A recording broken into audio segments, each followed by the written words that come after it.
Library of Heaven's Path Chapter 1746 to Chapter 1819. Let's take it then. Xianxia's eyes lit up in excitement. He had been thinking that it would be great if he could take the Bodhi Saint tree away with him so that he could make use of this opportunity to achieve a breakthrough to ancient sage. Who could have thought that the koi would be able to do so? Thinking about it, it made sense. The koi was the core of the poisonous gas world, and the poisonous gas world corresponded to the sleeping chamber.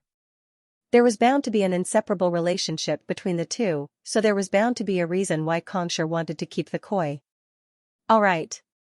Hearing those words, the koi flew out and dived into the pond in the garden.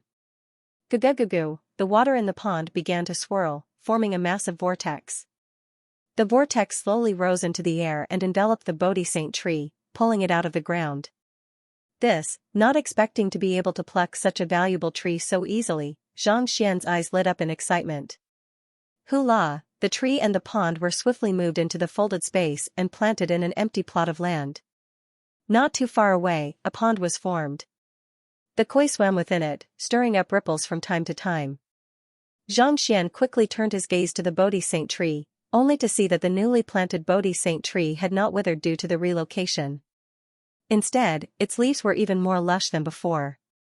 It resonated with the Bodhi Saint tree that the Hongyuan royal family had obtained previously, forming a pathway that could nourish one's soul and raise one's state of mind.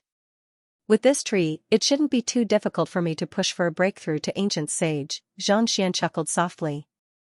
With the Bodhi Saint tree in the folded space, it would be much easier for him to push for a breakthrough to ancient sage. Of course, the fastest way to do so would be to consume a Bodhi Saint fruit. However, even though he was close to achieving a breakthrough in his state of mind, his cultivation was still far from reaching ancient sage. It would be a waste to consume a Bodhi Saint fruit directly. Teacher, seeing that the Bodhi Saint tree had been taken away, Xiaoya and the others turned to look at Xianxia doubtfully. The rest of you should cultivate in the folded space as well. Without the Bodhi Saint tree, there was no point in them remaining in the folded space. Xianxia waved his hand and placed the three ladies into the folded space. He instructed them to cultivate in peace while he flew out of the sleeping chamber. Hoo-hoo-hoo, having their limbs broken, the 8 young men from the 100 schools of philosophers were so furious that their bodies trembled uncontrollably. Gongxi-Qing, what should we do now? After consuming the grand intermittence pill, his fractured bones began to heal slowly. Unable to hold himself back any longer, a young man asked. The young man by the name of Gongxi-Qing was none other than the young man leading the group earlier, a descendant of ancient sage Zihua. We can't just let this go, Gongxi-Qing gritted his teeth furiously. As the descendants of the 100 schools of philosophers, in their eyes, the cultivators of the master-teacher continent were no different from natives. Xianxia should have been proud to be able to be used by them to enter the temple of Confucius, but who could have thought that not only would they snatch away all of his treasures, they would even pummel him to such an extent. This was truly a crime punishable by death. You must punish him properly. He might not be strong, but that Luo Qiqi isn't someone we can contend against. Xiaoya and Wei Ruyan have both reached sempiternal realm consummation. There's no way we can defeat them. The others also began to discuss. As infuriated as they were, they knew that the 3 of them were simply too powerful for them to deal with at the moment. Of course we aren't a match for them. However, the old ancestor will surely intervene in the matter regarding the loss of the Bodhi fruits.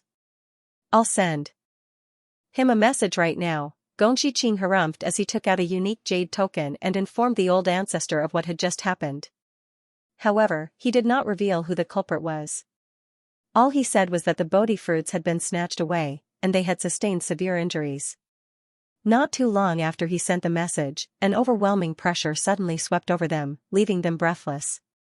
Following which, a black silhouette suddenly appeared before them.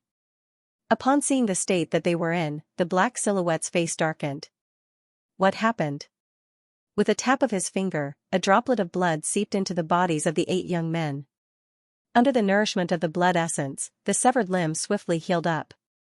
This was the unique ability of ancient sage experts, blood regeneration. The black silhouette was actually an ancient sage expert. Old ancestor, you must redress our grievances. Recovering from their injuries, Gongxi-Qing and the others kneeled to the ground and kowtowed. Who did this?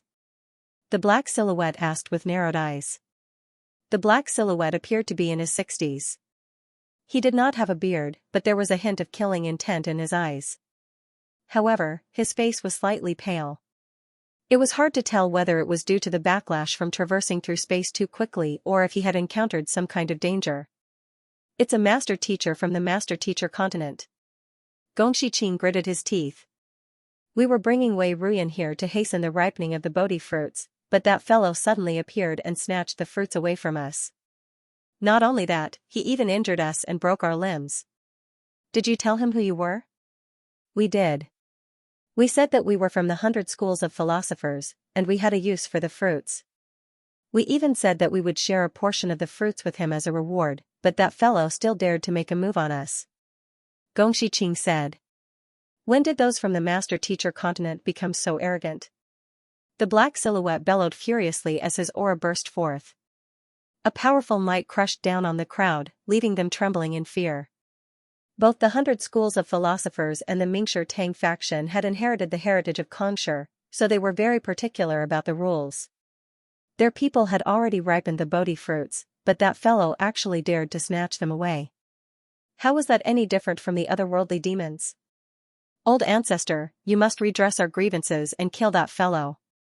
Even if we don't kill him, we must at least break his limbs and let him know the price he has to pay. Seeing that their old ancestor was furious, the crowd roared furiously. Don't worry, I'll definitely redress your grievances. The black silhouette nodded. He spread his spiritual perception into the surroundings and said, Who is the descendant of that master teacher who just entered? If he is, I'll have to ask you to give me an explanation. If not, don't blame me for not going easy on you. Who? A gust of wind blew, but there was no response at all. From the looks of it, he isn't the descendant of an ancient sage. Since he doesn't have anyone protecting him, don't blame me for not going easy on him. Seeing that no one was replying, the black silhouette harumphed coldly. He was just about to continue speaking when he suddenly heard a commotion among his juniors. Old ancestor, that fellow is out. Right after those words were spoken, the light in front of them flickered, and a figure abruptly appeared before them. We must teach him a lesson. Gong Shiqing gritted his teeth. But before he could finish his words, the old ancestor beside him suddenly froze on the spot. With a look of disbelief on his face, he asked, The one who stole the Bodhi fruits is that Xianxia? That's right, that's him. Gong Shiqing nodded. I still have some matters to attend to, so I'll be taking my leave first. Who? Right after saying those words, the old ancestor of the black silhouette disappeared from sight. Gong Shiqing. The crowd. Gong Shiqing and the others were dumbfounded. That was their old ancestor, an ancient sage expert. He had said that he would uphold justice for them, but as soon as he saw that it was Xianxia, he had turned around and left without the slightest hesitation. What happened? Wasn't this guy just at the golden body perfection stage? Why did it feel like the old ancestor didn't dare to face him? Gong Shiqing and the others felt depressed, and old ancestor Black Shadow wanted to vomit blood. He was the ancient sage who had been wounded by the infernal black saber outside the Hall of Great Accomplishment. Naturally, Xianxia did not think much of an Aureate body realm cultivator. However, the other party wielded an ancient sage saber, and Zhang Hongtian had been following him all this while. Now that he was injured, if he were to be surrounded by these people, he might very well die here. It was not easy for ancient sages to fall, but if they were to be killed, they would be able to obtain all of their treasures.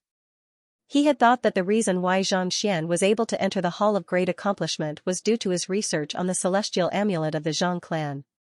Yet, who could have thought that they would bump into one another? They're in the middle of something important, so we can't disturb them for the time being. Once they're done, we'll look for them and get back at them together. He snorted coldly in his heart. There were plenty of experts in the 100 schools of philosophers, so naturally, there was no way that he would be the only ancient sage here. However, the others had other important matters to attend to, so he could only spare some time to take care of the younger generation. He had thought that regardless of whether it was the Mingshi Tang tribe or the otherworldly demonic tribe, with him around, they would not dare to act recklessly. Yet, who could have thought that he would be injured as soon as he made his appearance? The more he thought about it, the sadder he felt. Nevertheless, as an ancient sage, there was nothing that he had not seen before. Since he was an ancient sage, he might as well bear with it for the time being and wait for the others to gather before making a move. With the infernal mystic blade in hand, Xianxia walked out of the seal.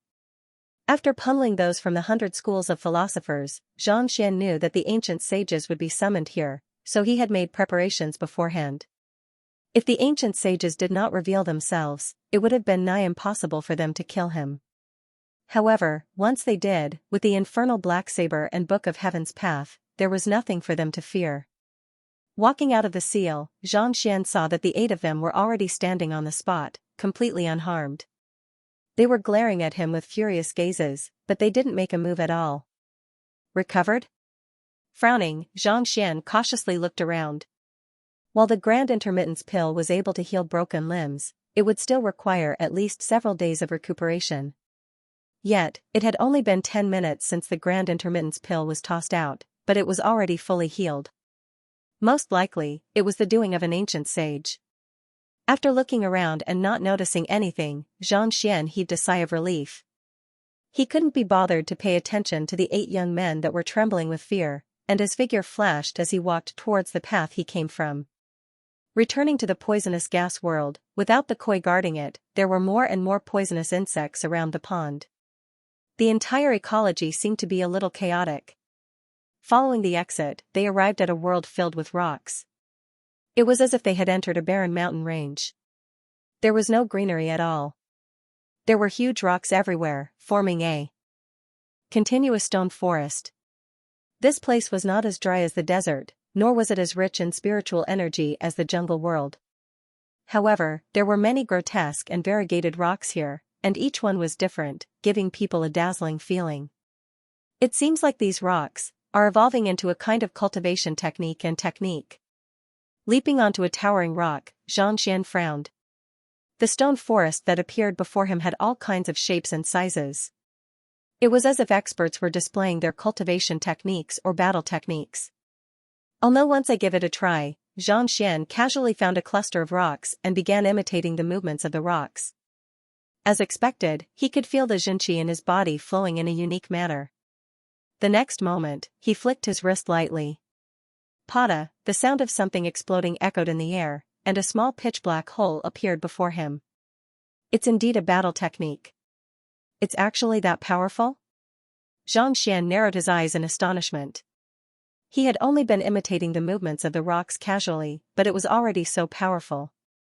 Could it be that these rocks really formed a powerful cultivation technique? If that was the case, where should he begin cultivating? What was the sequence? What would happen if he were to cultivate the wrong sequence? Forget it, I should find the exit first. As long as he could find the exit, he would be able to find the corresponding subordinate hall. To him, these worlds were just a trial. The true treasures lay within the temple of Confucius. Thus, Xianxia picked a direction and began making his way over. An hour later, he found some traces of human activity. Following the trail, it did not take long for him to see a group of master teachers arguing with one another in the middle of a clearing. My sequence is correct. There shouldn't be any problem cultivating according to my method. I'm the one who's right. You 2 stones are obviously mistaken. You're both mistaken. I've already cultivated according to your sequence, and my cultivation technique has improved significantly. If you don't believe me, why don't we have a duel? Alright, let's stop arguing. Let's just use our strength to do the talking. While the master teachers were speaking, they began exchanging blows with one another. Powerful gusts of wind blew in all directions. However, they did their best to rein in their auras so as not to damage the surrounding rocks. Just like those people I saw back at the Sword Lagoon, they have already entered a trance. After taking a look, Xianxia shook his head. Back at the Sword Lagoon, he had seen such a situation. Many master teachers had fought one another due to disagreements, but who could have thought that it would be the same here as well? Soon, one of the master teachers emerged victorious. My prowess is the greatest, so it should be my sequence. Let's begin the ritual then. The victorious master teacher nodded in satisfaction. Alright, we'll follow your method then. The others agreed. Ritual? Xianxia was perplexed. Why was he finding it harder and harder to understand? Weren't master teachers supposed to be fearless of ghosts and gods? Thus, Xianxia hid by the side and continued watching. The victorious master teacher took out his artifact and placed it before the rock. He began the ritual, and not too long later, the artifact burst into flames, releasing a golden glow. Following which, a silhouette suddenly appeared on the rock. His hands and legs danced about, demonstrating some kind of cultivation technique. What the others cultivated previously was the outer appearance, and this is the inner Xianxia circulation technique? Zhangxian's heart jolted. The silhouette on the rock was executing a cultivation technique that was similar to what the others had demonstrated previously, but there were some differences. It's still not right. My sequence isn't compatible with the inner Xianxia either. Pooh. The victorious master teacher cultivated for a moment before his face paled, and he spurted a mouthful of blood. If one's cultivation technique was different from one's inner Xianxia circulation technique, one's cultivation could easily go berserk. He thought that he had found the right one, but he was still wrong. I'll have to study it again. I mustn't make another mistake this time, or else I'll be trapped here forever. Shaking his head helplessly, the victorious master teacher harumphed. Just as he was about to continue studying the surrounding rocks, a young man suddenly flew over and asked, "Everyone, I've just arrived here. May I know, what are you all doing?" The person who had just arrived was none other than Zhangxian. He was truly bewildered by the actions of the master teachers. Master teachers had no respect for ghosts or gods, but they were conducting rituals just like the otherworldly demonic tribe. More importantly, judging from the other party's tone, it seemed like he was intending to leave the sanctum of sages. Unable to suppress his doubts, he flew out. With the infernal Blacksaber's advancement, he would not have to fear even otherworldly demon ancient sages, so there was no need for him to conceal his identity anymore. However, it seemed like he did not know the master teachers before him, and they looked at him warily. Those who were able to enter the ancient domain of the Temple of Confucius were all grand elders of major powers who had been in seclusion for many years. It had been a long time since they had been out of touch with the affairs of the world. As such, they were unaware of the commotion that Zhangxian had caused. "I am a master teacher as well." Seeing the wariness in everyone's eyes, Zhangxian could only smile and wear his emblem in front of his chest. "Oh, I see. Why are you alone?" The crowd heaved a sigh of relief upon seeing the emblem. The master teacher who had just won turned to look at Zhangxian. "I was so engrossed in my cultivation that I forgot about time." Zhangxian replied. "There are innumerable powerful secret manuals recorded here, and it's indeed easy for one to get lost in them. However, to be able to cultivate alone without going berserk, you are truly fortunate," the victorious master teacher chuckled softly. After chatting for a while, Zhangxian learned that the master teacher who had won was named Musu, and he was from the Mu clan. He had only just come out of seclusion after 300 years, so he did not know anything at all. Even when he revealed his real name, Zhangxian did not seem to have much of a reaction. "Earlier, I saw you practicing your moves and conducting rituals, and a human figure appeared on the wall. What's going on?" After chatting for a while, Zhangxian asked the question that had been plaguing his mind. "The rocks in the stone forest are of uncanny craftsmanship, and I believe that you should have noticed by now," Musu explained. "However, these battle techniques are extremely complicated. If you wish to master them, you'll have to find the sequence and awaken the predecessor's imprints hidden in the rocks. Only by fusing your cultivation technique and Xianxia together will you be able to open the world here and enter the corresponding subordinate hall." "Enter the subordinate hall?" Zhangxian was taken aback. This was the first time Zhangxian had heard a master teacher who had been trapped in many different worlds saying such words. Indeed. Someone has already done it before, but we're one of the slower ones. Even until now, we still haven't succeeded. Musu replied with a bitter smile. "You mean, someone has entered the subordinate hall? Do you know what the subordinate hall is?" Zhangxian asked. "It's called the Hall of Divine Crusade, and it contains the vestiges of Xianxia and the 72 sages. These stone forests are the cultivation techniques and secret manuals that they have left behind. If we enter the subordinate hall, we should be able to obtain their heritage. Thus, we have been trying our best to find a pattern. Since you're here, let's go together." If we manage to find the cultivation technique sequence of this stone forest, we'll be able to enter the subordinate hall like everyone else. Musu replied. Xianxia nodded in realization. The method to enter the stone forest was different from the other worlds. For the other worlds, one had to find the exit and tear open the space above it. However, for this world, one had to find the rules of the cultivation technique left behind by the stone forest. There are so many stones, how can I possibly study them all? After learning the method to enter the subordinate hall, Xianxia was no longer in a hurry. Instead, he asked doubtfully. There were tens of thousands of stones in the surroundings. If he were to look through all of them and arrange them according to their sequence, wouldn't he die from exhaustion? The stones are divided into different regions as well. For example, a stone with a smooth surface harnesses the illusory image of an ancestor, and there are roughly 10,000 stones within the illusory image. Some of them contain cultivation technique manuals, but some of them are pure stones, and there are roughly 1,000 of them that contain cultivation technique manuals. Through these stones, we have to find a pattern. Musu explained. Xianxia widened his eyes in realization. While he was on the way here, he had noticed that not all of the stones contained cultivation technique manuals. It was just that he hadn't done a detailed calculation, so he didn't expect the ratio to be 9-to-1. With this, the scope of the stone forest had been narrowed down significantly.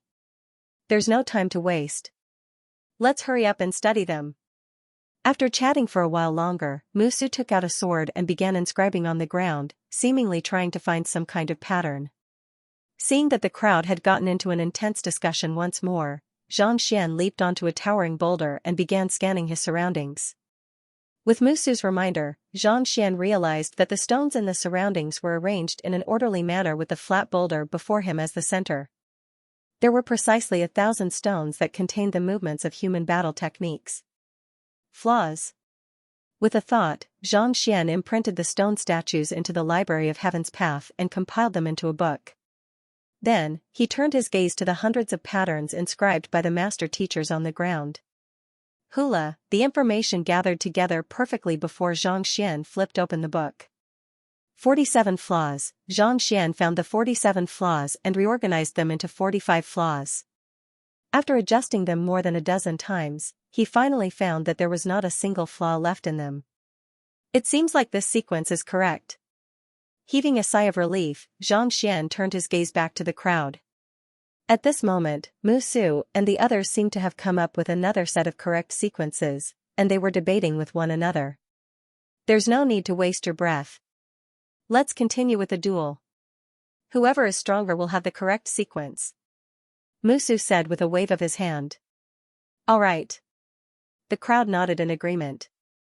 Just as they were about to begin the duel, Xianxia suddenly flew over and said, Everyone, I have also come up with a sequence, and I think it's not too bad. Can I join in? Don't cause trouble. You have just arrived, so what kind of sequence can you possibly find? We have already been trapped here for 18 hours, but we haven't found the correct one yet. Musu frowned. Young man, you should be humble. Don't bite off more than you can chew. It's best for you to learn more than you can chew. Let's duel to see who has the correct sequence. You should rest by the side for the time being. We'll decide after you figure out what these stones represent. There are so many stones here, and each of them represents a different movement. How many can you recognize? How many can you memorize? If you can't even do that, what sort of sequence are you talking about? The other master teachers also waved their hands dismissively. They had been studying the sequence for a very long time, but they were still completely befuddled. How could a newcomer participate in it? Not expecting to be turned down, Xianxia shook his head with a bitter smile. But then again, it did make sense. He had only been here for 5 to 6 minutes, and if it had been any other master teacher, they might not even have been able to memorize the movements of 1,000 stones, let alone identify the correct sequence and cultivation technique. Ignore him. Let's continue our discussion. Musu beckoned for the crowd to continue the duel using the sequence that they had deduced earlier. But before the duel was over, he suddenly felt a pulsation of energy not too far away. Unknowingly, the young man who had just arrived had activated a flat stone by the side, and an illusory silhouette had appeared before him. What a waste. Musu frowned. Not expecting Xianxia to use an artifact to draw out the sage remnant, the young man frowned. Even though they were 9-star master teachers, they dared not be wasteful in the slightest. Yet, this fellow had only been here for less than 5 minutes, and he had already started without understanding anything at all. Did he have to be so unreliable? You're overestimating yourself. You should have studied the sequence of the sage remnant carefully after failing once. You shouldn't have thought too highly of yourself. Indeed. Just you wait for your loss. The silhouette on the boulder began to move amidst Xianxia's words. Following closely behind him, Xianxia executed the sequence that he had compiled from the Library of Heaven's Path. Every single move was in perfect harmony. Everyone was stunned.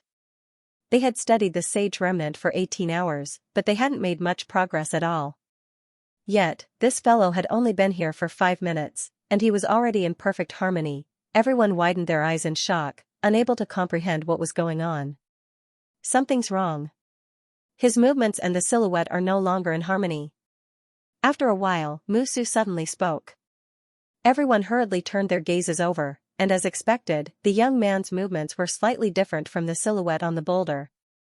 His movements and the flow of his Xianxia were different. I told you that it's impossible to complete it in one go. Seeing the difference, the crowd heaved a sigh of relief.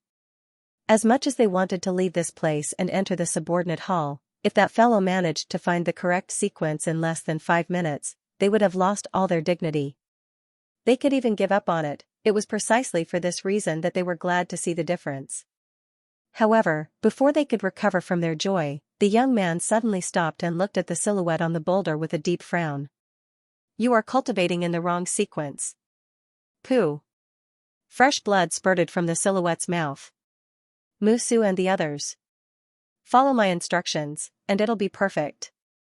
Xianxia's voice sounded as he continued cultivating in the correct sequence. The silhouette on the boulder paused for a moment before following suit. Musu and the others were rendered speechless. They looked as if they had seen a ghost. They had been searching for 18 hours, but they were still unable to find the correct sequence. Yet, not only did this fellow manage to find the correct sequence, he even pointed at the silhouette and said that he had made a mistake. The one who left behind the miracle of darkness was not Xianxia, but one of the 72 sages. To say that he was mistaken. Everyone felt as if their scalps were going to explode. That's right. If you try it this way, don't you feel that your moves are even more powerful? Is it more compatible with your Neishi? Soon, the drill was over. Xianxia stopped in satisfaction and looked at the figure in the rock. Crack, the figure did not reply. With a light sway, he disappeared. At the same time, the boulder in front of him shook a little, and a huge teleportation gate appeared. Through the stone door, Xianxia could vaguely see a hall. Most likely, it would lead straight to the Hall of Divine Crusade that Musher had mentioned earlier. Let's go. Seeing that the passageway had appeared, Xianxia beckoned for Xianxia to step forward. Glancing at one another, Musu and the others could only follow suit. Even at this moment, they still couldn't help but wonder if they were dreaming. After stepping through the stone door, they found themselves in another world. As expected, the Hall of Divine Crusade was not too far away. Unable to hold back his curiosity any longer, Musu walked up to Xianxia. The sequence you used earlier was different from what the miracle of darkness showed, so how did you manage to open the door? Musu was not the only one who was perplexed. The battle technique that Xianxia had practiced earlier wasn't compatible with the figures, so why did the figure listen to his sequence and even open the door? Furthermore, the sequence they used was different as well. They were the ones who were spurting blood. After adjusting the sequence, I realized that there was a problem with the battle technique that the figure had left behind, so I modified it a little to make it more logical and stronger. Knowing that the battle technique that the figure had cultivated was correct, it went without saying that he would follow my example. Xianxia nodded in agreement. The cultivation technique that the figure had left behind in the rock was the most accurate one. The battle technique that the figure had left behind in the rock was flawed, so naturally, he should be overjoyed that he had corrected it for the figure. Not only did you find the correct sequence, you even corrected the mistake in the figure's cultivation. the faces of Musu and the others paled, and they found themselves unable to say a word. Just what kind of monster had they encountered? Heading toward the subordinate hall, it did not take long for them to arrive at the square. There were quite a few people gathered there. Most likely, they had come from the Stone Forest dimension, just like Musu. However, without the celestial amulet of legacy, they were unable to enter the subordinate hall, so they could only wait outside. The walls of the subordinate hall were filled with murals that recorded countless cultivation technique manuals. The crowd was currently gathered by the side, looking at the murals intently. Previously, they had only been able to deduce the sequence of the battle technique manuals, but now, the correct sequence was right there on the wall. It was as if they had been taking exams all the time, and now that they had gotten the answer, they were studying diligently, fearing that they would miss out on this opportunity. Xianxia swiftly collected the murals into the Library of Heaven's Path before raising his head to take a closer look. The subordinate hall before him was indeed the Hall of Divine Crusade. The three massive words on the wall exerted a strong pressure on one. The door to the subordinate hall was already open, and only the seal remained. Someone had already entered. Let's head in to take a look. Xianxia waved his hand, and little amulet appeared before him. Then, he flew in. He walked up to the seal, touched it, and dived in. So. Whoosh, as soon as he stepped into the hall, before he could even stabilize his footing, he felt two surges of sword chi shooting toward his heart. Xianxia's face darkened, and he abruptly came to a halt. With a swift movement, he dodged the attack. Looking ahead, Xianxia saw two young men standing on the spot with swords in their hands. Their eyes were filled with killing intent. The two of them were dressed in master-teacher robes, and they looked no different from master-teachers. However, the killing intent they exuded was so intense that it felt as if one would be plunged into the depths of hell at any moment. Otherworldly demons? Xianxia narrowed his eyes.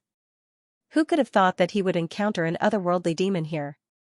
In other words, the heavenly talisman of legacy corresponding to the Hall of Divine Remains should have been obtained by them. Of the 6 talents of legacy, 1 belonged to the headquarters of Mingshi Tang, 1 belonged to the Zhang family, and 1 belonged to the Luo family. As for the remaining 3, their whereabouts were unknown. The Zhang family's Hall of Great Accomplishment corresponded to the Hall of Great Accomplishment, and the Luo family's Hall of Luling should be the Hall of Luling. Otherwise, it would be difficult for Luo Chichi to enter. Since the otherworldly demons had appeared here, it was likely that they had something to do with the remaining 3. Voila, the thought flashed across Xianxia's mind for an instant, but the 2 otherworldly demons did not give him any time to think. With a flick of their wrist, they sent another burst of sword chi toward him. A powerful burst of sword chi burst forth. The 2 of them were actually at sempiternal realm consummation. Humph. With a frown, Xianxia flicked his wrist and whipped out the Dragonbone Divine Spear.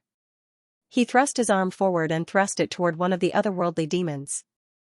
At the same time, Jing Yuan Ding and the other artifacts flew toward the otherworldly demon. A few breaths later, the 2 sempiternal realm consummation otherworldly demons were slain on the spot.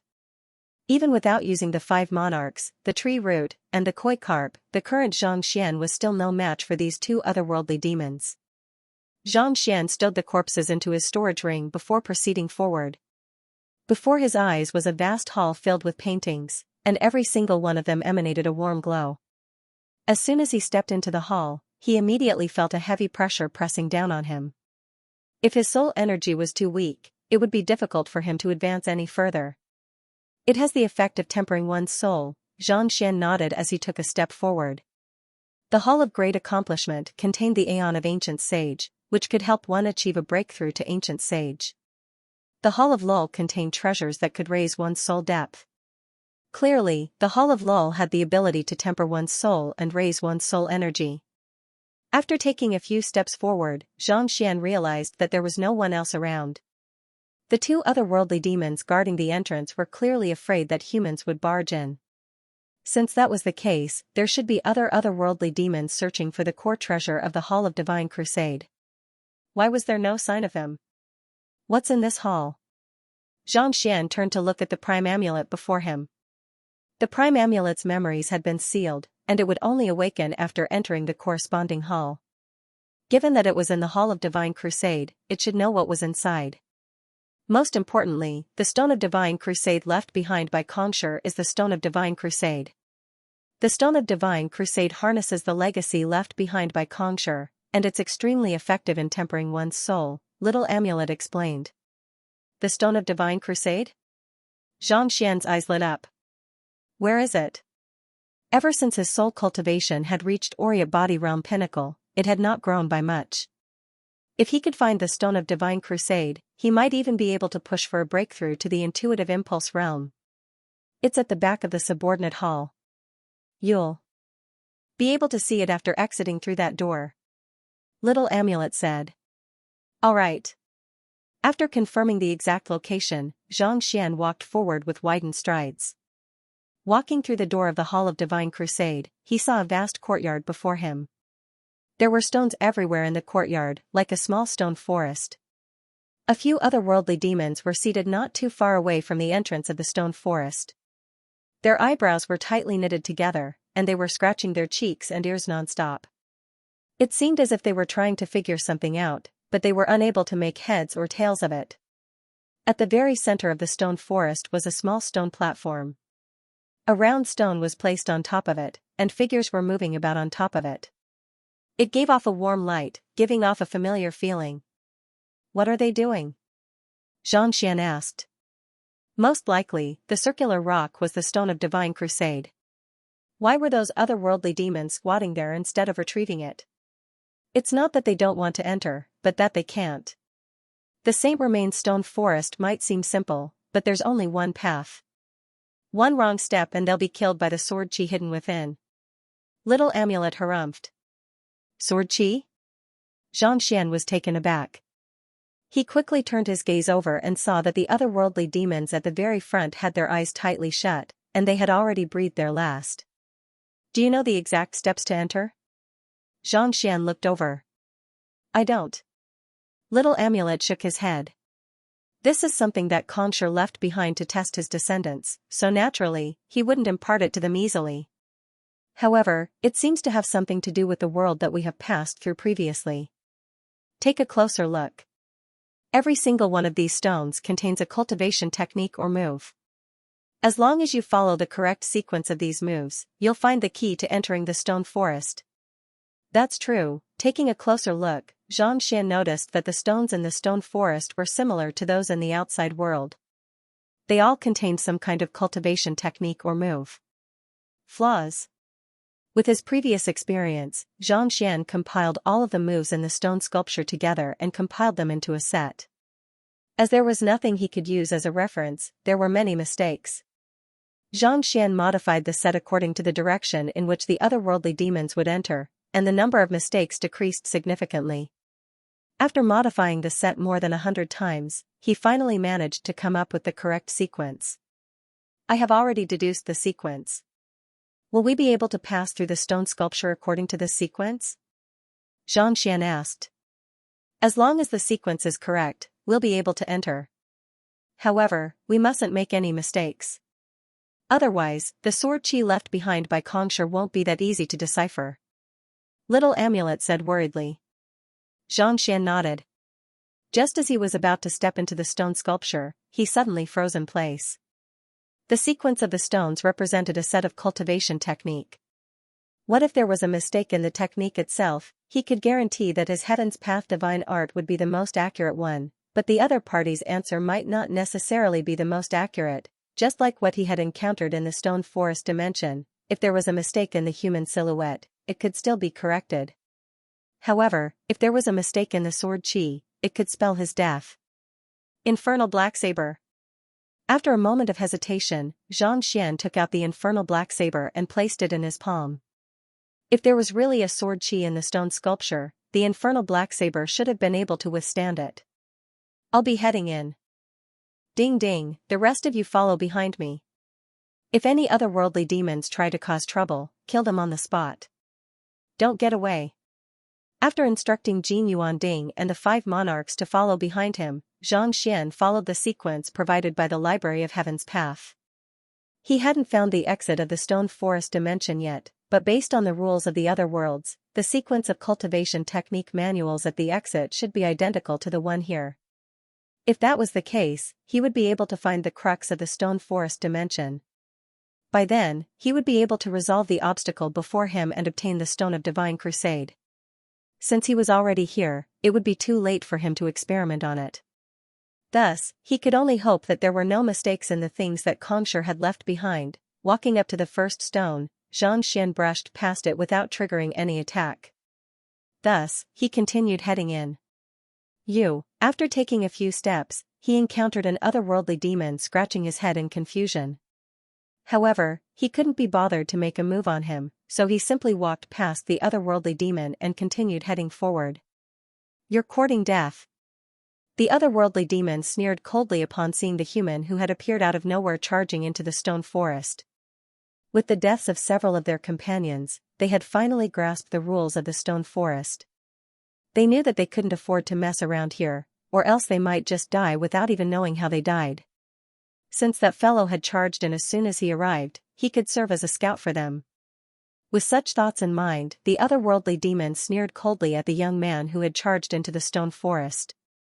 Yet, the young man simply walked deeper and deeper into the stone forest, completely unharmed. No, he knows the route. Hurry up and chase after him.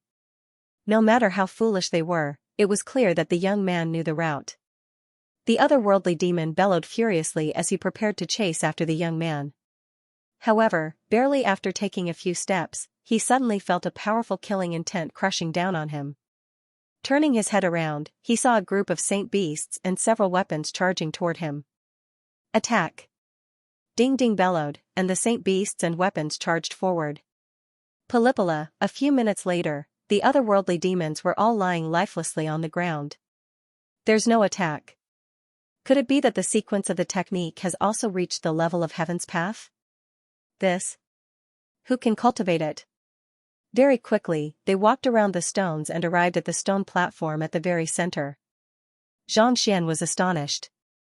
What he used was the heavenly Tao sequence, without a single mistake. And this stone forest was actually the same. Didn't that mean that the cultivation technique recorded in it had already reached the Heaven Tao level? Looks like Xianxia really has the library of Heaven's Path, just like me. Xianxia thought to himself. There was a high chance that the cultivation technique was left behind by Xianxia, and Xianxia was well aware of the unique properties of the Heaven's Path divine art. Only those who possessed Heaven's Path Xianxia would be able to cultivate it. Otherwise, he would have imparted it to his students long ago so that they could improve quickly. Ordinary cultivators would be unable to cultivate it, but the fact that Xianxia was able to do so meant that he possessed Heaven's Path Xianxia, allowing him to cultivate the Heaven's Path divine art. If that was the case. After a moment of hesitation, Xianxia knew that he would have to meet Xianxia again to confirm his suspicions. Thus, he decided not to hesitate any longer. He calmed his mind and slowly reached for the Stone of Divine Crusade on the stone platform. Buzz, sensing the incoming palm, the Stone of Divine Crusade released a dazzling light. For an instant, Xianxia felt as if his soul had been plunged into lava, and a searing heat spread throughout his body. Even with the Empyrean heavenly flame, he was still fine, so this little pressure was nothing to him at all. Thus, he grabbed it tightly in his hand and bit the tip of his finger, dripping a droplet of fresh blood onto it. It didn't take long before the Stone of Divine Crusade stopped resisting and acknowledged him as its master. Now that the stone had recognized him as its master, the pressure immediately vanished, replaced by a warm feeling.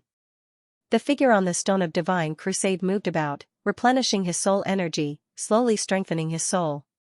Knowing that this was an opportunity for him to undergo a metamorphosis, Xianxia immediately sat down and drew his soul out of his body to touch the rock before him.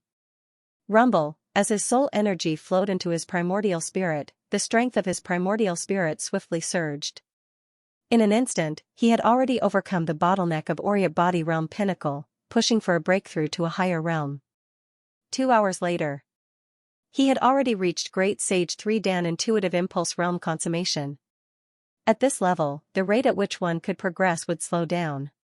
Lowering his head, he saw that the figure swimming around the Stone of Divine Crusade had stopped, seemingly exhausted.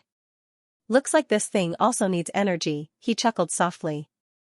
The Stone of Divine Crusade could raise the level of one's soul.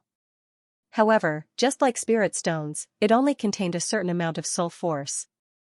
It couldn't allow one to advance continuously. However, he also knew that as long as he recuperated for a period of time, he would be able to use it again. Unlike spirit stones, which could only be used once. Otherwise, it would have been impossible for Xianxia to place it in a hall and pay such a huge price for it to be tested. What will happen if my soul breaks through the sudden inspiration? In the intuitive impulse realm, a cultivator would be able to sense the workings of the heavens, and through this, they would be able to avoid calamity. Xianxia possessed the library of Heaven's Path, and his Xianxia cultivation had reached such a level that it was very easy for him to suffer a backlash. Now that his soul had reached the same level, would there be a problem as well? With such a thought in mind, Xianxia sent his primordial spirit into his physical body to try and sense the will of the heavens. Crack! Crack! A ball of lightning struck him, causing him to twitch involuntarily. As expected, Xianxia's lips twitched as his face darkened. He had thought that such a situation would not occur after reaching Soul Dominion realm consummation, but who could have thought that it would not change at all? From the looks of it, not even his soul could peer into the workings of the heavens. Otherwise, it would be no different from an inside job. The greatest ability of the intuitive impulse realm was its ability to foresee danger. If he couldn't use this ability, his fighting prowess would be greatly reduced. However, there was nothing he could do about it. He could only treat it as a boost to his strength. Previously, he had only barely managed to defeat a sempiternal realm consummation expert with the Dragonbone Divine Spear. If he wanted to kill the other party, he would have to resort to a sneak attack or other means. However, with his soul cultivation, he would be able to crush the other party easily. Knowing that he wouldn't be able to advance his soul cultivation anytime soon, Xianxia flicked his wrist and was just about to stow the Stone of Divine Crusade into his storage ring when an anxious voice suddenly sounded. "Master, can you lend me the Stone of Divine Crusade for a moment?" "Vicious? You're awake?" Xianxia's eyes lit up. It was none other than Vicious, who had fallen into a deep slumber after swallowing the other party's sternum. He didn't expect to wake up at this time. "I just regained consciousness after the soul energy in the Stone of Divine Crusade dissipated. Master, can you lend me the Stone of Divine Crusade for the time being? My soul is currently in a weakened state, and I'll be able to recover swiftly with this," Vicious said. "I've already absorbed all the energy in the Stone of Divine Crusade." Xianxia frowned. He had just achieved a breakthrough, so there was no harm in giving it to the other party. It was just like a spirit stone without any spiritual energy. It was useless even if he held it in his hand. The Stone of Divine Crusade can only rely on natural absorption to store spiritual energy. I don't know how long it will take, but it's also not worthy of being called a treasure. "Master, take me out first, and then give it to me," Vicious said. "All right." Xianxia nodded. With a flick of his wrist, he took out the golden page and placed the Stone of Divine Crusade on it. Voila! Opening the book, Vicious revealed half of his body.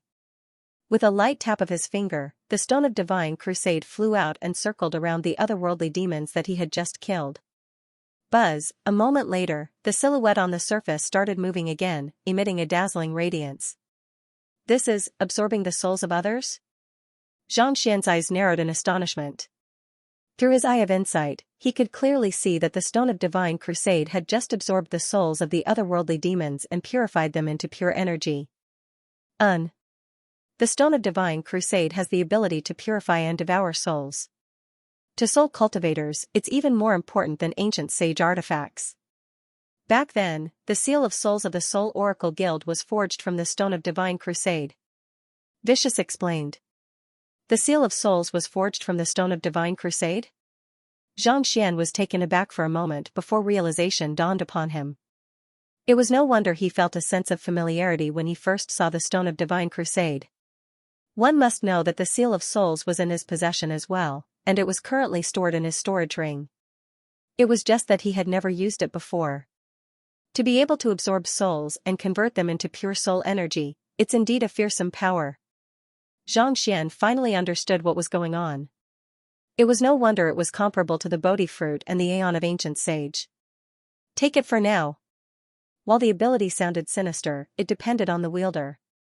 In the hands of a good person, even the most sinister of objects could be used for good, but in the hands of an evil person, even the best of objects could be used as killing tools. As such, the trial of the Stone of Divine Crusade was extremely perverse.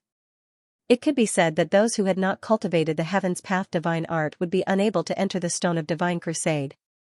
So that was the case. For some reason, Xianxia had a feeling that Xianxia was aware of his existence. It was clear that the Stone of Divine Crusade was reserved for him.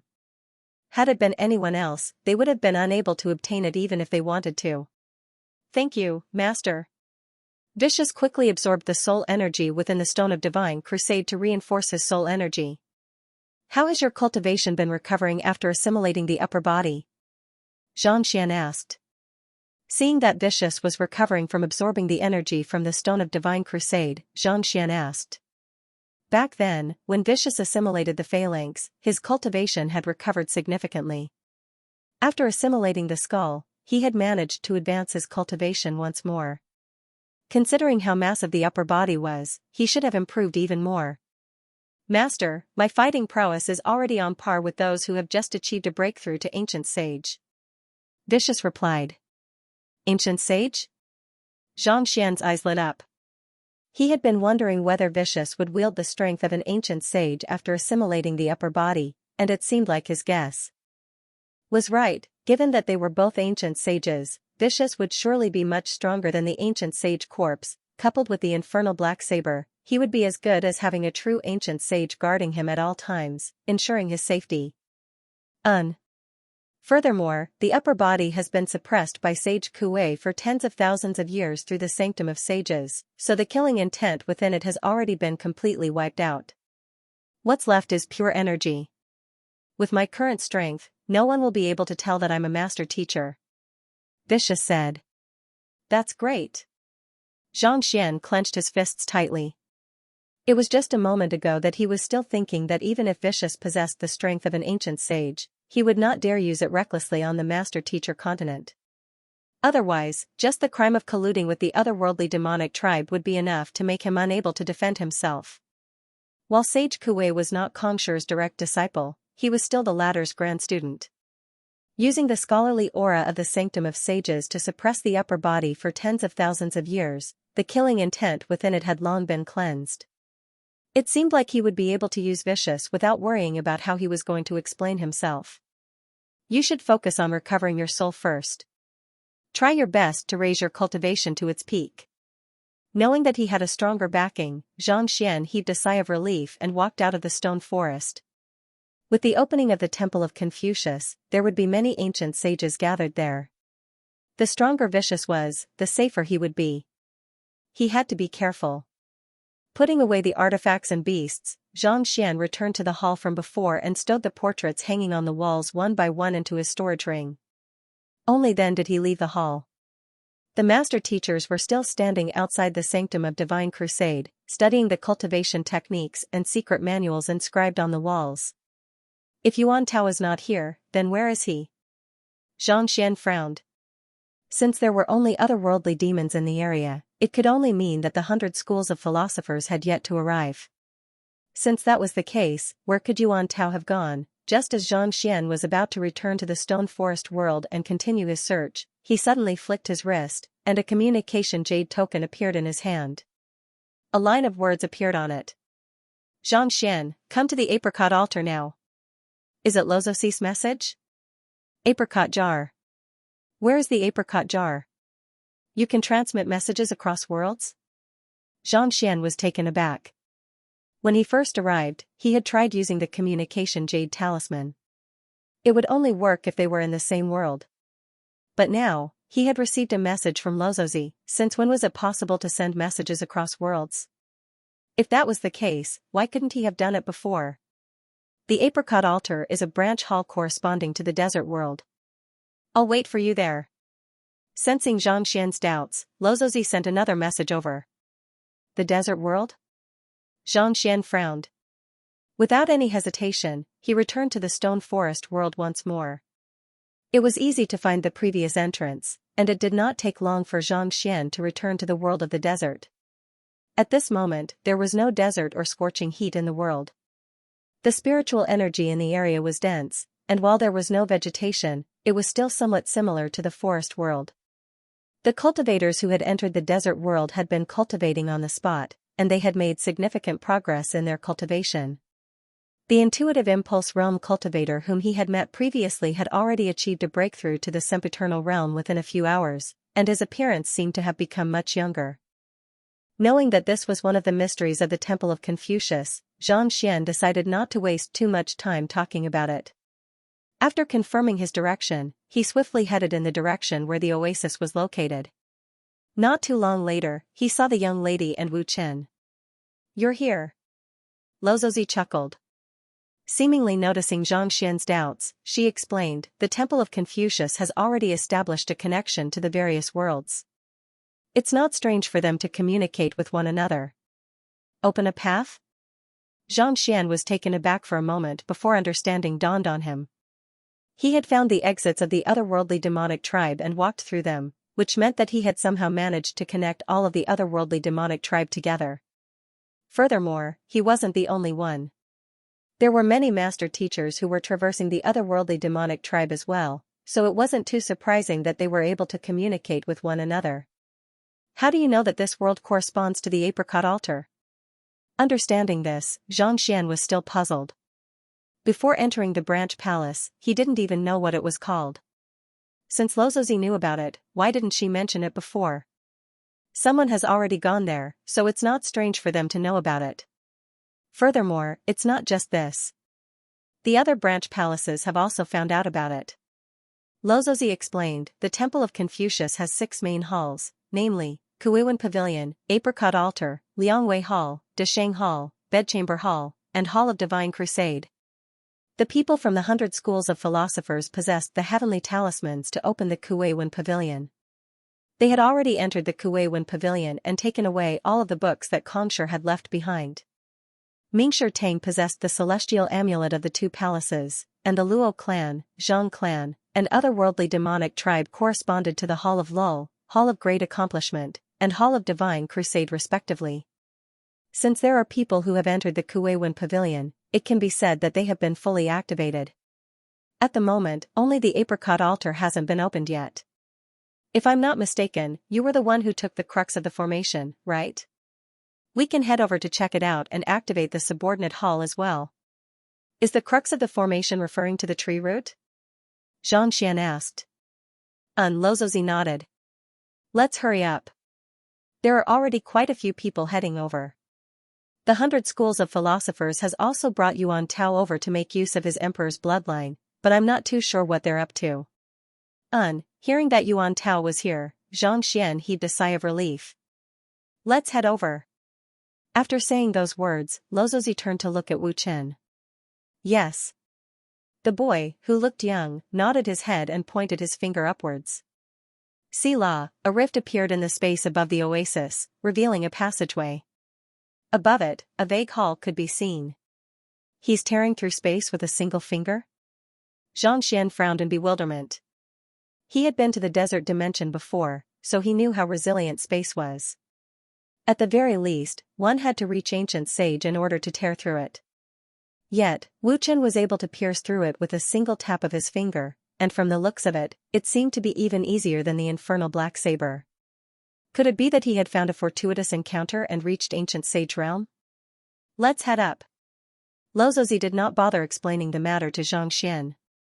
She took the lead, and Xianxia followed closely behind her. Just like the previous few times, they passed through space and arrived at a flat plain. Not too far away, they saw a towering building with 2 glowing words on it. Apricot Altar. At this moment, there were quite a few people gathered in front of the hall. There were cultivators from the 100 schools of philosophers, otherworldly demons, and quite a few beasts. All of them were eyeing the temple of Confucius intently, seemingly waiting for the opening of the final subordinate hall. There were powerful auras lurking in the surroundings. Clearly, the only reason the powers were able to coexist peacefully with one another was due to the ancient sages keeping one another in check. "Xianxia." As soon as he arrived, he saw Mingshi Tang's master Ren walking over. Following which, the Luo clan's Luo Ganzhen, the Jiang clan's Jiang Fangyu, and the others also arrived. These people had all obtained fortuitous encounters, and their cultivation had grown significantly stronger. Just like his parents, they had all reached sempiternal realm consummation. After exchanging a few pleasantries, Xianxia realized that the Temple of Confucius didn't just consist of many worlds. There were also some unique spatial zones that allowed one to cultivate at a different rate of time, making it easier for one to overcome the bottlenecks in one's cultivation. Because of this, they had all obtained many benefits. On the other hand, he had been running around in circles and did not have much time to cultivate, so he looked the most down and out. Let's save Yuan Tao first. After chatting for a while, Xianxia finally found Yuan Tao amidst the crowd from the 100 schools of philosophers. At this moment, just like Zhaoye and Wei Ruyan, his senses were sealed, and he had no idea that he was nearby. Earlier, the ancient sages have already informed the various powers not to make a move on you, or else they'll be killed on the spot. Seeing that Xianxia was about to head over, Renshi hurriedly stopped him. This is probably a decision made by the ancient sages to ensure the safety of their descendants. Otherwise, if all of the geniuses who have a chance to advance to ancient sage were to perish in the battle, what would be the point of obtaining the treasures in the Temple of Confucius? Luo Ganzhen said. Given the current circumstances, it's best not to get into a conflict with them. Besides, with the ancient sage's request, I don't think they would dare do anything to Yuan Tao. This? Xianxia stopped. They're right. Lozozi smiled and said, let's not rush to save him first. Let's wait until we enter the apricot altar. Although Yuan Tao's 6 senses have been sealed, it may be an opportunity for him. Opportunity? Xianxia was puzzled. The apricot altar is the place where Kongshi imparted his teachings, and Kongshi's words of mentor can be found everywhere. Since the 100 schools of philosophers wanted to borrow his emperor's bloodline, they must have made preparations beforehand. If we were to rescue him now, it would be a huge loss instead. Lozozi said. Xianxia suddenly understood. He had thought that it was just an ordinary palace, but it turned out to be the place where Kongshi had taught his students. Back when he was in Han Yuan Empire, his impartation of heaven's will was more than sufficient to induce a breakthrough in the cultivation of animals and spirit beasts. Given that Kongshi's cultivation was much higher than Kongshi's, there was no doubt that he would be even more formidable. It was no wonder that the tree root at the heart of the array could trap so many experts. It was likely that this tree root had also listened to Kongshi's teachings, which gave it intelligence and this supernatural ability. It's about to open. The few of them communicated through voice transmissions. Muffled rumbles of thunder came from the ground. Next, the seal of the apricot altar palace in front of them shone brightly. With his previous experience in the Hall of Great Accomplishment, Xianxia knew that this was a sign that it was about to open, so he didn't say anything more. Buzz, not too long later, the gate slowly opened, leaving only the seal behind. Go! With a loud shout, Yuan Tao sent a droplet of blood flying out, which enveloped the people from the 100 schools of philosophers and then shot toward the seal. As soon as they made contact with the seal, they were able to pass through it without any hindrance. The otherworldly demons also stepped forward, and using some kind of secret art, they were able to pass through the seal. Noticing the doubtful look on Xianxia's face, Lozozi sent a telepathic message over. The otherworldly demons possess a unique constitution similar to Yuan Tao's. Xianxia nodded in response. Unique constitutions were not unique to humans, so it wasn't surprising for otherworldly demons to possess 1 or 2 unique constitutions. Hula, after the otherworldly demons entered, the saint beasts followed suit. Unlike the previous 2, there was a 3rd amulet floating in the air. It was the final celestial amulet of legacy. Who would have thought that it would be in their hands? Let's enter as well. Xianxia said as he flicked his wrist, and little amulet materialized to envelop the crowd. Before they could move, Wu Qin clasped his fist and said, "Young mistress and Zhangshi, I'll stand guard outside." After saying those words, he took a step back and left the area enveloped by little amulet. Let's go. Lozozi nodded, seemingly knowing that Xianxia would make such a decision. Xianxia frowned in bewilderment. He has already achieved a breakthrough to ancient sage. Even with the protection of the prime amulet, he won't be able to enter. Lozozi explained. As I expected, hearing Luo Ruoxin's admission, Xianxia nodded in agreement. He had guessed it earlier, but he didn't think that it would be true. It seemed like he wasn't the only one who had obtained the Aeon of Ancient Sage from the Hall of Great Accomplishment. It seemed like Wu Chen had been fortunate as well.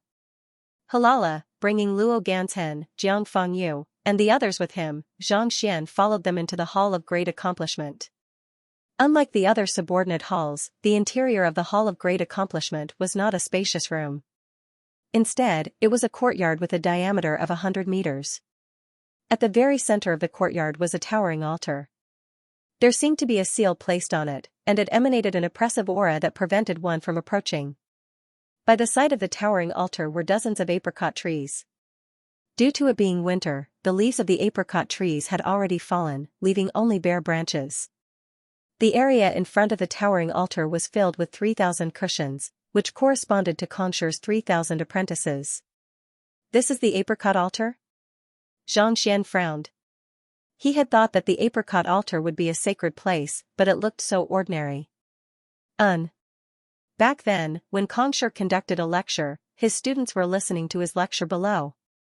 Lozozi nodded. Don't underestimate this place. It might look simple, but it's the most important place in the entire temple of Confucius other than the Prime Hall. Important? Zhang Xian was perplexed. Other than the towering altar and a few trees, there was nothing else in the apricot altar. There was not even a single decent artifact. Conchure's importation of heavens will wield unparalleled might. These cushions and trees are probably sentient. Otherwise, those from the 100 schools of philosophers would have already charged forward.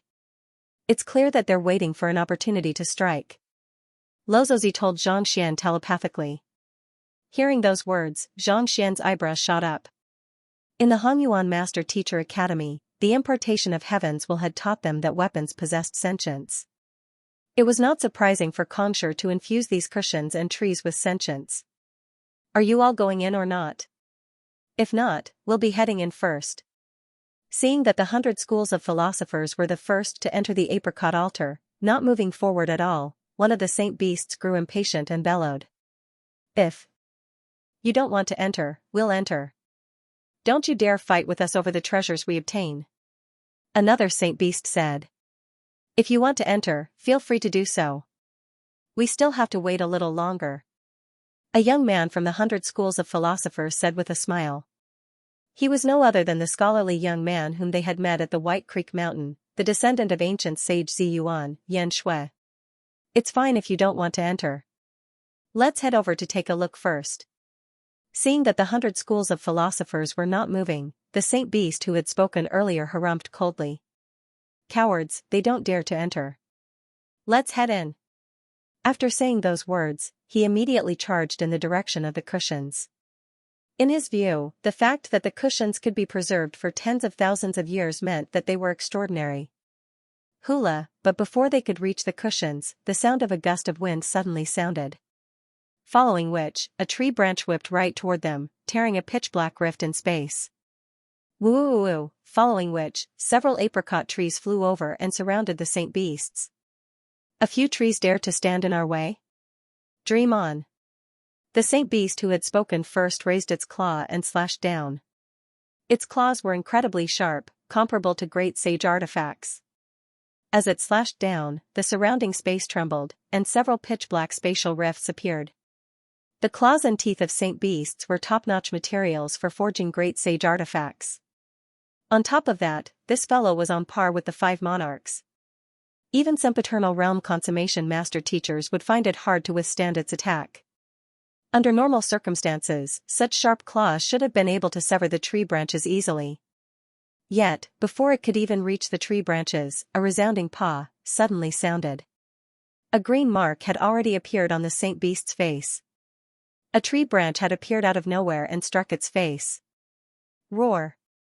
The excruciating pain spurred the saint beast to swipe its claws once more. Despite its incredible speed, the tree branch was even faster. Every single swipe of the tree branch struck an area where it was defenseless. In just a few swipes, its skin was already lacerated, and fresh blood flowed from its wounds. Seeing that their leader was being whipped, the remaining saint beasts hurriedly rushed forward to help. Tree branches flew in the air, and it did not take long for them to be whipped to the ground. Upon seeing this sight, everyone's eyebrows twitched uncontrollably. Due to their innate talent, saint beasts were far stronger than ordinary cultivators in the first place. Yet, even with so many of them charging forward, they were still being pummeled by a single tree, hee. Seeing this sight, the scholarly young man, Xianxia, chuckled softly before closing his eyes. Should we make a move? A young man asked with a hushed voice. If we can save them at this moment, we might be able to win their gratitude and successfully tame them. Those saint beasts had been pummeled badly. If they were to step forward to save them, it would be easy for them to win their goodwill and accept them as their tamed beasts. There's no need for that. Putting aside whether we'll be able to save them or not, even if we are able to, we have already become enemies with them for not stopping them earlier. Xianxia shook his head. Besides, these apricot trees are only there to stop us. They won't kill us, so don't worry. All right. The young man nodded. Earlier, when the saint beasts had charged over, they had not stopped them. Now that they had been slapped so badly, it was inevitable that they would feel a little resentful toward the saint beasts. If they were to step forward now, they would not be able to do anything. In fact, they might even be implicated by the saint beasts. Those saint beasts won't be able to get away. Once we succeed, they'll surely follow us obediently, and we won't be able to chase them away no matter what. Xianxia chuckled softly. Just as he was about to continue speaking, a young man suddenly stepped forward from the back of the crowd. Who, in the blink of an eye, Xianxia was already standing right above the saint beasts. With a flick of his wrist, he formed several thin threads that bound the saint beasts together before pulling them out of the apricot tree's range of attack. Thank you for saving my life. Knowing that the young man was trying to save them, the beasts turned to look at him gratefully. Yet, before they could even finish their words, the young man had already charged forward. Crackle, a flurry of punches and kicks. The many saint beasts. The 100 schools of philosophers and the otherworldly demonic tribe were also dumbfounded. They had thought that the young man had saved the saint beasts to express his goodwill and recruit them, but who would have thought that he would just beat them up instead? The apricot trees also glanced at one another in confusion. They had intended to teach Xianxia a lesson, but at this moment, they could not help but retract their branches. They had thought that they were saving the saint beasts, but who could have thought that they would be beating them up instead? Could it be that they were not satisfied with our beating? Do you want to give it a try as well? This is our chance. Recovering from his shock, Xianxia smiled confidently. Those saint beasts are being beaten up for no reason, so they must be feeling resentful toward us. As long as we step forward and persuade them, we should be able to win their gratitude and tame them. Yes. Hearing those words, the crowd nodded in agreement. The saint beasts here had all reached sempiternal realm consummation. Taming any one of them would be able to raise their fighting prowess significantly, and they would be able to raise their standing significantly when they returned to the 100 schools of philosophers. Let's head over.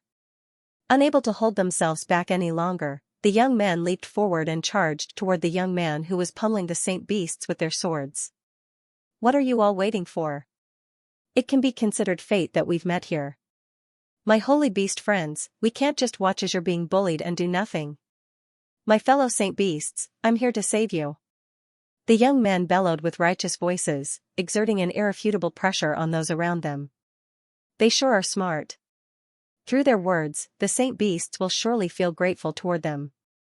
With their first impression of them, it'll be much easier to tame them later on. Xianxia's lips curled up as he was just about to continue speaking when his eyes suddenly widened in shock. With an expression as if he had seen a ghost, he cursed, "The heck? What's going on?" Before the sword chi of his companions could land on the young man who was pummeling the saint beasts who were being pummeled suddenly flew into a rage. With a flurry of claws and a sweep of their tails, the geniuses of the 100 schools of philosophers were pummeled to the ground in the blink of an eye. Not only so, the leader of the 100 schools of philosophers also roared furiously, "If you dare to delay us any longer, we'll eat you right here and now. Don't you know what's good for you?" Can't you see that we're enjoying the beating? Shameless! Scram to the side. The Saint Beasts bellowed furiously. After sending the 100 schools of philosophers flying, they walked up to the young man and begged, "Please continue beating us up. The harder the better. Harder. Harder." Xianxia and the others clutched their hair. The otherworldly demons also widened their eyes to the size of eggs, and they even stopped swallowing their saliva. The apricot trees twisted their bodies, causing their branches to fall to the ground. They could not understand what was going on. The Saint Beasts had always been proud and arrogant.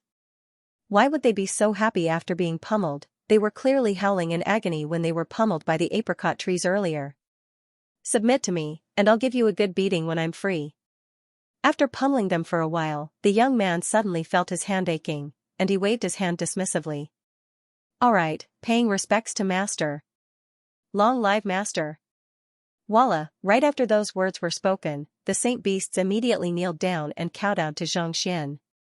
Gotcha! Xianxia's hair was tugged out, but he did not feel any pain at all. "The heck, what's there to be proud about? You have become someone else's tamed beast.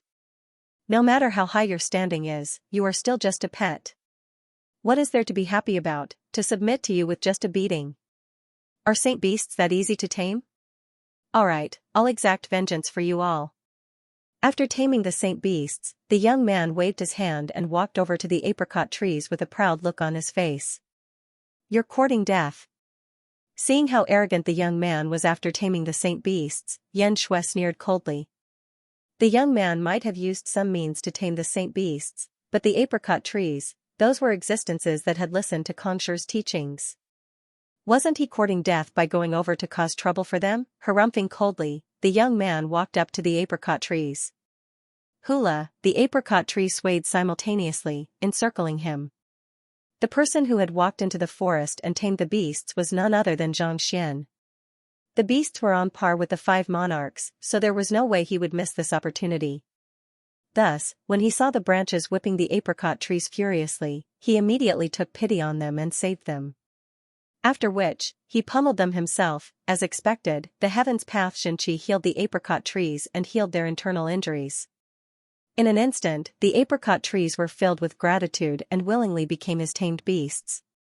Seeing the apricot trees glaring at him menacingly, seemingly ready to strike at him at any moment, Xianxia did not panic. Instead, he flicked his wrist, and a jade-like tree root appeared in his palm. Voila! Upon seeing the tree root, the apricot trees immediately opened up a path for Xianxia, as if they had seen a token. Wait a moment. The reason why you are so powerful is probably because you have listened to Xianxia's lecture. Why don't I give you a lecture as well?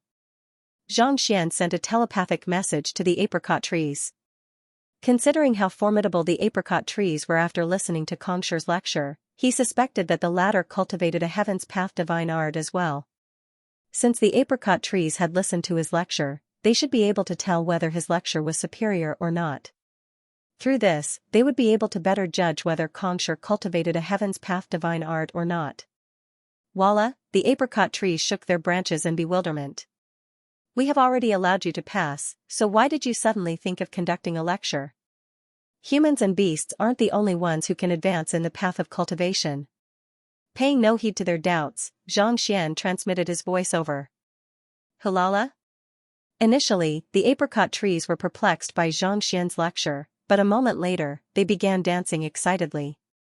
Xianxia's lecture was as profound as Xianxia's, and to them, it hit the nail on the head. In other words, even though the young man before them did not look like much, he was actually able to conduct a lecture on par with Xianxia. While Xianxia was conducting a lecture, Xianxia and the otherworldly demons frowned.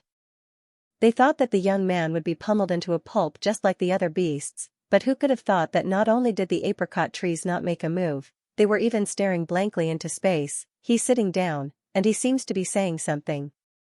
Could it be that he's conducting a lecture? No one knew who shouted.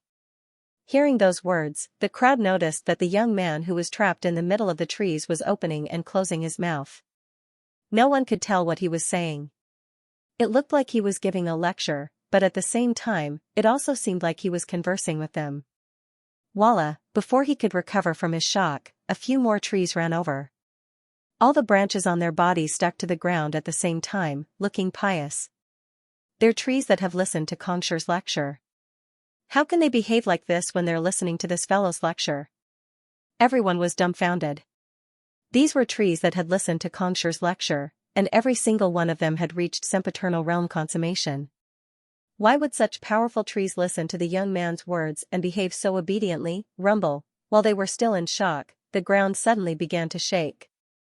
Following which, the crowd saw the withered leaves that had fallen to the ground earlier and stood up one by one. They jogged over to the withered leaves, seemingly intoxicated by the sight. Even leaves can listen to lectures? In an instant, everyone felt as if their worldview had been overturned. It was one thing for the trees to listen to the lecture. After all, Xianxia had been conducting lessons here for many years, and it was understandable that the trees had developed a spirit within them. But these withered leaves. They were already on the verge of turning back into mud, and yet, they still dared to listen to his lecture? Did they have to be so exaggerated? These trees have all reached sempiternal realm consummation. Why would they shed their leaves? More importantly, why would the fallen leaves wither? Xianxia suddenly asked. The crowd behind him was stunned. Indeed. Given how powerful the trees were, every single branch and leaf was comparable to a great sage artifact. No matter how the 4 seasons changed, it should not have affected them at all. Falling leaves and withering are just a formality. In other words, when spring comes, the leaves will automatically fly back to the branches instead of growing new ones. Xianxia seemed to have noticed something, so he explained. As soon as he said those words, the withered leaves that were listening to the lecture suddenly shook a little before flying back to the branches. The withered yellow leaves turned emerald green once more. At the same time, the trees seemed to have regained their youthfulness. Words of law, words of law, words of law. This is an ability that only Xianxia possesses. A young man from the 100 schools of philosophers suddenly thought of something, and his eyes narrowed in astonishment. Legend had it that back when Xianxia was out on a trip, he saw a withered ancient tree and took pity on it.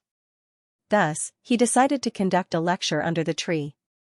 A moment later, the withered tree blossomed, and new leaves sprouted from the withered tree. It even bore fruit for Xianxia to taste. Many of his students were astonished, and he left behind the story of words of law. Could it be that Xianxia was capable of such a feat as well? This isn't words of law. The withered tree that Xianxia is teaching is already dead, and these are all sempiternal realm cultivators. How can they be compared to one another?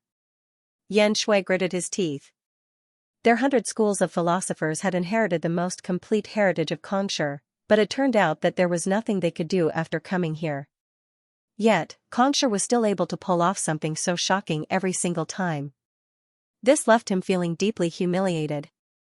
Xianxia, these trees and leaves are currently listening to his lecture. Can we make use of this opportunity to head over? Otherwise, how long do we have to wait? A young man asked. Xianxia hesitated for a moment.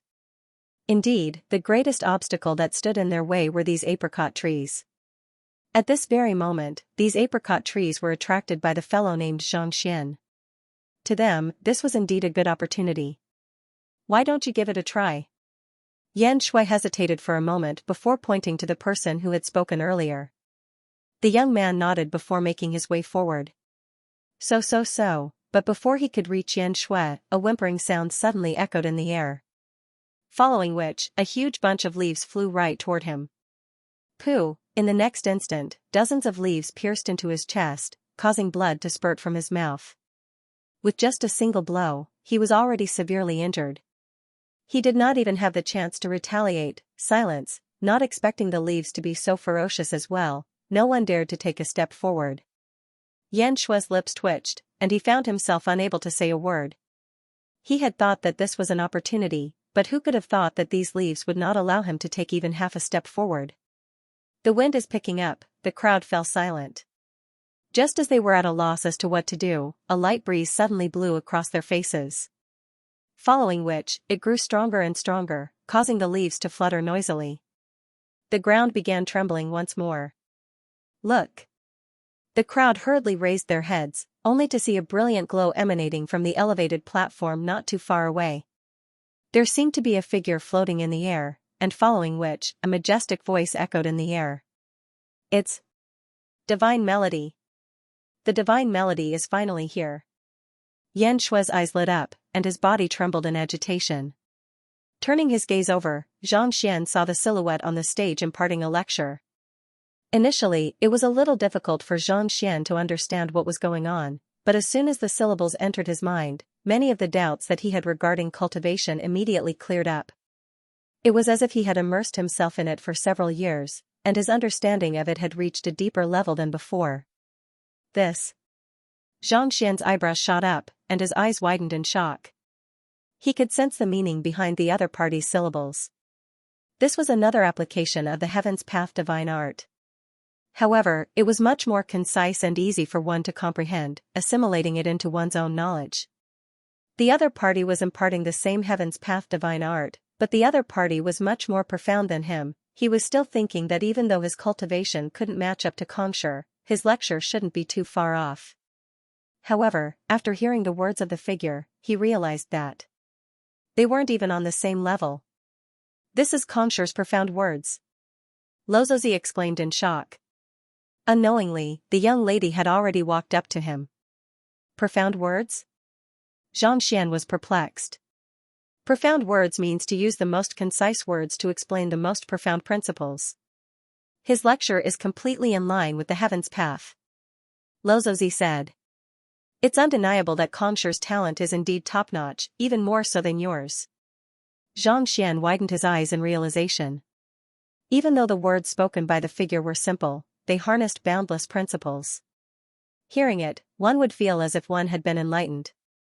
To think that it would actually be in line with the secrets of the Heaven's Path, the rising and setting of the sun, the rolling clouds, and the dispersing of the clouds. It might seem simple, but if one were to really do it, one would have to put in a lot of effort, or even fail to do so. On the other hand, Xianxia's Heaven's Path battle technique might seem simple, but it harnessed boundless transformations, making it impossible for one to withstand. Simplicity was the essence of the Heaven's Path, but it was precisely this kind of simplification that was hard to come by. Yet, Xianxia actually managed to do it in the midst of his lecture. How did you manage to come here? Realizing what was going on, Xianxia suddenly recalled a matter, and he turned to the young lady with a doubtful look.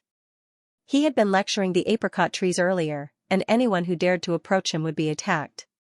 Why would Lozozi appear before him? The imprint left by Xianxia has begun to teach. They have already gone to listen, Lozozi smiled gently. Xianxia was stunned, and only now did he notice that the numerous trees that had surrounded him respectfully and reverently earlier had unknowingly stood below the high platform. All of them seemed drunk, and their bodies swayed ceaselessly along with the breeze. It was unknown whether they were excited or twitching. Xianxia immediately felt pain in his chest. In the past, after he finished his lecture, he would not be interested in listening to other people's lectures. This time, it was the other way around. After such a long lecture, he could not even compare to Xianxia's few words. Walala, just as Xianxia was feeling a little uncomfortable, he suddenly saw the 100 schools of philosophers and otherworldly demons walking up to the front and sitting down on the cushions. Could this be the opportunity they were waiting for? Xianxia was stunned for a moment before coming to a realization. The members of the 100 schools of philosophers had been standing motionlessly outside as soon as they arrived, as if they were waiting for something. From the looks of it, this was probably what they were waiting for. Even though the platform that Xianxia is lecturing on is made of ordinary materials, Xianxia has already infused his consciousness and energy into it over the years, forming a kind of imprint on it. The figure on the platform might be Xianxia, but in truth, it is a mark that he has left behind over the years. At specific times, it will be activated to conduct a lecture. Even though the apricot trees and tree leaves have listened to this lecture thousands of times, they still manage to gain insights from it every single time. This is also the greatest benefit of profound words. Lozozi explained. Xianxia nodded. Profound words was concise and comprehensive. One would be able to understand a different meaning after listening to a lecture once. However, if he were to explain his lecture too clearly, it would lose its appeal. Sometimes, he would be able to make many people understand what he was trying to say. However, at other times, he would be able to make others understand what he was trying to say. Your lecture is very detailed, and you infuse your own understanding into it. On the other hand, when others cultivate, they will strictly follow your ideas, just like how you would carve a template. On the other hand, Xianxia's lecture is concise and comprehensive. Everyone's understanding is different, and this is how you can create countless experts. Seeing that Xianxia had thought it through, Luozi continued. Cultivation wasn't a template. The more detailed one's lecture was, the greater the restriction on the cultivator. It would limit the cultivator's imagination and understanding. Only through profound words would one be able to comprehend the meaning of the lecture, thus leaving a deeper impression in one's mind. Xianxia looked at the lady before him with a complicated look in his eyes. To be honest, he really didn't understand his girlfriend at all. The more he interacted with her, the more he realized that she knew. It was just like how one would think that they were still at the shoreline of a vast ocean when they thought that they were already at the edge of it. Even though she spoke casually, she was trying to give him pointers so that he could gain a deeper understanding of cultivation and imparting knowledge. Knowing that the other party wouldn't reveal her identity even if he were to ask, Xianxia could only turn to her and ask, "Aren't you going to listen to Xianxia's lecture?" He was also a cultivator of the Heaven's Path divine art, so it didn't matter whether he listened to Xianxia's lecture or not. But why wasn't the lady before him going as well? It's fine even if you don't listen to the lecture. Wait a moment, we should be able to see Yuan Tao making a move. We can make use of this opportunity to give him some benefits. Luozi said. All right. Xianxia nodded. Previously, she had said that Yuan Tao might be able to gain some benefits from the lecture. However, Xianxia's imprint had already started the lecture, and he hadn't found an opportunity to do so yet. Most likely, he hadn't started the lecture yet. Just as Xianxia was wondering what kind of benefits he could gain from the lecture, he saw Yuan Tao following behind the crowd. Instead of listening to the lecture, he walked straight toward the stage.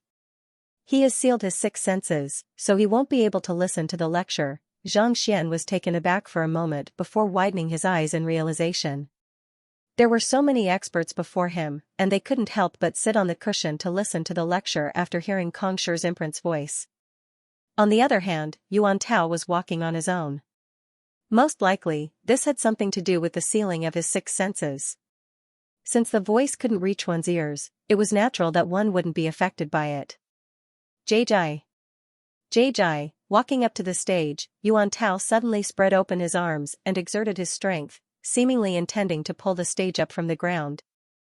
Xianxia was taken aback. He thought that Yuan Tao was intending to pull the stage up from the ground. This stage is where Xianxia conducts his lectures, so it's no longer an ordinary object. Ordinary Xianxia won't be able to attack it. Yuan Tao possesses the emperor bloodline, granting him immense strength. Even without using his Xianxia, his strength is already astounding. He's definitely the best candidate to uproot the stage. Luozi said. As long as we can bring this back, we'll be able to nurture a bunch of experts using Xianxia's imprint. Walala. Before she could finish her words, Yuan Tao had already exerted his strength. Under the might of his might, the stage shook non-stop. Eventually, Yuan Tao managed to uproot it. Wang, seeing that the stone platform had been uprooted, the apricot trees flew into a rage. In an instant, their branches and leaves rained down on Yuan Tao. This is bad, Xianxia's face warped in horror. He had seen the offensive prowess of the apricot trees with his own eyes. Even he would be hard-pressed to survive an attack from them, let alone Yuan Tao, whose cultivation was far beneath his. Xianxia was just about to rush forward to save Yuan Tao when he suddenly felt something tightening around his wrist. Following which, he saw Luozi grabbing his hand and shaking her head.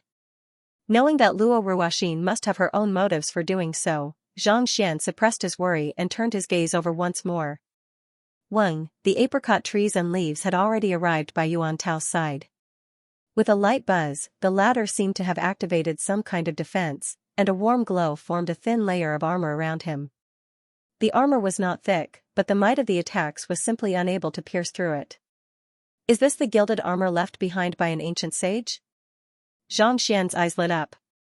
He had heard of the gilded armor before. It was similar to the mentor's character Jin Bing, and it was a unique artifact left behind by an ancient sage expert on the latter's body. It was an extremely powerful defense that no one beneath ancient sage would be able to breach. It seemed like the experts of the 100 schools of philosophers knew that it would be dangerous for him to take down the stone platform, so they intentionally left it behind to protect him.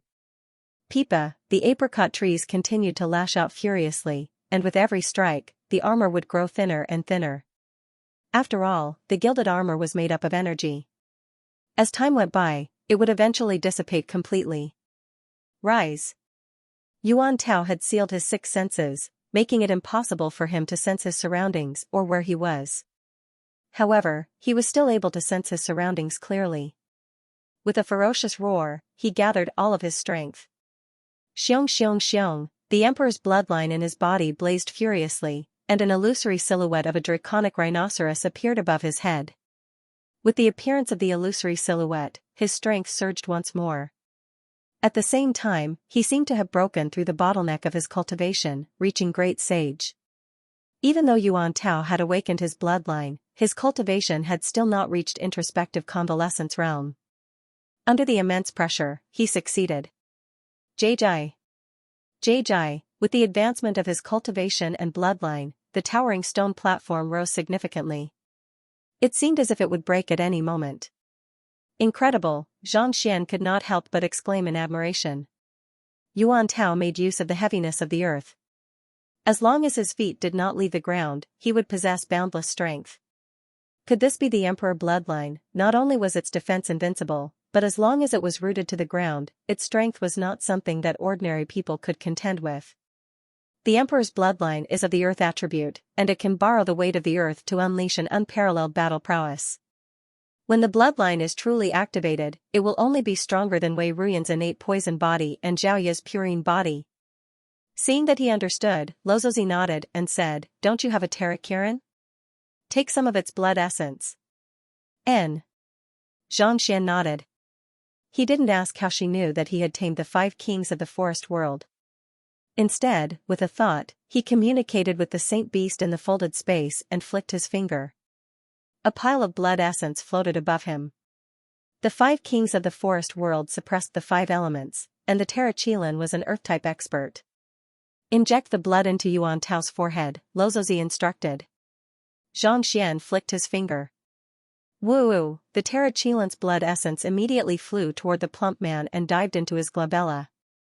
Hoo! As soon as the blood essence seeped into Yuan Tao's body, it immediately burst into flames. The emperor bloodline floating above Yuan Tao's head seemed to have been nourished, and it grew even larger.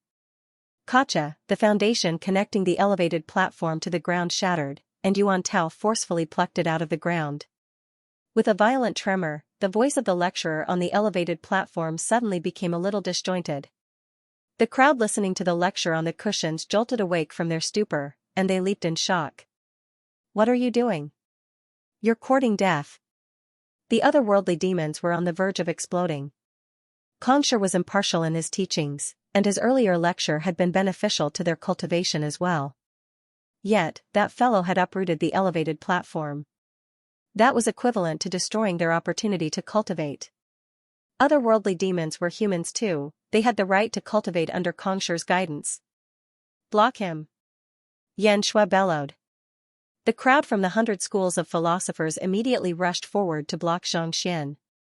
They were the ones who had planned for Yuan Tao to uproot the elevated platform. They would not allow anyone to interrupt him at this critical juncture.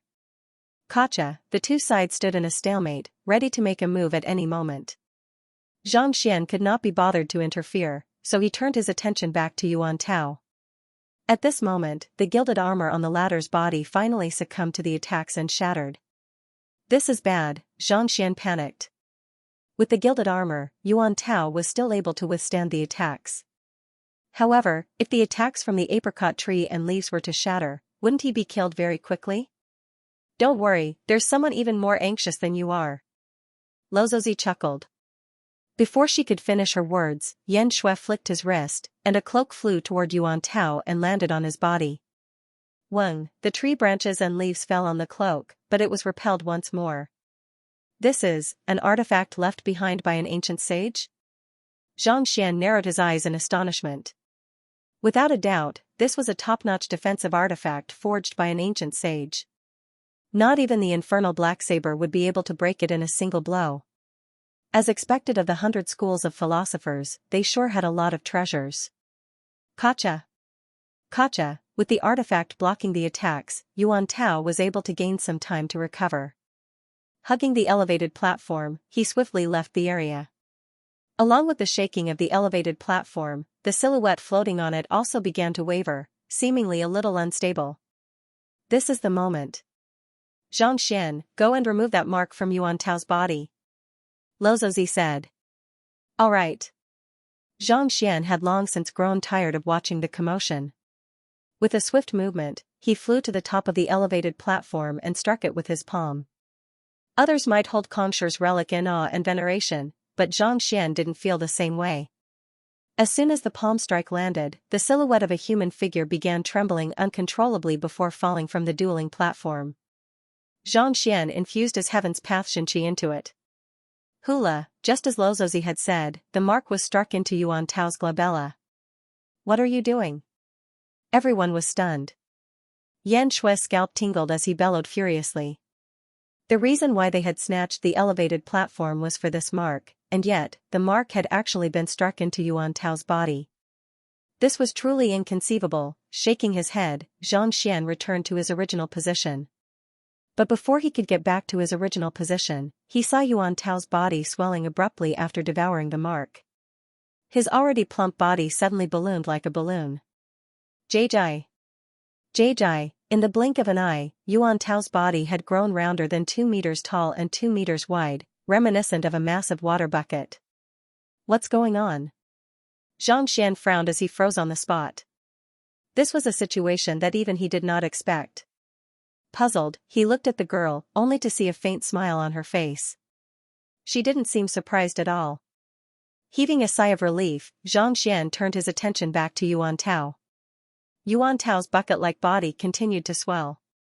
In less than a minute, he had grown to a height of 8 meters, and it looked like he would explode at any moment. Whether he can withstand it or not will depend on himself. Lozozi's voice rang out. Can you withstand it? Perplexed, Xianxia was taken aback for a moment before a thought came to his mind. Narrowing his eyes, he asked, could it be that Yuan Tao was able to absorb my soul imprint? He had infused his heaven's path Xianxia into the young man's body when the mark fell from the dueling platform.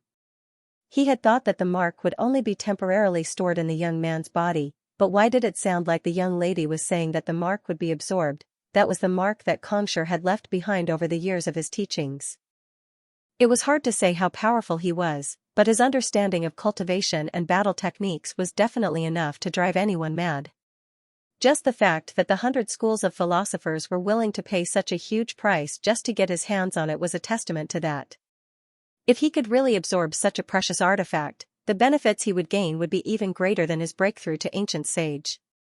The Tarachilan is a tamed beast that Kongshi once tamed, and it is also the core of the formation that guards a world.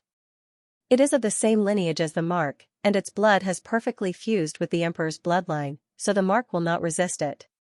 You have done what you have to do. As for what he can achieve, it will be up to him. Lozozi smiled faintly. Seeing that it was as he had guessed, Xianxia swallowed a mouthful of saliva, and his throat turned dry. If it had been anyone else, they would have surely treated the imprint left behind by Kongshi with utmost respect. Yet, this young man actually schemed to have Yuan Tao devour it. Just the thought of it left one frenzied. Initially, he had thought that she was an expert from the 100 schools of philosophers, but from the looks of it now, it seemed like that was not the case at all. Otherwise, there was no way he could have done this. Spit it out. At this moment, Yan Shui and the others finally understood what was going on, and they were on the verge of exploding. They had put in so much effort just to take this high platform and the brand away.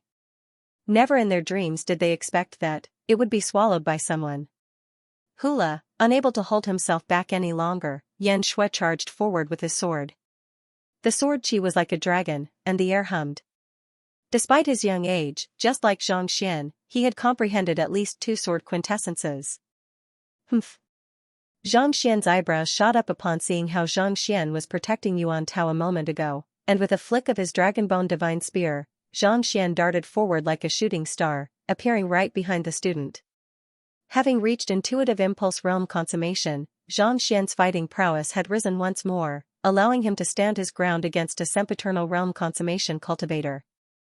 Ding ding ding ding, the tip of the spear and the tip of the other party's sword clashed repeatedly, resulting in a series of collisions. Shockwaves spread out in all directions, and the surrounding space seemed to be unable to endure it. Pitch-black cracks appeared on it. Xianxia, do you know what you're doing? Without Conjure's seal, the Temple of Confucius will lose its sealing power, and spacetime might fall into disarray. If so, we'll be trapped in the dimension rift forever, unable to return to the real world. Xianxia bellowed as he attacked furiously. Unfazed by Xianxia's words, Xianxia countered, since you know the consequences, why did you still send my student over to snatch Conjure's seal? It was the other party who had made a move first, but now, they were blaming him for it. Was the 100 schools of philosophers really that irresponsible? Yes, we are here to snatch the seal, but we have other motives. Before Xianxia could finish his words, a powerful aura suddenly swept in like a tidal wave, interrupting the duo's attacks. The duo was sent flying simultaneously, and they were forced out of the battlefield. After circulating his heaven's path Xianxia, Xianxia quickly recovered from his injuries. He quickly got to his feet and looked at the center of the tidal wave, only to see that Yuan Tao had already grown to a height of 10 meters, reminiscent of a giant. Hula, roaring furiously, Xianxia swallowed the silhouette of the ancient rhinoceros above his head. Following which, he felt his aura rising steadily.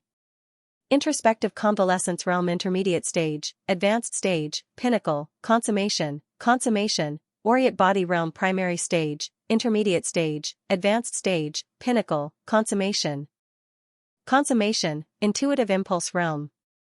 In the blink of an eye, his cultivation had already reached sempiternal realm consummation, but even so, his strength was still rising relentlessly, seemingly without any signs of stopping. Is he going to push for a breakthrough to ancient sage? Narrowing his eyes, Xianxia clenched his fists tightly. He did not think that Yuan Tao's fortuitous encounter would be so great that it would far surpass that of Xiaoye and the others. There was a good chance that he would be able to push for a breakthrough to ancient sage. The energy required to push for an ancient sage is simply too great. His accumulation is too low, so it's unlikely that he will be able to do it. Furthermore, he will require the aeon of ancient sage, but there isn't any here. At some point in time, Lozozi had returned to Xianxia's side with a distant gaze. There isn't any here, but I do. Knowing that his student was on the verge of achieving a breakthrough, Xianxia flicked his finger, and a jade bottle flew out. Tzzzzzz, Xianxia walked up to Yuan Tao and opened the lid. Pure energy poured down from the bottle, and in the blink of an eye, it enveloped Yuan Tao entirely. Ancient sage blood, he had obtained quite a bit of the blood of the ancient sage from the 100 schools of philosophers, and he could use it now. At the same time, he opened the canvas of 4 seasons, and the aeon of ancient sage gushed frenziedly into Yuan Tao's body.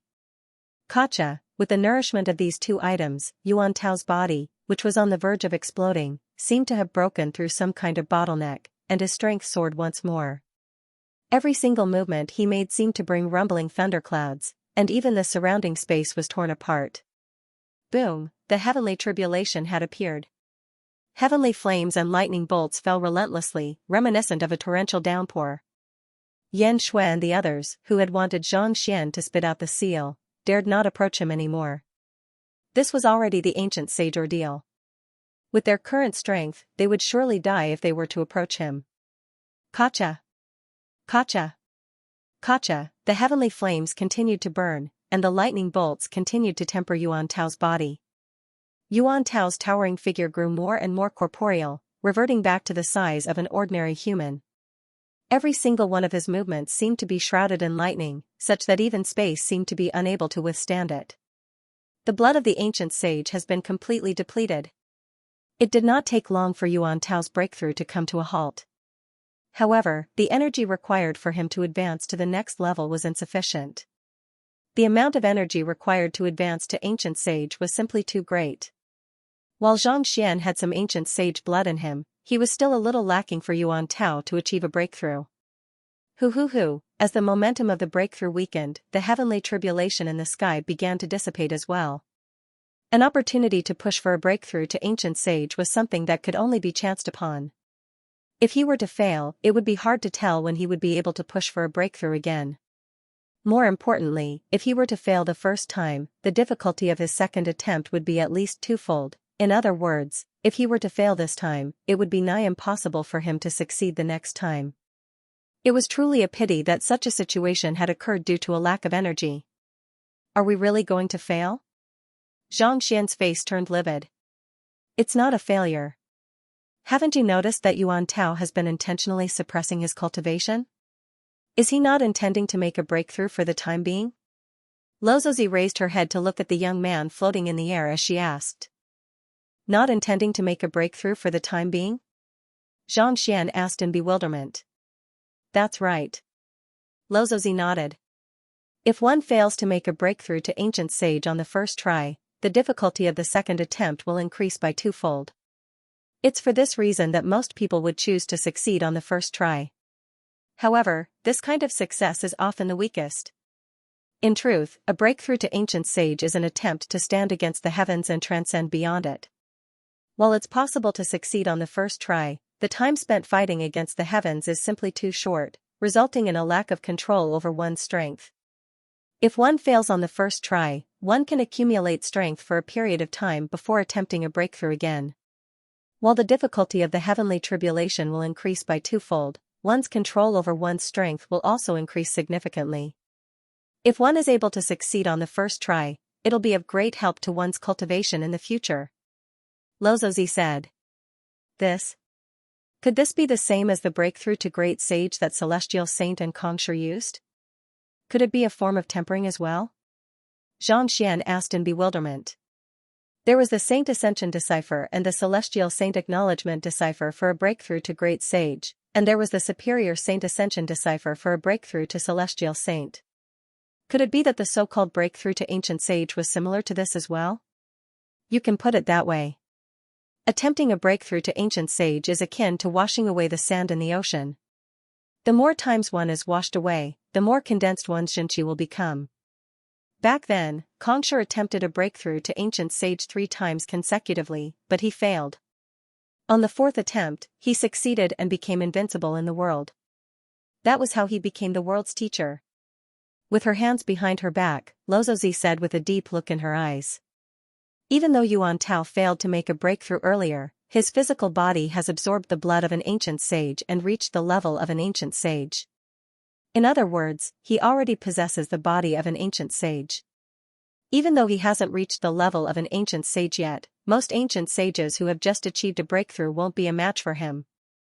This, Xianxia to himself.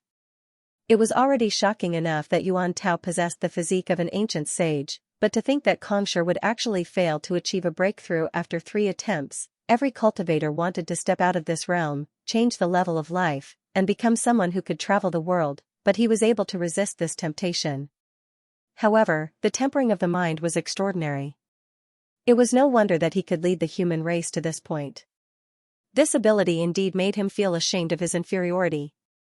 That's not right. There shouldn't be many people who know about these secrets. Why would Yuan Tao do this? But all of a sudden, he froze. Even Yangshi, Hyung Kensei, and the others were unaware of the method to achieve a breakthrough to ancient sage. It was only natural that Luozi would know about it due to her unique background. However, Yuan Tao had followed him all the way from Tianxian Kingdom to Tianxian Kingdom. How could he possibly know about it and resist the temptation to advance to ancient sage? He has devoured Xianxia's brand, so his understanding of cultivation has already surpassed that of the 72 sages. It's normal for him to know about these secrets. Luozi explained. It's a pity that after assimilating the brand, you'll be easily influenced by Xianxia, which will be detrimental to your growth.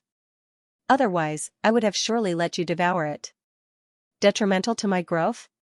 Xianxia asked with a bitter smile. If he could still achieve a breakthrough, why would he care about his growth at all? Seeing the look on Xianxia's face, Luozi said, You are a celestial master teacher. So you have to walk a different path from Xianxia. If you walk the path of others, you'll only be able to become the next 72 sages. You'll never be able to surpass them. Xianxia nodded. In order to surpass the predecessors, one had to first deny them.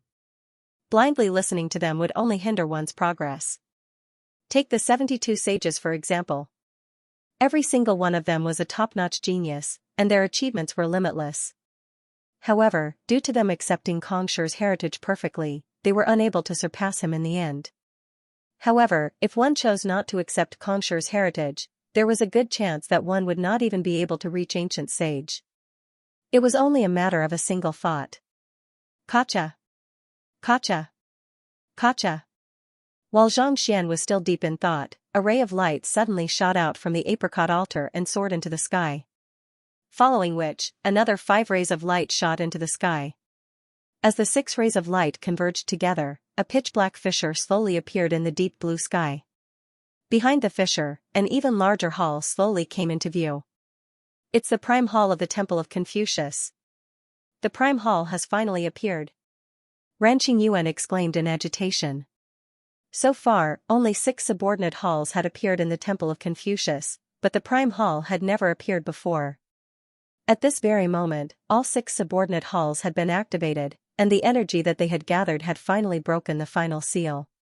The prime hall had finally appeared, the legendary Great Codex of Spring and Autumn, which was said to be able to influence the balance of power on the master-teacher continent, was right here. Let's head over. Yan Shui glanced at the prime hall before turning to look at Yuan Tao and Xianxia. As indignant as he was, he knew that there was nothing he could do about it anymore. Thus, he beckoned the others over and dashed toward the spatial rift. The otherworldly demons quickly followed suit. You all should leave first. Knowing that the prime hall had only appeared and had not opened yet, Xianxia was not in a hurry. Seeing that Ren Shi and the others were getting restless, he instructed them with a smile before turning his gaze back to Yuan Tao. At this moment, his student had already fully consolidated his cultivation, and the heavenly tribulation had also begun to recede. Teacher. Yuan Tao opened his eyes and felt the strength coursing through his body. Agitated, he took a few steps forward and kowtowed to Xianxia. His sealed senses had already been unsealed as soon as the seal had entered his body. He knew that it was all thanks to his teacher's help that he was able to attain his current strength. Xianxia nodded in satisfaction. It had to be said that this was truly a fortuitous encounter. After consuming the seal left behind by Kongshi, not only had he surpassed Xiaoye and Wei Ruyan, even Xianxia was unable to catch up to him for the time being. Even though you already possess the body of an ancient sage, your rapid advancement has left your state of mind a little unstable. I'll impart you with a cultivation technique that can strengthen your state of mind. Paired with this Bodhi fruit, you should be able to achieve unexpected results. Xianxia said as he flicked his wrist. He took out a Bodhi fruit and passed it over.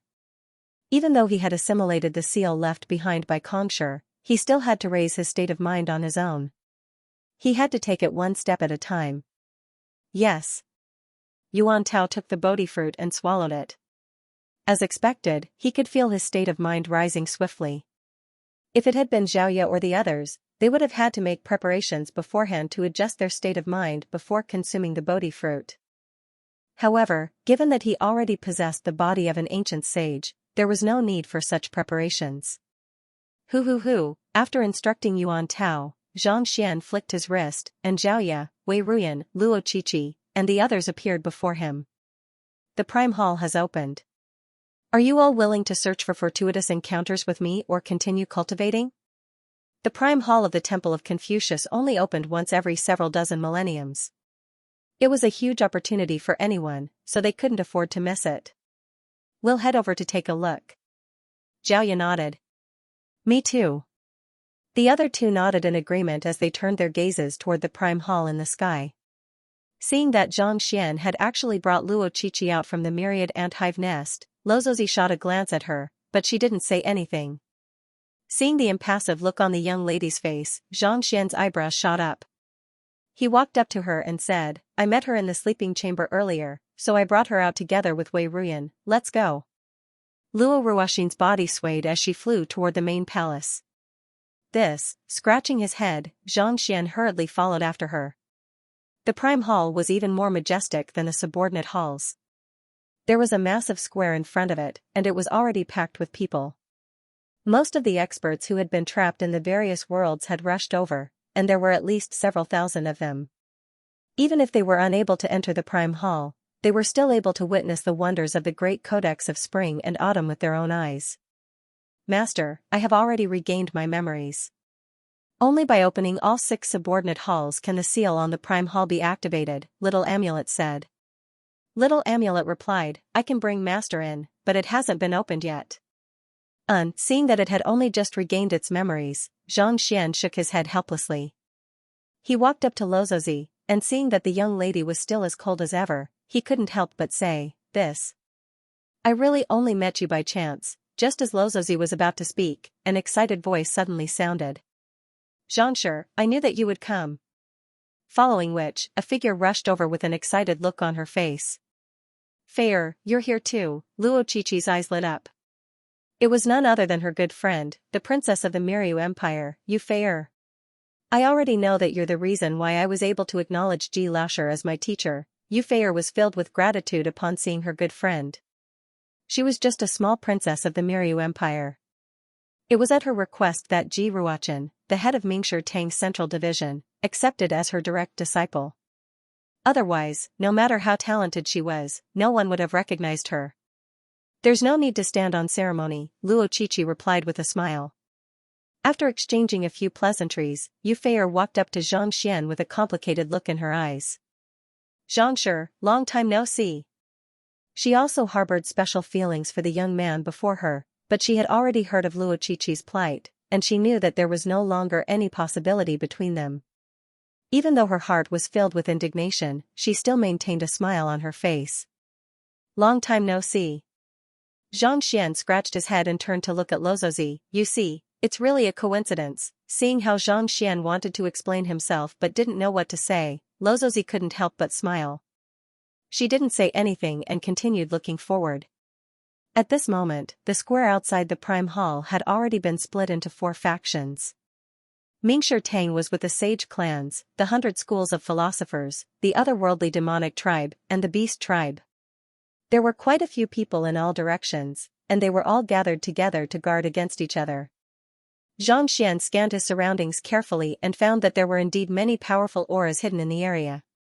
The fact that the 4 major forces could coexist peacefully was definitely the result of them intimidating each other.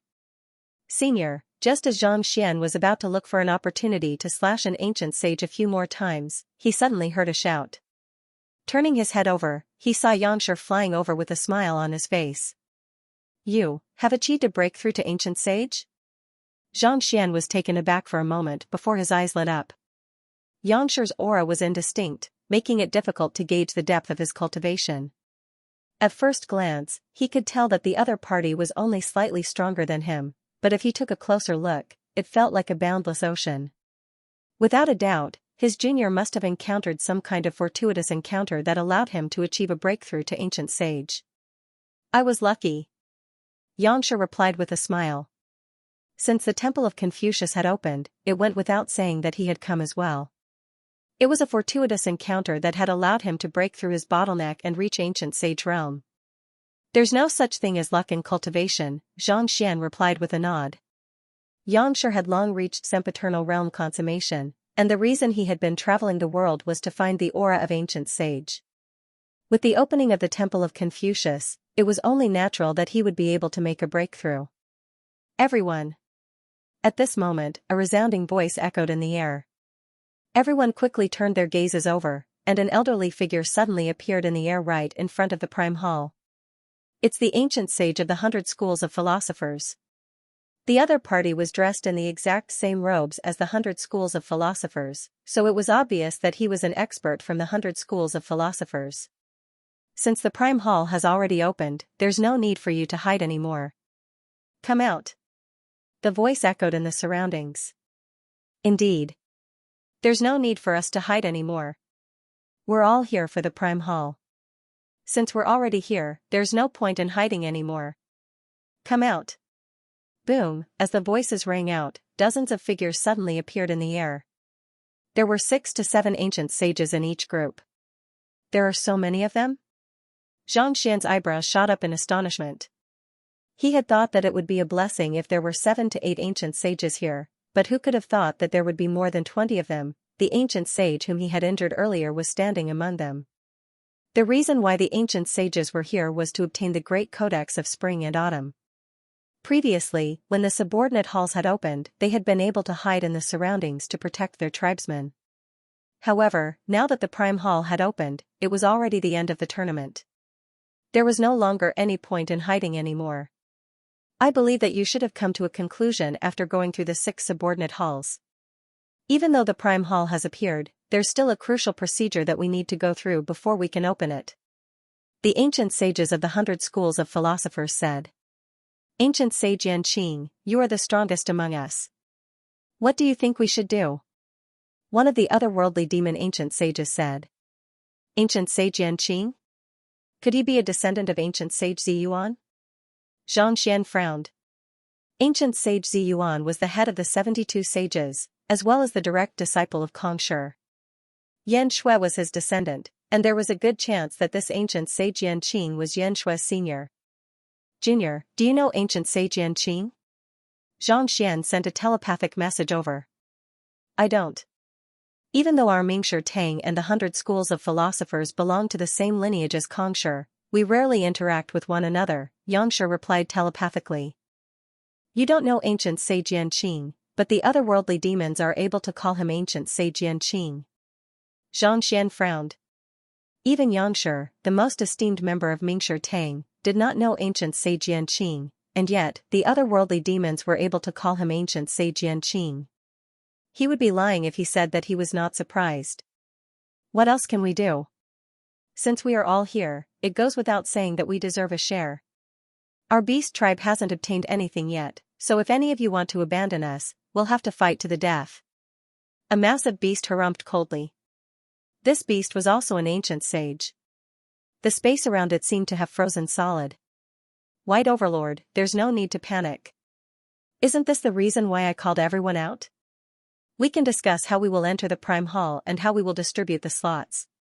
As for who will be able to obtain the fortuitous encounter after entering the prime hall, that will be up to everyone's luck. Ancient sage Xianxia said with a smile. After driving for an entire day and covering 1,600 li, I'm so exhausted that I only managed to write 2 chapters. I'll make up for the rest during the day. If there are any, please vote for Laowa. Thank you. Alright, I'll listen to you. However, we Saint Beasts need at least 2 slots. If we can't satisfy them, we'll just cause a ruckus and prevent anyone from going. The holy beast called Venerable White sneered. The true form of this saint beast was that of a white fox. Floating in the air, it was more than 10 meters long. Even though it wasn't exerting any of its strength, it gave off an intimidating aura. If they really fought, more than half of the people in the square might not be able to bear it. You want 2 spots right off the bat? Are you planning to rob us? Above Mingshi Tang, an expert who looked like a middle-aged man sneered. So what if I steal it? Venerable White turned his head around, and a wave of baleful aura gushed over, stimulating one's soul. From the looks of it, it was extremely proficient in soul attacks. If you want to snatch it, that's easy. You just have to see if the sword in my hand agrees to it or not. If I recall correctly, 20,000 years ago, ancestor Zhang Yu of our Zhang clan single-handedly suppressed the 9 of you ancient sages with a single sword. The middle-aged man sneered coldly. Today, I'd like to see if I'm able to do the same. Zhang family? Is this the ancestor of the Zhang family? Hearing this, Xianxian only felt his blood boiling with excitement. He had met this ancestor once before, and he knew that he was an extremely valiant individual. Who could have thought that he would be able to stand his ground against the strongest ancient sage of the beast tribe? Outside the Hall of Great Accomplishment, Xianxian had only heard his voice but had never seen him in person. Now that he took a closer look, Xianxian realized that he was dressed in a green robe, and his eyebrows were sharp like swords. A sword hung by his waist, and there was nothing else on him. Despite his ordinary appearance, he possessed a strength that no one could ignore. He's the final ancient sage of the Zhang family, Zhang Hongtian. He had a heroic nature and unparalleled talent. He was chivalrous and hated evil. As long as someone went against his principles, he would retaliate angrily. Back then, when the aeon of ancient sage vanished from the world, he was still extremely young. He should have had a lot of time to spend, but he chose to go into hibernation without any hesitation. Xianxia's voice sounded. Xianxia nodded. It was said that the ancestor had only been 500 years old when he achieved a breakthrough to ancient sage. Had it been anyone else who had just started their own family and was enjoying the golden years of their life, he would have chosen to go into hibernation without any hesitation, bidding farewell to his kin one by one. This sacrifice was worthy of the respect of future generations. He didn't expect that this guy wouldn't give him any face at all. Venerable White swung his huge wolf head and said, "Your peerless sword technique is indeed very powerful, but it won't be that easy to kill me. As long as you can't kill me, it should be easy to find the younger generation of the Zhang family. Let's see how many of them you can protect." "Sure. If I remember correctly, you have quite a few white foxes, and a large number of disciples and grand-disciples. If you dare to touch a single person from my Zhang family, I'll kill 10 of them. If you kill 10 of them, I'll wipe out your entire clan." Zhang Hongtian straightened his back and replied placidly, "If you don't believe me, why don't you give it a try?" "How dare you?" Venerable White clenched his teeth and roared. "Do you dare or not? You can try. I, Zhang Hongtian, have never been afraid of anything in my life. If you don't believe me, ask them." Zhang Hongtian chuckled softly as he pointed to the otherworldly demon ancient sages. "Humph." The otherworldly demon ancient sage who had spoken earlier harumphed coldly in displeasure. "That should be old geezer you." Zhang Xian recognized the otherworldly demon ancient sage based on his voice. He had found the otherworldly demon ancient sage's voice to be somewhat familiar when he was complimenting ancient sage Yan Qing earlier. However, after hearing Zhang Hongtian's words, he suddenly recalled that the other party was old geezer Yu, whom he had assaulted previously. After harumphing coldly, old geezer Yu looked at Zhang Xian and sneered coldly, "You are indeed a man who dares to do anything." "Right, White Overlord, I heard that a bunch of your juniors were tamed by the offspring of the Zhang family outside the apricot altar." "Tamed? What did you say?" The White Overlord was stunned for a moment before roaring furiously. Clearly, he was unaware of this matter. "If you don't believe me, take a look. Are the juniors that I sent to the apricot altar still here? Are you able to contact them?" Old geezer Yu's lips crept up. Back then, he had been set up by that human lad, causing him to suffer a sword strike. He was already very displeased with himself, so there was no way he would let this opportunity slip by. The White Overlord glared at the White Overlord before turning to an ancient sage beast behind him. A moment later, the beast whispered something in his ear, and the White Overlord's face immediately darkened as he turned his gaze toward Zhang Xian. His gaze was like a blazing cauldron, burning everything in its path. "I've been implicated." Zhang Xian was rendered speechless. He was just an Oriate body realm cultivator. Why did all of you ancient sages have to drag him into a fight? You managed to tame his disciples and grand-disciples? Zhang Hongtian saw the ferocious look in the White Overlord's eyes as he looked at the junior named Zhang Xian. Recalling what had happened outside the Hall of Great Accomplishment, he could not help but turn his gaze toward the White Overlord. The beasts outside the Hall of Great Accomplishment were not too powerful, and they were not the offspring of the White Overlord. However, those who were sent to the apricot altar were different. The importance of the apricot altar was self-evident. Those who were sent there were all existences who stood at the very pinnacle of their respective powers. Could it be that a junior like him was able to tame even such a prideful genius? Are those his disciples and grand-disciples? I don't know. When I went to the apricot altar earlier, I saw a bunch of beasts being pummeled by the apricot tree. Seeing that they were on the verge of death, I felt compassion for them and decided to save them. In order to express my gratitude for saving their lives, they submitted to me. Zhang Xian. The reason why they submitted to him was because he had used the beast pummeling taming technique. Of course, it was not convenient for him to say such a thing at this point in time. Compassion? Gratitude for saving their lives? Zhang Hongtian couldn't hold himself back anymore. "Ha ha ha, well done. As an ancient sage, he could naturally tell whether the other party was speaking the truth or not. What left him laughing was how arrogant the White Overlord was just a moment ago, but in the next moment, his disciples and grand disciples had been tamed by his own descendant. His face had been slapped a little too quickly. White Overlord, look at how your descendants have submitted to me. Why don't I give you a chance to submit to me as well and become my tamed beast? As for the slots, I'll give you 2 of them, and I won't have any objections. Zhang Hongtian said as he suppressed his laughter. You're courting death. Hearing the ridicule, the White Overlord couldn't hold himself back anymore. Roaring furiously, he leaped forward and charged toward Zhang Hongtian. A pitch-black claw mark appeared in the air, tearing the surrounding space apart. They were both ancient sages, but the White Overlord was clearly much stronger. It's not up to you to decide whether I'm courting death or not. It's up to me. Paying no heed to the other party's words, Zhang Hongtian chuckled lightly as he flicked the sword hanging by his waist. Without drawing it out of its sheath, he thrust it forward. Woo! Sword chi whistled as it clashed with the hoof's claws. Boom boom boom, a huge rift appeared in the surrounding space, and the White Overlord couldn't help but take a step back. Just as he was about to continue charging forward, he suddenly saw Yanqing standing in the middle of the rift. With a wave of his hand, a barrier appeared. Like 2 curtains, it blocked the path of the 2 of them. Alright, what we need to do right now is to enter the Prime Hall and not fight. If you really want to fight, we can talk about it after we get out of here.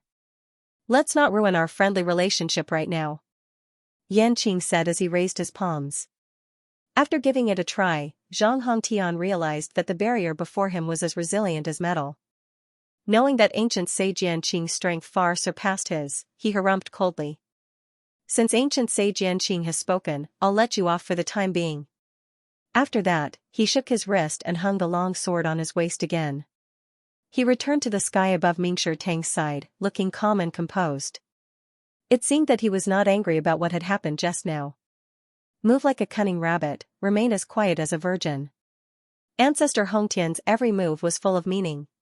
Knowing that he was no match for Zhang Hongtian and ancient sage Yanqing in terms of strength, the White Overlord flung his thick tail and returned to the midst of the herd of beasts with a resentful look on his face, not daring to utter a single word. The Prime Hall of the Temple of Confucius has appeared, but it's already too late for us to fight one another to the death.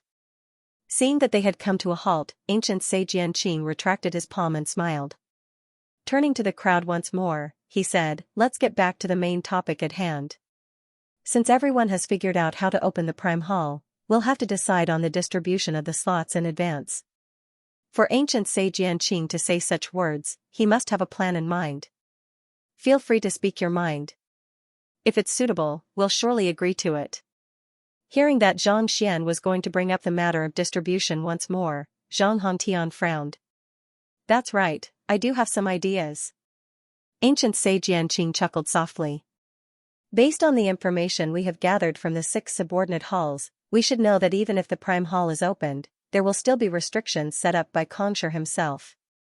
Without the celestial amulet of legacy, it will be impossible to enter the Prime Hall. Everyone nodded simultaneously. They had attempted to enter the 6 subordinate halls of the Temple of Confucius, but without a celestial amulet of legacy or the corresponding unique constitution, it was impossible for them to enter the subordinate halls. This was especially so for them. As powerful as ancient sages were, they were still far from matching up to Xianxia, who had left behind the ancient domain. They were not on the same level at all. Thus, the other party was right. Even if the Prime Hall was opened, without the celestial amulet, it would be impossible to enter. The 6 sub-palaces correspond to the 6 child talismans. The Prime Palace corresponds to the Prime Palace. Each child talisman can bring 10 people into the sub-palace, and the Prime Palace can bring 15 people in. Ancient sage Yanqing said. Everyone responded. After entering the Temple of Confucius, Zhang Xian had already learned of these matters. We don't even know where the Prime Talisman is right now. If it's not in our hands, won't we be able to enter it? Venerable White coldly snorted. At this point, it was basically known who had the child talisman, but the parent talisman had yet to appear. As for why Zhang Xian was able to enter so many halls, everyone had always thought that he was a student with a unique constitution, and he had only managed to do so with the help of a person's blood. Furthermore, everyone thought that the prime talisman could only enter the main hall. They didn't know that it could even enter the side halls. I dare to say this because I know where the prime amulet is. Ancient sage Xianxia chuckled softly. To be honest with you, the prime amulet of legacy is currently in my hands. After saying those words, Xianxia flicked his finger, and a talisman appeared in the air. Swaying lightly, it emanated a heavy aura and pressure. This is the prime talisman? Such a powerful aura. It's much stronger than the child amulet. With this, I can enter the main hall? A huge commotion broke out in the square as everyone stared at the talisman hovering in the air passionately. With this talisman, one would be able to enter the prime hall of the Temple of Confucius, and it would only be a step away from the great codex of spring and autumn. While everyone was astonished, Xianxia was the only one who had a deep frown on his face. The prime amulet in ancient sage Xianxing's hand was the same one that Yan Shui had snatched away from the White Creek Mountain back then. In other words, it was a fake. Even such a powerful ancient sage wasn't able to tell that it's a fake? Xianxia was perplexed. That fellow was an ancient sage who was even stronger than ancestor Zhang Hongtian, and yet, he was unable to discern the authenticity of the prime amulet. Noticing Xianxia's doubts, Luozi sent a telepathic message to him. The prime amulet was forged by Kongshi, and even the 72 sages might not have seen it before. How could he possibly discern the authenticity of the prime amulet? So far, the only ones who knew that the prime amulet was a fake were him, Luozi, and Wu Chen. Yan Shui and the others had thought that they had snatched the real prime amulet. Back then, when the prime amulet was snatched away, Luozi had panicked and failed to recognize it. It was only when Xianxia deduced that there was something wrong with the adolescent boy sculpture that he realized that it was the real prime amulet. You're right. Xianxia's lips crept up. This is going to be interesting. Despite knowing that the prime amulet is a fake, he still dares to discuss the distribution of the prime amulet. Let's see what he will get out of this. If the prime amulet was real, it would have been one thing for the prime amulet to be distributed, but to think that the other party was bragging about the distribution of the prime amulet. He was really curious to see how the other party would deal with this matter later on. Furthermore, what he was curious about was why ancient sage Xianxia was willing to distribute the prime amulet to someone else. Wasn't that just asking for trouble? The prime amulet is the key to entering the prime hall.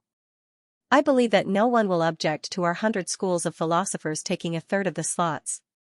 Ancient sage Xianxia said as he stowed the amulet away. I have no objections. Old geezer Yu was the first to nod. We have no objections either. The others hesitated for a moment before nodding in agreement. Without the prime amulet, even if the prime hall were to open, they would only be able to watch from the sidelines. Since the 100 schools of philosophers were only taking a third of the slots, that was equivalent to 5, it could be said that it was extremely fair. Seeing that everyone had agreed to it, ancient sage Xianxia heaved a sigh of relief. I'll take 5 of the slots, so there will be 10 left. In order to prevent any conflict, each of the 4 powers will take 1 slot each. This is fair. I have no objections either, the White Overlord said. It had nothing at all, so it was only 1 slot each. The experts of Mingshi Tang and the others glanced at one another, and after a moment of hesitation, they eventually nodded in agreement. They would take 1 slot first. Since you have taken 5 slots each, how do you intend to distribute the remaining 6 slots? Old geezer Yu asked. It's very simple. As if knowing that old geezer Yu would ask such a question, ancient sage Xianxia chuckled softly. In order to enter the prime hall, you'll have to open it first. In order to do so, you'll have to use the cruxes of the 6 dimensions, and each of the 6 cruxes will correspond to a slot. Whoever has the crux will be able to obtain a slot. I believe that no one will have any objections to this arrangement, right? That's indeed very fair. In order to enter the prime hall, one has to open it first. Furthermore, one has contributed greatly to the opening of the prime hall as well. The ancient sages nodded in agreement. Great sage realm cultivators no longer had the right to speak on such matters. A slot for each crux? Xianxia was taken aback. He scratched his head in bewilderment. It seems like I have a little too many cruxes. He had been wondering why ancient sage Xianxia, who was clearly the strongest among them and possessed the prime amulet, would allocate the slots to the other powers to obtain the great codex of spring and autumn. It was only after hearing those words that he came to a realization. Even with the prime amulet in hand, if they could not find a way to open the prime hall, they would only be able to look on helplessly. And the crux to opening the prime hall was the crux of the 6 great worlds. It seemed like ancient sage Xianxia had obtained 4 of them. It seems like little amulet isn't completely useless after all, Xianxia nodded in realization. Previously, he had heard from his parents that he had been teleported to the vicinity of the subordinate hall due to his celestial amulet of legacy. He had been wondering why little amulet had ended up in the forest before him, but at this very moment, he realized that there was no mistake in the sequence at all. Only by entering those worlds would they be able to find the crux of the 6 great worlds, would they be able to find a way to activate the crux and enter the prime hall. Otherwise, even with the prime amulet in hand, they would only be able to stand outside the prime hall. This was similar to the sequence of unlocking the prime amulet of legacy. Even ancient sages are unable to enter the 6 great worlds due to their overwhelming strength. The fact that the crux of the 6 great worlds has been taken away means that the crux of the 6 great worlds has been taken away. As long as you take it out, you'll be able to exchange it for a slot for your faction. Ancient sage Xianxia said as he lowered his head. Due to the limitations of their strength, they had not been able to enter the 6 great worlds, so they had no idea who had taken the crux of the 6 great worlds. However, the fact that the crux of the 6 great worlds had been taken away from the 6 great worlds and was in the hands of the people below. It was precisely because they were unable to verify the crux of the matter that they decided to gather all of them and distribute the slots publicly. Otherwise, they would have already made a deal with the crux of the matter. Allow me to go first. Seeing that there was no response from the crowd, ancient sage Xianxia flicked his finger, and a book appeared in his hand. Woo woo woo, the book immediately flew toward the prime hall and embedded itself in one of the grooves by the side of the door, emanating a faint glow. Xianxia took a closer look and saw that there were 3 grooves on each side of the door. Together, they corresponded to the crux of the 6 great worlds. This is the crux of the Kuei-Wen Pavilion, which corresponds to that, the crux of the library. Our 100 schools of philosophers has been obtained. Ancient sage Xianxia said. With the prime amulet in hand, they had obtained 5 of them, and they had split one evenly among themselves. Now that they had obtained another prime amulet, they had already claimed nearly half of the 15 slots. In other words, no matter how the slots were distributed later on, they would be the biggest winners. There was no need to worry anymore. Those who have obtained the crux of the formation, please take it out. Don't worry, with the ancient sages of the 4 great powers around, no one will dare to snatch your slot and assets. If you feel that your cultivation is insufficient and you don't want the slot, feel free to exchange it for resources. As long as it's within our means, our 100 schools of philosophers will do our best to help you. Ancient sage Xianxia said as he inserted the core of his formation into the gate. Who has the array core? If I had known this would happen, I would have thought of a way to find the core of the formation. That way, I could have at least gotten a spot for my side. Who would have thought of this? Below, there was a lot of discussion. Everyone looked at each other. They wanted to know where the array core was and who took it away. Why? Are you still worried? All of us ancient sages here can vouch for you with our lives that we'll only use your formation core to open the Temple of Confucius. Once we succeed, we'll return the formation core to its rightful owner. Seeing that no one was moving, ancient sage Xianxia continued. If they had any other crux, they would have long activated the prime hall. There was no need for them to waste so much time and effort. I know who has the crux of the formation for the forest world and desert world. A sinister voice suddenly sounded from the midst of the otherworldly demonic tribe. It was old geezer Yu. Where is it? Ancient sage Xianxia hurriedly turned his gaze over. If they could not find the crux of the formation, they would never be able to open the prime hall. It's in the hands of the person from the Zhang clan who tamed Venerable White's descendant. Old geezer Yu harumphed coldly. Him? Yan Qing and the other ancient sages swiftly turned their gazes toward Xianxia. This, under everyone's gazes, Xianxia couldn't help but feel a little awkward. Young friend, are you sure that the cruxes of the forest world and desert world are in your hands? Ancient sage Yanqing asked. I think so. However, both of them are living creatures, so how could they possibly be embedded into the door? Zhang Xian scratched his head. The forest world contained the 5 monarchs whereas the desert world contained the tree root. Since both of them were living creatures, how could they possibly be embedded into the door? It doesn't matter if they're living creatures. As long as we take them out, they'll naturally enter the prime hall, ancient sage Yanqing said. All right then. Zhang Xian pondered for a moment before flicking his wrist. The 5 monarchs appeared before the crowd, and he pushed them forward. The 5 monarchs seemed to have been attracted by something, and their bodies began to shrink rapidly. Before they could even reach the prime hall, they had already turned into a round plate of yin and yang. Kacha. They were embedded into the door, emanating a brilliant glow. This, not expecting the 5 monarchs to turn into something reminiscent of the Taiji fish, Zhang Xian was taken aback. Since you have the crux of the forest world, you have earned a slot for the Mingshi Tang. If you have the crux of the desert world as well, hurry up and take it out. Seeing that it was indeed the crux of the formation, ancient sage Yanqing heaved a sigh of relief. Zhang Xian nodded in response. Flicking his wrist, Zhang Xian took out a tree root and flicked it. Just like the 5 monarchs, it was embedded into the door as well. 3 cruxes were placed into the door, and the surroundings glowed brightly. It seemed like the prime hall of the Temple of Confucius would open at any moment. This is great. Ancient sage Yanqing clenched his fists tightly in agitation as he scanned the surroundings once more. There are still the cruxes of the poison world, stone forest world, and snow world remaining. I beseech those who have obtained them to open the door to the prime hall. His voice reverberated in the surroundings, but there was still no response from the crowd. It was as if the cruxes of the 3 worlds had vanished into thin air. Could it be that those who have obtained the cruxes of the 3 worlds haven't come here yet? Or could it be that no one has obtained the cruxes of the 3 worlds? That's impossible. Without obtaining the cruxes, there's no way the 6 worlds can be connected together. Seeing that no one had stepped forward, the ancient sages frowned. Those who have obtained the cruxes of the formation, there's no need to worry. I, Yanqing, swear on the name of the 100 schools of philosophers that no one will make a move on you.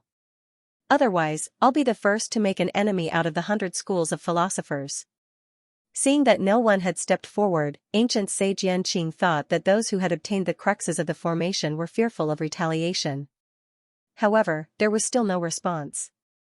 Just as he was wondering what was going on, Zhang Xian suddenly raised his hand fearfully and said, It seems like the cruxes of the poison world and snow world are with me as well. They are with you? You managed to obtain 4 of the cruxes of the formation all by yourself? The surroundings fell silent. Most of the cultivators present had entered the 6 realms before, but without a clear direction, their spiritual perception was unable to extend too far, making it impossible for them to find the exact location. It was already a stroke of luck that they could obtain a single formation core, but the young man before them actually managed to obtain 4. Was there a need to be so exaggerated? In the sky, Zhang Hongtian and Yang also widened their mouths in shock, and they nearly fell to the ground. None of them had expected such a situation. They're all with you?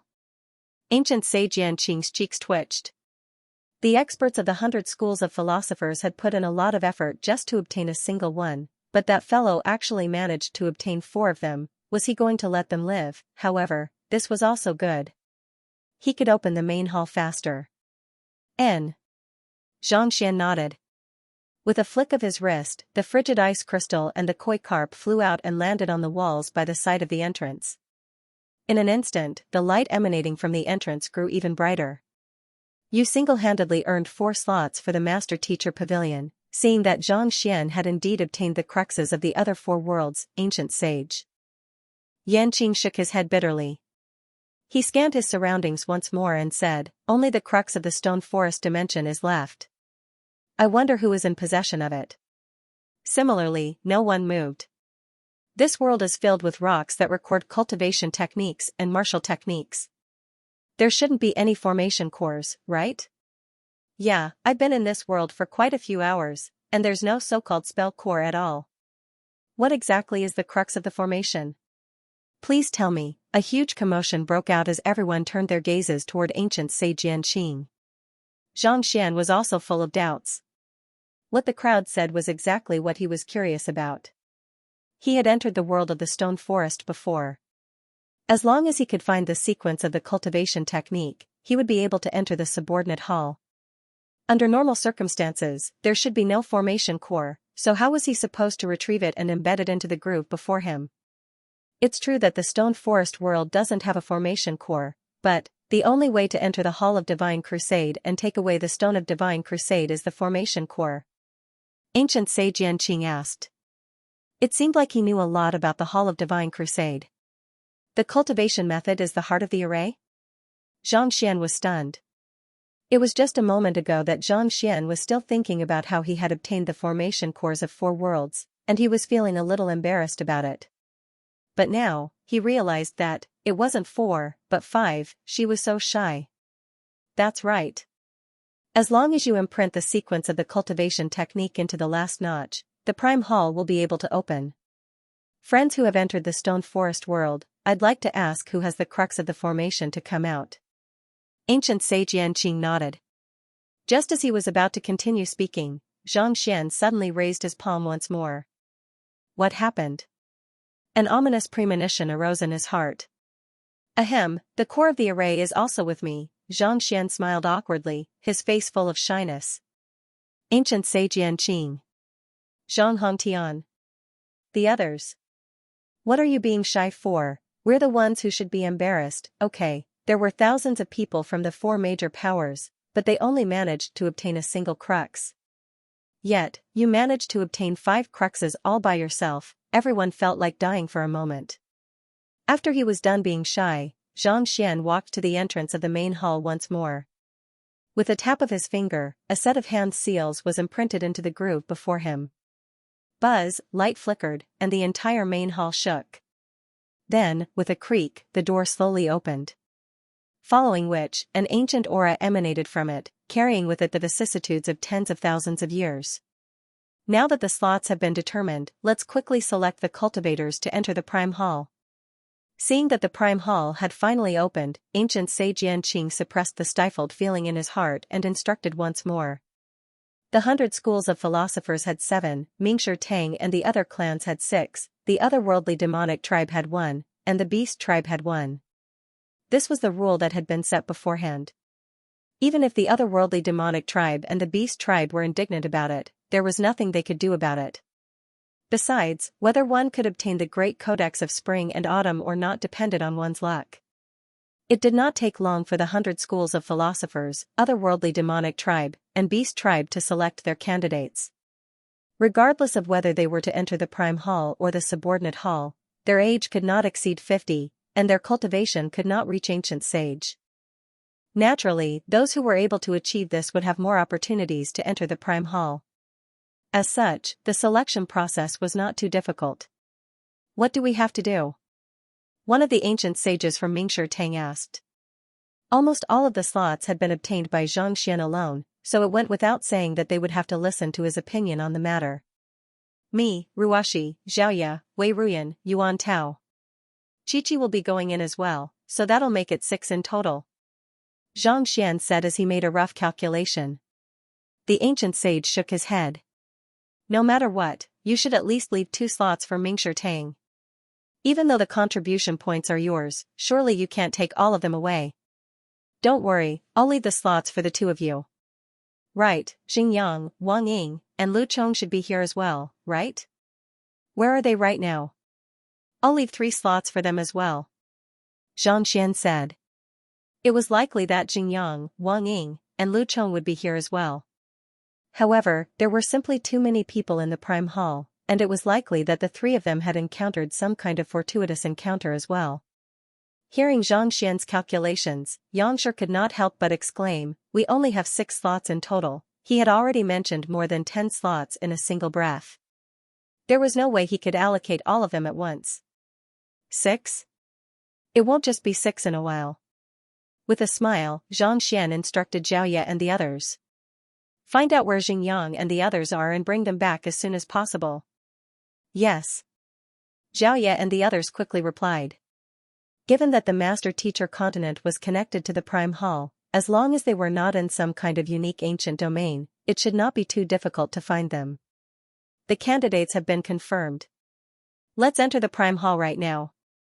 Ancient Sage Yanqing bellowed. With a flick of his wrist, the Prime Amulet materialized once more, shrouding all of the young experts chosen by the 100 schools of philosophers. Yan Shui was standing among them. Let's head over. The otherworldly demonic tribe and the beast tribe were only given a single slot each. Even though they felt a little stifled, they still flew over. Everyone, let's hurry up. Seeing that Zhang Xian and the others were still dawdling, Yan Shui's face darkened as he bellowed. There's no hurry. You can head in first. We'll be right behind you. Zhang Xian replied with a light chuckle. Head in first? Humph. Once we enter, you won't be able to enter anymore. Hearing those words, Yan Shui was taken aback for a moment before frowning. Was there something wrong with his head? The Prime Amulet could only bring 15 people into the Prime Hall at a time. How were they supposed to enter the Prime Hall after all of them? You can head in first. I guarantee that I'll select a suitable candidate before you enter the Prime Hall, Zhang Xian said. Alright then. Seeing that Zhang Xian was still dawdling, Yan Shui could not be bothered to waste his breath anymore. He led the crowd straight toward the Prime Hall. Hula, they arrived before the seal of the Prime Hall. The warm glow of the Prime Amulet shrouded everyone within it. We're not going to wait any longer. Let's head in. Seeing that Zhang Xian had yet to send anyone over, Yan Shui took the lead and charged in. Pada! Pada! Pada! A powerful surge of energy swept across the area. Before the crowd could even enter the Prime Hall, the seal had already been activated. In an instant, they were sent flying, and blood spurted from their mouths. What's going on? Everyone was stunned. Ancient Sage Yanqing's eyebrows shot up as he hurriedly rushed forward. They were the top geniuses of the 100 schools of philosophers, so how could they be injured before even entering the Temple of Confucius? Furthermore, it seemed like they had suffered a backlash when they barged into the Prime Hall. The Prime Hall had opened, and they had the Prime Amulet in their hands. All of the conditions had been met. Perplexed, Ancient Sage Yan flicked his finger, and a few pills flew over. The crowd from the 100 schools of philosophers only felt themselves recovering slightly after consuming the pills. The fact that the seal around the Temple of Confucius was able to fend off an ancient sage showed just how powerful it was. If not for Kongshi's reluctance to kill, they would have already lost their lives by now. Even ancient sages would not be spared. If not for that, they would have long worked together to break the seal. There was no need for them to waste their breath here. Mingshi Tang and the 100 schools of philosophers were very particular about rules, but the otherworldly demonic tribe and the beast tribe did not. Why was it attacked? Seeing that the others had recovered, ancient sage Yanqing turned to look at Yan Shui with a deep frown. As the culprit, he should know what was going on. Yan Shui hesitated for a moment before replying, "Old ancestor, it seems like the Prime Amulet is unable to withstand the seal. Even with Yuan Tao's bloodline, he had been able to enter the apricot altar easily without being attacked. It felt as if the Prime Amulet was completely useless to him. It's unable to withstand the seal?" Ancient Sage Yanqing frowned. He raised his hand, and the Prime Amulet floating above everyone's heads appeared in his grasp. Voila, under the augmentation of his strength, the majestic amulet immediately dissipated into tiny fragments, as if a piece of paper that had just been burnt. This is a fake? Ancient Sage Yanqing's eyebrows shot up, and his face paled. No matter how foolish he was, it was clear that the Prime Amulet was a fake. Otherwise, how could an artifact forged by Kongshi be reduced to dust without much effort? In the end, it turned out to be a fake Prime Amulet. Ancient Sage Yanqing felt as if he had been slapped multiple times on his cheeks. To think that the 100 schools of philosophers would make such a huge blunder. He really had no idea what he should do. Are you certain that this is the amulet you obtained from the Master Teacher Continent's White Creek Mountain? Unable to hold himself back any longer, he glared at Yan Shui and bellowed furiously. He was the one who had found this artifact. If it was truly the ancient domain left behind by ancient sage Xianxia, how could it possibly be fake? It's absolutely true, Xianxia nodded. Halfway through his words, he suddenly paused for a moment before continuing. Back then, it was Xianxia who fought with us for the Heaven's Path artifact. After I obtained it, fearing that something might happen to me, I immediately left. He's competing with you? Ancient sage Yanqing turned to look at Xianxia once more. It was already shocking enough that this fellow could take out 5 array cores at once. Could it be that Yan Shui obtaining a fake prime talisman had something to do with this? The prime amulet was in the White Creek Mountain. This was a message left behind by the ancestors, so there was no way it could be wrong. Since they had obtained a fake one, could the real one be in the hands of this fellow as well? If that's the case, I'll be screwed. Xianxia, do you know what's going on? Ancient sage Yanqing asked. That. He's right. Back then, we were all on the White Creek Mountain, and Brother Yan Shui saw a fake amulet and immediately fled. No matter how we tried to stop him, we couldn't do anything to stop him. In the end, he could only take the real amulet with him. Xianxia sighed deeply. He was bound to enter the Prime Hall, so there was no point denying it. You.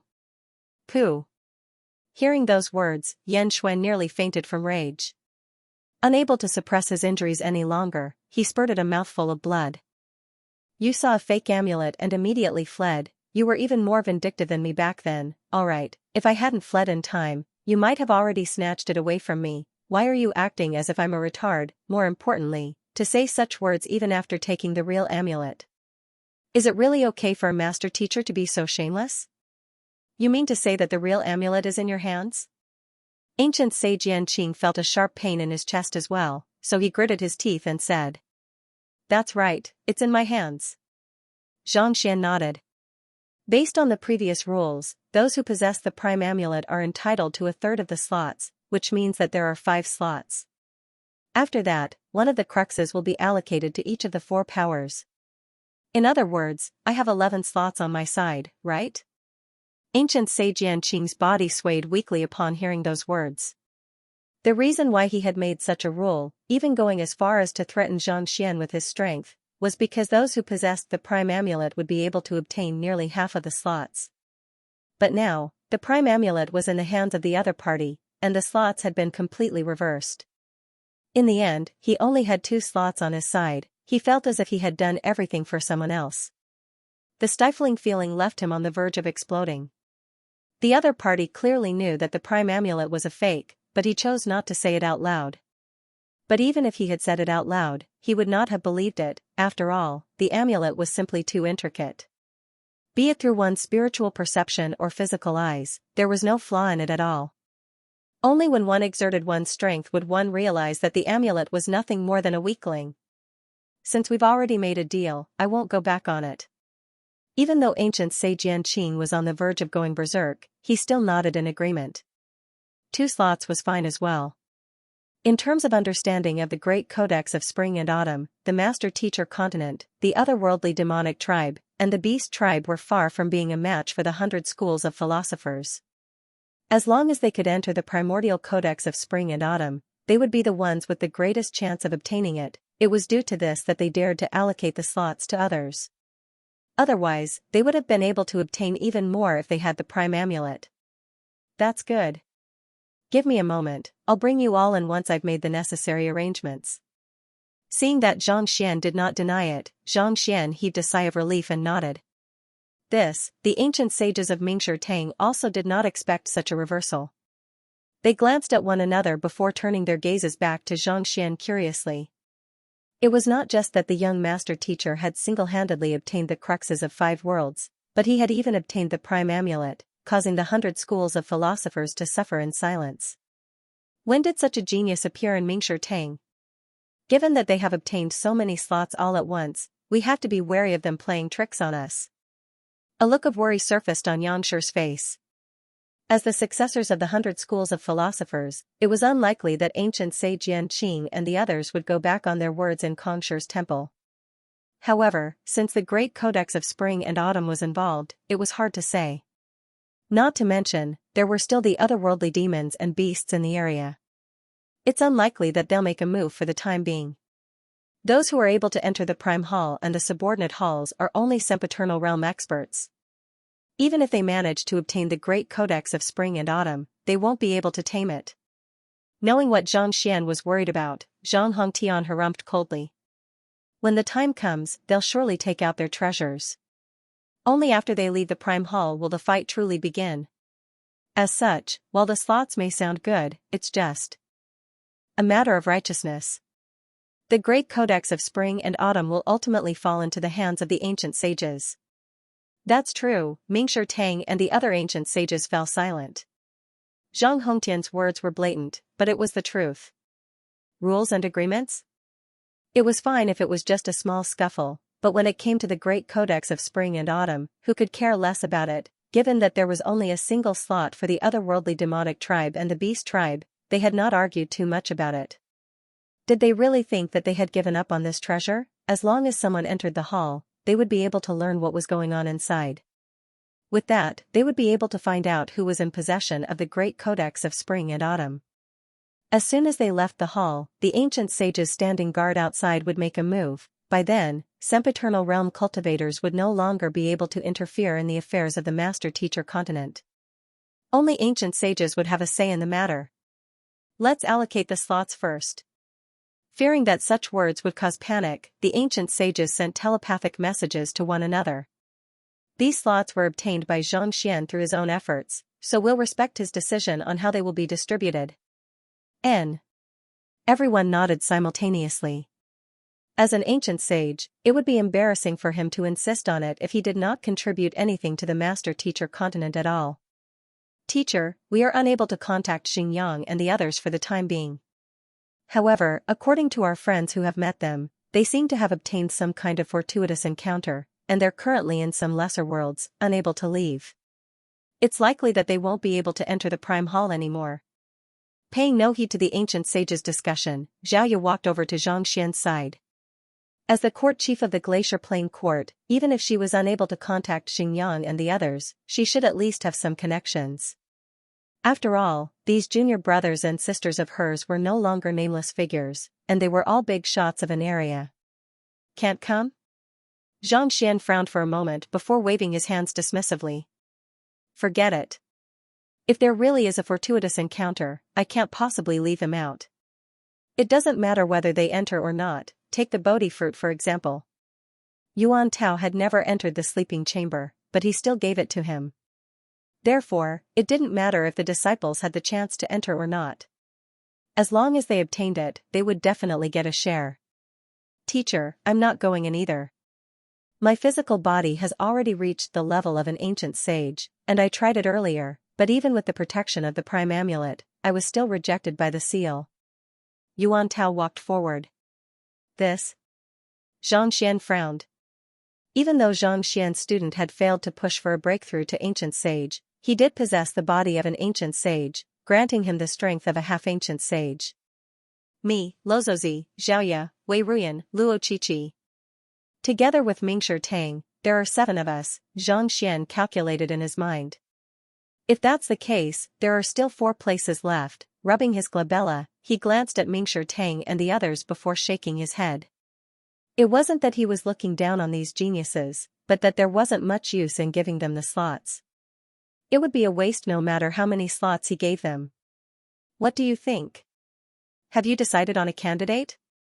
Seeing that ancient sage Yanqing was still unable to come up with a candidate despite the long period of contemplation, ancient sage Yanqing asked.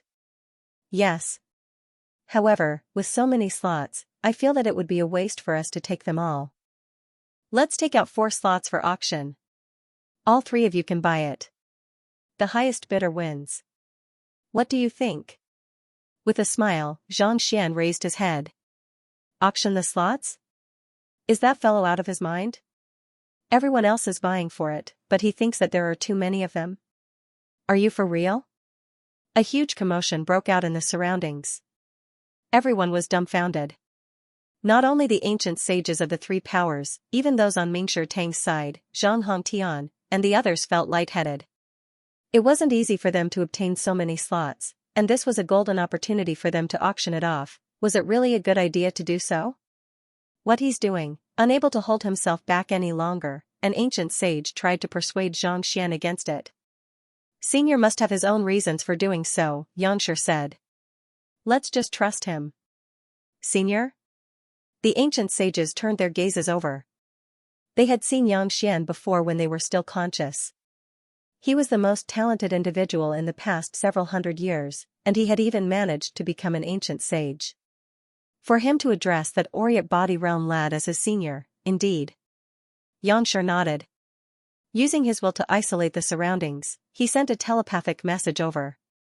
To be honest, his identity is a little unique. Even though I'm an ancient sage, it's still an honor for me to become his junior. However, I can't talk about this matter in detail for the time being. I'll explain it to you once the matter at the Temple of Confucius is over. Unique? The ancient sages were perplexed.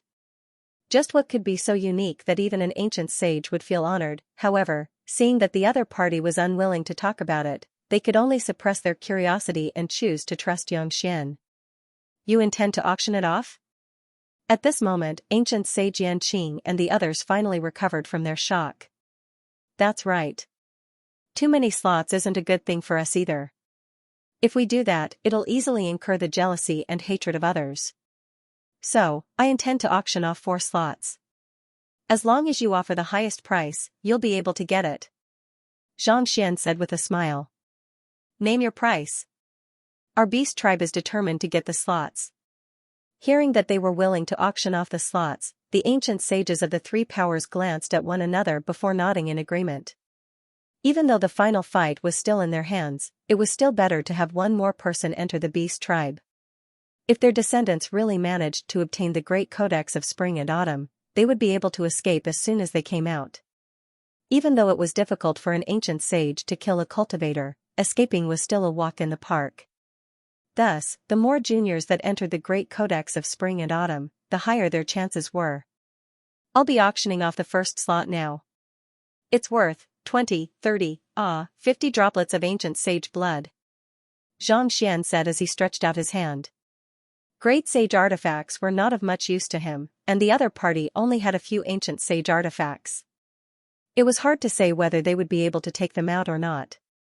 Furthermore, even if they were to give him one, he would not be able to tame it with his current strength. The reason why the infernal black saber had submitted to him was because he was only at half-ancient sage when he tamed it. Those who had reached half-ancient sage realm would become unyielding.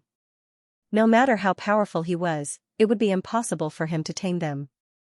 Thus, rather than asking for these flashy items, he might as well buy the blood of ancient sages that would be of great use to him. It would be of great use to him when he pushed for a breakthrough to ancient sage in the future. Xianxia, the blood of ancient sage is just a general term. There are different tiers to it, and the higher the tier, the more valuable it is. Before Xianxia could finish his words, a voice suddenly sounded in his ears. It was old ancestor Zhang. Hongtian. There are different tiers to the blood of ancient sages? Xianxia was taken aback. He was still too far away from reaching ancient sage, so he was unaware of such matters. Indeed. Just like great sage, ancient sages are also divided into 4 tiers. The higher the tier, the more valuable the blood of the ancient sage. The difference between each tier is more than 100-fold.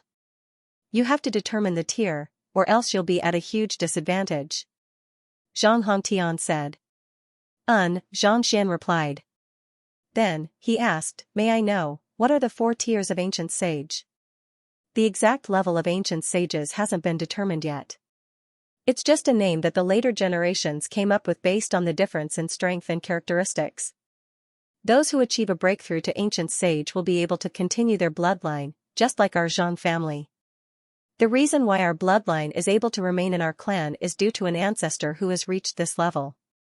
As such, this level is also known as bloodline continuance, and it's the symbol of a breakthrough to ancient sage.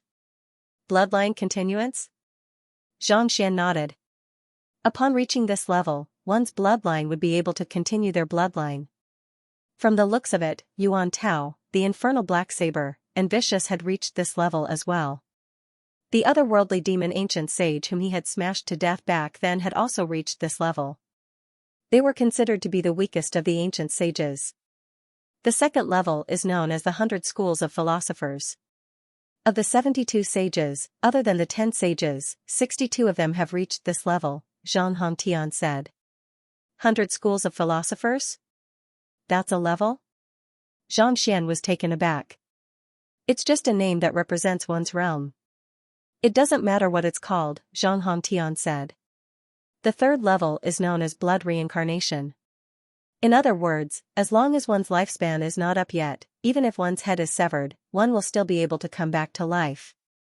I have reached this level as well, so my blood is far more powerful than the blood of other ancient sages. Xianxia widened his eyes in astonishment. He had thought that those who had reached ancient sage would be able to achieve blood reincarnation, but from the looks of it, that was not the case. Those who were able to achieve such a feat were likely to be top-notch existences even among ancient sages. What about the final level? Xianxia asked. Be it in the master-teacher continent or the 100 schools of philosophers, other than Kongshi, no one has been able to reach this level. It's said that those who have reached this level will be able to shatter space, putting them on par with immortals' envoys. As such, it's also known as the Dimension Shatterer realm or Immortals' Envoy realm. Of course, I'm still a long way from reaching this level, so I'm not too sure about the details. Xianxia nodded. Immortals' Envoy realm? Xianxian's heart skipped a beat. He had heard of it before. The first time he met Vicious in the subterranean gallery, the latter had told him that he was an Immortals' Envoy. Back then, he did not know much about cultivation realms, so he did not pay much heed to it. Who would have thought that Vicious would actually be an ancient sage realm pinnacle cultivator? In other words, while Vicious might not seem like much now, he was indeed one of the strongest figures on the master-teacher continent when he was alive. It was no wonder why even Kongshi was unable to free himself. Then, how powerful is ancient sage Yanqing? He continued to ask. Ancient sage Yanqing should be the one with the highest cultivation among the group of ancient sages. Just what kind of level had he reached? He's also a blood reincarnation realm cultivator, but he's just a minor realm higher than me. Zhang Hongtian said, however, he still hasn't reached the peak of blood reincarnation realm. Without sufficient aeon of ancient sage to sustain his cultivation, it'll be difficult for him to advance any further. Zhang Xian widened his eyes in realization. If that's the case, shouldn't I ask for more blood reincarnation realm ancient sage blood? Zhang Hongtian nodded in agreement. Indeed. The blood of ancient sages of this level possesses the greatest prowess and effects. All right. Zhang Xian nodded in realization. Their conversation was conducted through telepathy, so it took less than 10 breaths for them to finish. Right after they were done speaking, Venerable White's voice sounded. 50 droplets of ancient sage blood? All right, our beast tribe will buy it. His voice was deep and boorish, carrying with it a domineering aura. Venerable White, calm down. The 50 droplets of ancient sage blood that I'm talking about are those of blood reincarnation realm, not ordinary blood. Zhang Xian chuckled softly. Blood reincarnation realm? Why don't you just go and rob a bank instead? Venerable White nearly exploded on the spot. A huge commotion broke out in the surroundings as everyone fell silent. 50 droplets of ordinary ancient sage blood was already an astronomical price, but this fellow actually wanted 50 droplets of blood reincarnation realm ancient sage blood. This is daylight robbery. That price is too high. I doubt anyone will be willing to pay it. It's not worth it to spend so much just for a single slot. The hushed voices of the ancient sages echoed in the air. While a single slot could increase one's chances of obtaining the great codex of spring and autumn, it was just a matter of increasing one's chances. Strictly speaking, it was indeed not worth it to spend so much just for a single opportunity. Whether it's worth it or not, you can decide for yourselves. The Great Codex of Spring and Autumn is Kongshi's strongest artifact. Once you obtain it, do you think that you won't be able to raise a blood reincarnation realm expert? Zhang Xian could see the hesitation in the crowd's eyes, and he chuckled softly. Once you lose this opportunity, you'll be completely cut off from this fortuitous encounter. It's up to you to decide what you want to do. It's fine if you don't want to buy it. At most, I'll just have to arrange for a few more people to buy it, and our chances of obtaining it will increase significantly. Since the price of an auction had already been set, there was no point in lowering the price even if it failed to be sold. Everyone fell silent. A single slot meant an additional fortuitous encounter. It was up to them to decide what they wanted to do. Our 100 schools of philosophers will buy this slot. While everyone was silent, ancient sage Yanqing's voice suddenly sounded. You're buying it? Everyone quickly turned their gazes over in shock. Without wasting any time, ancient sage Yanqing flicked his finger, and a jade bottle flew over to Xianxia. Catching the jade bottle, Xianxia removed the cap and took a look. The scent of blood was concentrated within, and there were exactly 50 droplets of it. Xianxia discreetly shot a glance at Zhang Hongtian, and upon seeing the latter nodding his head, he knew that these were all blood reincarnation realm experts. Delighted, he stowed them into his storage ring and said, "All right, the first slot goes to the 100 schools of philosophers. We'll be auctioning off the second slot now. This slot costs 60 droplets of blood reincarnation realm ancient sage blood," Xianxia said. "Why is it 60 droplets now? Wasn't it 50 droplets just a moment ago?" "It's the same slot, so why is the price going up?" An uproar nearly broke out in the crowd. They had thought that the second slot would be sold at the same price, but who would have thought that Xianxia would raise the price by 20%? You can choose not to buy it, but our master teacher continent currently has 7 slots. The 100 schools of philosophers have 3 slots, and each of you only has 1 slot. It's up to you whether you like it or not. Xianxia turned to the otherworldly demonic tribe and the beast tribe and said with a smile, "Furthermore, the last 2 slots will be even more expensive. After all, the more slots are auctioned off, the fewer slots there will be." "Fine, I'll buy it then," the White Overlord gritted his teeth furiously. At their level of cultivation, there was no one who didn't put their heart and soul into their cultivation. Yet, a genius who had obtained the prime amulet and the 5 great formations was actually a profiteer. Just the thought of it left them feeling stifled. "If it's 60 droplets, I'll buy it too." Before the White Overlord could finish his words, old geezer Yu harumphed coldly. "Old geezer Yu, are you intending to compete with me?" The White Overlord's hair stood on end. 60 droplets of blood reincarnation realm ancient sage blood had already exceeded his expectations, and yet, this fellow was actually intending to compete with him for it. "You buy yours, and I'll buy mine." "What do you mean by competing?" Old geezer Yu sneered. "If you're willing to pay a higher price, feel free to do so. In any case, I want this slot too. There are still 2 slots left. Can't you just buy them?" The White Overlord gritted his teeth. "Do you think that I'm a fool? The slots at the back will only get more and more expensive. Even though our spirit tribe has many experts, we aren't fools." Old geezer Yu harumphed coldly. Xianxia Xiaolin has already said it earlier. "Since it's an auction, I'll go with 65. The White Overlord's body trembled in anger, but there was nothing he could do. Since it was an auction, it went without saying that it would go to the highest bidder. After a long moment of hesitation, the White Overlord finally said, "I'll go with 66. 67, 68. Venerable White really wanted to kill someone. 69. 79. Old geezer Yu replied nonchalantly. "Very well. 75. Unable to hold himself back any longer, the White Overlord bellowed, "Old geezer Yu, if you dare to continue, don't blame me for falling out with you right now." "Fine, I'll go easy on you." Seeing that the price had already reached 75, old geezer Yu chuckled softly before falling silent. He could tell that the White Overlord was on the verge of a mental breakdown. If he were to continue agitating it, there was a good chance that a fight might really break out. Given his strength, he wasn't afraid of the White Overlord. However, facing a berserk saint beast, not to mention the experts of Mingshi Tang and the 100 schools of philosophers, he still couldn't help but feel a little fearful. Here. Seeing that the White Overlord had given up, the White Overlord heaved a sigh of relief. With a flick of his hoof, he tossed a jade bottle toward Xianxia. It contained 75 droplets of blood reincarnation realm saint beast blood. 75 droplets of blood reincarnation realm saint beast blood might be a huge sum to humans, but to saint beasts, it wasn't much at all. The number of blood reincarnation realm experts in the otherworldly demonic tribe was significantly fewer than that of the humans and otherworldly demonic tribe. Thus, it had paid an innumerable price to accumulate these treasures. Giving them away made its heart ache. The second slot will be given to the beast tribe. As for the third slot, the starting bid will be 100 droplets of ancient sage blood. Xianxia said with a smile. 100 droplets? Old Geezer Yu's eyebrows shot up, and his face stiffened. Why don't you just rob a bank instead?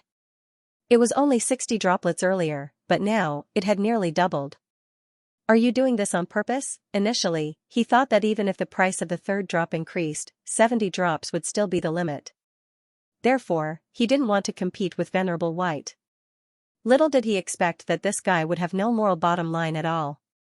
Right now, the 100 schools of philosophers have 3 slots, the beast tribe has 2 slots, and the beast tribe only has 1 slot.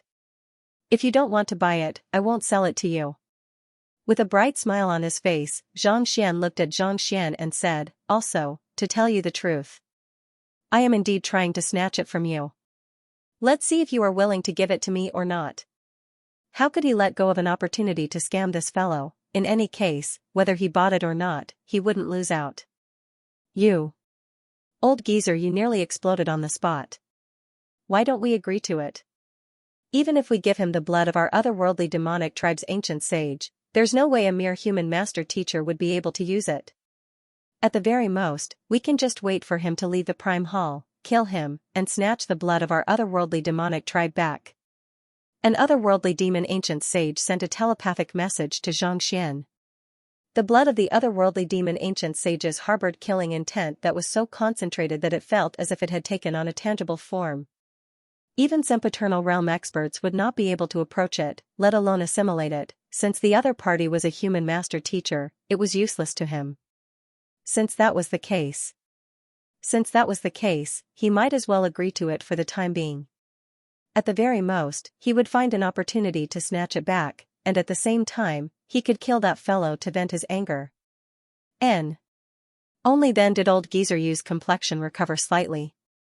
He harumphed coldly and said, 100 droplets it is then. I'll give you 200 droplets, and you'll sell the third and fourth slots to me. Sell them all to you? That's right. They've already bought it. As for the rest, they definitely won't continue. No matter how high your bid is, it's useless. Why don't you sell it to me together? I'll give you the same price, old Ghost Yu said. In any case, he was just trying to get something for nothing, so he didn't care. Very well. Xianxia pondered for a moment before nodding in agreement. Old Geezer Yu was right. Since the 100 schools of philosophers and the beast tribe had already bought the slots, it would be difficult for old Geezer Yu to buy them back. Since that was the case, he might as well sell them all to old Geezer Yu. In any case, no matter how many otherworldly demons there were in the Prime Hall, they would still be killed by him. He could just treat it as them giving him treasures. Here. Seeing that Xianxia had agreed to it, old Geezer Yu heaved a sigh of relief. With a flick of his finger, 2 jade bottles flew over. Xianxia caught them, and after confirming that each of the jade bottles contained 100 droplets of blood, he nodded in satisfaction. You must be careful. If the will of the otherworldly demon ancient sages is left in the blood of the otherworldly demon ancient sages, they will be able to undergo blood reincarnation and assault you. Sensing old Geezer Yu's malicious intentions, Zhang Hongtian sent a telepathic message to Xianxia. Ancient sages had reached the blood reincarnation realm, and each droplet of their blood was equivalent to a life. While it would take a long time for them to recover to their peak, it was not too difficult for them to do so. I know, Xianxia replied with a smile. He had already infused his Xianxia into the bottle when he opened it earlier, and there was indeed the will of the otherworldly demon ancient sages lingering in it. Ancient sages were able to surpass the heavens, but the will of the otherworldly demon ancient sages was simply too weak. There was no way they could stand against it. In just a single strike, they had been killed. Without the will of the otherworldly demon ancient sages, it would take at least tens of thousands of years for them to recover to their previous state. Given so much time, they should have already run out. If you can't deal with it, I can help you, Zhang Hongtian said. Thank you, old ancestor. I can deal with it, Xianxia replied with a nod. Since the slots have been allocated, let's prepare to set off. Since the slots had already been auctioned off, there was no point in staying here any longer. Thus, ancient sage Yanqing spoke up once more. Xianxia nodded. Following which, he brought Xianxia along with him, and little amulet flew up into the air before heading toward the prime hall. The beasts had sent out a white fox and a crimson leopard. Most likely, they had something to do with the White Overlord. On the other hand, the otherworldly demons had sent out 3 sempiternal realm consummation experts. It was impossible to tell how powerful they were, and their expressions were indiscernible. As for the 100 schools of philosophers, they had sent out another expert who was on par with Yan Shui. In any case, other than Xianxia, the weakest among those who had entered the prime hall was at sempiternal realm consummation. In other words, they were the strongest experts beneath ancient sage. Let's head in. Wang, as soon as little amulet came into contact with the seal of the prime hall, it fused into the seal, and in an instant, everyone vanished from the spot. Let's prepare for battle. After the crowd left, ancient sage Yanqing turned to look at the master teachers behind him and nodded discreetly. The crowd nodded grimly. Now that the juniors had entered the prime hall, they would have to take care of the rest. Seeing that the ancient sages of the other 3 powers were gathered together, ready to fight at any moment, the ancient sages of the other 3 powers did not dare to breathe too loudly. Xianxia, arrange for those who have yet to reach ancient sage to leave the area, Zhang Hongtian instructed. Knowing that the situation was dangerous, Xianxia flew over to Ren Qingyuan and instructed, yes.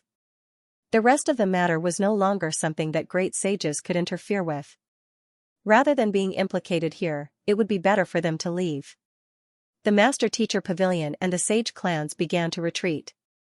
Those who had not reached ancient sage from the 100 schools of philosophers, the otherworldly demonic tribe, and the beast tribe also began to retreat. It did not take long before there were only 20 or so ancient sages left in the square. The reason why the master teachers and the otherworldly demonic tribe were able to stay together was not because they had resolved the conflict but because no one dared to make the first move. However, this stalemate would soon be broken with the appearance of the Great Codex of Spring and Autumn. 20 ancient sages might seem like a lot, but they were the final strength of the master teacher continent. No one could say for sure how many ancient sages would be left after this. Xianxia, this is something that my senior secretly passed to me earlier. He told me to pass it to you. Xianxia walked up to Zhang Hongtian and passed a jade token over with a flick of his wrist. This is for me? Knowing that the senior that Xianxia was referring to was his junior known as Zhang Hongtian was taken aback for a moment before he took the jade token and tapped it. Following which, he felt a sliver of consciousness flowing into his mind. This is a flaw in old Gizeryu's cultivation? Zhang Hongtian narrowed his eyes in astonishment. What was being transmitted into his mind was the flaws in old Gizeryu's cultivation and battle techniques. There were more than 30 of them, and if exploited properly, they could easily kill him. How did he know all of this? Zhang Hongtian had thought that it was nonsense, but after taking a look at a few of them, he realized that it was true. He had fought more than 100 battles with old Gizeryu over the course of his life, so he was well aware of the latter's trump card and the prowess it wielded. Everything that was written on the scroll was accurate. If he were to make good use of this artifact, there was a good chance that he would be able to slay old Gizeryu. Those who had reached the blood reincarnation realm could already be said to be invincible. Unless one were to set up an inescapable net, it would be extremely difficult to kill them. However, if one were to make use of these flaws, they would be able to kill a blood reincarnation realm cultivator once and for all. Just this point alone was invaluable. This guy is really too surprising, Zhang Hongtian remarked as he grew more and more curious about this junior of his. On top of that, he had single-handedly obtained the 5 cruxes of the formation and the prime amulet in his hands. He was actually willing to auction off the slots that the other 3 powers could only dream of. More importantly, he did not fear an expert like old Gizeryu in the slightest, and he even managed to find all of the flaws in the prime amulet. Actually, Xianxia, 20 years ago, you were severely injured, and you needed a pure bloodline to recover. It was this Xianxia who sacrificed his own bloodline to nourish you, allowing you to survive. Xianxia hesitated for a moment before replying. At that time, ancestor Hong Tian was seriously injured and fell into a deep sleep. No one mentioned that he had changed his bloodline, so not many people knew about it. As Xianxia was the one who was operating the formation personally, he had a clear understanding of it. You mean to say that his blood flows through my veins? Zhang Hongtian was taken aback. Indeed. Xianxia nodded. It's no wonder I felt a sense of closeness to him as soon as I saw him. Zhang Hongtian nodded in realization. He had been wondering why Zhang Xian felt so close to him the moment he saw him. So this was the reason. To be able to save me despite having my bloodline stripped away, not only did he manage to survive, he even possesses unimaginable talent. It seems like we don't have to worry about our Zhang clan anymore. Zhang Hongtian couldn't help but sigh as he went through all the information he had learned. He was getting more and more curious about this Zhang Xian. Zhang Xian couldn't care less about the changes that had occurred outside. He had no idea what kind of impact the gift he had given Zhang Hongtian would have on the world, but before he knew it, he was already standing in a spacious hall. This hall was clearly much grander than the subordinate hall, and the spiritual energy in the area was much denser as well. Paintings were inscribed on the walls, and it felt as if the figures in the paintings would come to life at any moment. These paintings aren't comparable to the canvas of Four Seasons, and they don't have the Aeon of Ancient Sage in them either. After taking a look, Zhang Xian shook his head. These were just ordinary paintings, and they did not seal a world. As such, they did not have the Aeon of Ancient Sage in them. As valuable as they were no longer attractive to the current him. The three otherworldly demons glanced at one another before reaching out to collect the paintings. However, before they could do so, a spear suddenly appeared before them, blocking their path. Since the three of you are already here, I would like to have a chat with you.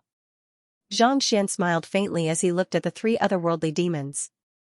The reason why he had dared to sell the slots to them was because he had already made up his mind to get rid of them after entering the Prime Hall. Otherwise, they would just be an eyesore. No matter how powerful the three otherworldly demons were, it should not be too difficult for him, Xiaoya, Lozozi, and the others to kill them. Not expecting Zhang Xian to fall out with them as soon as they arrived, the faces of the three otherworldly demons warped in horror. They glanced at one another and said, "Let's go." After saying those words, he took out a jade token and crushed it. Hula, a streak of light shrouded the three of them, and in the blink of an eye, they were already far away. Seal. Zhang Xian flicked his finger, and the surrounding space was immediately sealed. Kacha, the streak of light tore the space apart, and the three silhouettes disappeared from sight. It's an artifact left behind by an ancient sage. Zhang Xian shook his head. It was not that he was too weak, but that streak of light was simply too powerful. It seemed like old geezer Yu knew that he would make a move on them, so he had bestowed a powerful life-saving artifact upon them.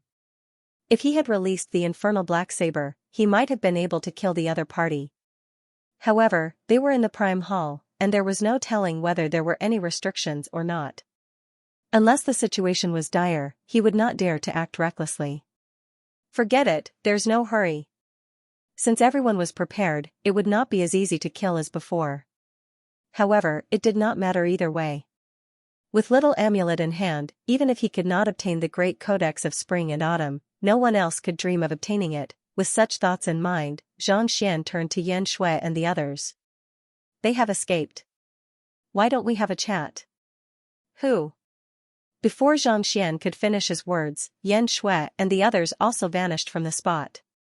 Zhang Xian turned to look at the remaining two beasts, and before he could even focus his gaze on them, he heard them shouting, "Don't look at us. We'll leave on our own, alright?" Hula, they vanished as well. Zhang Xian. The crowd. Forget it. Zhang Xian was rendered speechless. He didn't think that those fellows would flee so quickly, as if they had seen a ferocious beast. He did want to kill the otherworldly demons, but Yan Shui and the beast were only interested in talking to them. Seeing Zhang Xian's expression, Xiaoya and the others couldn't help but smile. They might not be afraid, but they don't want to complicate matters. After all, the great codex of spring and autumn is of utmost importance at this point.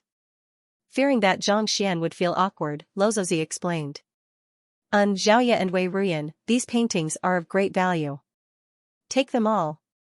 Xianxia turned to the two of them and said, Xiaoya and Wei Ruyan, these paintings are of great value. Yes. Xiaoya and Xianxia nodded at the same time and flew over. Cough cough.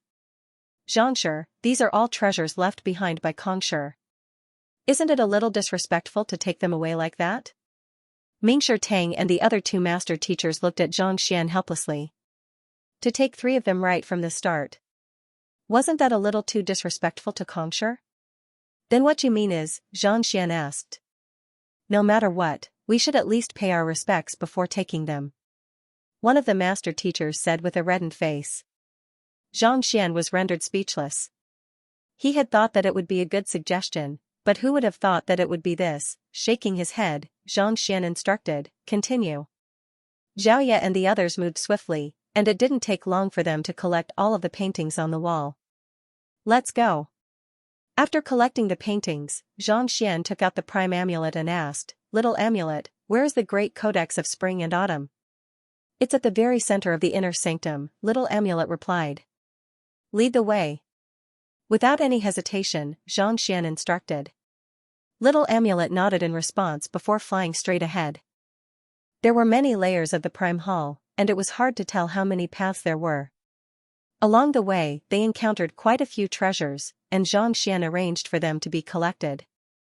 Like a swarm of locusts, they didn't even leave behind an ordinary stone statue. Seeing how a genius like Xianxia was so greedy, the two master teachers felt helpless. They couldn't help but wonder if it was the right decision to follow this fellow here.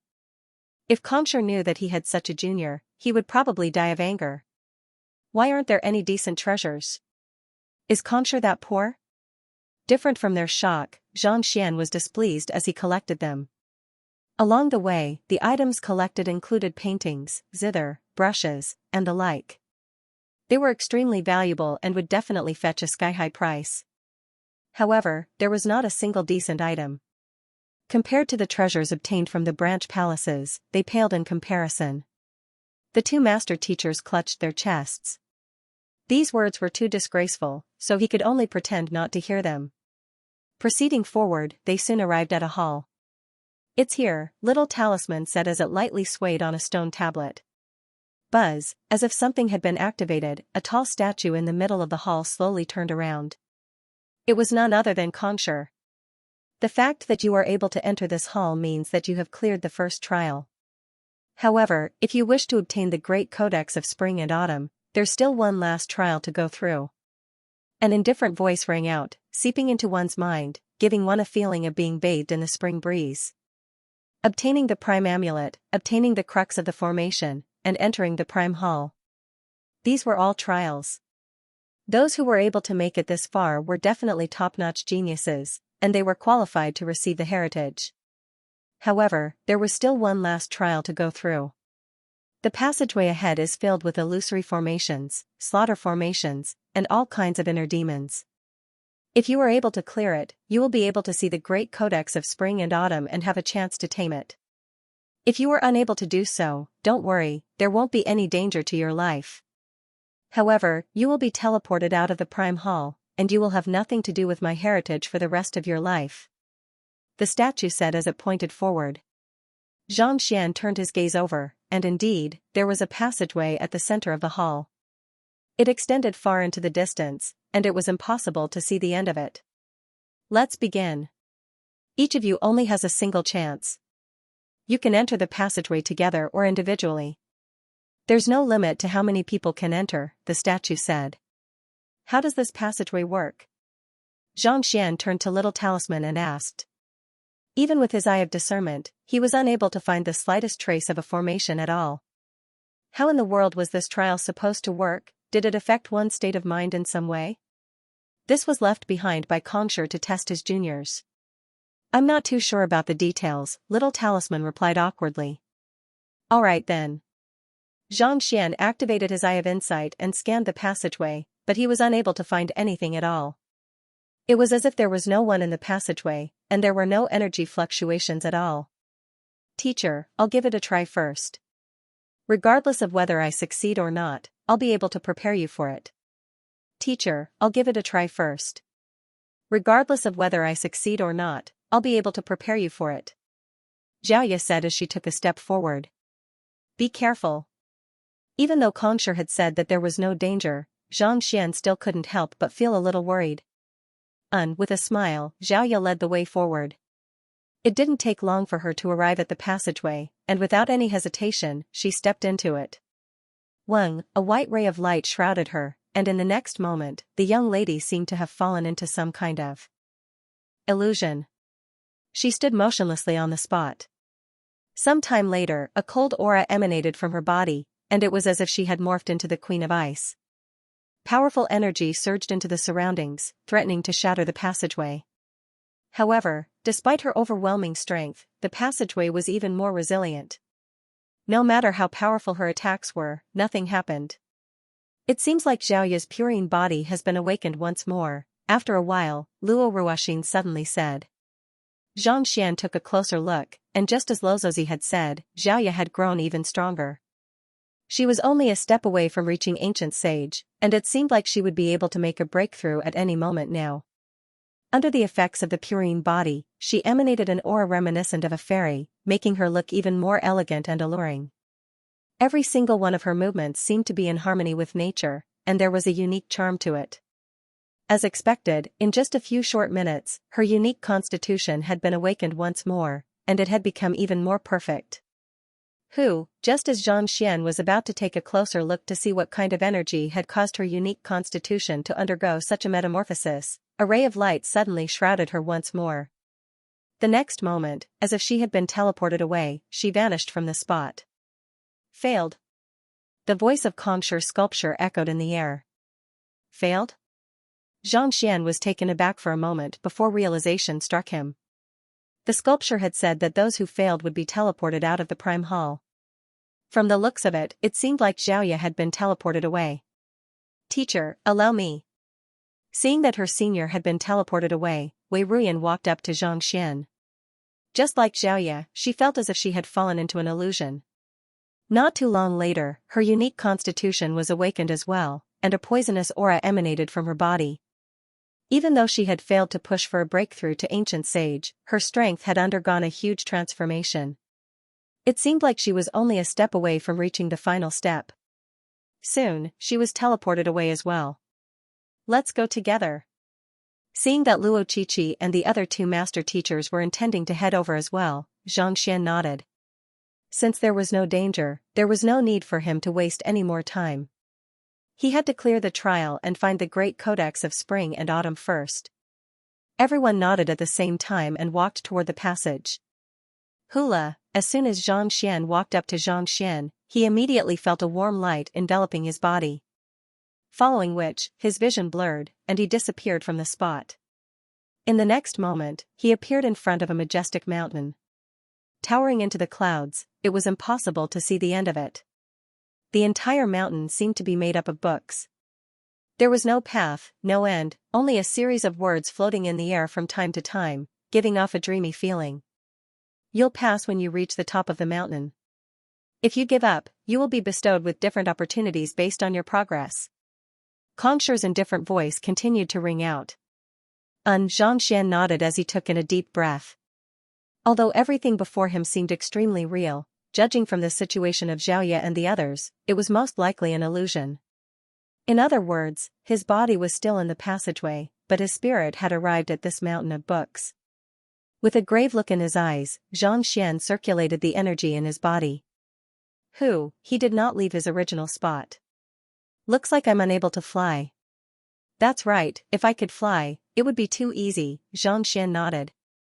Even if he reached the top of the mountain, he would have passed. If he could fly, wouldn't it be too easy? Looking at the mountain of books once more, Xianxia saw that the entire mountain was completely barren.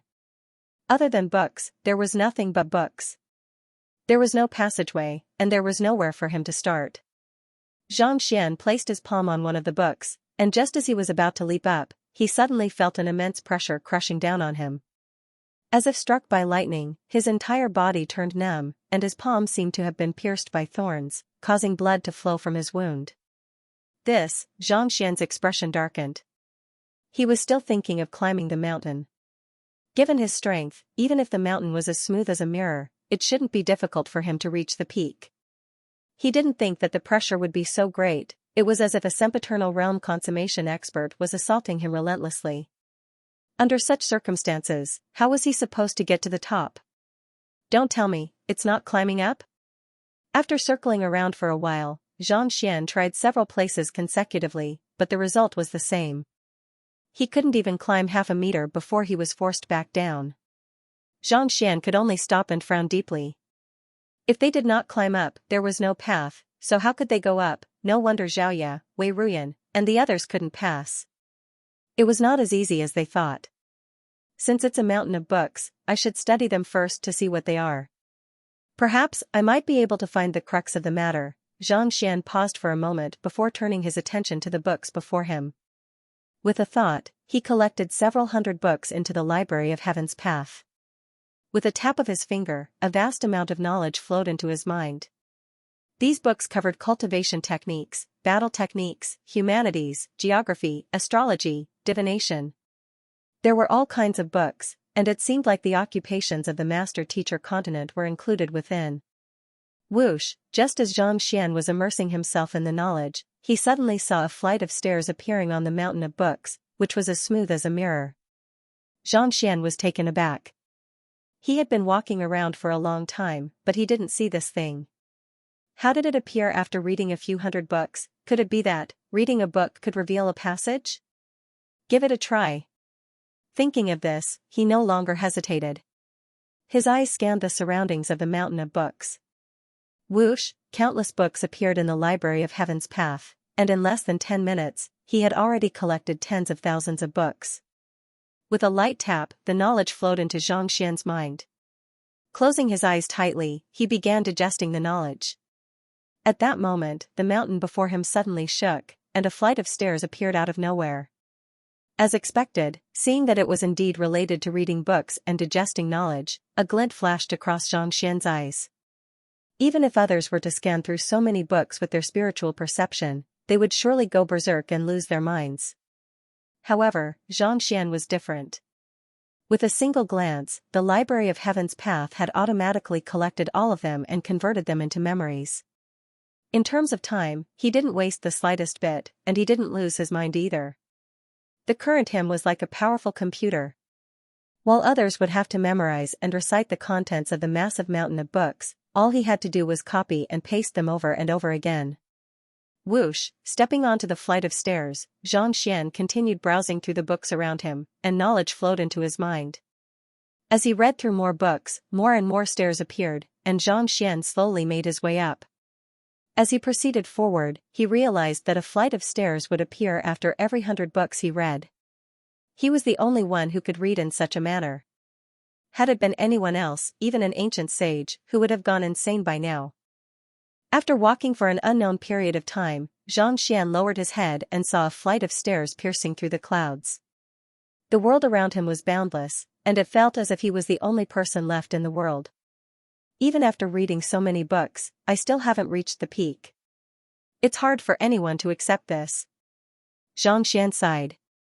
Most likely, the flow of time here was completely different from that of the outside world.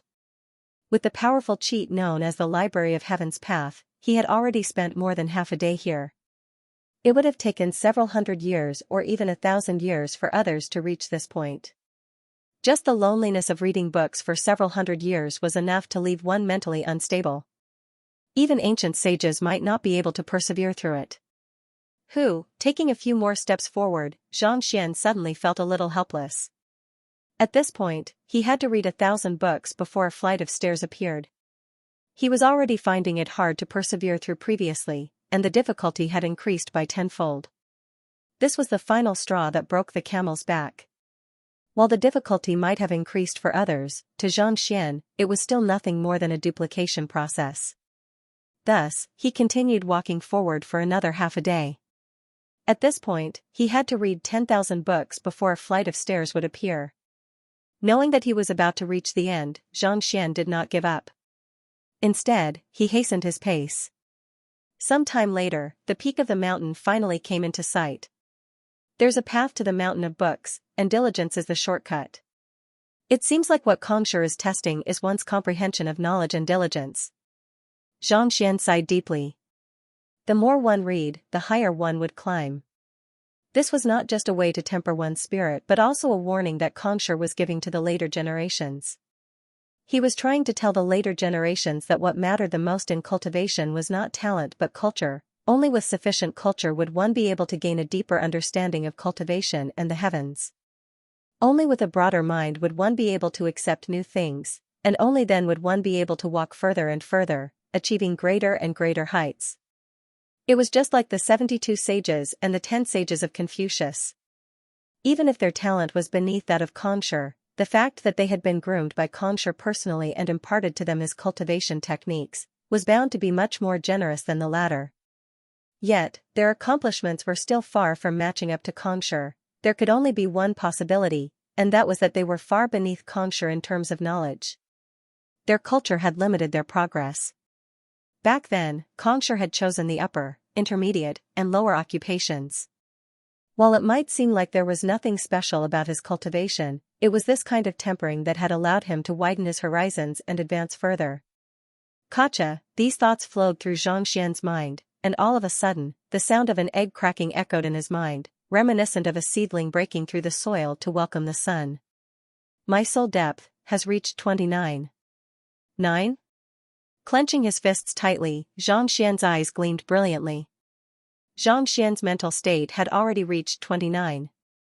99, and he was only a step away from the final breakthrough. He had been intending to make use of the Bodhi Saint tree to cultivate diligently so that he could achieve a breakthrough as soon as possible, but who could have thought that after reading so many books, his ancient sage cultivation would actually surpass 30. 0, 30. 1. 30, 2. 33. In the blink of an eye, it reached 31. 9 before slowing down. In an instant, the number increased by close to 2. 0. Rumble, his state of mind surged, and a storm rolled up in his mind. He was like a native born in the countryside who had entered a bustling metropolis. Everywhere was a feast for the eyes, and there were songs and dances everywhere. His mind was dazzled, and his old and new thoughts collided. Even his life seemed to have undergone a fundamental change. The moves and cultivation techniques that Xianxia had been unable to comprehend in the past suddenly appeared in his mind, becoming simple and easy. Not only so, he would also be able to perceive the existence of the aeon of ancient sage and use it to temper his body and raise his level of existence. In other words, with this ability, his chances of achieving a breakthrough to ancient sage would increase significantly. It's no wonder why they say that only ancient sages have a chance to achieve a breakthrough in their soul depth. Sensing this change, Xianxia suddenly understood. Previously, his father had told him that there were many conditions for him to achieve a breakthrough to ancient sage, and he had emphasized on one's soul depth. From the looks of it, that was indeed the case. If one were to compare ancient sages to gates, achieving a breakthrough in one's soul depth would be equivalent to opening a gap in the gates.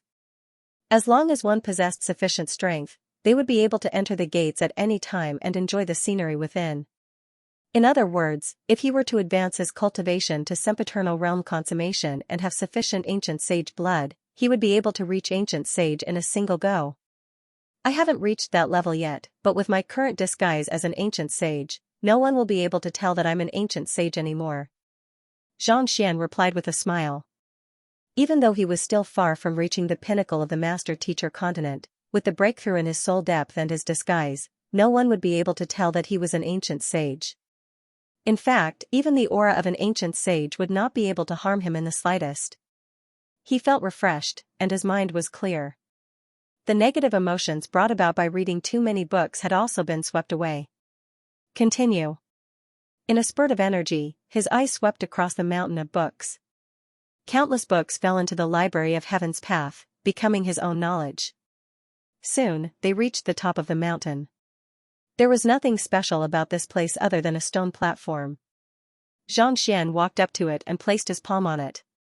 Rumble, he was enveloped by the light once more, and just like before, he disappeared from the spot. There was no mountain of books, nor were there any books. What appeared in front of him was a small boat and a vast ocean. Lying on the small boat, the boat rocked along with the tide. Looking from afar, the sea was so vast that one could not even see the end of it. The blue sky and the sea blended together. He didn't know where to go or where to go.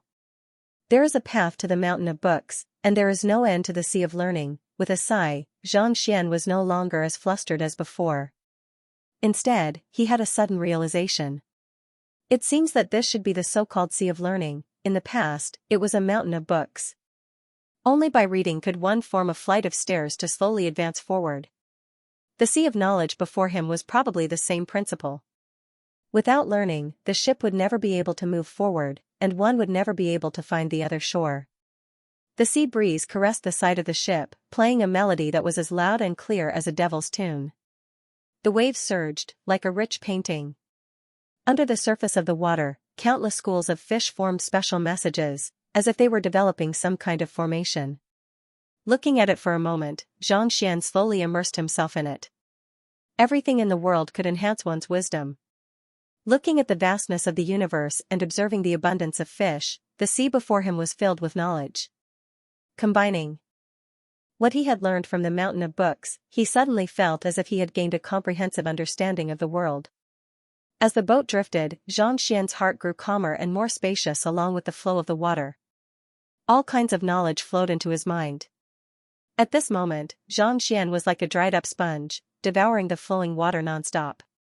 After an unknown period of time, his body jolted, and he stood up.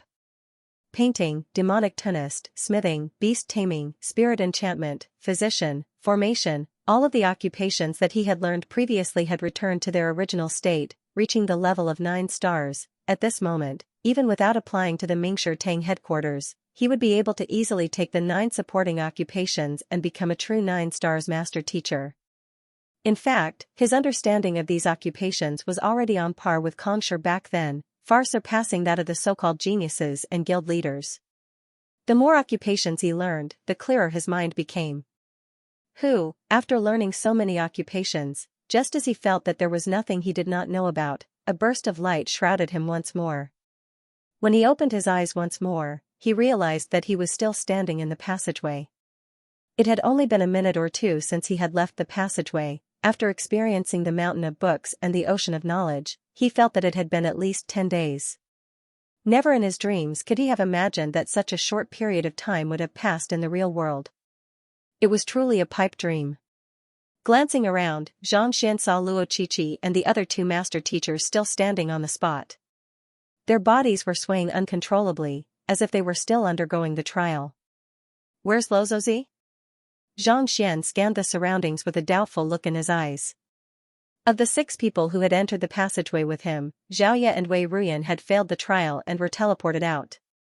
Luo Qiqi and the other 2 master teachers were still here, but why was Luozi the only one who was nowhere to be seen? Could it be that she had failed the trial and was teleported out? Just as Xianxia was perplexed, the voice of Kongshi sculpture sounded once more. "You have passed the trial. Please proceed forward. Walk out of the passageway, and you'll be able to see the great codex of spring and autumn. Assimilate it, and you'll be qualified to inherit my heritage. We'll talk about it after I find the great codex of spring." Hearing the voice, Xianxia heaved a sigh of relief. Without any hesitation, he quickly made his way forward. After experiencing the mountain of books and ocean of knowledge, his soul depth had reached the level of an ancient sage. The pressure in the passageway no longer affected him at all.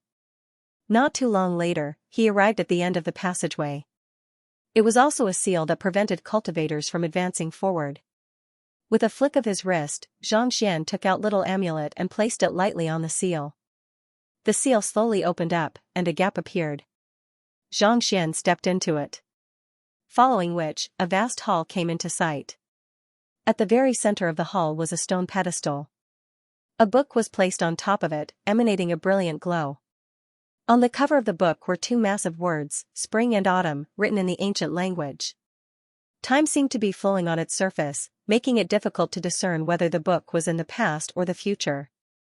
It felt as if it would leap into the rift of time at any moment and leave the present. "This is the great codex of spring and autumn?" Xianxia's eyes lit up as he clenched his fists tightly.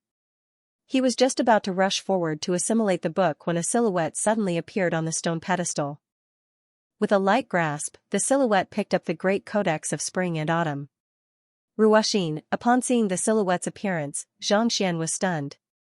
The person who had appeared on the stone pedestal and taken the book away was none other than Luozi, who had disappeared in the passageway a moment ago. Who would have thought that she would appear here at some point in time? Wasn't there a seal on the outside that prevented anyone from entering without the prime amulet? How could she have entered before him? More importantly, he possessed the Library of Heaven's path, allowing him to browse through all of the books in the Library of Heaven's path. Could it be that she had done the same and cleared the trial as well? Long. Before Xianxia could make sense of these doubts, the great codex of spring and autumn was taken away from the stone pedestal, and the entire temple of Confucius began to tremble violently. Without the suppression of the artifact, it was unable to withstand the might of the void anymore. Voila, the main hall crumbled as a torrent of energy gushed into the book. On the stone pedestal, Luozi was completely unaffected by the commotion. She raised her hand lightly. Countless rays of light shone from the book. The artifact that Xianxia had personally forged was struggling to escape from her grasp, but it was unable to do so no matter how hard she tried.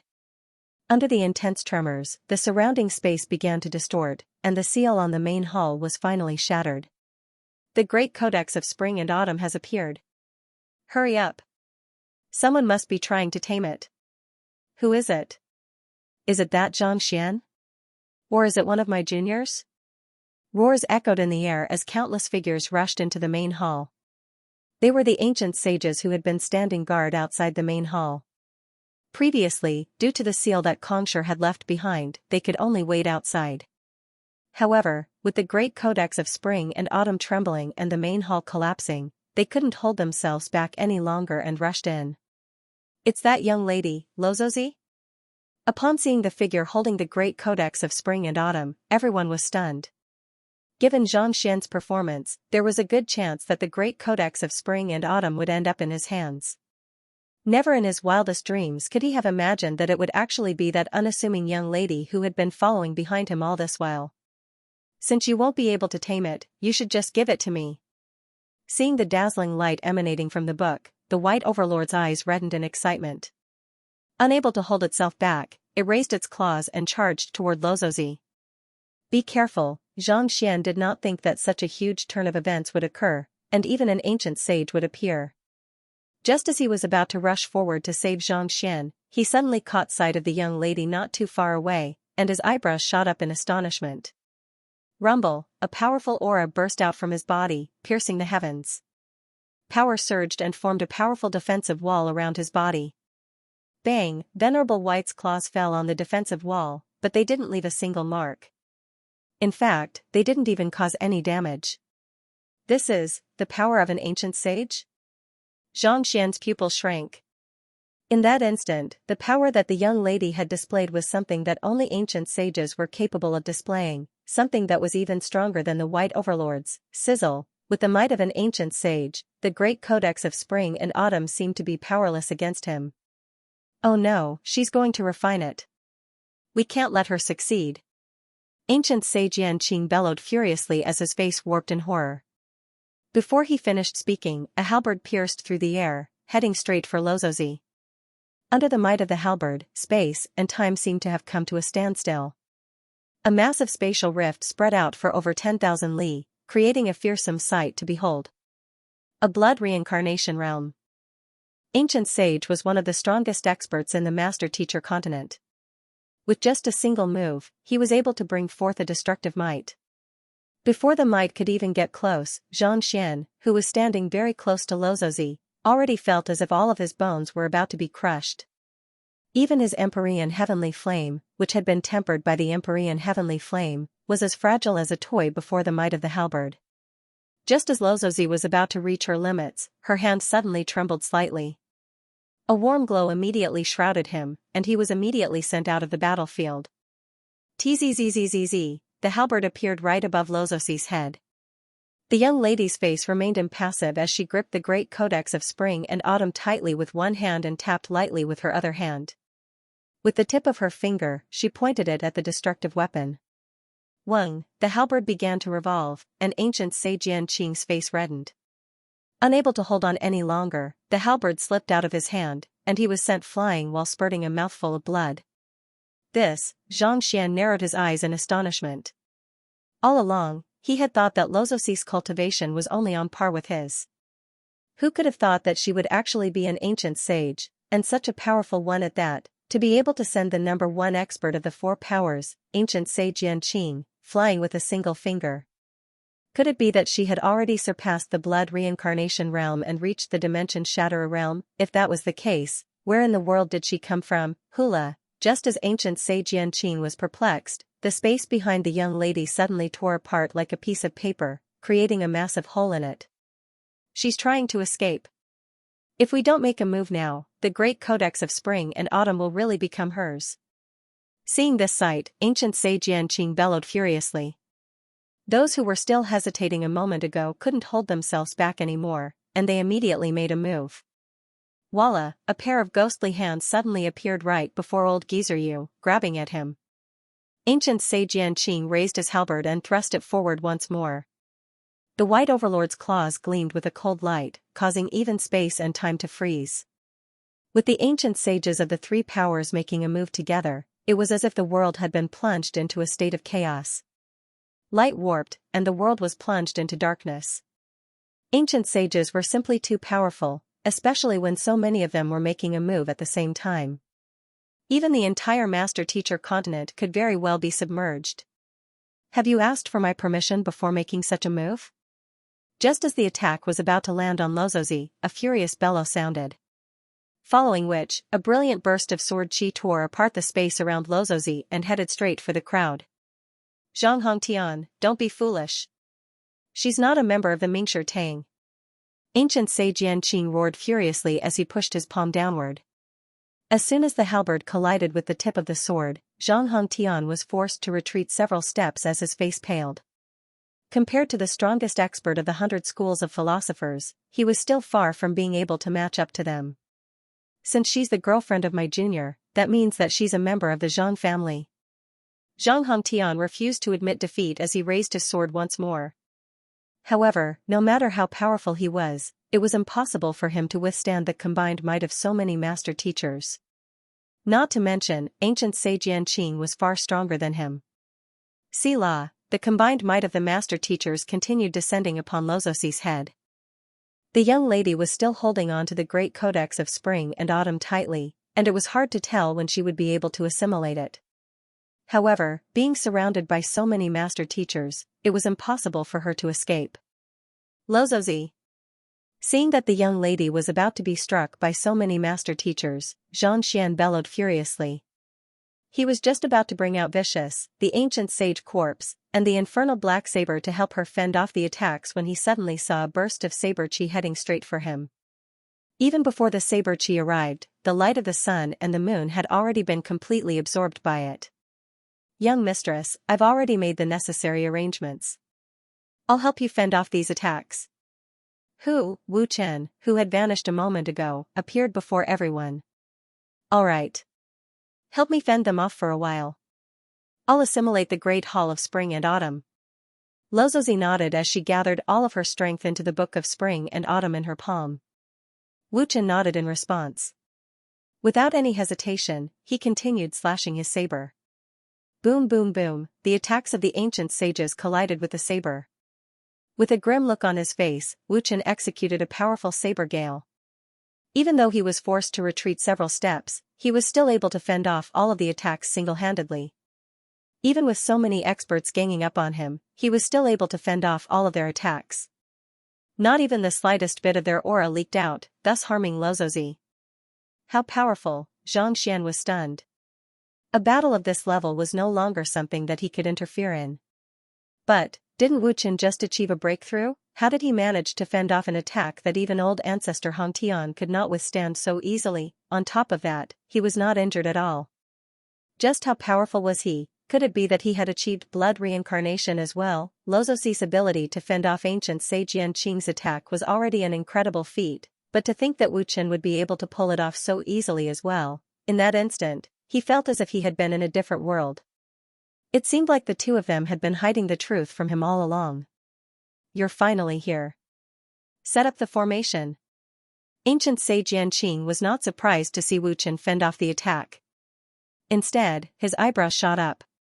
Wang, in an instant, brilliant light burst forth, and innumerable stars appeared in the surroundings, shrouding the entire temple of Confucius. The strongest artifact forged by the 72 sages, the celestial palace constellation blueprint? You actually brought it here? Wu Chen's face warped in horror. The reason why we brought the celestial palace constellation blueprint here is to prevent you from escaping. Today shall be the day you die. Ancient sage Yanqing sneered coldly as he flicked his wrist. Voila, shrouded in starlight, the shattered space behind Lozozi slowly began to mend itself. It did not take long for everything to return to its original state. Sensing that the surrounding space had frozen, Xianxia whipped out the Dragonbone Divine Spear and thrust it forward, only to realize that the surrounding space had already become as tough as steel. Even with his strength, he was unable to tear through it at all. In other words, he had been able to escape through space before, but now that he was enveloped by the stars, he could no longer escape. After sealing the surrounding space, ancient sage Yanqing stepped forward like a giant who could control the heavens. Voila, a star fell from the sky, smashing straight towards Wu Chen. The star did not appear to be particularly large, but it harnessed the power to destroy the world. It was even more fearsome than ancient sage Yanqing's halberd. Even before it arrived, the space that Wu Chen was in seemed to be on the verge of collapsing, as if it would be obliterated at any moment. Break, seeing that this thing was so powerful, Wu Chen's expression turned ugly. He lightly cut his finger with the long saber, and fresh blood stained the blade. The long saber immediately shone with a demonic light, and its power increased greatly. With a slash in the air, the space shattered, and its power spread out. The falling star collided with it and was immediately split in half. Dang dang dang dang, forced to retreat 8 steps, Wu Chen's face turned ghastly pale, and fresh blood seeped from the corner of his lips. Clearly, even he had expended a great deal of his strength in that attack, and he was finding it hard to withstand it. Let's see how many of them you can block. Seeing that Xianxia had managed to block one of them, ancient sage Yanqing sneered coldly as he flicked his finger once more. Voila, another star fell from the sky, falling straight down. Knowing that Luo Ruoxin was in the midst of assimilating the great codex of spring and autumn, Wu Chen did not dare back down.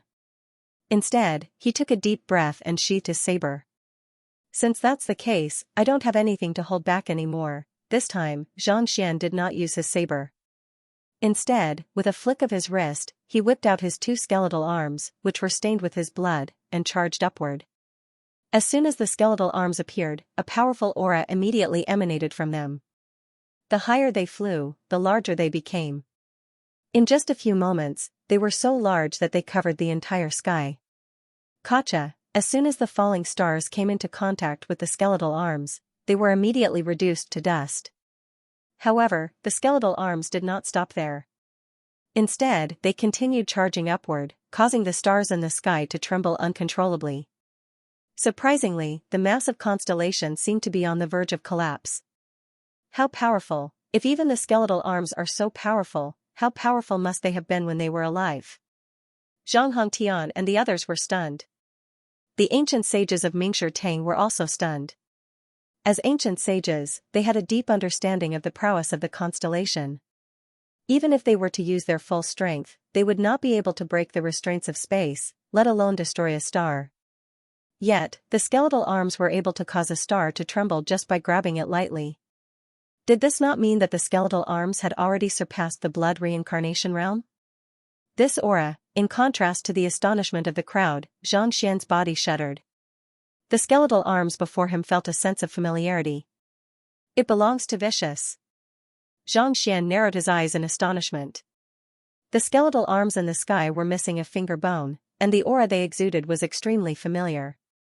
There was no mistaking it, it was Vicious. Why would Vicious skeletal arms be in Wu Chen's hands? Furthermore, why would he wield such overwhelming strength? For a moment, Xianxia's mind was in a mess, and there were many things that he could not figure out. Why aren't you making a move yet? Are you intending to back down now that things have come to this? Yanqing spurted a mouthful of blood as he bellowed furiously. He was maintaining the circulation of the constellation. If the skeletal arms were to tear it apart, the backlash that he would suffer could very well cost him his life. Of course not. Old Xianxia and the otherworldly demonic tribe's ancient sages, who had been watching the commotion from the side, suddenly flew over. Xianxia's body jolted in disbelief. From their conversation, it seemed like ancient sage Yanqing of the 100 schools of philosophers was working together with old Xianxia. In other words, the 100 schools of philosophers and the otherworldly demonic tribe were working together. What in the world was going on? Zhang Hongtian and the others also stared at one another in bewilderment.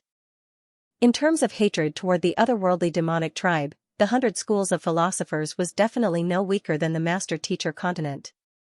Why would they work together with the otherworldly demonic tribe? Hula, old Xianxia flicked his wrist, and a straw cape materialized in the air. The skeletal arms that were in the midst of tearing apart the constellation suddenly came to a halt. Continue. With a grim look on his face, Wu Chen bellowed as he cut his fingertip once more. Fresh blood spurted out, but the skeletal arms remained motionless, as if they were in a deep slumber. Bu Yu, you traitor! How dare you collude with the 100 schools of philosophers? Aren't you afraid that I'll sever your head? Wu Chen tried to control the skeleton, but he soon realized that it was unable to move at all. Clenching his fists tightly, he turned to look at old Xianxia in the sky, and he felt as if he would explode on the spot. Whether you can sever my head or not will depend on whether you can make it back alive or not. Without the slightest hint of fear, old Xianxia chuckled softly as he bowed deeply. Besides, you should know that the one who wants your life is not me but Sovereign Qianling. Isn't that right, Sovereign Qianyou? Sovereign Qianyou? Could it be? Xianxia's body stiffened as disbelief surfaced in his eyes. That Wu Chen is Sovereign Qianyou of the otherworldly demonic tribe? Sovereign Qianyou was one of the 3 sovereigns of the otherworldly demonic tribe, as well as the one who wielded the most authority in the otherworldly demonic tribe.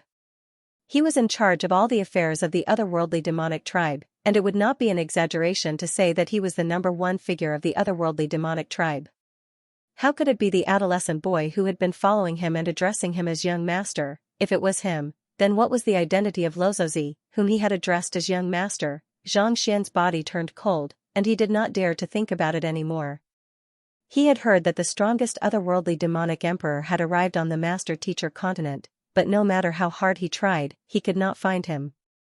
Who could have thought that the other party would actually be his subordinate?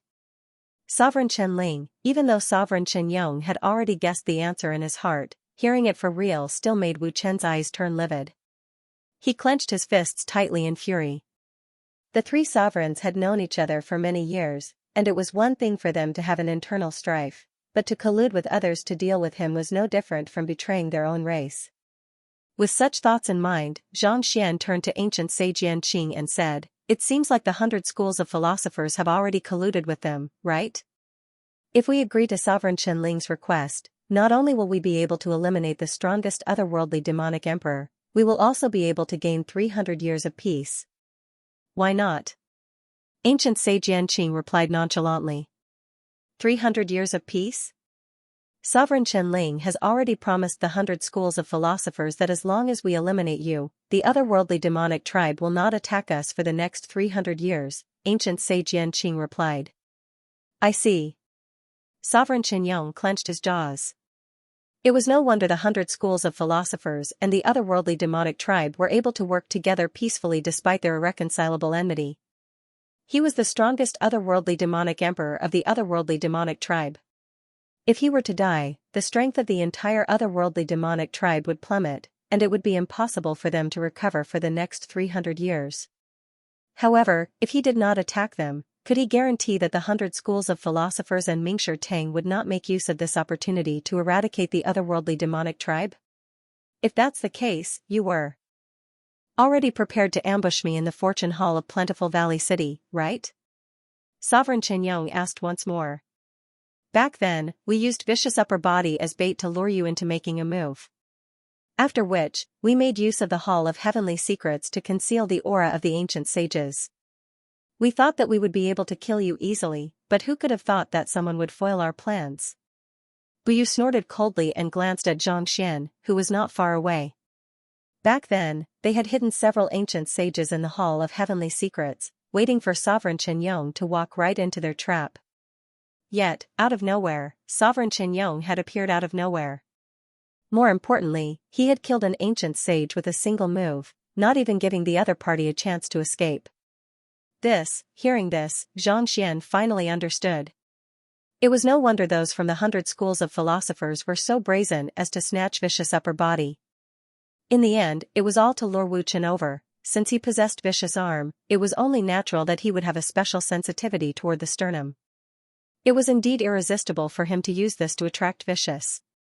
As for how the skeleton was devoured by his Book of Heaven's Path, Xianxia didn't say anything about it. Most likely, it had something to do with Lozozi. Otherwise, it would be impossible for a dignified emperor to address a nobody like him as young master. In other words, the two of you were already working together when you went to the White Creek Mountain to search for the prime amulet, Sovereign Qianyong said. One of the three who had followed Xianxia to the White Creek Mountain was an otherworldly demon. Back then, he had been perplexed by the matter, so he had bade farewell to Mistress Luo and returned to investigate the matter. However, before he could find anything, he had noticed the appearance of Vicious upper body, so he had immediately rushed over. That's right. Ancient Sage Yanqing replied with a nod. Very well. Sovereign Qianyong closed his eyes for a moment before abruptly opening them once more. A massive vortex was spinning in his eyes, reminiscent of an abyss. It seems like Sovereign Qianling has been wanting to kill me for a very long time. However, it won't be that easy for you all to kill me. Hong Long, right after those words were spoken, the adolescent figure slowly grew taller, and the killing intent he emanated grew more and more intense. In just a few breaths, he had reverted to the appearance of an otherworldly demon. He wore a crown on his head and a robe embroidered with a golden dragon embroidered on it. It's indeed Sovereign Qianyong. The sword hanging by Zhang Hongtian's waist pulsated furiously, as if it would fly out of his control at any moment. Even though he had never met the strongest otherworldly demon emperor before, he had long heard of the rumors, and the appearance of the latter was identical to that of the otherworldly demon emperor. Zhang Hongtian was not the only one who was shocked. The other ancient sages also had grim and wary looks on their faces. A person's name was like a tree's shadow. The strength of the strongest otherworldly demon emperor was simply too great. Even though they had reached the top of the master-teacher continent, they still knew that the person before them was not someone they could deal with even with numbers. Seeing Wu Chen revert to his true form and revert to the otherworldly demon emperor, Xianxia was rendered speechless. Other ancient sage otherworldly demon experts would surely be noticed by Mingshi Tang if they were to disguise themselves as a human.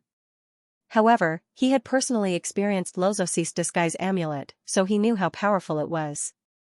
If he were to give Sovereign Qianyong one, even if he were to disguise himself as Yangshi, Mingshi Tang would not be able to tell the difference.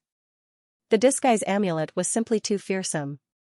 Even one's bloodline would not be able to discern the other party's identity. This also explained why the strongest otherworldly demon emperor had been unable to find him even after he had arrived in the master-teacher continent. As for how the humans and the 100 schools of philosophers knew that he had left the seal and set up an ambush, it was likely that it had something to do with the soul oracles. Hearing these pieces of news, Xianxia finally made sense of the matter. Most likely, the soul oracles hidden in the otherworldly demonic tribe must have noticed Sovereign Qianyong's departure and secretly sent a message to the Jiang clan. The Jiang clan then relayed the news to the 100 schools of philosophers, thus leading to the current situation. The only thing that he could not figure out at the moment was Lozosi's identity. What kind of role did she play in this matter? We know that it won't be that easy, but it's impossible for you to leave today. Seeing that Sovereign Qianyong had reverted to his true form, ancient sage Yanqing knew that a huge battle was about to break out.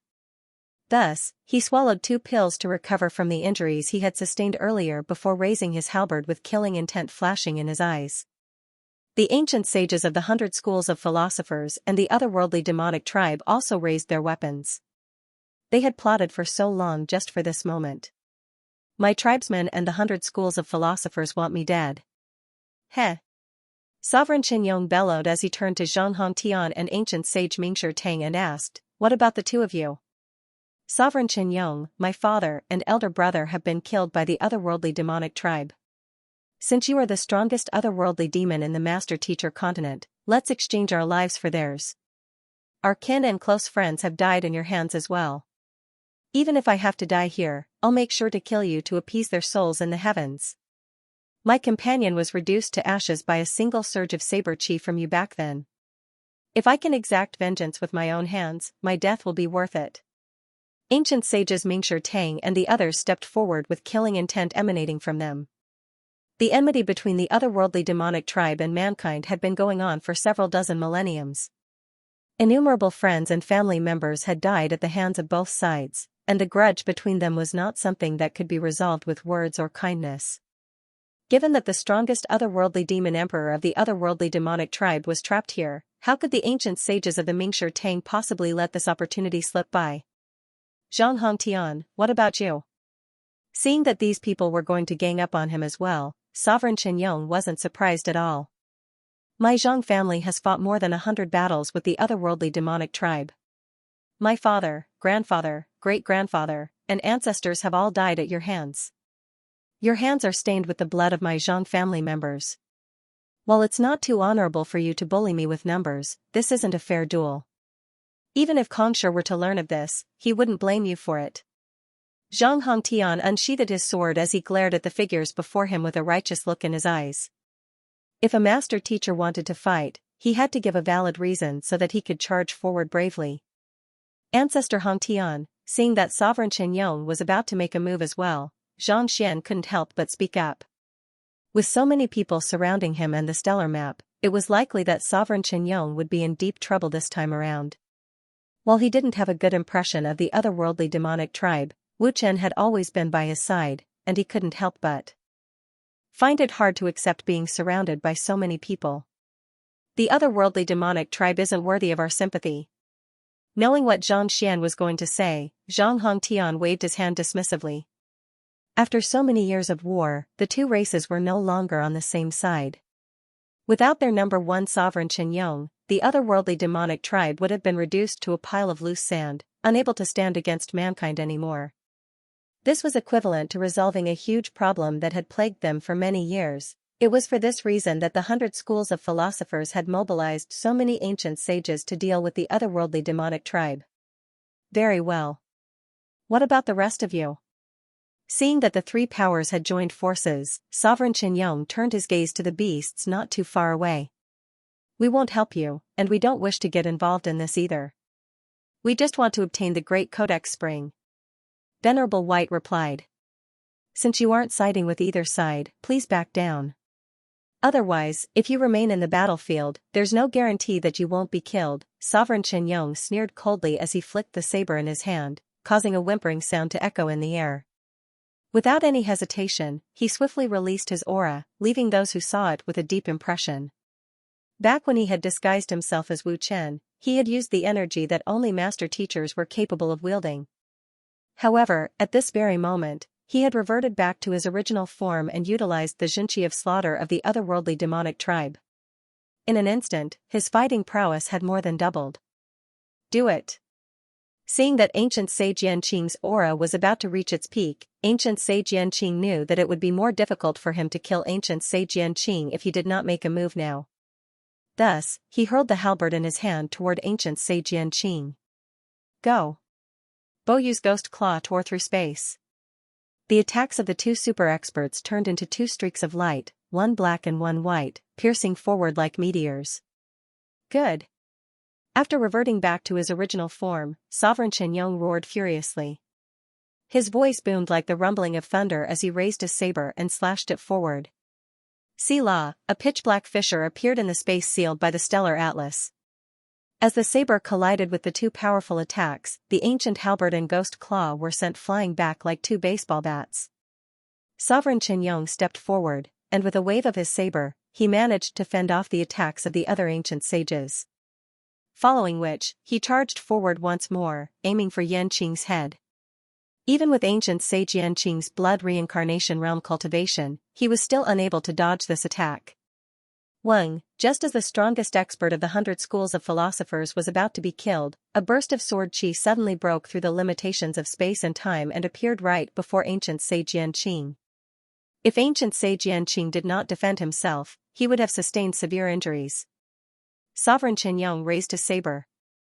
Ding ding ding ding, the sound of a rain of swords reverberated in the air as Zhang Hongtian advanced forward with a flare reminiscent of a sword immortal. Xianxia swallowed a mouthful of saliva as he watched the battle unfold. As expected of one of the strongest experts on the master-teacher continent, his every move harnessed the power of laws. It was fortunate that he had distanced himself from the battle, or else he would have been torn to shreds by now. Sovereign Qinyong was truly powerful. Despite being surrounded by so many ancient sages, he was still able to maintain his composure without the slightest hint of panic. Pung, the battle grew more and more intense. All of a sudden, a deep groan sounded, and a figure plummeted from the sky. An ancient sage had fallen. It's a great philosopher realm otherworldly demon. Zhang Xian recognized the corpse. It was one of old Geezer Yu's subordinates, and he possessed the strength of an ancient sage two-down cultivator. This is good stuff. Knowing that a corpse of this tier was hard to come by, Zhang Xian walked up to the corpse and flicked it with the Dragonbone Divine Spear. Hula, he kept the corpse into his storage ring. Boom, shortly after he stored the corpse, another ancient sage from the 100 schools of philosophers fell from the sky. Not only did the otherworldly demons die, the experts of the 100 schools of philosophers also began to fall. Following which was the Mingshi Tang. He could collect the corpses of the otherworldly demons, but the 100 schools of philosophers and the Mingshi Tang chose not to touch them. After all, he was a master teacher. However, while he couldn't collect the corpses of the ancient sages, he did manage to collect quite a few of them. As the battle grew more intense, more and more ancient sages died.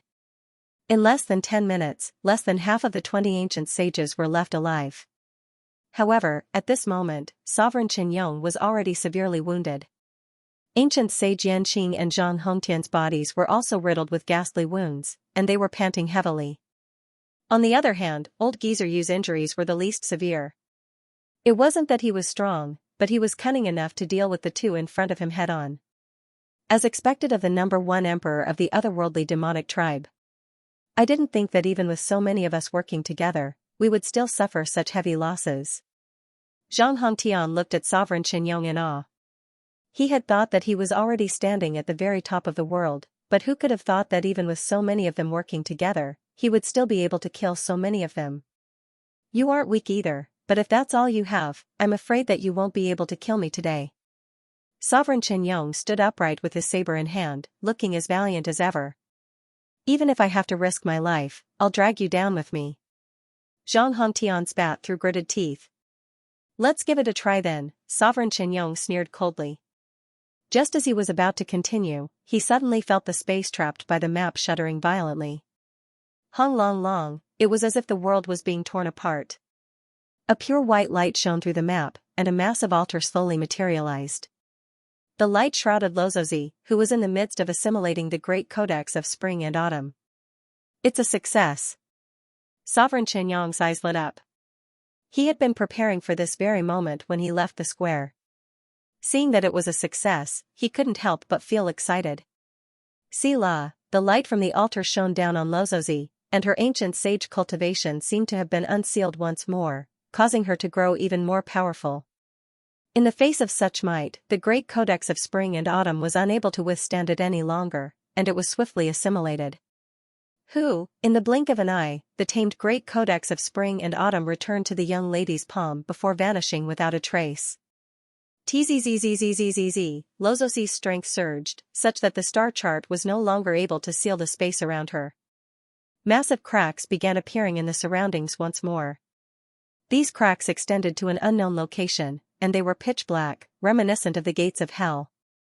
As soon as the cracks appeared, a powerful suction force began pulling the young lady in, trying to drag her away. With a frown, the young lady waved her hand, and the altar in the sky flew over before shrinking down to the ground beneath her feet. It was only by standing on the altar that she was able to fend off the suction force, preventing herself from being devoured. Zhang Xian, stabilizing her body, the young lady looked at Zhang Xian. Seeing the silhouette of the young lady standing on the altar, Zhang Xian's body stiffened. A silhouette slowly fused together with the young lady in his mind, threatening to explode at any moment. You are the spirit god of the otherworldly demonic tribe? It was no wonder the spirit god's silhouette felt so familiar when he saw her back in the Qiuwu palace. Who could have thought that she was actually Lozozi? She was not an expert from the 100 schools of philosophers or a beast in human form. She was the highest god of the otherworldly demonic tribe. How could this be? Didn't you tell me that you aren't an otherworldly demon? In that instant, Xianxia felt as if his heart was being torn apart mercilessly. He had asked the young lady about her identity, but she had said that she wasn't an otherworldly demon, and she wouldn't do anything to harm master teachers. Could it be that she had been lying to him all along? He could care less about the other party's identity and standing, but what he couldn't accept the most was being used and deceived. I'm not an otherworldly demon. There's a reason why I'm the spirit god. Seeing the look on Zhangxian's face, Lozozi's eyes reddened. Just as she was about to explain herself, the rift behind her widened once more, and the suction force grew more and more uncontrollable. The power of the darkness roared furiously, causing the entire temple of Confucius to tremble. Even the master-teacher continent was trembling non-stop.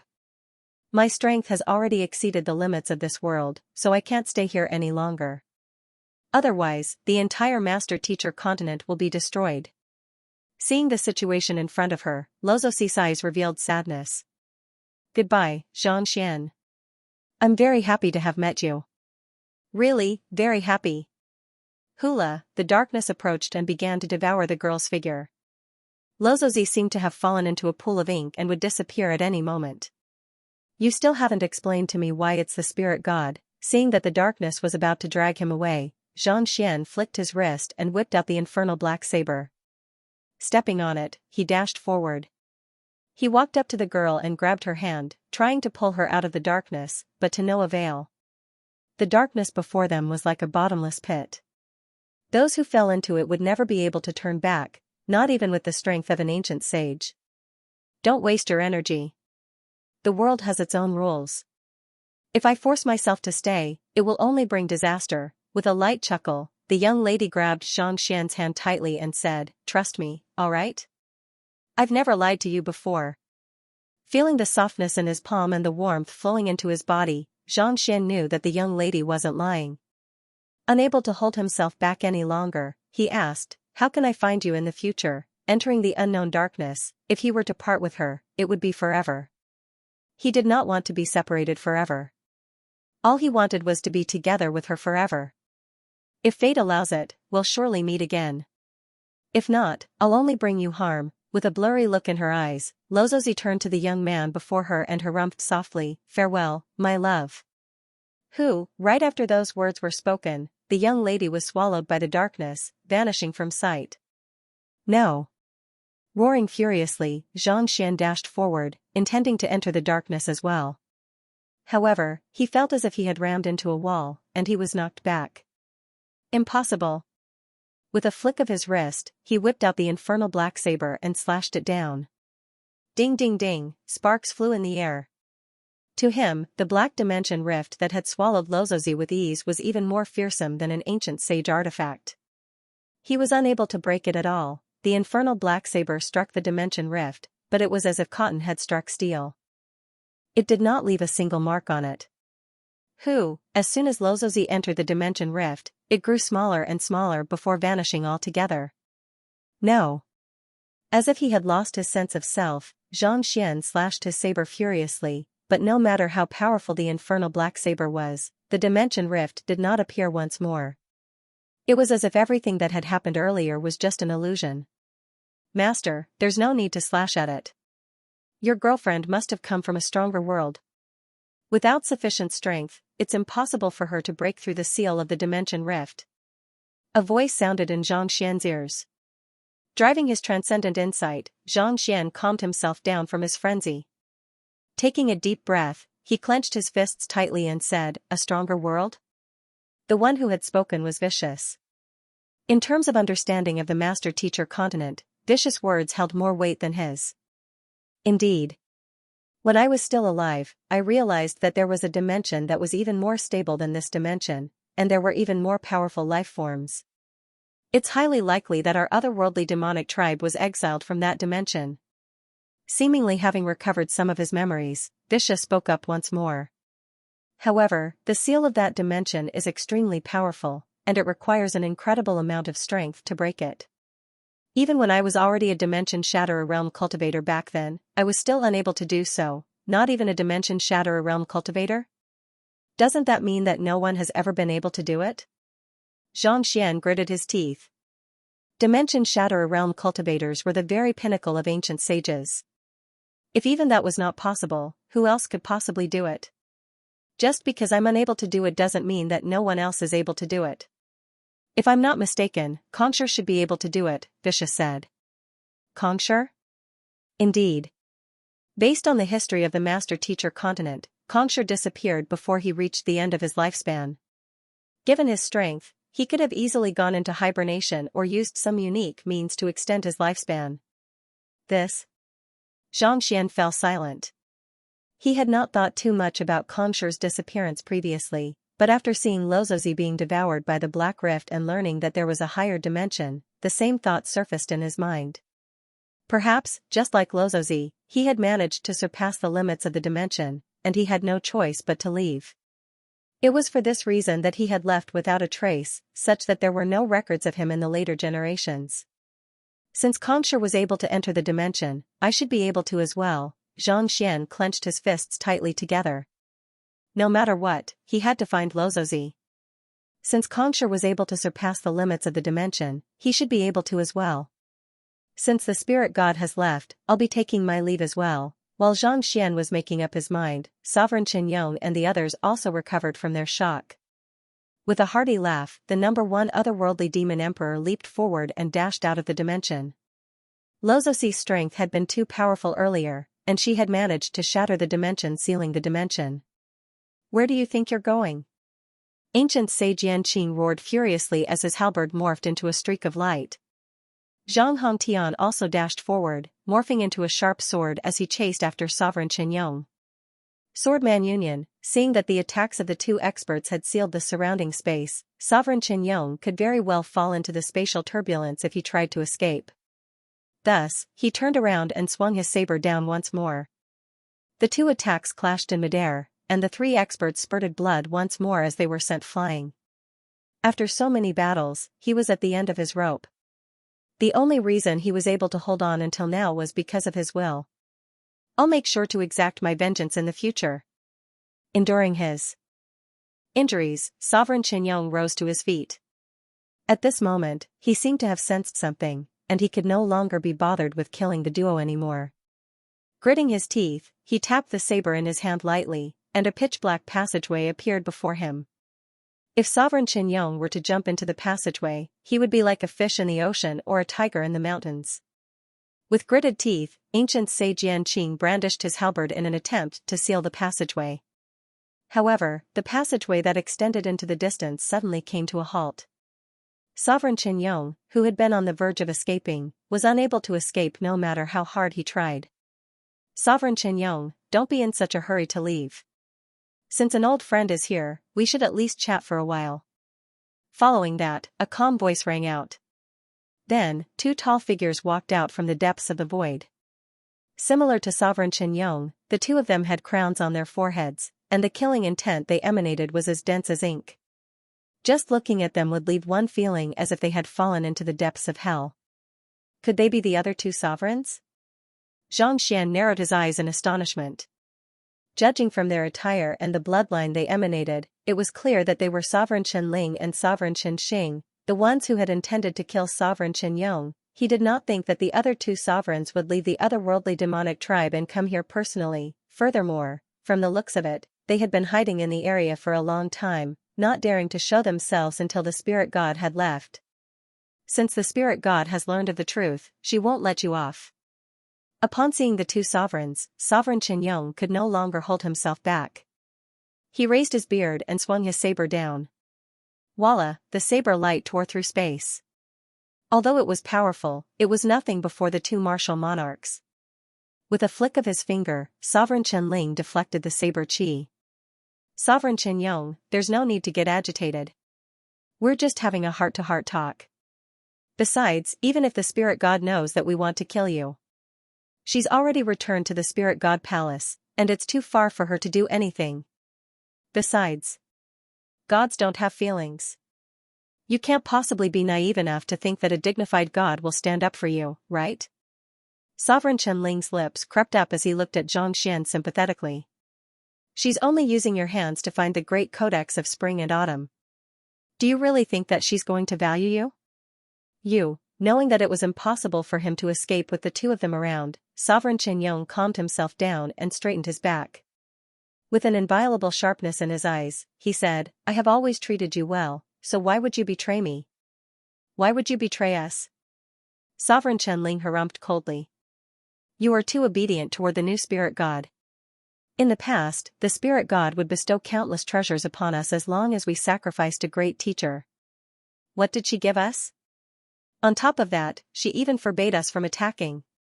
If we don't attack her, are we supposed to let the millions of spirit tribe members guard that place forever? How dare you defy the spirit god's command? Sovereign Qianyong frowned.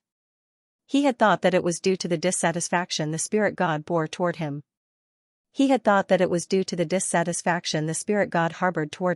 But who could have known that the root of it all was the spirit god? The spirit god had forbade them from attacking the spirit god in order to prevent the spirit tribe from being harmed.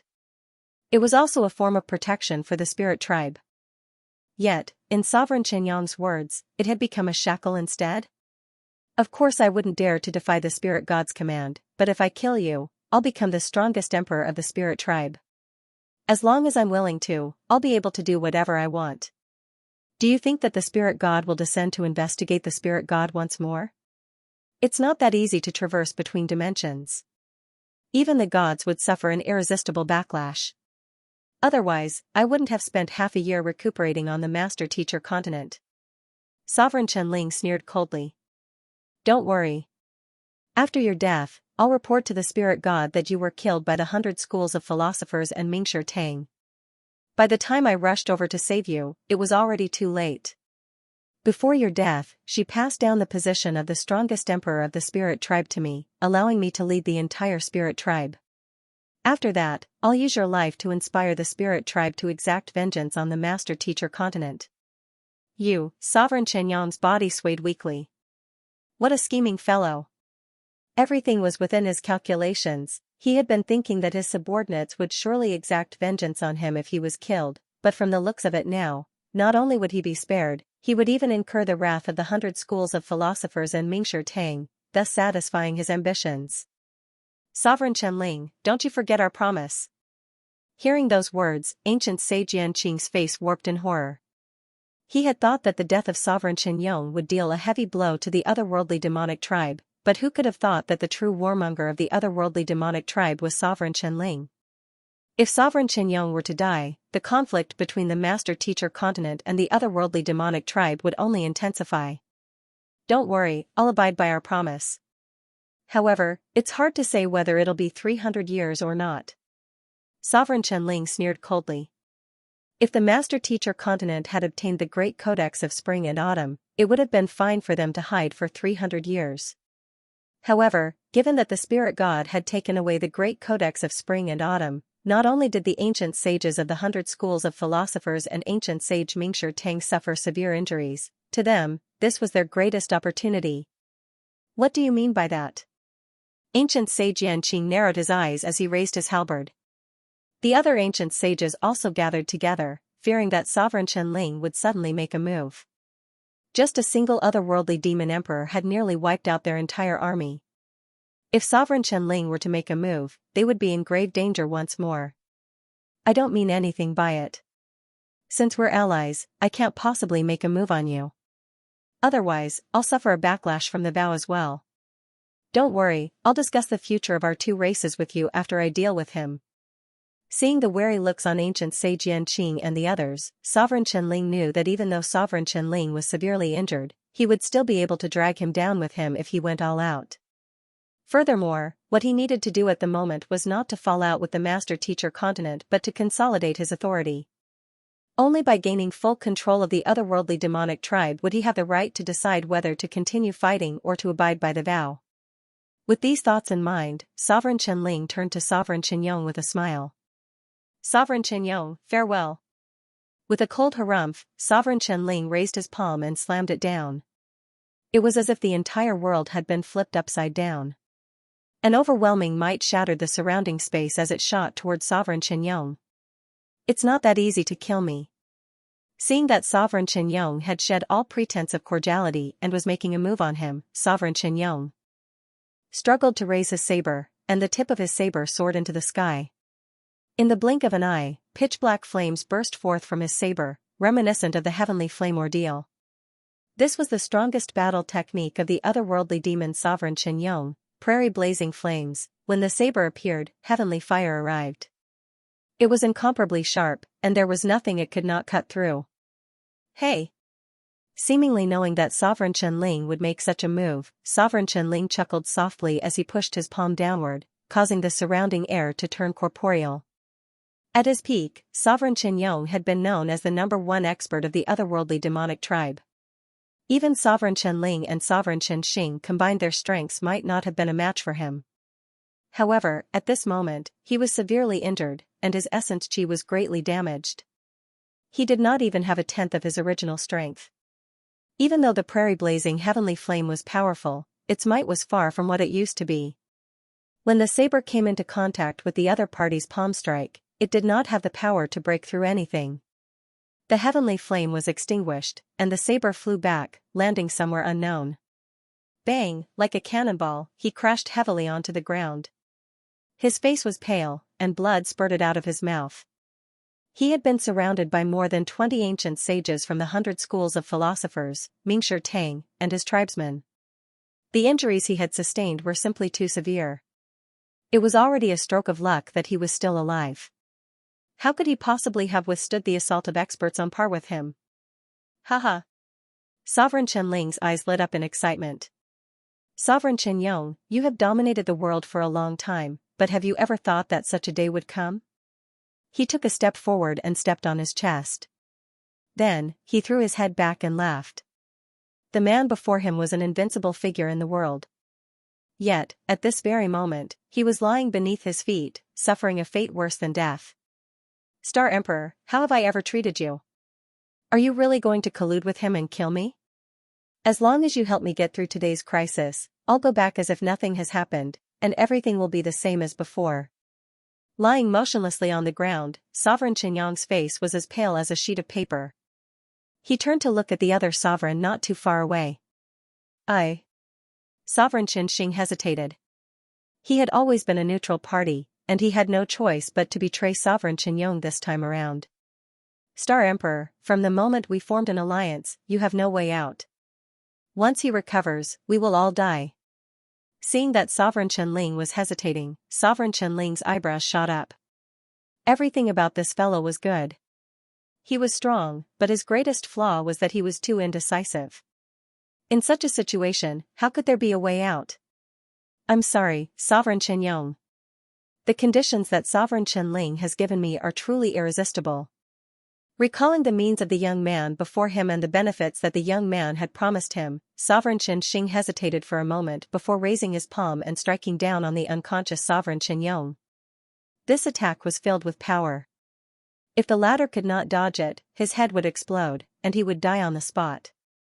Although I don't want to admit that all of you betrayed me, but the spiritual god specifically warned me, so how could I have been so careless?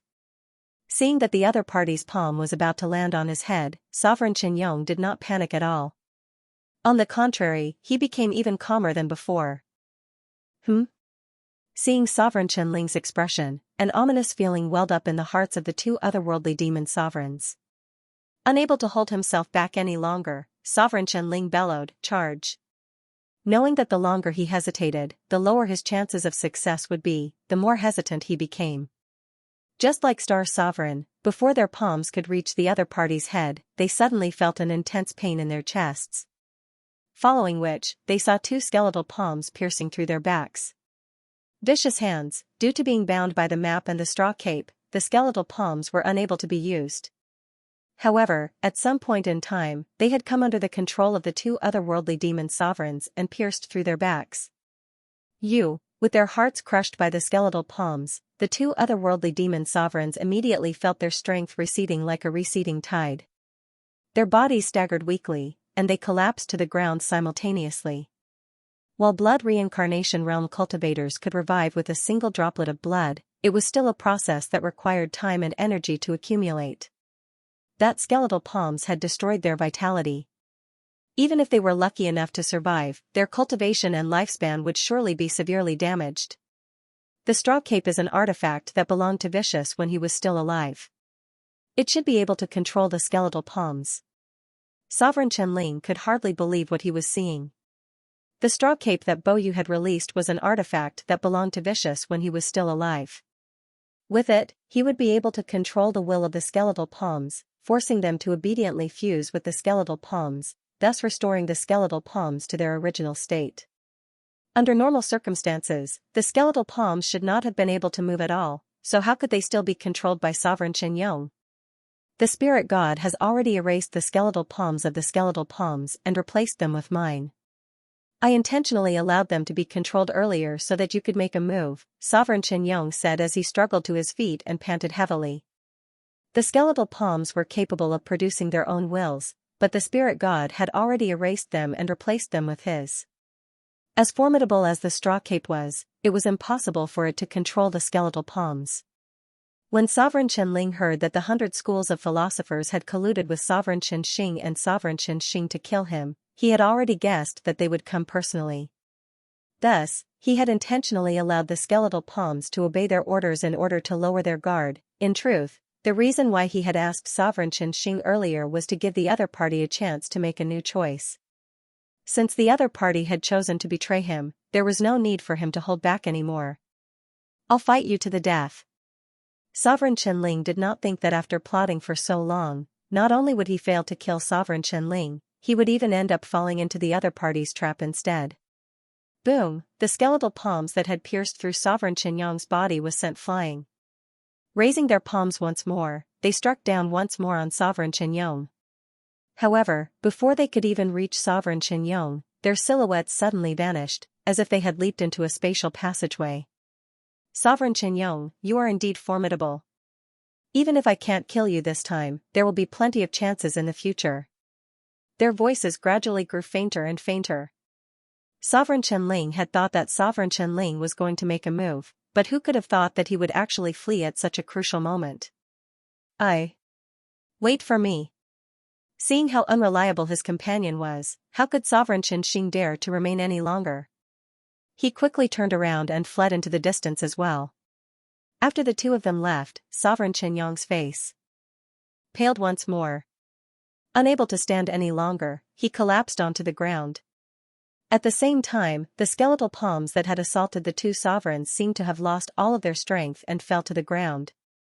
As if a pile of mud, they had lost all of their strength and foundation from before. Clearly, Sovereign Chen Yong was already at the end of his rope. If those two fellows had been a little more courageous, the one who would have died would have been him. Sovereign Chen Yong, in view of the fact that you are a hero of your generation, I'll spare you some dignity. A moment later, ancient sage Yan Qing and the other human ancient sages flew over. Even though the two sovereigns had escaped, they were still around. Kill myself? Seeing so many human ancient sages appearing before him, Sovereign Chen Yong knew that it was impossible for him to escape.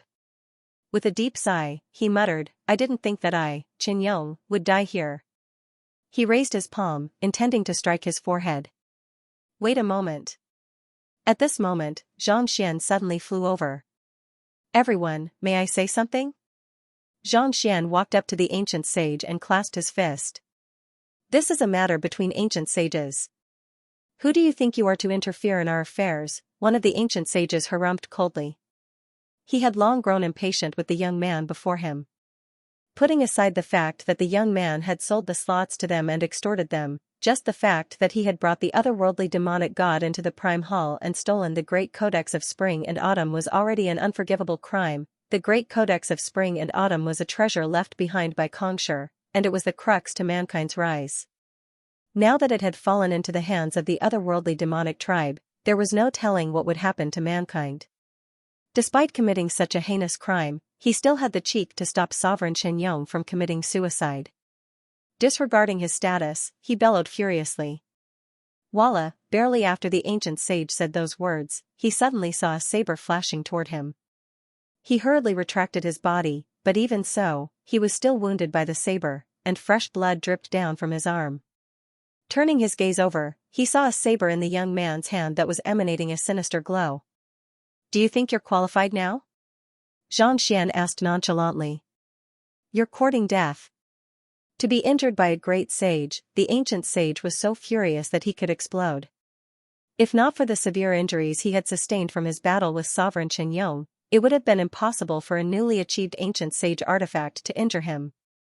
"What are you trying to say?"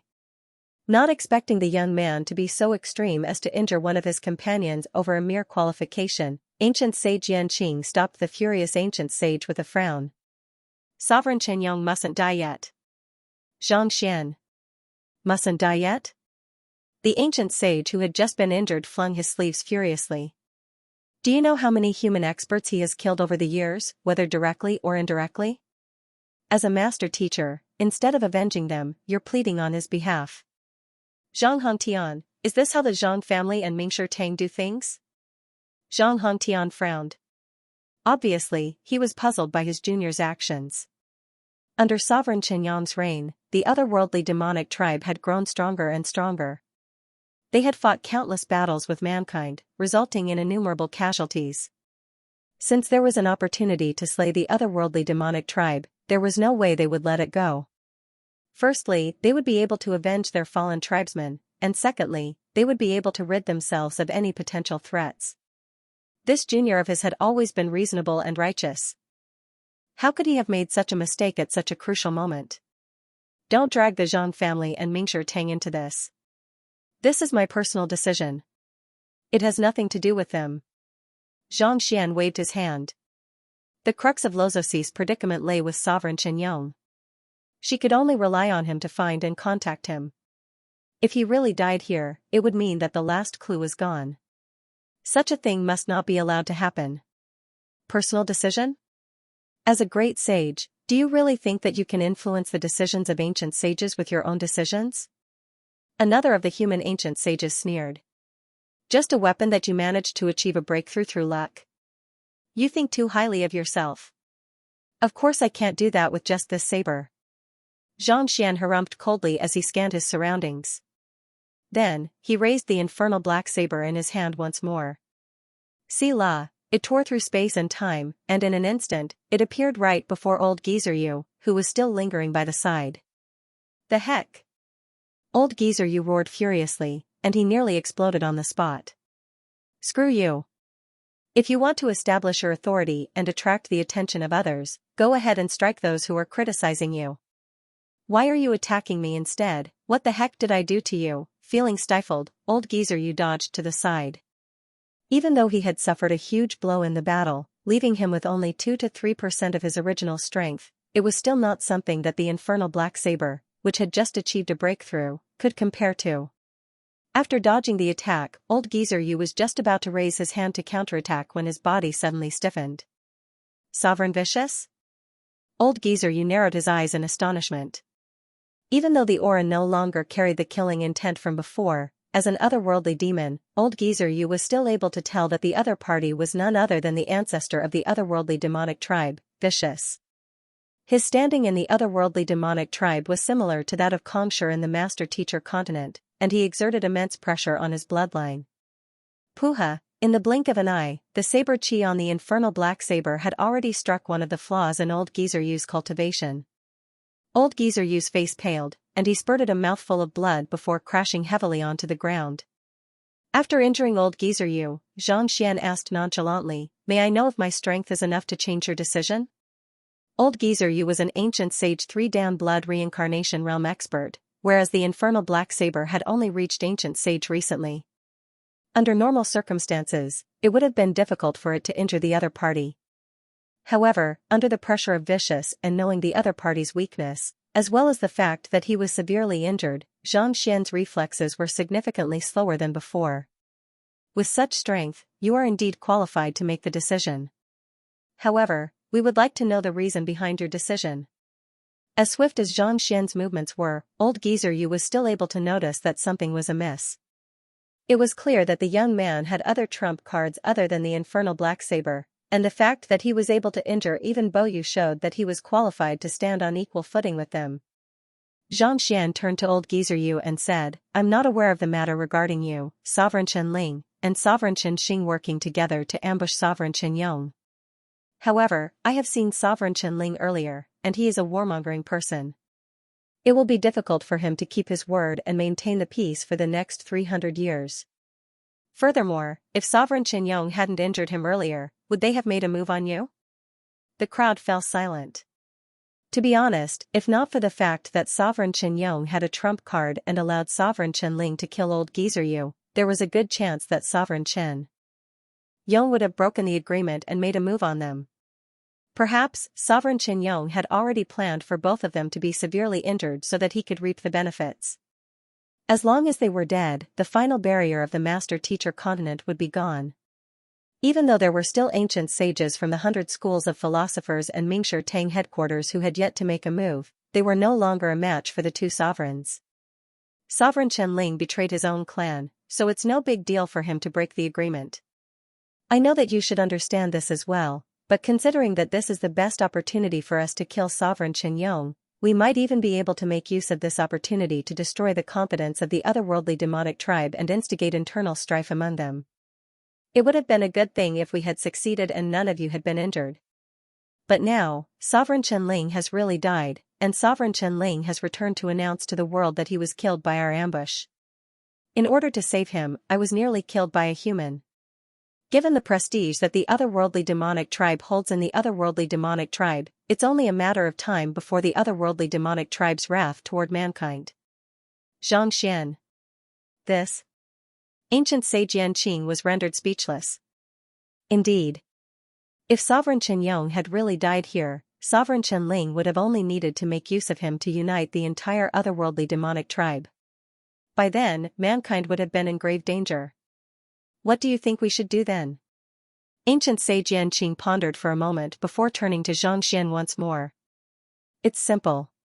Not only can we not allow Sovereign Chen Yong to die, we have to help him recover from his injuries so that he can return to the otherworldly demonic tribe to exact vengeance. Sovereign Chen Ling and Sovereign Chen Xing might be slightly weaker, but given how they have fought against one another for so many years, they aren't easy opponents to deal with. Once a war breaks out among the three of them, the human race will be able to recuperate. Xianxia. Their conversation had been conducted through Xinqi telepathy, and ancient sage Yanqing had even isolated the two of them beforehand. As such, Sovereign Chen Yong wasn't able to hear the contents of their conversation. Furthermore, Sovereign Chen Yong's life is in our hands right now. There's no doubt that he hates the other two Sovereign Chen Yong the most at the moment. Once he regains control of the otherworldly demonic tribe once more, it'll be beneficial to us. Xianxia said. Indeed. A glint flashed across Zhang Hongtian's eyes. Since he could sign a contract with Sovereign Chen Ling and the others, it went without saying that he could sign a contract with ancient sage Yanqing as well. Given Sovereign Chen Yong's prestige in the otherworldly demonic tribe, it would be much better for him to agree to it. You're right. Speaking of which, we can't allow Sovereign Chen Yong to die for the time being. However, there are a few things that I should inform you of beforehand. Ancient sage Yanqing pondered for a moment before nodding. Firstly, once Sovereign Chen Yong recovers, his strength will far surpass ours.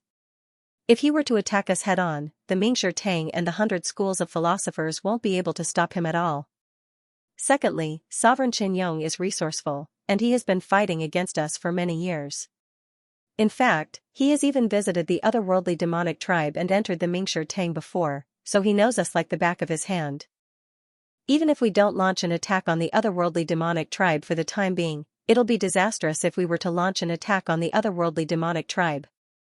Thirdly, we have sustained severe injuries this time around, and we don't have enough Aeon of Ancient Sage to recover. We won't be able to protect the otherworldly demonic tribe any longer. They knew that ambushing Sovereign Chen Yong wouldn't be able to resolve the matter once and for all. However, there was no other way around them. 10,000 years ago, with the disappearance of the ancient sage energy, the ancient sages of the human race had no choice but to fall into a deep slumber to prolong their feeble existence. In other words, even the youngest ancient sage among them, Zhang Hongtian, was already more than 15,000 years old. If he had not sustained severe injuries, he would have been able to awaken a few more times. However, given his current condition, he would only be able to awaken 2 more times before he passed away. Now that they had yet to obtain the great codex of spring and autumn, the human race was at its weakest in tens of thousands of years. It would have been one thing if Sovereign Qianyong had died, but the remaining 2 sovereigns were significantly weaker in terms of both strength and wits. No matter how weak the human race was, it would still have been able to put up a fight against them. If Sovereign Qianyong didn't die, who knew what would happen in the future? The eyes of the ancient sages immediately dimmed. It was inevitable that the lifespan of humans was inferior to that of the otherworldly demonic tribe. Without the aeon of ancient sage, it would be impossible for a new ancient sage to be born. It was only a matter of time before the aeon of ancient sage was exhausted. That's simple. I can give him a poison that can't be dispelled. If he dares to go back on his word and attack the human race, this poison will be enough to kill him. By then, the 3 sovereigns will be dead, and even if the human race doesn't have an ancient sage, it won't be that dangerous. Besides, Xianxia has just achieved a breakthrough, so there should be a new ancient sage emerging in the temple of Confucius. There's no need to worry too much about his safety, Xianxia said. Even though he possessed the aeon of ancient sage and the painting of spring and autumn, there was a limit to how much of it he could obtain. His parents, himself, and his disciples might not have enough aeon of ancient sage, so it was not convenient for him to share it with others. What kind of poison is effective on blood reincarnation realm experts? Ancient sage Yanqing was taken aback. Blood reincarnation realm experts were capable of reviving life with just a single droplet of their blood. Be it their physical body or soul, they were already invulnerable to all poisons. Was there really such a lethal poison in the world that could affect experts of that caliber? You don't have to worry about that. Since I dared to say that, there's definitely such a poison in the world. Xianxia replied with a smile. Ordinary poisons were indeed useless against experts of that caliber, but the heaven's path Xianxia was incredibly thin, allowing it to seep into every single droplet of blood. Even if a blood reincarnation realm expert were to undergo blood reincarnation, it would still be able to seep into every single droplet of blood, making it extremely difficult to guard against. Blood reincarnation realm experts who had regained their strength did not fear the punishment of the heavens, but the heaven's path Xianxia that could destroy one's vitality was still a huge headache for them. As long as they could not get rid of the heaven's path Xianxia, they would be bound by it forever. Hearing that Xianxia was done with his preparations, the crowd heaved a sigh of relief. Ancient sage Yanqing turned to Xianxia once more and said with an oppressive voice, "We can deal with Sovereign Qianyong according to your instructions, but don't you think that you should give an explanation to the human race as well?" "Me?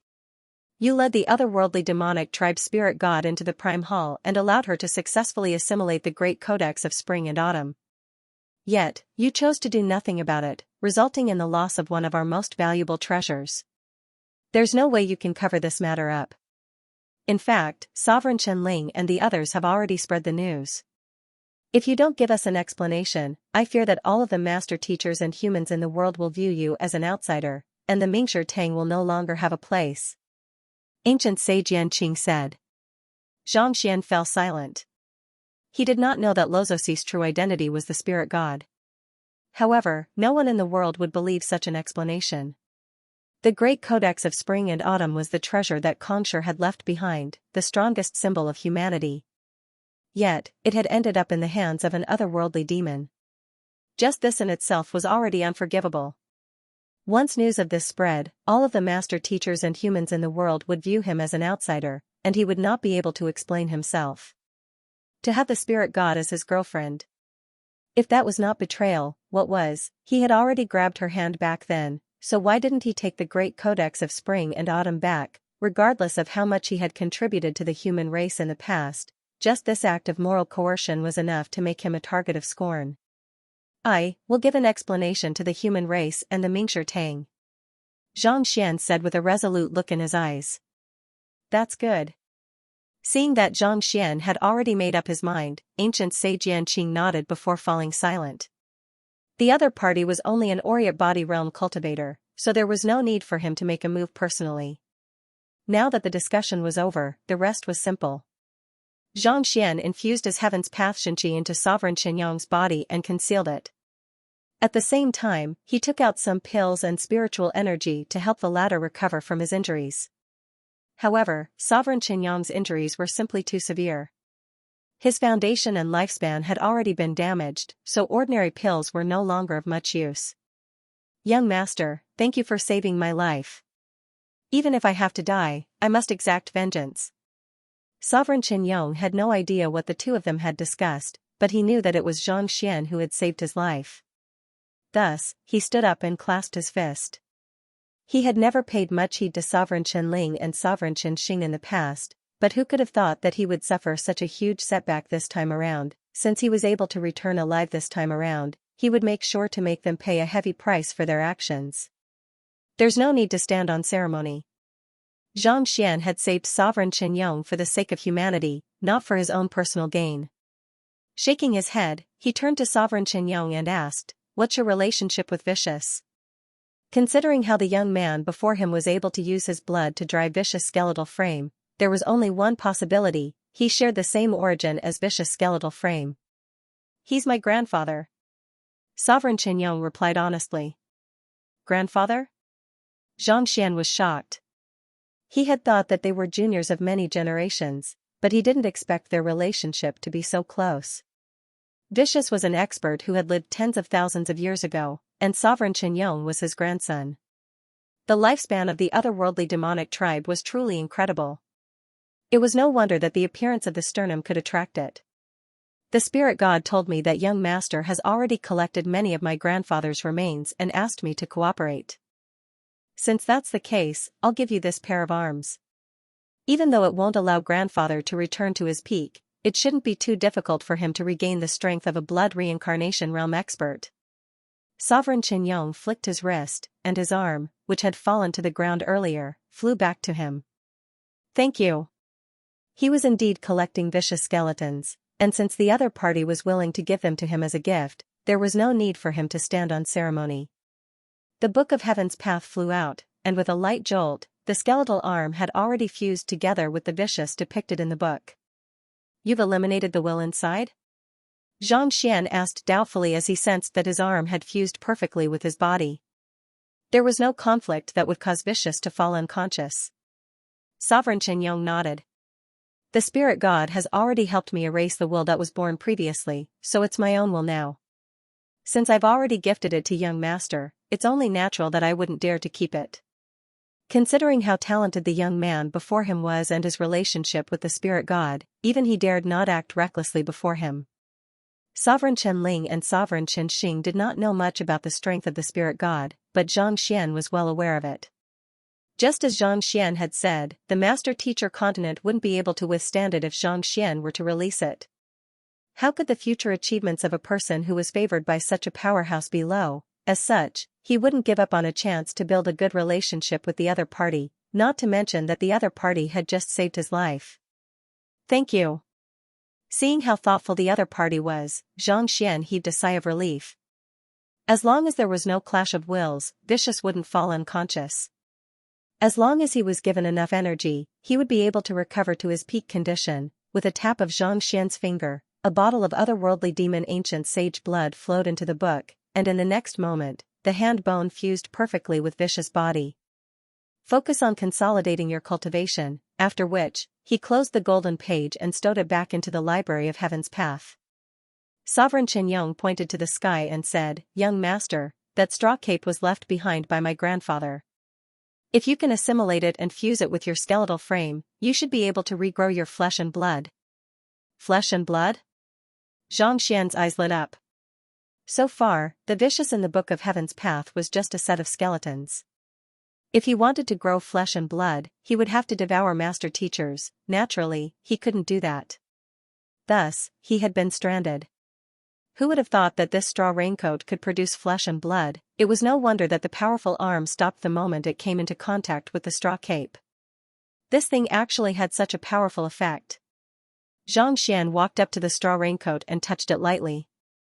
What are you doing? That's the treasure of Sovereign Qianling. Old Geezer Yu's face darkened upon seeing his actions. Before he could finish his words, a streak of sword chi shot over. Poochie!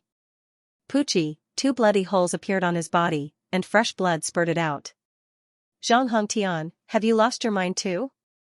Old Geezer Yu was on the verge of going berserk. The one who had made a move was none other than Zhang Xian's ancestor, Zhang Hongtian. Even though there was a grudge between them, it was just a moment ago that they had fought side by side against Sovereign Qianyong. Why would the other party suddenly make a move on him? It's nothing much. We fought side by side, and I had no choice but to team up with you. It's about time for us to settle our personal grudges. Zhang Hongtian harumphed coldly as he raised the sword in his hand. In order to not disrupt the 100 Schools of Philosophers' plan, he had no choice but to team up with Zhang Hongtian. Now that the matter with Sovereign Qianyong had been resolved, it was about time for him to settle his grudges. Settle our personal grudges? Do you think that I'm afraid of you? Old Geezer Yu rose to his feet. However, let me make this clear. If you lose, you'll have to let us leave. It was not that he did not want to leave, but the ancient sages of the 100 Schools of Philosophers and Mingshi Tang dared not leave. Since old Geezer Yu wanted to settle his personal grudges, he might as well settle this matter as well. Fearing that the otherworldly demonic tribe would wipe them out after killing Sovereign Qianyong, he had held back some of his strength during the battle. Even though he seemed to be injured, his injuries were much lighter than Zhang Hongtian's. If a battle were to break out, it was hard to say who would emerge victorious. I'll agree to it. Zhang Hongtian nodded. Everyone, I'll settle my personal grudges with old Geezer Yu today. If I die here, it will be due to my inferiority to Sovereign Qianyong. I hope that you won't avenge me and will let him go. Ancient Sage Hongtian, not expecting Zhang Hongtian to make such a decision, Ancient Sage Yanqing frowned in disbelief. I've already made up my mind. Zhang Hongtian waved his hand. Even if it was the 100 Schools of Philosophers' plan, it was still a huge humiliation for him to team up with the otherworldly demonic tribe. Thus, there was no other choice. Otherwise, he would not be able to face his predecessors who had died on the battlefield. This was his insistence and pride. Make your move. Having made up his mind, Zhang Hongtian could not be bothered to waste his breath anymore. The sword in his hand shot forth like a torrential downpour of sword chi toward old Geezer Yu. Humph. Old Geezer Yu heaved a sigh of relief when he saw that the might of Zhang Hongtian's attack had weakened significantly due to the severe injuries he had sustained. Ding ding ding ding, the two of them clashed with one another. They were both blood reincarnation realm experts, so they had many means up their sleeves. For a moment, they were evenly matched with one another. Ancient Sage Hongtian used his full strength in his battle with Sovereign Qianyong earlier, so I'm afraid that I won't be a match for him, an ancient sage of the Master Teacher Pavilion exclaimed. Old Geezer Yu is extremely cunning. He's clearly stalling for time so that ancient sage Hongtian's stamina will run out before launching a counterattack. Should we lend him a hand? Another ancient sage asked worriedly. The battle between the two seemed to be an intense one, but as ancient sages, they could tell that ancient sage Hongtian's strength was far from what it had been in the past. If the battle were to continue, he would only grow weaker and weaker. On the other hand, old Geezer Yu was much more energetic than before. He had been dodging the attacks from the sides, looking for an opportunity to strike. Don't worry, ancient sage Hongtian won't lose. Xianxia replied with a smile. You won't lose? The two ancient sages who had spoken earlier were perplexed. Even they were unable to tell that much, so how could a fellow who had just achieved a breakthrough be so sure? Xianxia did not bother explaining the situation to them. Instead, he turned his gaze to the young man who was in the midst of assimilating his straw cape. The young man had given old Geezer Yu a jade token that recorded the flaws in old Geezer Yu's cultivation. There was no way ancient sage Hongtian would not be able to defeat the other party. Xianxia was right. The reason why Zhang Hongtian dared to challenge old Geezer Yu at this moment was because he knew the flaws in the latter's cultivation technique. While it might seem as if Zhang Hongtian was in a disadvantageous position, he was actually looking for an opportunity to kill old Geezer Yu in a single strike. Countless surges of sword chi morphed into massive dragons that surged into the sky. Old Geezer Yu raised his claw and swung it upward. This is the moment. Seeing that the other party's flaws were exactly as Zhang Xian had said, Zhang Hongtian could no longer hold himself back. He swiftly concealed his sword amidst the dragons and thrust it forward. Flowing water concealed sword, it was said that it was created by an infatuated prodigy of the Zhang clan. His wife had been killed by his nemesis, and the latter was adept at using water to conceal himself, making it extremely difficult for him to capture her. In order to exact vengeance, he had created this sword art, which allowed him to conceal his sword amidst the flow of water and pierce his nemesis' throat. Zhang Hongtian was currently using the dragons of sword chi to conceal his sword. Break! As expected, old geezer Yu did not notice his sword at all. He waved his claw furiously in the air to fend off the sword chi. Wang, with a jolt, the sword darted out of the dragon, and it grew larger and larger in old geezer Yu's eyes. However, at this moment, he was in a state where he was on the verge of exhaustion, so there was no time for him to dodge. Puha! The sword pierced through his throat, and the overwhelming might within it continued to wreak havoc on his vitality. Why you?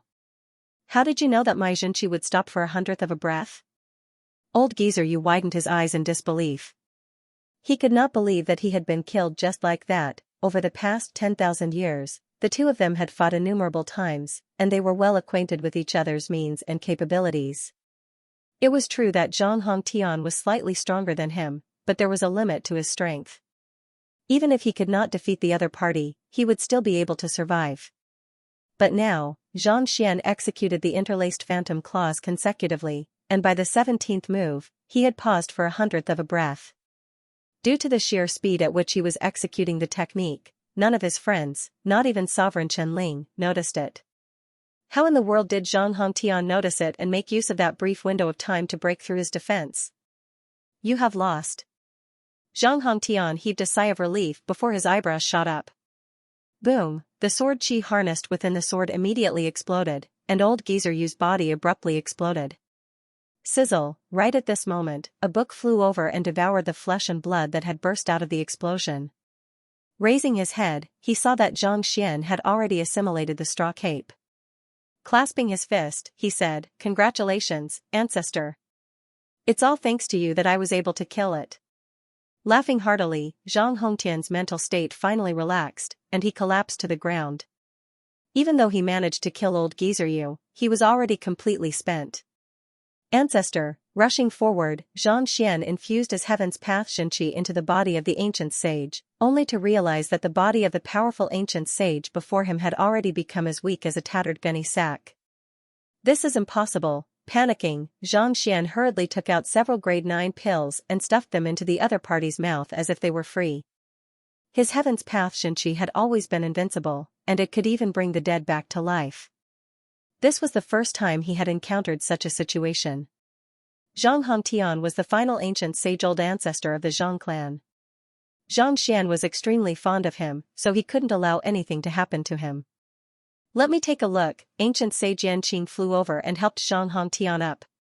He placed his finger on Zhang Hongtian's pulse, and a moment later, a look of dejection surfaced on his face.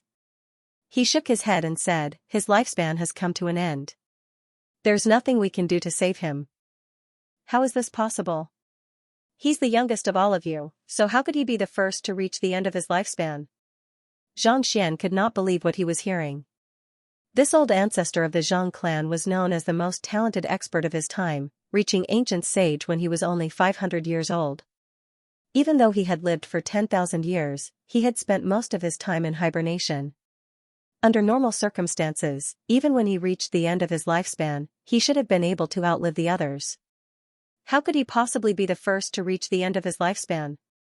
In the battle with Sovereign Chen Yong, he expended most of his blood essence and lifespan, and in order to kill old geezer Yu, he went all out. There's nothing I can do about it either. Even though ancient sage Yanqing knew that it was only a matter of time before they died, he still could not help but shake his head in despair. Ancient sages were able to regrow their limbs and revive themselves from a single droplet of blood, but even so, they were still unable to overcome the limits of their lifespan. When the time came, no matter how powerful one was, one would still be reduced to dust. No matter how powerful one was, one would not be able to escape the fate of death. Take Zhang Hongtian for example. Even though he was one of the youngest ancient sages, he had gone all out in every single battle he had fought. As a result, the vitality in his body had long been destroyed. If not for his blood transfusion 20 years ago, he might have already died. The fact that he had been able to hold on for so long and survive 2 battles was already beyond his imagination. Xianxia, aren't you able to transfuse blood? My blood can still be used. Xianxia hurriedly turned to Xianxia and asked. Seeing the look on Xianxia's face, Xianxia shook his head helplessly and said, Senior, you have already transfused your blood once. It's no longer of any use to him, but... Xianxia was just about to say something when Xianxia interjected, birth, aging, illness, and death are the laws of nature. Even ancient sages are unable to escape this fate. Back then, the 9 ancient sages of the Zhang clan dominated the world, and they wielded incredible power. Yet, in the end, all of them have been reduced to mere memorial tablets. Hearing those words, Xianxia was rendered speechless. There's no need to grieve. Zhang Hongtian said as he looked at Xianxia with a benevolent smile. I have been persevering all this while because I am the only ancient sage left in the Zhang clan. If I were to die, the entire clan would fall. But now, you have appeared. Not only do you wield an ancient sage saber and all kinds of means, you aren't any weaker than me in a real fight. There's nothing for me to worry about anymore. Xianxia's eyes reddened in agitation. Where there's life, there's death. Life is unpredictable. I have known this for a long time. From the moment I learned that the Aeon of Ancient Sage no longer existed in the world and decided to hibernate, Zhang Hongtian was already dead. I've been struggling at death's door for the sake of my clansmen and mankind, Zhang Hongtian said. Zhang Hongtian turned to Xianxia and said, Now, I can finally put down my burdens and stop worrying. What else is there to be sad about? On the other hand, as a mere Oriate body realm pinnacle cultivator, you have to shoulder the heavy responsibility of protecting the Zhang clan. After saying those words, Zhang Hongtian felt his vitality slipping away. Knowing that there was no turning back, he turned to the crowd and laughed heartily. All right, friends. Let's hope that we'll be able to fight alongside one another in our next lives. I, Zhang Hongtian, am feeling a little lazy right now, so I'll be taking my leave first. Before he could finish his words, he closed his eyes and passed away. Ancient sage Hongtian, looking at the corpse before them, everyone was rendered speechless. Their expressions were grim. This was especially so for Mingshi Tang and the others. They had fought alongside one another for 10,000 years, and they had known that this day would eventually come. However, when it actually happened, they still felt a little sad. Even those as powerful as ancient sages are unable to escape the laws of time. Ancient sage Yanqing shook his head and sighed. Didn't ancient sages surpass the heavens? Why would they still be subjected to the laws of time? Xianxia asked. Ancient sages were existences that had transcended the heavens. Since that was the case, how could they be subjected to the laws of time? Ancient sages do surpass the heavens, but that's only in terms of the laws that they have comprehended. Even Zhang Hongtian's swordsmanship has surpassed the heavens, but he is still unable to do so in terms of his lifespan. Ancient sage Yanqing said. Swordsmanship? You mean to say that as long as one comprehends a portion of the laws that surpasses the heavens, one will be able to become an ancient sage? Xianxia was taken aback. He had heard from his father, Sword Saint Xing, how to achieve a breakthrough to ancient sage. However, Sword Saint Xing was only a great sage cultivator, so what he knew was only hearsay. On the other hand, ancient sage Yanqing was a true expert of the 100 schools of philosophers, so his knowledge was bound to be more accurate. That's right. Only those who have comprehended the laws of time can become ancient sages. Otherwise, how could ancient sages wield such power? Ancient sage Yanqing nodded. Doesn't the Zhang family specialize in the laws of time? Why don't they use the laws of time to achieve a breakthrough? Xianxia asked. The bloodline of the Zhang family harnessed the laws of time. Since that was the case, would one's lifespan be extended if one were to surpass the laws of time? Transcending the laws of time? The laws of time don't just exist on the master-teacher continent. They exist in the ancient battlefield where the otherworldly demonic tribe resides and the higher plane where the spirit god resides. You have only comprehended the laws of a single world, so it's impossible for you to surpass them. Even Conshur failed to do so back then, let alone the later generations. Ancient sage Yanqing said with a bitter smile. Time was one of the most fundamental laws in the universe. Even if the world collapsed, the 5 elements would vanish, and space would cease to exist, it would still exist. How could such a powerful thing be easily comprehended by others? Even if Kongsher could comprehend it, it was impossible for him to disappear in the long river of history and disappear without a trace. That's true. Xianxia suddenly understood. Using the power of his bloodline, he could manipulate time and even change the speed of time. However, there was no change to the nature of time. It was just like how it was impossible to set up a folded space with a different flow of time from the outside world. The law of time is too difficult. If I could comprehend it, I might have been able to save ancestor Hong Tian just now. Sighing deeply, Xianxia pondered over the contents of the time quintessence. Just as he was deep in thought, his mind suddenly jolted violently, and a rumbling sound echoed from the library of Heaven's Path. Oh no, Xianxia narrowed his eyes in astonishment, and before long, putong, he collapsed to the ground and fainted. Senior brother, Xianxia quickly rushed forward. His soul must have suffered some kind of damage. After taking a closer look, ancient sage Yanqing frowned. A great saint-level expert hadn't been ambushed or attacked, yet his soul had been damaged and he had fainted. What in the world had happened? I specialize in souls. Let me take a look. The ancient sage of the Jiang clan stepped forward and sent his soul energy into Xianxian's body. However, before he could even send his soul energy into Xianxian's body, his body already began trembling uncontrollably. He hurriedly retreated several steps, and his face paled. What happened? Seeing his expression, everyone turned to look at him. His soul is being protected by a special power. I can't probe it. The ancient sage of the Jiang clan clenched his fists tightly. Protection from a special power? What kind of power is able to keep you out? Ancient sage Yanqing asked in bewilderment. As an ancient sage who specialized in the field of souls, it would have been difficult for Xianxia to stand a chance against someone of the same cultivation realm as him. Given that the other party was already unconscious, what kind of power could possibly have withstood the other party's attack and even injured him?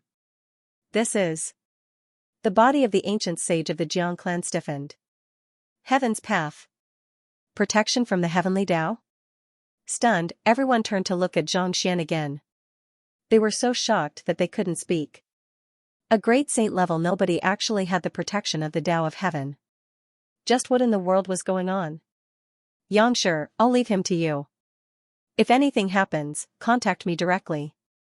I'll bring the others to reinforce the surrounding space. Without the great codex of spring and autumn and Kongsher's seal, the entire temple of Confucius has already fallen into spatial turbulence. If we don't bring them back as soon as possible, none of us will be able to leave this place. Ancient sage Yanqing said worriedly as he glanced at the sky. The stars had already vanished from sight. Yes. Yangsha replied with a nod. Without saying anything else, ancient sage Yanqing led the remaining experts away from the area. While the appearance of the great codex of spring and autumn had caused significant damage to the temple of Confucius, it was still an ancient domain left behind by Kongsher. They couldn't allow it to be damaged. Senior. What's wrong with you? After the crowd left, Yangsher turned to look at the unconscious Xianxia worriedly. Unaware of what was going on in the outside world, Xianxia was still in a daze, as if his consciousness had been stripped away from his body. Ruoxin, the silhouette of a young lady appeared before his eyes once more, and she was looking at him worriedly. It was no other than Lozozi. Don't worry, I'm fine. Xianxia exclaimed anxiously. Take good care of yourself. Make sure to wear the pendant that I gave you. Don't let it go for even a moment. The young lady said. You mean the pendant? I'll always wear it with me. Xianxia hurriedly nodded. Before entering the temple of Confucius, Lozozi had given him a pendant, saying that it had been bestowed upon him by her father, and it would be able to save his life at a critical moment. While he felt that it was a little inexplicable for the young lady to do such a thing, he still kept it with him. That's good. I'll really be leaving now. The additional pendant in the Library of Heaven's Path is my gift to you. Make good use of it, and I hope that we'll be able to meet again soon. As Xianxia carried it with him, Lozozi's body grew fainter and fainter, as if she would vanish at any moment. Library of Heaven's Path. You know that I have a Library of Heaven's Path? Xianxia's body stiffened. The Library of Heaven's Path was his greatest secret, and he had never told anyone about it. He had thought that Luozi was unaware of it, but who could have known that she did? Farewell, Xianxian. Luozi chuckled softly. With a hint of reluctance in her eyes, she vanished into thin air. Don't go. Xianxian exclaimed. He abruptly sat up, and it was only then that he realized that it had all been a dream. Teacher, you're awake. Xianxian turned his head around and saw Xiaoya, Xingyang, and the others standing not too far away with worried eyes. His parents, the Xingming Sword Saints, were also standing before him. Have we left the Temple of Confucius? Xianxian asked as he surveyed his surroundings. The third update, Xiaoya and the others had entered the main hall with him, but because they had failed the trial, they had been teleported out. He didn't know where they had gone, but he was certain that they weren't in any danger, so he didn't pay much attention to them. As for Xingyang, he hadn't seen him since entering the Temple of Confucius. It was said that he had encountered some kind of fortuitous encounter. The fact that they had appeared in the Temple of Confucius at the same time meant that they had already left the Temple of Confucius. When we returned to Mingshi Tang with the other master teachers, our teacher had already been unconscious for 3 days. Wang Ying came forward, her face filled with worry. Unconscious for 3 days? Xianxian was taken aback. He quickly turned to look at the library, only to discover that his greatest reliance had already closed its doors. Even he couldn't enter it for the time being. It should have leveled up, having experienced it before, he didn't feel nervous. While he was unconscious, he already knew the reason. It was because the library had been upgraded. Now that he had woken up, the latter didn't seem to have finished upgrading, so he couldn't enter it even if he wanted to. Knowing that he couldn't use it for the time being, Xianxian couldn't be bothered with it anymore. He turned to the crowd. It seems like everyone has stumbled upon some fortuitous encounters in the Temple of Confucius, he couldn't help but exclaim in admiration. At this moment, just like Xiaoya and the others, Xingyang's cultivation had reached great sage sempiternal realm consummation. His body was filled with energy, and it seemed like he would be able to make a breakthrough at any moment. Lu Chong was the same as well. Not only did he possess boundless soul energy, his cultivation was also on par with Lu Chong's. Wang Ying had also reached this realm. In the end, it turned out that he, the master, had the lowest cultivation. The more he thought about it, the more stifled he became. He turned to look at his parents and the others, and his eyes lit up. Initially, he had intended to give the 2 Bodhi fruits to them to raise their soul depth so that they could achieve a breakthrough to ancient sage. However, who could have known that the 2 of them had stumbled upon some kind of fortuitous encounter and achieved a breakthrough in their soul depth? In other words, he was much closer to reaching ancient sage. I have a set of combined swordplay here. Try practicing it. It might be helpful for you to achieve a breakthrough. After a moment of hesitation, Xianxian flicked his finger, and a Heaven's Path divine art was imprinted into the minds of the duo. Book Mountain had read innumerable books, and he had managed to improve the collaborative swordsmanship of the Xingming Sword Saints once more. While it was still a distance away from surpassing the heavens, it was already infinitely close to it. As long as he cultivated diligently, he would surely become stronger and stronger. One day, he would step into that realm and dominate the world. Xingyang, Wang Ying, find a way to refine these 2 Bodhi fruits. Here's a set of mental cultivation incantations. Take them and practice hard. After instructing his parents, he passed the final 2 Bodhi fruits over. Since Xianxian's soul depth had already reached ancient sage, the artifact was no longer of any use to him. Rather than wasting it, it would be better for them to find a way to advance their cultivation as soon as possible. This root is the crux of one of the 6 dimensions of the Temple of Confucius, and it possesses the ability to enchant spirits.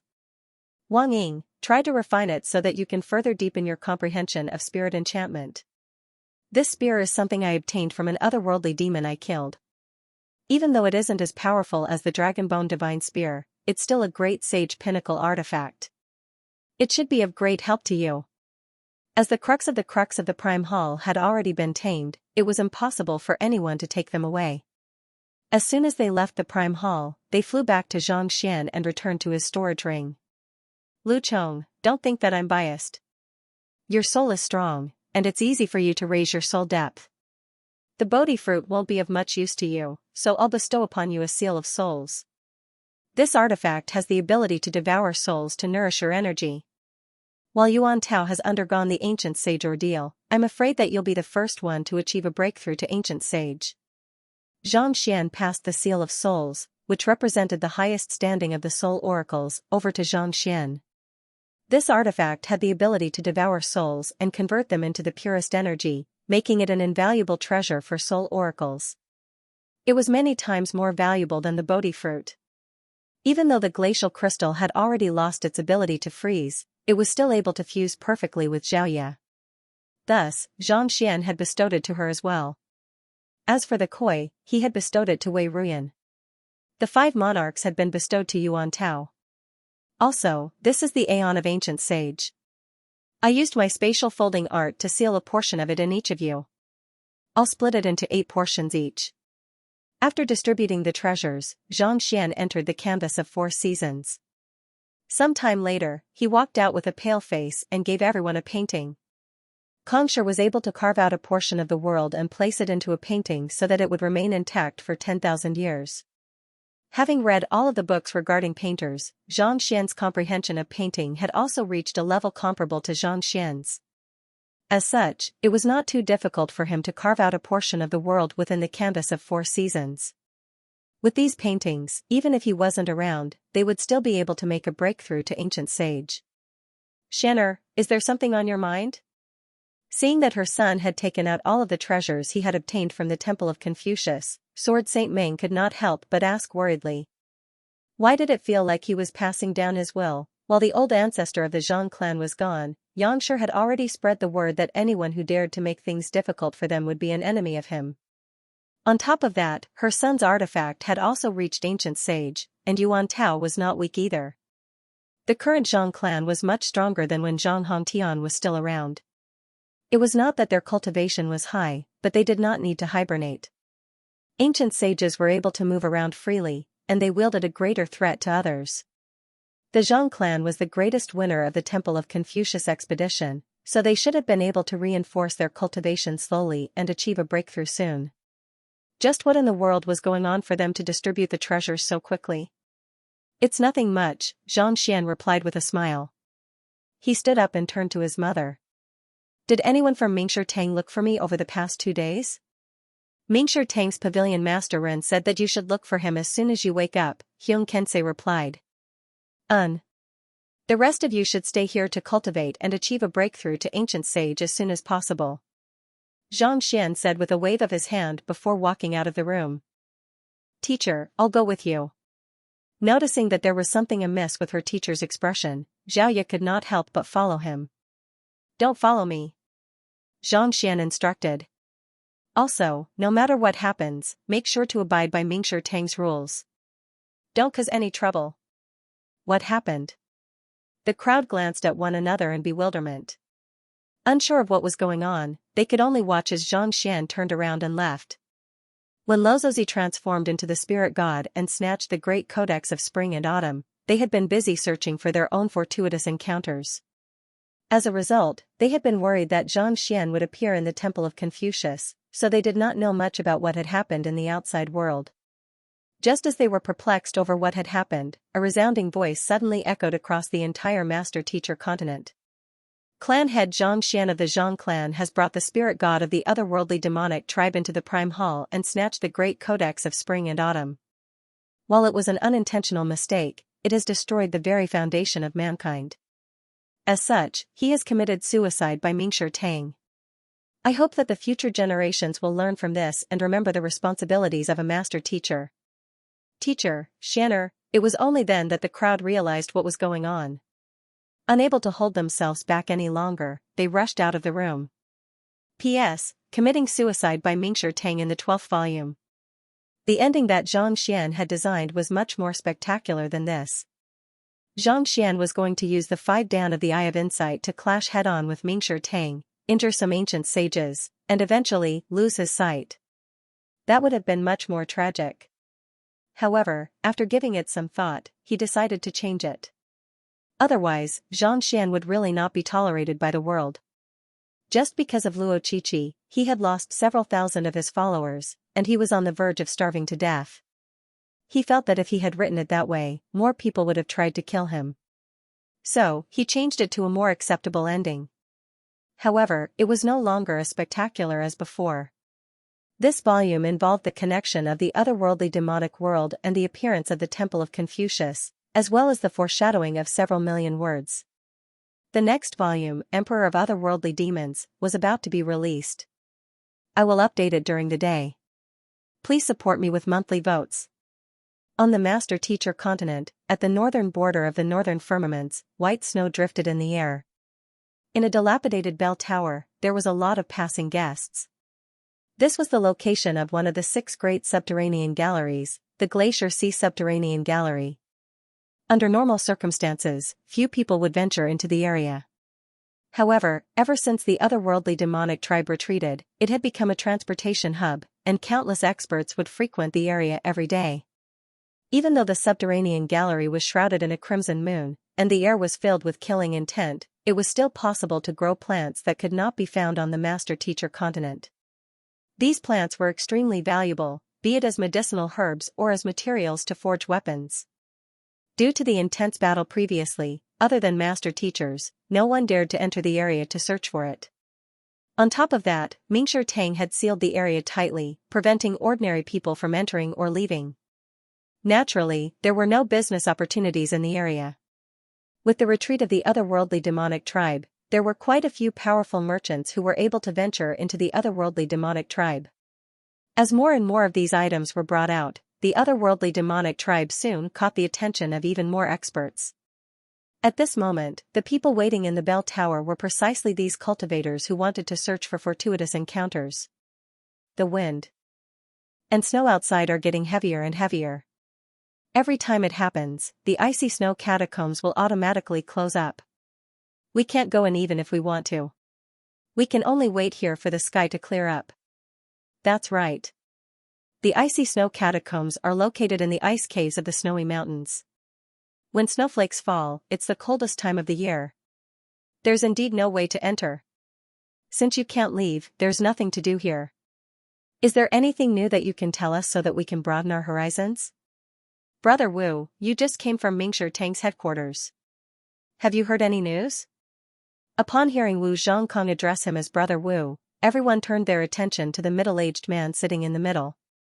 The middle-aged man was dressed in a master-teacher robe, and there were 7 dazzling stars embroidered on his chest.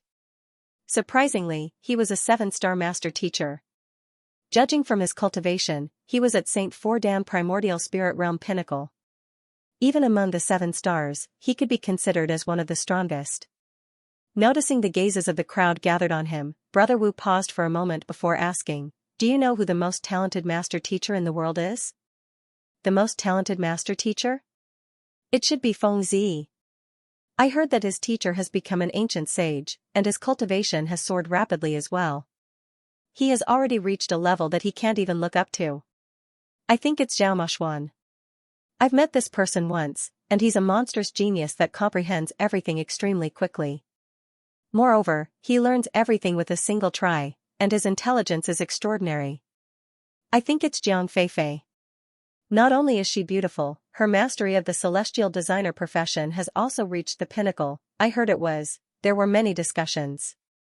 Everyone had their own idol, and they had the greatest admiration and praise for them. Every name they mentioned resounded throughout the continent and was revered by the people of the world. Have you forgotten? Xianxia? Suddenly, a voice rang out from the crowd. Xianxia? Upon hearing this name, the voices that had been discussing earlier all fell silent. He's indeed the most talented master-teacher in the world. Over the past several dozen millenniums, only Kongshi has been able to match up to him. However, he has colluded with the spirit god of the otherworldly demonic tribe and stolen the great codex of spring and autumn, placing mankind in a disadvantageous position. There mustn't be such scum among the master-teachers. Why did I hear that he wasn't colluding with the other party? Instead, he was deceived and didn't know the other party's identity. As a teacher, one has to be upright, upright, and upright. Even if he didn't know the other party's identity, he should have severed his ties with the other party. Yet, he didn't stop the other party or snatch the great codex of spring and autumn back. Just this point alone shows that he isn't a qualified master teacher. There's no point talking about such a person. Upon hearing this name, the discussions among the crowd grew even more intense. Ha ha ha.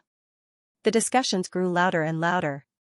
All of a sudden, a cold laughter echoed in the air, causing the entire clock tower to tremble non-stop, as if it would collapse at any moment. Hearing the powerful voice, the crowd couldn't help but turn their gazes toward the source of the laughter. Following which, they saw that the person who was laughing was the strongest among the crowd, the 7-star master teacher, Brother Wu. At this moment, Brother Wu's eyes were cold, and the smile on his face had vanished. Standing up, he looked at the crowd and said, "You said that Xianxia isn't worthy of being a master teacher? Who gave you the guts to say such words?" He even felt that he had let down mankind and committed suicide before Mingshi Tang. Isn't it because he isn't worthy of the title of a master teacher? A middle-aged man with a scar on his face harumphed. It had been 10 days since Xianxia had committed suicide before Mingshi Tang, and the news had already spread across the entire master teacher continent. Not worthy? Brother Wu narrowed his eyes. Let me ask you, do you know why we are able to enter the icy subterranean gallery so easily? Isn't it because the otherworldly demonic tribe has retreated? The scar-faced middle-aged man asked. The others nodded in agreement. It was only because the otherworldly demonic tribe had retreated that they dared to enter the icy subterranean gallery. Otherwise, no one would be so bored as to commit suicide. Retreat? Hee hee. Brother Wu sneered. Over the past several dozen millenniums, the otherworldly demonic tribe has retreated from the icy subterranean gallery several hundred times, if not 1,000. Why haven't they allowed ordinary humans to enter? The scar-faced middle-aged man was rendered speechless. The otherworldly demonic tribe had also retreated before, but Mingshi Tang had never allowed ordinary humans to enter the icy subterranean gallery. Could there be some other reason behind this? Brother Wu, what's going on? One of them couldn't help but ask. A month ago, I was dispatched to Mingshi Tang's headquarters to handle some matters, and I heard the news. Brother Wu recalled. The otherworldly demonic tribe has indeed retreated, but they have gathered an army of more than 100,000 soldiers to prepare for a counterattack. An army of more than 100,000 soldiers? The crowd was astonished. They knew how powerful the otherworldly demonic tribe was. If so many of them were to launch a counterattack, it was likely that the master teacher continent would be destroyed. Wait a moment. If they have gathered so many soldiers, why isn't there any movement at all? The crowd turned their gazes over once more. The otherworldly demonic tribe had caused such a huge ruckus, but none of them had heard anything about it. What was going on? As for the Temple of Confucius, that was a matter between Mingshi Tang's headquarters and the higher-ups. It had nothing to do with them, so they didn't pay much attention to it. Of course there isn't any movement at all. That's because a master teacher single-handedly charged into the army of more than 100,000 soldiers and killed them all. Brother Wu said with a hint of respect in his eyes. He's the one who foiled the otherworldly demonic tribe's plans and forced them to retreat for the time being. He's the one who repaired the seal and turned the subterranean gallery into a place where we can explore freely. A single person killed more than 100,000 otherworldly demons? I heard that even the weakest of the otherworldly demons was at St. Three Dan. How is that possible? Brother Wu, who is that person? Unable to hold back their curiosity any longer, the crowd turned their gazes over once more. Isn't he the person whom you said is unworthy of being a master teacher? Brother Wu clenched his fists tightly. Xianxia. P.S. A new volume will be released soon. More monthly votes. Xianxia? Everyone was rendered speechless. Their lips quivered in disbelief. The matter of Xianxia's encounter with the otherworldly demonic tribe's spirit god at the Temple of Confucius had been intentionally spread, and in less than 3 days, everyone on the master-teacher continent had learned of it. Everyone hated him for not fulfilling his responsibilities as a master teacher, allowing the otherworldly demonic tribe to take advantage of him. As such, during Mingshi Tang's trial, many people felt that the verdict was fair, and they were overjoyed. It was just that, who could have thought that it was all due to Xianxia's contributions that the master-teacher continent was able to enjoy a peaceful life, and everyone was able to venture into the subterranean gallery. He had given his all for mankind, but in the end, he was forced to commit suicide. Back then, he must have been in deep despair. After Xianxia committed suicide, his students barged into Mingshi Tang's headquarters and pummeled all of the 9 stars master teachers, but not a single one of them dared to retaliate. Do you know why? Brother Wu asked. The crowd shook their heads. That's because they know that without Xianxia, the master-teacher continent wouldn't be as prosperous as it is today. Brother Wu clenched his fists tightly. Then? I don't understand. A middle-aged man asked. Since Mingshi Tang knew of his contributions, he should have just explained the matter to clear up the misunderstanding. Why did he have to force him to commit suicide? The others also turned their gazes over. Given that Zhang Xian had made such a huge contribution to the master-teacher continent, why did he have to force him to commit suicide? If I'm not mistaken, the otherworldly demonic tribe is the culprit. It's said that Sovereign Qin Xing and Sovereign Chen Ling were in the temple of Confucius back then, but they escaped in the end. Brother Wu shook his head. The news spread like wildfire, and many master teachers gathered at the headquarters to demand that Mingshi Tang hand Zhang Xian over. While Xianxia has contributed greatly to the master-teacher continent, it's still a fact that he allowed the spirit god to escape. In order to ensure that the master-teachers don't harbor any grudges against Mingshi Tang, he chose to commit suicide in order to give the world an explanation. He's a true master-teacher. Abiding by the faith in his heart, not fearing sacrifice, this kind of spirit. With his suicide, the otherworldly demonic tribe will no longer have any reason or excuse to incite the otherworldly demonic tribe. With this, Mingshi Tang will be able to catch his breath, reorganize his forces, and uncover the spies hidden in the master-teacher continent. It can be said that this will allow mankind to develop more swiftly, but the sacrifice is simply too great. It's too unfair for him. Yeah, humans owe him justice. Only then did everyone understand. This was human nature. Xianxia was a master teacher, so everyone held him to a higher standard. The moment a mistake appeared, even the slightest flaw, it would be magnified endlessly. Look, he's still a great teacher. Has Mingshi Tang become corrupt? How could such a person be qualified to be a master teacher? Little did they know that master teachers were humans as well. They had emotions and desires, and it was impossible for them to be right all the time.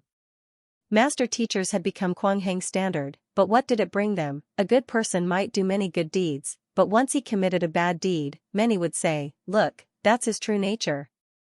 A bad person might do all sorts of bad deeds, but once he did something good, others would say that he wasn't bad at all. This was exactly what Xianxia was facing.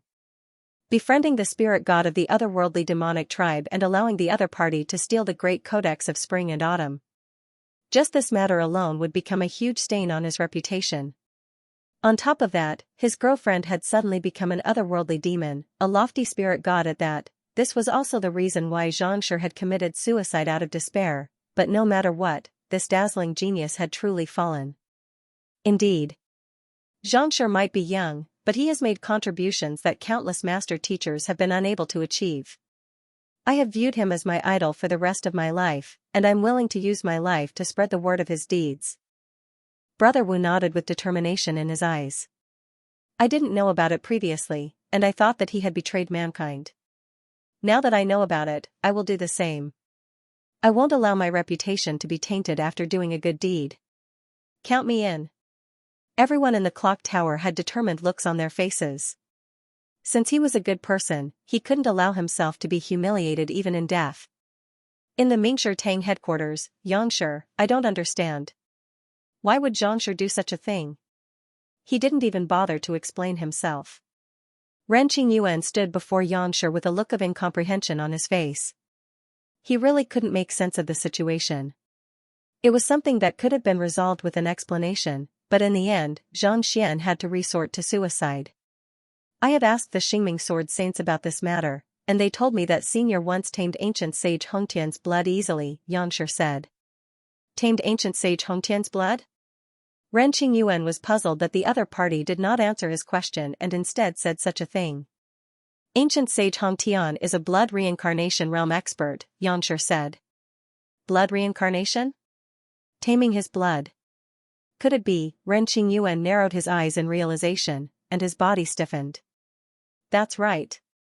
Xianxia did not bother explaining. Senior committed suicide at the hands of Mingshi Tang as an explanation to mankind, but I'm afraid that he had another motive in mind. As for what his motive was, I'm afraid that I'm unable to fathom it. If that's the case, does that mean that Xianxia isn't dead? Ren Qingyuan clenched his fists tightly in agitation. He had thought that Zhang Xian had really passed away, and he had been grieving for a very long time. However, since Zhang Xian had tamed the blood of ancient sage Hongtian, it was unlikely that he would die so easily. Make sure to keep this matter a secret. Seeing that Zhang Xian was agitated, Xianxia instructed. Don't worry. Ren Qingyuan hurriedly nodded. Xianxia nodded. After Ren Qingyuan left, he turned around and appeared in a unique folded space. The flow of time in this folded space was clearly different from the flow of time in the outside world. It was much slower, such that 10 days in the outside world was equivalent to a day in the folded space. You're here. Upon seeing Xianxia, an ancient sage of Mingshi Tang awoke from his slumber and slowly rose to his feet. Following which, a few more ancient sages flew over. They were the survivors from the battle at the Temple of Confucius. Surprisingly, ancient sage Yanqing was among them as well. You said that you have something to tell us. What is it? Ancient sage Yanqing asked. His teacher had once said that there were some matters that were inconvenient for him to talk about in detail. Since they were in the folded space now, they could discuss them in great detail. What I want to tell you is Xianxia's true identity. Xianxia bowed deeply as he slowly raised his head. True identity? The crowd frowned in bewilderment. Wasn't he a master teacher? What other identity did he have? Indeed. Xianxia nodded. In truth, he's not just a master teacher. He's also a celestial master teacher. Celestial master teacher? Ancient sage Yanqing and the others felt their throats turning dry. Are you referring to a celestial master teacher like Kongshi? They could not be blamed for their disbelief. Ever since Kongshi, there had been no other master teacher in the world. Yet, Zhang Xian was actually a celestial master teacher? Indeed. Xianxia nodded. He's a master teacher acknowledged by the heavens. But he, ancient sage Yanqing and the others trembled in fear, unable to speak a word. A celestial master teacher that only appeared once every several dozen millenniums was far more important than the great codex of spring and autumn, and yet, he had been forced to commit suicide by them. If they had a choice, they would have preferred to die instead. Ancient sage Yanqing slumped to the ground as his eyes widened in shock. Putong. Ancient sage Yanqing slumped to the ground, unable to say a word anymore. To be able to single-handedly wipe out 110,000 otherworldly demonic tribe experts, and every single one of his students is so powerful. I should have known. If only he had known that Zhang Xian was a celestial master teacher, he would never have forced him to give Mingshi Tang an explanation, but it was too late now. It's fortunate that he's still alive. But where did he go? Knowing that Zhang Xian had assimilated Zhang Hongtian's blood droplet, ancient sage Yanqing looked at Xianxia doubtfully. I have no idea either. Xianxia shook his head worriedly. He had tried to save his senior after his senior had committed suicide, only to find that the corpse had vanished into thin air. As for where the corpse had gone, it had become a mystery. Hurry up and send someone to look for him. We can't reveal the fact that he's a celestial master teacher for the time being, unless he reaches ancient sage. Ancient sage Yanqing said. Only ancient sages would have the ability to protect themselves. Otherwise, the otherworldly demonic tribe would be even more fearful than the humans who had obtained the great codex of spring and autumn. It was entirely possible that they would send an ancient sage to assassinate him. Xianxia nodded. He had known about this from the start, or else he would not have kept the news to himself. As long as he reaches ancient sage and reveals his identity as a celestial master teacher, all misunderstandings will be cleared up, one of the master teachers said. Due to Sovereign Chen Ling and Sovereign Chen Xing's prowess in spreading the news, the otherworldly demonic tribe had a deep prejudice against Xianxia. However, once Xianxia revealed his identity, those prejudices would vanish without a trace. Since he was a master teacher acknowledged by the heavens, who would dare to say that he wasn't worthy of being a master teacher? That's the only way, Xianxia sighed deeply. The people in the clock tower were filled with righteous indignation. They all volunteered to speak up for Xianxia in the future. However, they didn't notice that in a dark corner of the room, two figures were leaning against the broken wall. It was a young man and a boy. The boy's face was a little pale, as if he had suffered severe injuries. Hearing everyone's words, the young man smiled and shook his head. He did not join in the conversation and turned to look at the boy next to him with concern. "How are you?" "Don't worry, young master, I won't die for the time being." The boy shook his head and his eyes flashed. "I should be able to hold on until we find those two traitors." The boy was no other than Wu Chen, Sovereign Chen Yong. Due to the ploy of Sovereign Chen Xing and Sovereign Chen Ling, he had fought with ancient sage Yan Qing and the others, and on top of that, he was ambushed by those two fellows. Even if the human tribe spared his life, he was already at the end of his rope. If not for the fact that he was determined to kill his enemies, he would have long given up. Hearing that Wu Chen was still able to hold on, the young man nodded. That's good.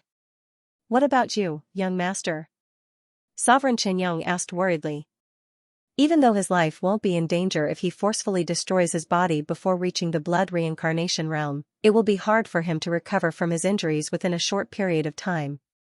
Naturally, the young master he was referring to was Xianxia.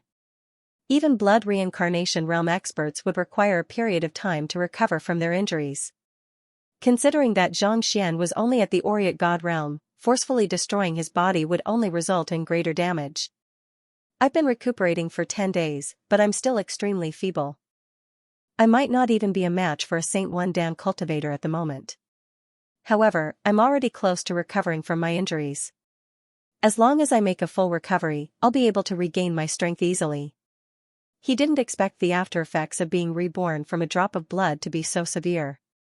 However, with the Heaven's Path divine art and the abundant spiritual energy in his body, as long as he recovered from his injuries, it would not be too difficult for him to regain his strength.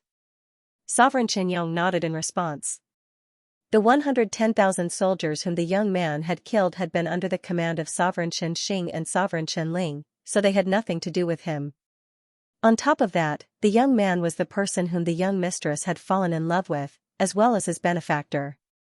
Even though they were separated by their respective races, he did not harbor too much resentment toward the young man. He was still willing to follow the orders of the otherworldly demonic tribe.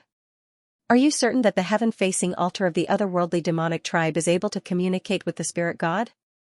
Xianxia pondered for a moment before asking. It was not that he was afraid of something, but he wanted to make use of this opportunity to resolve the threat posed by the otherworldly demonic tribe and search for traces of Lozozi. Thus, he had altered his appearance, and as soon as his body had recovered slightly, he had Sovereign Chen Yong lead the way here. That's how I established a connection with the spirit god." Sovereign Chen Yong nodded. Since the spirit god had already returned to her world, the only way to communicate with her would be through a unique ritual. However, this required a larger altar and a unique method. "That's good." Xianxia heaved a sigh of relief. He wanted to find out where Lozozi was before heading over to look for her. Since that was the case, the otherworldly demonic tribe was a place that he had to go to. However, young master, a large-scale ritual of this scale will require the cooperation of many of our tribesmen, and even ancient sages are required as well. I'm afraid that Sovereign Chen Ling and Sovereign Chen Xing have already announced my death and set up a trap for me, Sovereign Chen Yong said worriedly. If he had been at his peak, he would not have feared anything, but now, if he were to be encircled by the otherworldly demonic tribe, only death would await him. "I'll just have to take things one step at a time," Xianxia said with a shake of his head. There was no point thinking too much about it at the moment. He could only take things one step at a time and act according to the situation. With their disguise skills, as long as they did not reveal their identities, it would not be difficult for them to infiltrate the otherworldly demonic tribe's royal family. "Everyone, the snowstorm has stopped. We will enter the icy snow catacombs now." Is anyone coming with us? I am Wu Kuang, a primordial spirit realm pinnacle cultivator. If you follow behind me, I can guarantee your safety. While the two of them were chatting, Brother Wu stood up from the crowd and surveyed the surroundings. Of the group, Xianxia was the strongest. Without the threat of the otherworldly demonic tribe in the icy subterranean gallery, his primordial spirit realm pinnacle cultivation was indeed more than sufficient to protect the group. Xianxia looked outside and found that the snowstorm outside had indeed stopped. The cold air seeped through the dilapidated bell tower and poured in, causing everyone's clothes to flutter. I'm willing. I'm willing too. More than 10 people stood up at the same time, their eyes shining. At the very least, his safety would be guaranteed if he went on an adventure with him. We are willing too. Xianxia and Xianxia also stood up. P.S. Let's start with 2 chapters and continue during the day. He continued to ask for monthly votes. He was not far from the top. You too? Wu Kuang frowned. Even though the subterranean gallery no longer had an otherworldly demon army, there were still quite a few otherworldly demons living within. Since it was an expedition, there was bound to be danger. If one's teammates were too weak, it would affect one's overall fighting prowess. Of the 2 before him, the adolescent boy's face was ghastly pale, a clear indication that he was severely injured. The young man was sickly as well, and judging from his cultivation, he hadn't even reached Saint Realm yet. The 2 of them would only be a burden to him. I don't know why the 2 of you are entering the subterranean gallery, but let me give you a word of advice. Don't joke around with your lives. Wu Kuang advised. I appreciate Wu Shi's goodwill, but the 2 of us have a reason to enter the subterranean gallery, so we'll just follow behind you. As for the danger, we'll bear it ourselves. We won't drag you down with us. Xianxia said with a bitter smile. To think that he, the #1 genius of mankind, an Oriate body realm consummation expert, would actually be looked down upon by a Saint 4 Dan fellow. Just the thought of it left him feeling stifled. That's good. Wu Kuang fell silent. Life and death were in their own hands. He had already said those words, but the other party still insisted on it. If they were to encounter any danger, they couldn't blame him for watching idly by the side. After all, it was not their duty to save others. He must be courting death, he must have never suffered before, so he doesn't know what danger is. Seeing how the 2 of them insisted on heading over, the others harumphed in disdain. Their cultivation hadn't even reached Saint Realm, and they couldn't even fly. If they were to encounter any danger, they wouldn't even be able to escape. Thus, the group walked out of the dilapidated clock tower and headed toward the building ahead. However, barely after taking a few steps, several combat masters suddenly appeared and blocked their path. 7-star Master Teacher, Wu Kuang. This is my travel pass. Wu Kuang said as he walked up to the combat masters. One of the combat masters took the travel pass and examined it carefully before nodding. Let's go in. You only have 3 days, so you have to return within 3 days. Don't worry. Wu Kuang replied with a smile before leading the group into the subterranean gallery. Even though the subterranean gallery was open to the public, ordinary master teachers and cultivators still had to prepare a pass in advance. Otherwise, if those whose cultivation hadn't even reached Saint Realm were to enter the subterranean gallery, things might get out of hand. The entrance to the catacombs was sealed inside the building. After walking for a while, they entered smoothly. Just like before, the blood moon hung high in the sky, and the entire world was filled with killing intent. This is your first time here, so you'll need some time to adjust yourselves. Otherwise, the slaughter chi could easily invade your mind and form an inner demon. When they arrived at an empty space, Wu Kuang did not continue forward. Instead, he instructed. The slaughter chi was extremely terrifying. Cultivators who did not have a strong mental state could easily be invaded by it, causing irrecoverable psychological damage. This was the first time these people had entered. Even if their cultivations were not weak, they still needed some time to adjust before they could continue deeper. Seeing that everyone was going to rest on the spot, Wu Chen turned to Xianxia and asked. Although some of them were injured, and some of them had yet to recover their cultivation bases, this level of killing intent was nothing to them. There was no need for them to waste any more time here. There's no need to rush. Given our current state, there's nothing we can do even if we rush back. Why don't we recuperate while we travel? At the very least, we'll be safe here, Xianxia said. Sovereign Qianyong had grown up in the Blood Moon, so he was able to recover much faster here than on the Master-Teacher continent. Wu Chen nodded in agreement. Given their current state, they could very well end up falling into Sovereign Qianyong's trap. Since Sovereign Qianyong was in the open while he was in the dark, it was better for them to take things one step at a time. While the others were getting used to the slaughtered qi, Xianxia dived his consciousness into the myriad ant hive nest and extracted the spiritual energy stored in the myriad ant hive nest. He discreetly infused it into his acupoints and refined it into Heaven's Path Xianxia. Blood reincarnation could ensure one's survival, but killing one would consume a huge portion of one's lifespan. It was for this reason that despite Zhang Hongtian's incredible strength, he had still died before the others. Zhang Xian had committed suicide by Mingshi Tang's hand. Firstly, he would be able to answer to mankind, and secondly, he would be able to sneak into the otherworldly demonic tribe without being noticed. Goo. Spiritual energy gushed into his body, and as his Jinqi grew more and more vigorous, his cultivation swiftly recovered.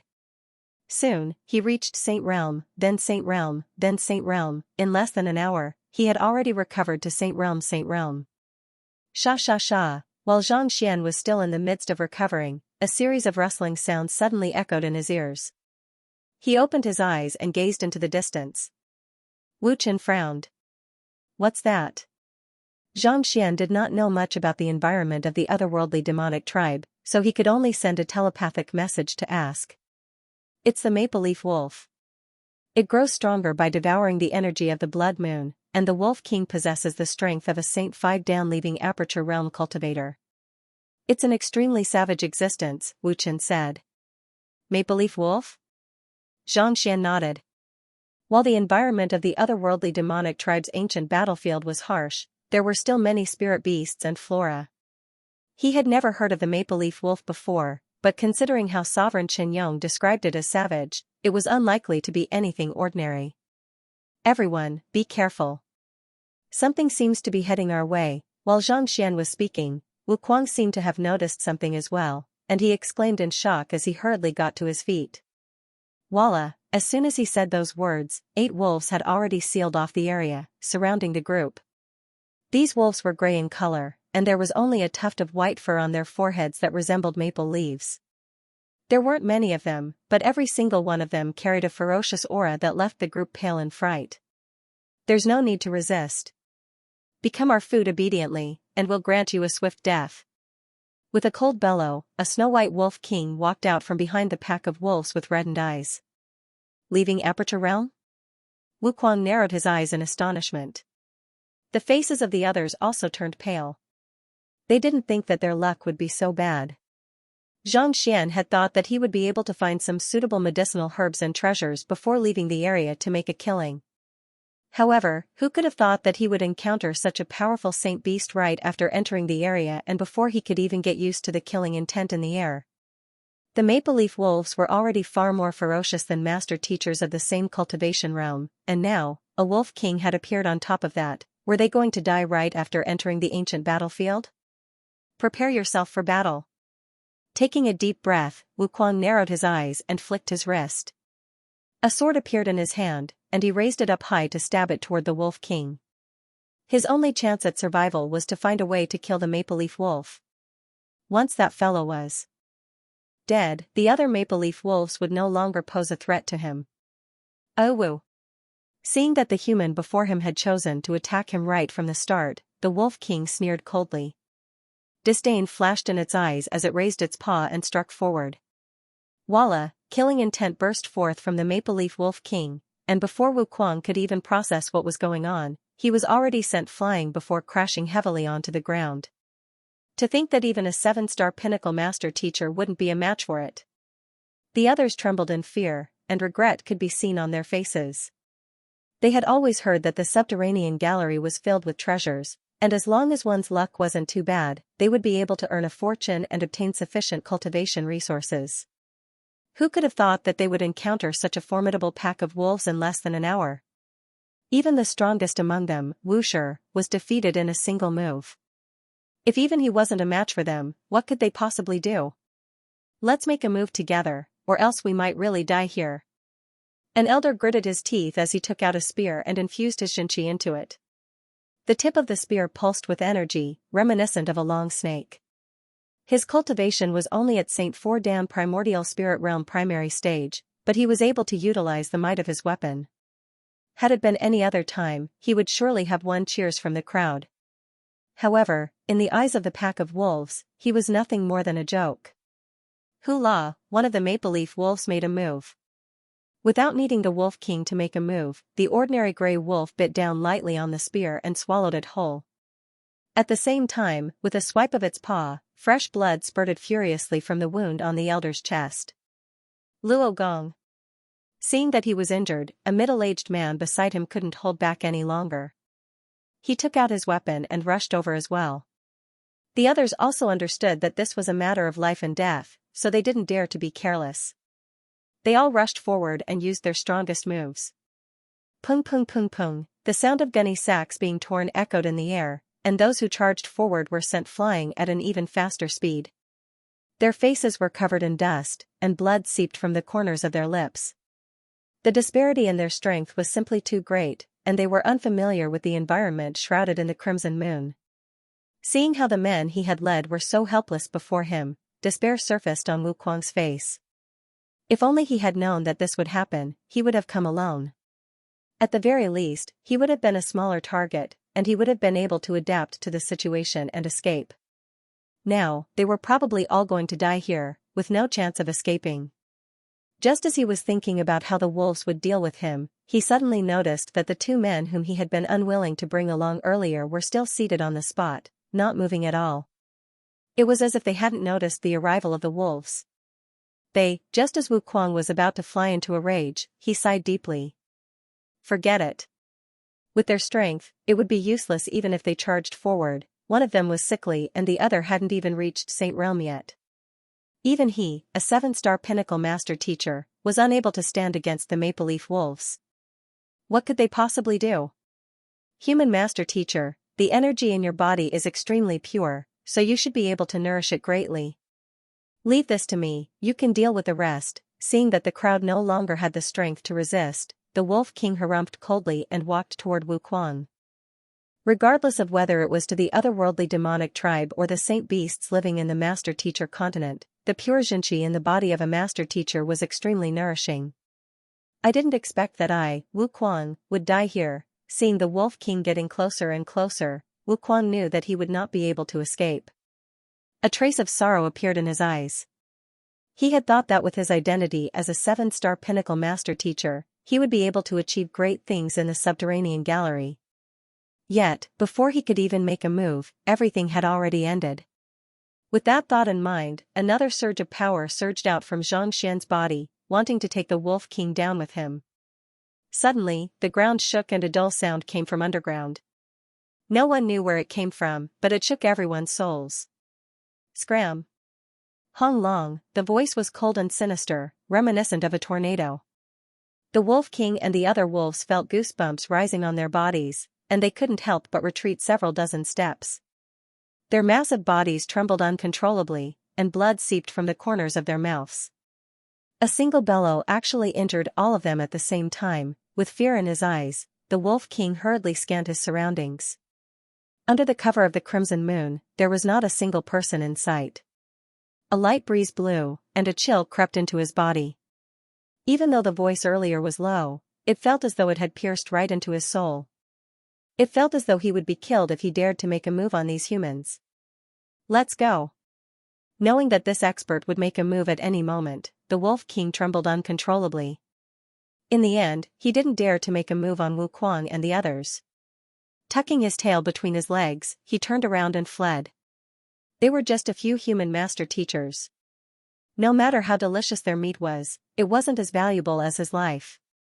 Elder, thank you for saving our lives. Seeing that the pack of wolves had left, Wu Kuang and the others glanced at one another, and a look of relief appeared on their faces. They quickly got up and kneeled to the ground. Even though they had no idea where the elder was, given that he was able to communicate telepathically with them, he should have been able to see their actions and hear their gratitude. After a long while of expressing their gratitude, no one appeared at all. It was as if the elder from before didn't exist at all. Wushi, what do we do now? Seeing that no one was responding, Luo Gong turned to look at Xianxia. The actions of an expert aren't something that we can fathom. Since you don't wish to meet us, you should hurry up and leave, Wu Kuang said after a moment of contemplation. He had been expressing his gratitude to the other party, but the fact that the other party hadn't appeared meant that the other party wasn't willing to meet him. With the matter with the pack of wolves, the group knew that the area was dangerous, so they didn't dare to stay any longer.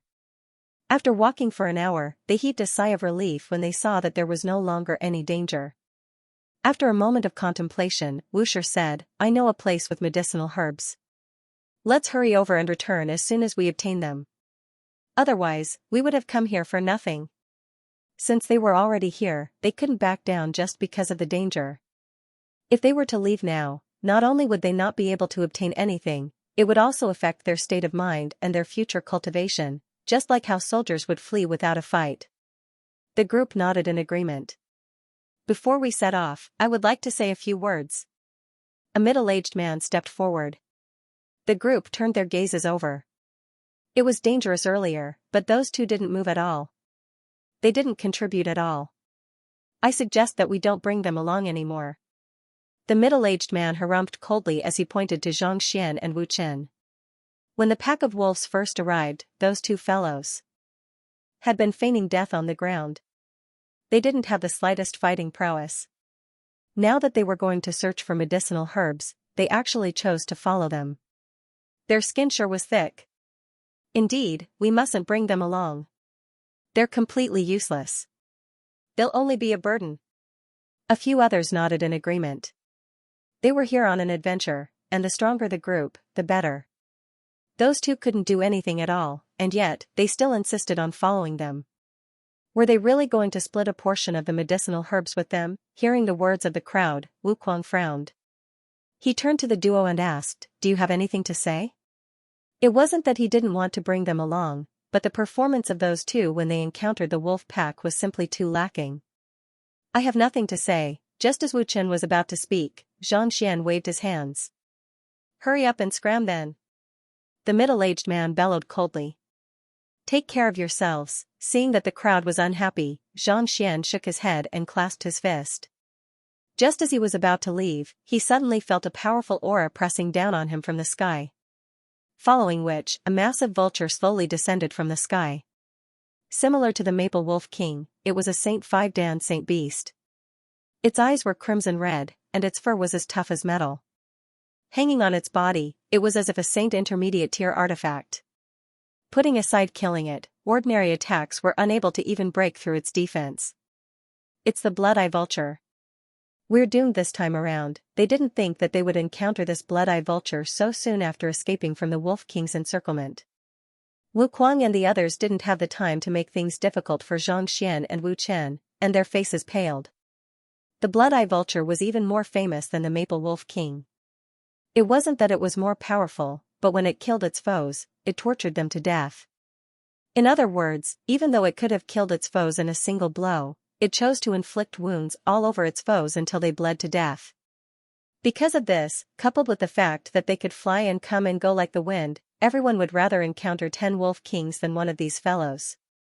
If they were lucky enough, they might have been able to escape from the encirclement of the Wolf King. However, before this fellow, it would be difficult for them to even take a single step forward, let alone escape. Let's fight to the death. Wu Kuang clenched his fists tightly together. They had really gotten off to a bad start. Most cultivators would return with a bountiful harvest, but they didn't expect that they would encounter 2 powerful saint beasts in less than 2 hours. Once again, everyone drew their weapons in unison and prepared for battle. The Blood-Eye Vulture seemed to have noticed their nervousness, and a hint of mockery flashed across its crimson eyes. With a flap of its massive wings, a powerful gale whipped up, and countless rocks were swept up into the air before shooting toward them like cannonballs. Ding ding ding ding, under the impact of the rocks, everyone felt their hands going numb, and their swords threatened to fly out of their hands at any moment. They retreated several steps back with despair in their eyes. Just a casual flap of its wings was already so powerful that they were no match for it. If the blood-eye vulture were to charge at them, there was no way they would be a match for it. It seems like we really won't be able to escape this calamity, Wuquang sighed in sorrow. Last time an elder had saved their lives, but this time they definitely wouldn't be so lucky. After all, the other party couldn't possibly be so idle as to follow them all the time, right? If worst comes to worst, I'll just self-detonate. I can't allow the other party to humiliate me like that. Knowing that the blood-eyed vulture loved to inflict pain on its victims, Wuquang took a deep breath and was just about to self-detonate to preserve his dignity when he suddenly saw the two fellows who had been slacking off earlier walking out from the crowd. When the ferocious vulture saw the two of them, a furious look appeared on its face.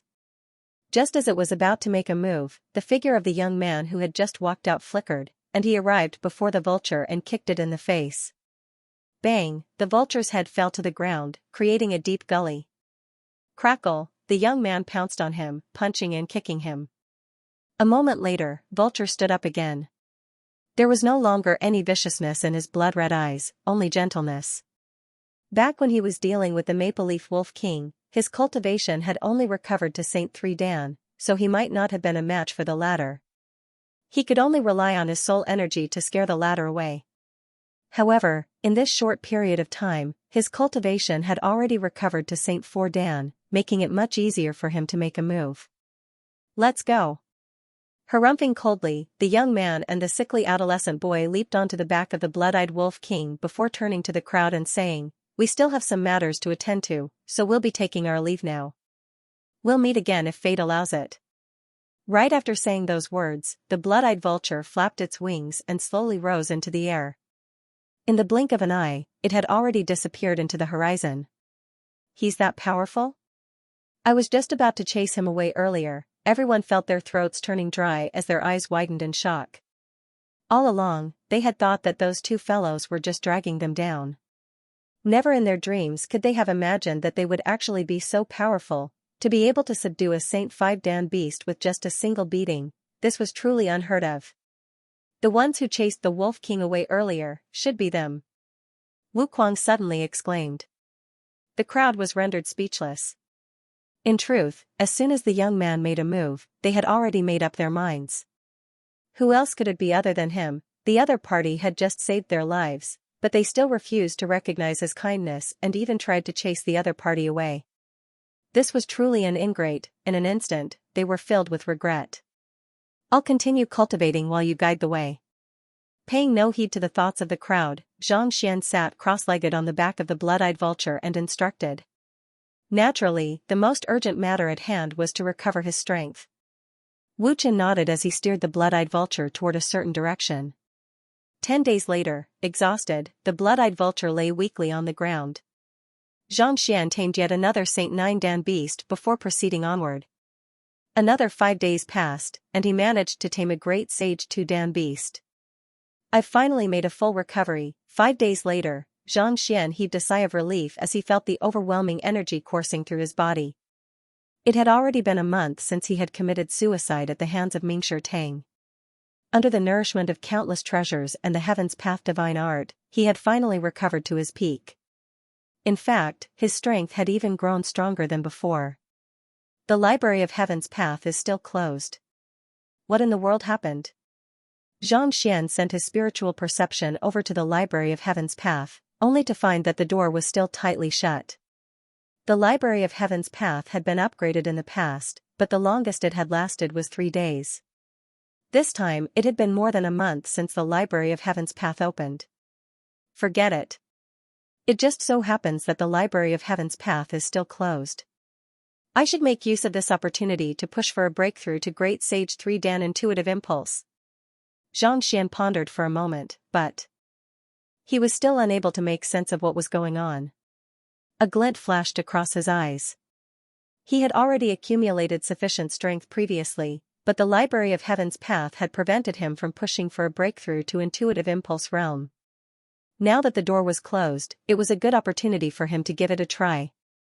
Closing his eyes, Xianxia flicked his wrist and took out a droplet of ancient sage blood. His cultivation was simply too deep at the moment. Ordinary medicinal herbs were no longer effective in raising his cultivation anymore. Only the blood droplet of ancient sage blood could help him advance swiftly. The blood droplet of ancient sage 1 Dan bloodline continuance realm he took out this time was only the blood droplet of an ancient sage 1 Dan bloodline continuance realm cultivator. With a tap of his finger, the blood droplet of ancient sage blood flowed through his acupoints and was converted into pure energy. Taking a deep breath, he made up his mind. Hong Long, Xianxia's Orient body realm consummation cultivation immediately surged, and his Jinqi surged toward a higher realm. While there was no corresponding cultivation technique for great sage cultivators, having gone through a mountain of books and an ocean of knowledge, his understanding of cultivation was already ingrained deep into his bones. He had also pushed for the intuitive impulse realm countless times, so he was extremely familiar with it. In less than 10 minutes, Xianxia felt as if his dantian had exploded, and it expanded once more. He had already surpassed the Orient body realm and reached the intuitive impulse realm. Upon reaching the intuitive impulse realm, he seemed to have become more sensitive to his surroundings, and he seemed to have gained a deeper understanding of the heavens.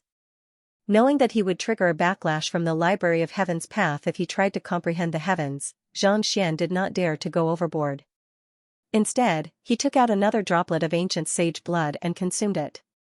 Intuitive Impulse Realm Primary Stage, Intuitive Impulse Realm Intermediate Stage, Intuitive Impulse Realm Advanced Stage. 4 hours later, Xianxia had already reached Intuitive Impulse Realm Consummation. It would be best if I can push for a breakthrough to Great Sage 4 Dan Sempiternal Realm as soon as possible. Xianxia's eyes lit up in excitement. He was just about to take out another droplet of ancient sage blood to continue cultivating when his mind suddenly jolted. Following which, a slit appeared in the tightly shut Library of Heaven's path. The Library of Heaven's path, which had been closed for more than a month, had actually completed its upgrade right after he reached Intuitive Impulse Realm Consummation. Xianxia, as time passed, the gap on the door grew wider and wider. Xianxia hurriedly dived in. After a month of upgrading, he was curious to see what kind of changes had happened to the library. What entered his eyes were still countless bookshelves and books. They covered the entire sky, and he couldn't see the end of them. When he first obtained the Library of Heaven's path, it was filled with illusory books. But now, it was filled with real books. Over the past year or so, the number of books he had read was definitely enough to make him the #1 expert on the continent. There was no one who could match up to him. This was especially so in the mountain of books. Even though it hadn't been long, the books he had read covered all of the knowledge and changes in history. This had raised his state of mind and wisdom significantly. There's an additional staircase here. Walking into the library, Xianxia couldn't help but feel perplexed. Even though the Library of Heaven's path was tall, it only had a single floor. But now, there was a staircase. Could it be that there was more to it? Xianxia placed his foot on the staircase, but just as he took a step forward, he staggered and nearly fell to the ground. Is this an illusion? Xianxia's complexion turned awful. The staircase before him was illusory, just like the books before him. Putting aside walking up, he couldn't even touch it. There wasn't any before, but now, there was an illusory staircase. What was going on? Could it be that, like the books before, I have to encounter a real staircase before I can complete it? Xianxia guessed. When he first obtained the Library of Heaven's path, the books were like that. He could see them, but he couldn't touch them. It was only after he had read countless books that he was able to complete it. Could it be that this staircase was the same as well? Just that. He had experience in reading books, but how was he going to complete the staircase? Forget it. After pondering for a long time, Xianxia shook his head and continued walking forward. A moment later, he came to a halt. Not only was there a staircase, the internal structure of the Library of Heaven's path seemed to have changed as well. Unknowingly, a quiet room had appeared in the depths of the Library of Heaven's path. From the outside, it looked like a massive book. Reading room? Xianxia was perplexed. Usually, there would be a place where one could read books in the Library of Heaven's path. Since there wasn't one in the Library of Heaven's path previously, Xianxia didn't think too much about it. Could it be that there was such a place after the upgrade? Would it be faster to read books in the Library of Heaven's path than outside? He pushed the door open and walked in. Unlike the staircase, this door was easily pushed open. However, as soon as Xianxia stepped in, his face immediately warped in shock. The flow of time here is different from the outside world? With his understanding of the laws of time, he could easily perceive that the flow of time here was completely different from the outside world. Probably, 1 to 10. He clenched his fists. In other words, if one were to cultivate here for 10 days, only 1 day would have passed in the outside world.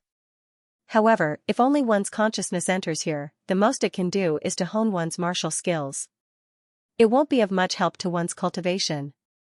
After the excitement, he also understood the shortcomings. The Library of Heaven's path could only be accessed through one's will. Similar to the blood reservoir of the Zhang family, the Library of Heaven's path could only be used to temper one's mind and comprehend battle techniques and cultivation techniques. In truth, it wasn't of much use to one's cultivation. The Heaven's Path divine art wasn't too complicated to cultivate in the first place. Even if his cultivation speed was increased by tenfold, it wouldn't be of much use to him. Was there a huge difference between advancing a level in 2 hours and advancing a level in 12 minutes? It really didn't seem like much. After all, he didn't think that 2 hours was a waste of time. Shaking his head, Xianxia suddenly felt that the Library of Heaven's Path divine art was of little use to him. Suddenly, he felt the Xianxia in his body beginning to circulate according to his will. No, that's not right. In here, I can use the Xianxia in my body to cultivate according to the flow of time here. In other words, even though my main body can't enter here, my cultivation speed will still be increased by tenfold. Xianxia's eyes lit up in agitation.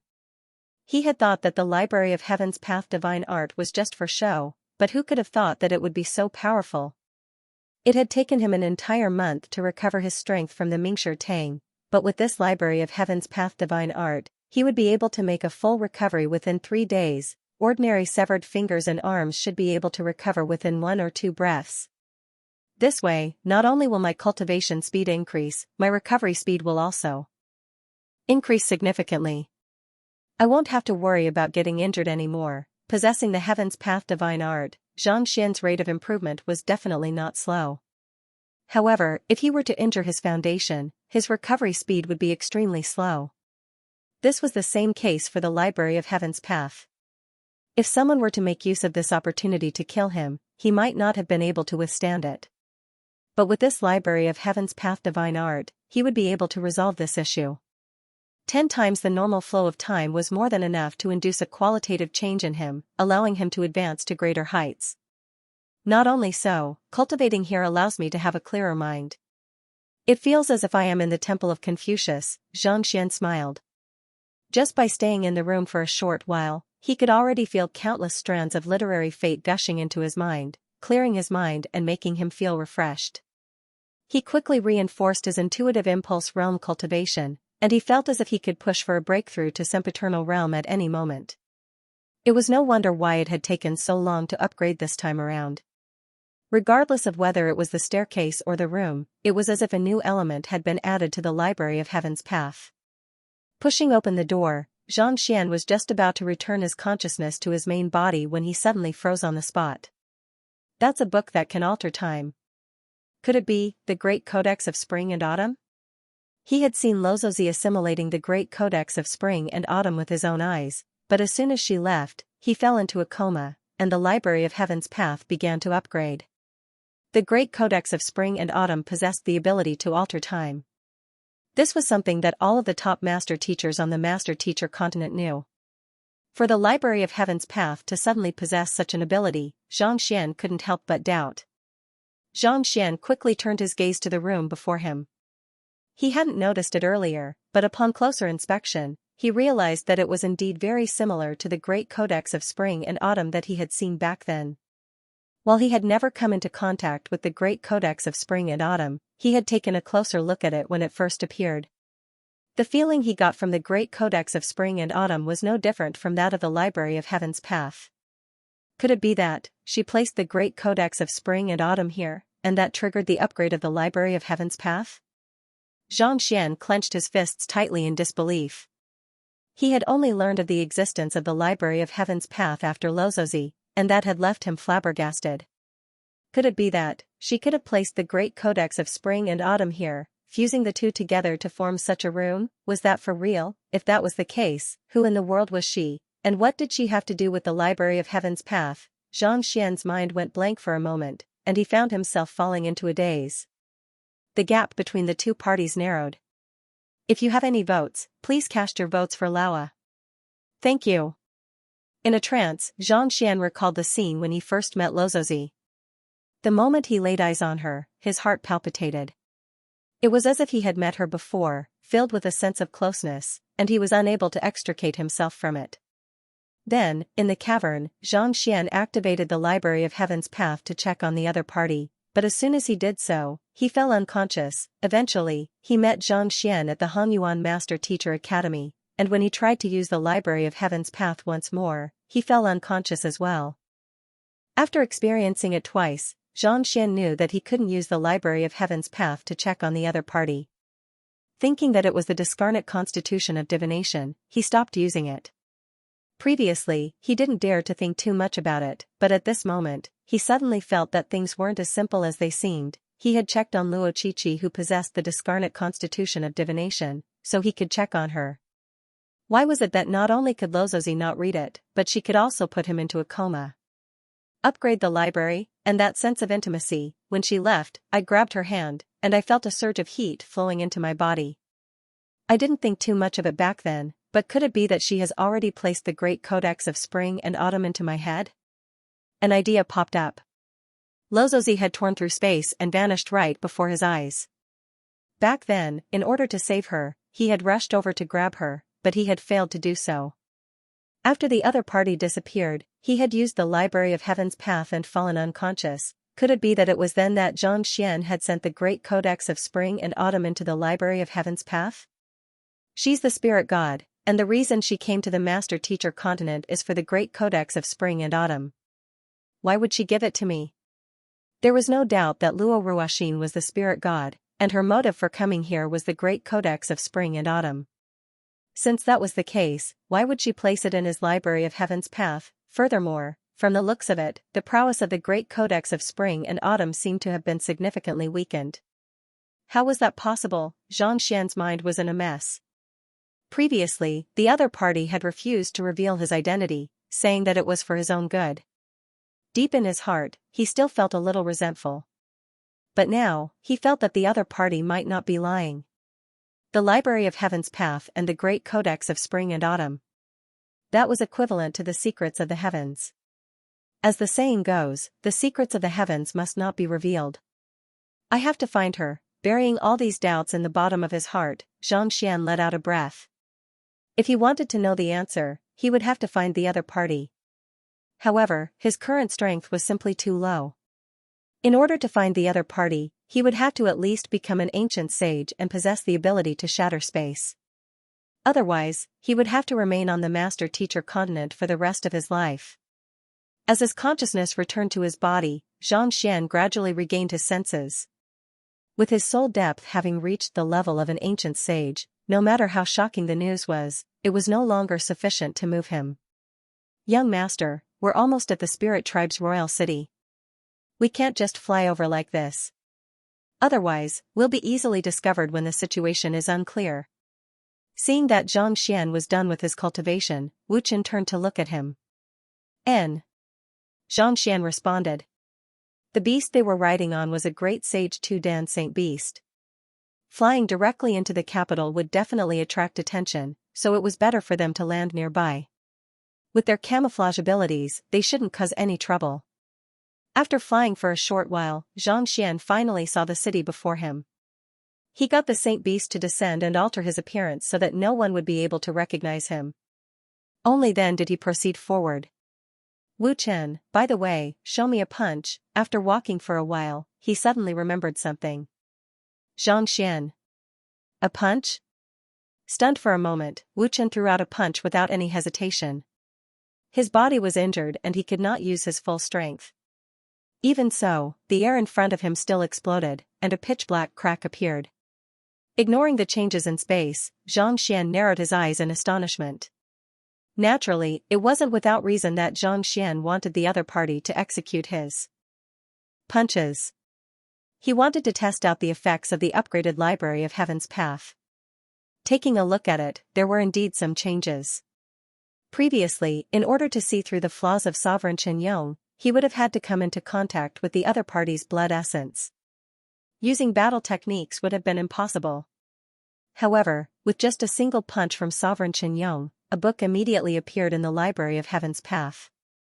It was a detailed analysis of Sovereign Xianxia's flaws, and there were even some simple flaws that could be resolved. In the past, the Library of Heaven's Path had been unable to allow him to peer into ancient sages, and he had not been able to find a way to resolve the issue either. But now, it had appeared in front of him, to be able to peer into even ancient sages. In other words, ancient sages would not be able to hide anything from him anymore. What was there for him to fear? Xianxia's face reddened in agitation. He had thought that having an additional room in the Library of Heaven's Path that could extend time by 10 times was already a huge boon to him. Who could have thought that there would be such a huge change, with a solution to his flaws? Even if his cultivation was beneath that of an ancient sage, he would still be able to kill the other party with ease. Young master, noticing the bizarre expression on Xianxia's face, Wu Chen asked doubtfully. It's nothing much. Xianxia shook his head and said, the situation in the city is still unclear at the moment. What should we do? Should we head in and ask around, or do you have other plans in mind? The young man before him might seem like a child, but in truth, he was Sovereign Xianxia of the otherworldly demonic tribe. He had lived for countless years, and the fact that he dared to return meant that he had a plan in mind. Reporting to young master, I found a successor while I was on the master-teacher continent. He possesses outstanding temperament and talent, and on top of that, he's extremely loyal to me. I've already contacted him before coming here. Let's wait here for a moment, and he should be out soon. Through him, we should be able to learn about the situation in the city. By then, we'll be able to come up with a countermeasure. Wu Chen said. All right then. Xianxia nodded. Since the other party was his successor, he should be able to trust him. Without knowing the situation in the city, there was no point thinking too much into it. Only with concrete information would he be able to come up with a countermeasure. After advancing for a while longer, they finally arrived at the rendezvous point they had agreed upon. Roughly an hour later, a towering otherworldly demon walked out of the city. The otherworldly demon had a pitch-black body, and he immediately bowed to the ground. Paying respects to your majesty. Wu Chen nodded. With a light wave of his hand, he sealed the area. No one noticed you, right? I came here stealthily, so no one noticed me. The otherworldly demon clasped his fist. That's good. Allow me to introduce you. This is my young master. If anything happens to me in the future, make sure to listen to his instructions. Hearing that no one was tailing him, Wu Chen heaved a sigh of relief. He gestured to Xianxia and explained. Yes. Hearing that Sovereign Xianxia, the #1 expert of the otherworldly demonic tribe, actually had a young master, the otherworldly demon was taken aback. He hurriedly turned his gaze to the young man before him, and what he saw left him stunned.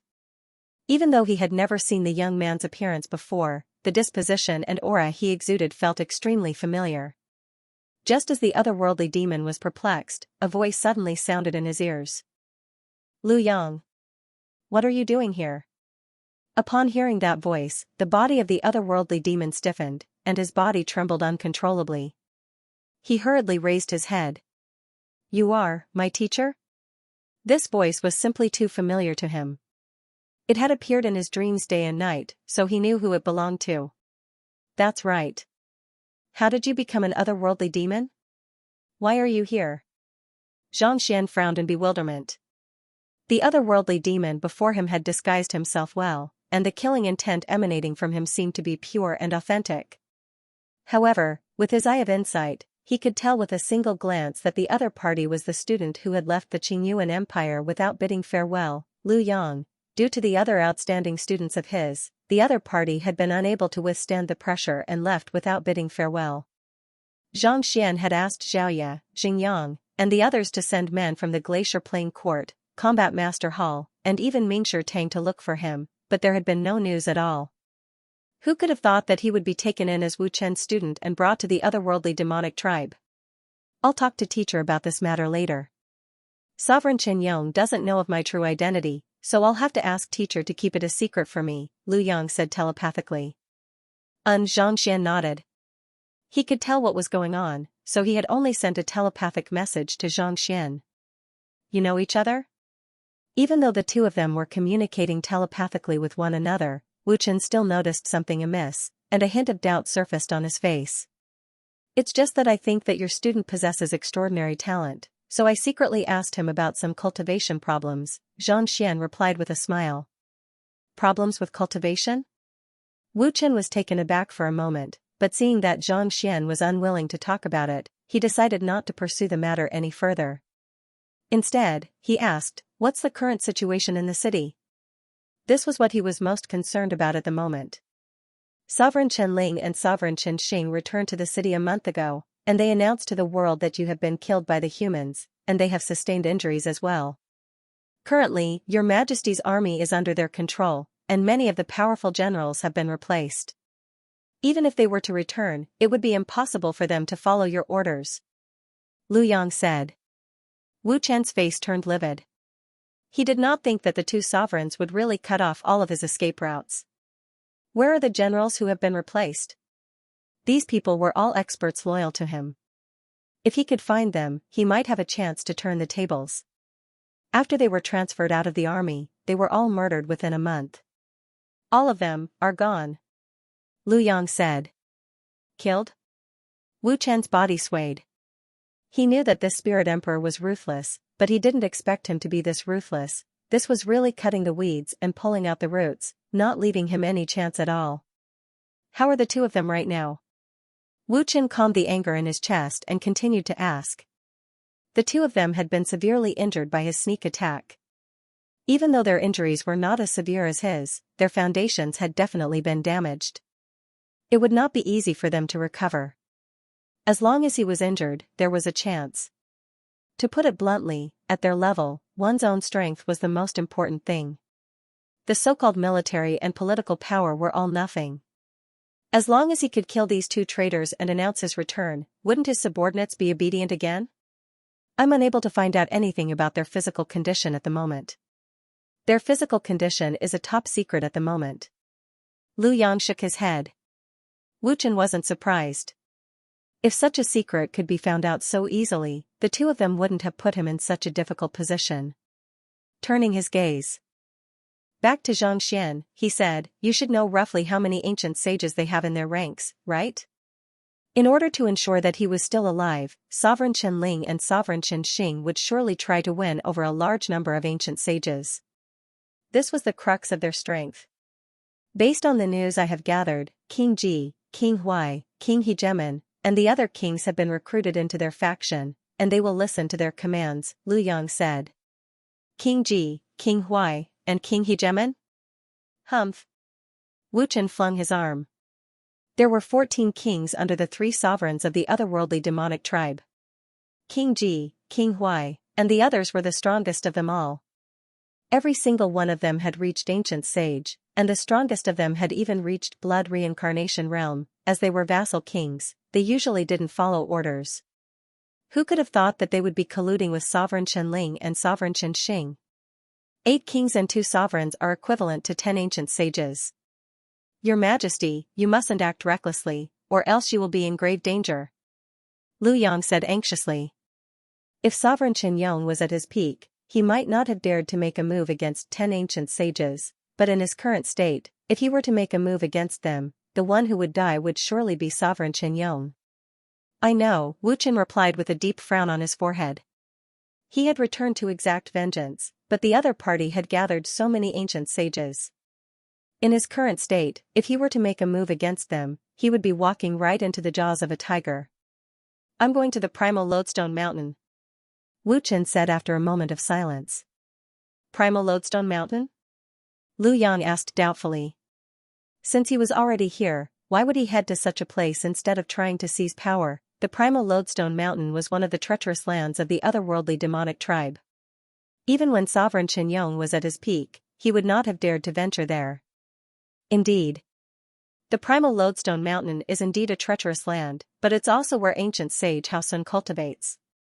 I can only wait and see if he'll lend me a hand or not. His strength is comparable to mine when I was at my peak. Only if he makes a move will I stand a chance. Wu Chen paused for a moment before replying. Given his current strength, it was impossible for him to defeat 10 ancient sages. Thus, he could only seek help from others. Ancient sage Xianxia. I've heard of that ancient sage before. Didn't he die 3,000 years ago? Lu Yang asked in astonishment. He didn't die. Instead, he entered the depths of the primal lodestone mountain and never came out. Back then, he was already on par with me, but no one knows how powerful he is now. Perhaps, he might have already surpassed the blood reincarnation realm. Wu Chen nodded. Since he's unwilling to come out, it should be difficult to get him to help us, right? The fact that ancient sage Xianxia has been in hiding for 3,000 years shows that he doesn't want to get involved in worldly affairs. Even if you were at your peak, you might not be able to get him to come out. Even if it's difficult, we'll have to get him to come out. Otherwise, we'll be doomed. Even you won't be able to save us. Wu Chen shook his head. If ancient sage Xianxia were to die, everyone in sovereign Qianyang's lineage would be massacred. Thus, there was no time for hesitation. Wu Chen is right. Where is the primal lodestone mountain? What do we have to do to get him to come out? Xianxia asked. In order to ensure the long-term stability of mankind and find Luozi, Sovereign Chen Ling and Sovereign Chen Xing had to die. Since they had followed ancient sage Xianxia all the way here, there was no turning back. The primal lodestone mountain is around 100,000 li away from here. It's not too far away, so it won't take long for us to make a return trip. However, ancient sage Xianxia has an eccentric personality, so I'm afraid that it won't be easy to persuade him. Wu Chen said as he rubbed his glabella. P.S. I'm still begging for monthly votes. So, this is the primal lodestone mountain. After the discussion, Wu Chen and Xianxia bade farewell to Lu Yang before heading over to where ancient sage Xianxia was.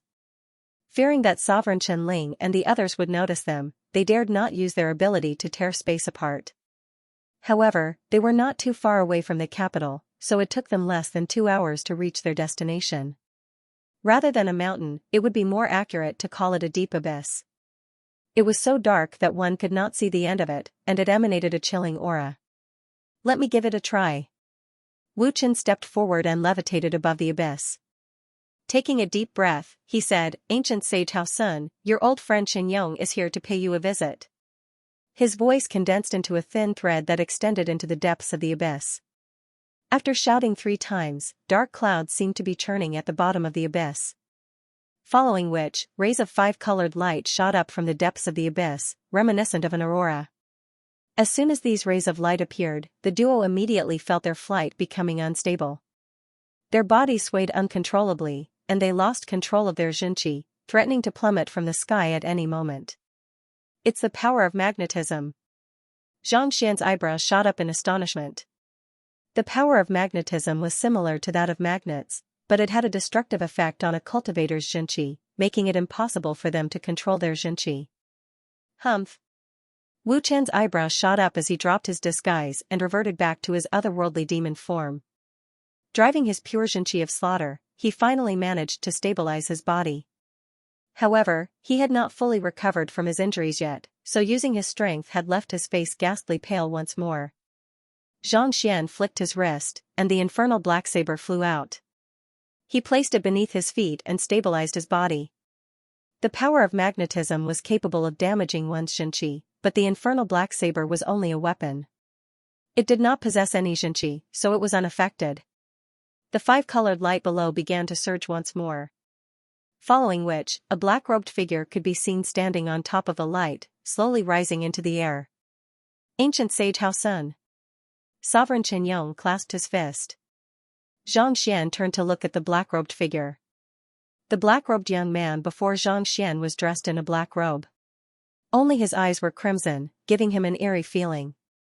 The aura that he exuded was incredibly powerful, such that it was hard to tell just how powerful he was. Nevertheless, it was apparent that he was slightly stronger than ancient sage Bo Yu. In fact, he wasn't any weaker than Zhang Hongtian. No wonder Wu Chen held him in such high regard. Even in the blood rebirth realm, he could be considered an expert. Hidden in the darkness, ancient sage Hao Sun replied impassively, I have long stopped bothering with worldly affairs. Even if you come here personally, it's useless.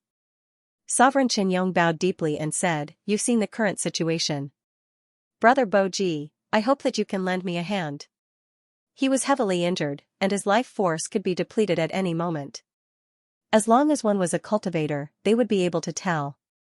There was no need to explain. Everyone will die, including His Majesty and the common people.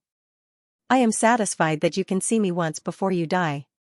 If there is nothing else, please forgive me for not keeping you company.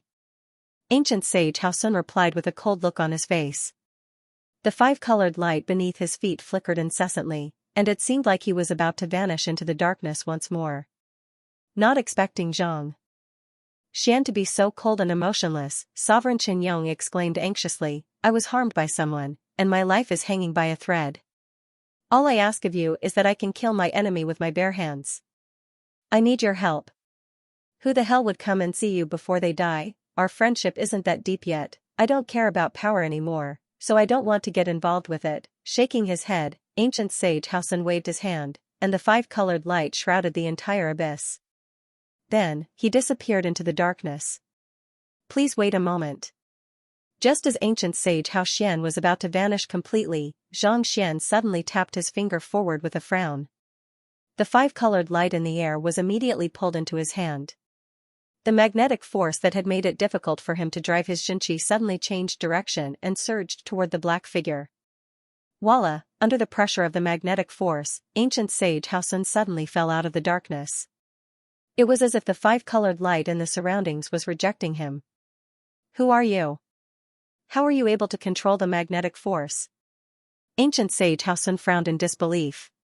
In order to comprehend the magnetic force of the abyss, he had spent more than 3,000 years, and it was only at this point that he was finally able to control the magnetic force and wield a might that even ancient sages of his caliber feared. Yet, the young man before him was actually able to make the five-colored light reject him. How in the world did he do it? I'm not trying to control the magnetic force. What I'm trying to do is to find a flaw so that my Xianxia can fuse with the magnetic force and resonate with the magnetic force here. With a light chuckle, Zhang Xian swiftly returned the infernal black saber to his storage ring. Meanwhile, he continued floating in midair, seemingly unaffected by the magnetic force in the surroundings. His Heaven's Path Xianxia was able to transform even the Xianxia of slaughter of the otherworldly demonic tribe into magnetic force, so it was not too difficult for him to do so. Earlier, when ancient sage Hao Sun used the Library of Heaven's Path, he had already verified that he was able to do so. Find a flaw? Fuse my Xianxia with the magnetic force? Ancient sage Hao Sun frowned. That's right. Zhang Xian nodded. Taking a deep breath, he raised both of his palms. Voila! Countless five-colored lights burst forth from the abyss, forming an aurora that shrouded Zhang Xian, giving him the appearance of a multicolored giant. The Heaven's Path Xianxia was able to change the attribute of the magnetic force and resonate with it. In his view, the abyss was like a warm source of energy that allowed him to release strength beyond his cultivation. You are indeed able to control the magnetic force. Ancient sage Hao Sun exclaimed in astonishment. Even his control over the magnetic force was inferior to that of the young man before him. He had studied it for 3,000 years, but he was still no match for the young man before him. If you can help Sovereign Chen Yong, I'll impart to you the method to control the magnetic force. Seeing that ancient sage Hao Sun was aware of his means, Zhang Xian turned to him and said. This? Ancient sage Hao Sun hesitated. He had spent 3,000 years studying the magnetic force in the abyss. If he could really control the magnetic force as smoothly as the young man before him, he would not have had to go through so much trouble. Furthermore, the reason he had comprehended the magnetic force was to find a path that was suitable for him to push for a breakthrough to a higher realm. If he could control the magnetic force as easily as the young man before him, his cultivation would surely soar by leaps and bounds, and he might even be able to surpass his current blood reincarnation realm cultivation. Who was the one who injured you? Ancient sage Hao Sun was a little tempted, but he did not rush into making a decision. Instead, he turned to Sovereign Xianxia and asked. Even the number one expert of the otherworldly demonic tribe had been injured to such an extent. While he did not think that his opponent was weak, he knew that his opponent was not a pushover either. If he did not have a chance at victory, he would not have put himself in danger just to obtain the magnetic force resonance technique. It was Sovereign Qianling and Sovereign Qianxing. They colluded with the humans to launch a sneak attack on me. Sovereign Qianyong replied. It was them? Hearing that it was Sovereign Qianyong and Sovereign Qianyong, ancient sage Hao Sun's complexion turned livid. I'm afraid that there's nothing I can do about this matter. I'll have to seek help from someone else. There's only one day left. Neither of the two sovereigns was weaker than him, and it was due to their identity as sovereigns that they had the support of countless people. To court death just for a cultivation technique. Xianxia was not that foolish. Is ancient sage Hao Sun afraid? Xianxia asked with a smile. I have no interest in participating in a battle between sovereigns, ancient sage Hao Sun replied with a wave of his hand. If you think that I'm afraid, I'm fine with it. Those who could become ancient sages possessed a soul depth of 30. 0 at the very least. A few words of encouragement was not enough to sway them. Since ancient sage Hao Sun has put it that way, we won't force you to do so. However, the power of magnetism is a unique energy born from the heavens. It's understandable that you wish to comprehend it and push for a breakthrough to the dimension shatter realm, but doing so will put you in direct opposition to the heavens. Your soul and physical body will be suppressed. If I'm not mistaken, it's not that you don't want to leave the abyss, but that it's too difficult for you to do so, right? Xianxia raised his eyes. Earlier, when ancient sage Hao Sun had flown out from the abyss using the power of magnetism, he had made use of the opportunity to check on him through the Library of Heaven's path. While ancient sage Hao Sun might seem powerful, he had been assimilated by the power of magnetism. If he were to leave the abyss, he would surely attract the descent of the heavenly tribulation. That was also the reason why an ancient sage who had reached the blood reincarnation realm had chosen to hole up in the abyss, unwilling to leave. As powerful as the heavenly tribulation is, it shouldn't be too difficult for me to deal with it with my current strength. If I really want to leave, no one will be able to stop me. Ancient sage Hao Sun harumphed coldly. As an ancient sage, he would still be able to survive the ordeal. It was just a matter of whether he was willing to or not. That's good. However, I still have to give you a word of advice.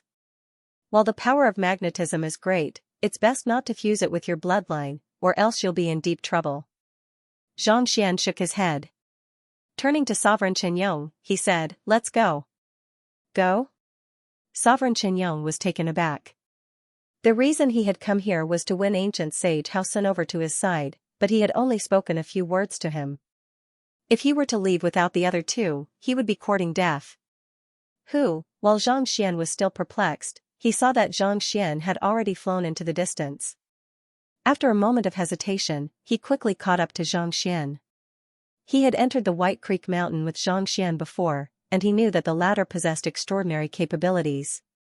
There was no doubt that Xianxia had his own reasons for saying a few words before leaving. After flying for a while, he saw the young man coming to a stop. Floating in the air, he looked in the direction he had come from with a smile. Frowning, Xianxia looked at Xianxia doubtfully. It's only a moment before ancient sage Hao Sun changes his mind. Xianxia. Sovereign Qianyong was perplexed. It was already said that the other party would suffer a backlash from the heavenly Tao if he were to leave the abyss, so how could he possibly change his mind and risk his life to help him? However, since Xianxia had said such words, it was likely that he already had a plan in mind. Thus, it would be inappropriate for him to question him further. Thus, he could only remain on the spot and look in the direction of the abyss as well. How did this guy know that I was refining the magnets? Seeing how Xianxia and Xianxia had turned around and left without finishing their words, ancient sage Hao Sun frowned in bewilderment. The reason he was able to control the magnetic energy in the area was not because he was talented but because he was hiding in the depths of the abyss to refine the magnets. Similar to magnets, the magnets were able to emanate magnetic energy. As long as he could control the magnets, he would be able to control his opponent's Xianxia, rendering them helpless. Regardless of what he's trying to do, I'm only one step away from taming the magnets. I should hurry up. Ancient sage Hao Sun pondered for a moment, but he could not figure out what Xianxia was trying to say. Thus, he shook his head and turned his attention away. Turning his attention back to the darkness, he was already at the depths of the abyss. A five-colored rock appeared before him. It shone brilliantly, and it seemed as if the magnetic energy in the surroundings was emanating from it. Placing his hand on the rock, ancient sage Hao Sun took a deep breath and infused his Xianxia into it. It had taken him 1,000 years to get close to the rock, and it had taken him another 1,000 years just to place his hand on it. All he had to do now was to evolve his Xianxia toward the magnetic energy, and he would be able to successfully assimilate the magnets. He was only a single step away from that. Once he succeeded, he would be able to bring the entire Abyss Master Teacher Abyss with him. He would not have to worry about the attacks of the heavenly tribulation, and he would be able to crush opponents of the same cultivation realm with ease. Gugugugu, the more Xianxia he infused into the rock, the more compatible it became with the magnets. All of a sudden, the magnets seemed to have been assimilated, and it slowly fused together with his palm. I've succeeded. Ancient sage Hao Sun's eyes lit up in excitement. He quickly controlled his Xianxia to fuse with the magnets. Tzzzzzz, the rock emanating a brilliant glow fused with his palm, and in an instant, his entire body was shrouded in brilliant light, reminiscent of a colorful figurine. Ancient sage Hao Sun chuckled heartily. He was just about to control his Xianxia to test his fighting prowess when his body suddenly stiffened. It was as if his Xianxia had fallen into a swamp, unable to flow as smoothly as before. What's going on? Ancient sage Hao Sun narrowed his eyes in astonishment, and what he saw left his face paling. His meridians were no longer as flexible as before. Instead, they were as tough as steel, emanating a bronze luster. They were so tough that even his Xianxia found it difficult to flow smoothly. It's a rock. Am I going to turn into a rock? It was not just his meridians. His muscles and blood were beginning to stiffen as well, and he felt as if he was going to lose all sensation. At this moment, no matter how foolish he was, he finally understood what was going on. In order to assimilate the magnets, he had turned his Xianxia into magnets, but in truth, the magnets had also secretly altered his body as well. It seemed like it was trying to turn him into a massive magnet, similar to a magnet. If one were to get too close to a piece of steel, a magnetic force would appear on it as well. It was a sign that his internal structure had been altered. Just that, it would have been one thing if he had been an ordinary rock, but he was a life form. If his body and meridians were to turn into rock, would he still be able to fight, speak, and maintain his own consciousness? My soul is being invaded as well. Cold sweat trickled down ancient sage Hao Sun's forehead. In just a short period of time, not only had his meridians and physical body been invaded, but even his blood and soul had also become stiffer and stiffer. At this point, he was no longer as spirited as before. Endless repercussions, metamorphosis of my meridians. That person must know something. Just as ancient sage Hao Sun was on the verge of death, he suddenly recalled the words of the young man from before, and he clenched his fists tightly. Not only did the young man notice that he was assimilating the magnets, he seemed to have noticed something as well. If he wanted to resolve his current predicament, he would have to seek the young man's help. Hong Long, knowing this, ancient sage Hao Sun immediately leaped out of the abyss and headed in the direction where Xianxia and the others had disappeared. As he flew, he felt his body becoming harder and harder, as if he would fall from the sky at any moment. Just as Xianxia was about to reach his limits, Sovereign Qinyong and the young man suddenly appeared in his line of sight. It was as if they had known that he would catch up to them, and they had been waiting for him there. Sir, please save me. Feeling as if his innards had turned to stone, ancient sage Hao Sun could not care less about his image anymore. He walked up to the young man with a look of horror on his face. Blood reincarnation experts had countless lives, but their bodies had been turned to stone. No matter how strong they were, they wouldn't be able to use their abilities. In the end, they would only be able to walk the path of death. While he did not want to interfere in Sovereign Qinyong's affairs, he did not want to die. My cultivation is only at the intuitive impulse realm. If I wish to save you, I can only rely on Sovereign Qinyong. However, he's carrying a blood feud with him, so I'm afraid that he won't be able to make it in time. Frowning, Xianxia waved his hand. Just now, he refused to agree no matter what, so there was nothing they could do now.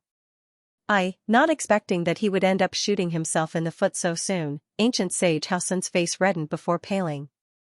As long as Sovereign Qianyong is willing to save me, I'm willing to obey your orders. If he didn't agree, he would die right there and then. If he agreed, he would still have a chance to live. In fact, glory and wealth would be at his fingertips. There was no longer any need for him to make a decision. Since you've agreed, then it's easy, Xianxia chuckled softly as he sent a telepathic message over. Is this okay? Hearing those words, Sovereign Qianyong frowned in disbelief. Xianxia nodded. All right then, taking a deep breath, Sovereign Qianyong flicked his wrist, and a saber materialized in his grasp. Voila, a burst of saber chi tore through space, heading straight for ancient sage Xianxia. The latter's body stiffened, and before he could even react, the saber chi struck his chest, leaving behind a massive wound. Fresh blood flowed out from the wound. What are you doing? Ancient sage Xianxia did not think that Xianxia would make a move on him. What else can I do? To save you, of course. Expressionless, Xianxia said impatiently, if you don't allow us to save him, we'll leave right now. Ancient sage Xianxia nearly plummeted from the sky. Who did I offend that I got stabbed for nothing? Milord, I beseech you to save me.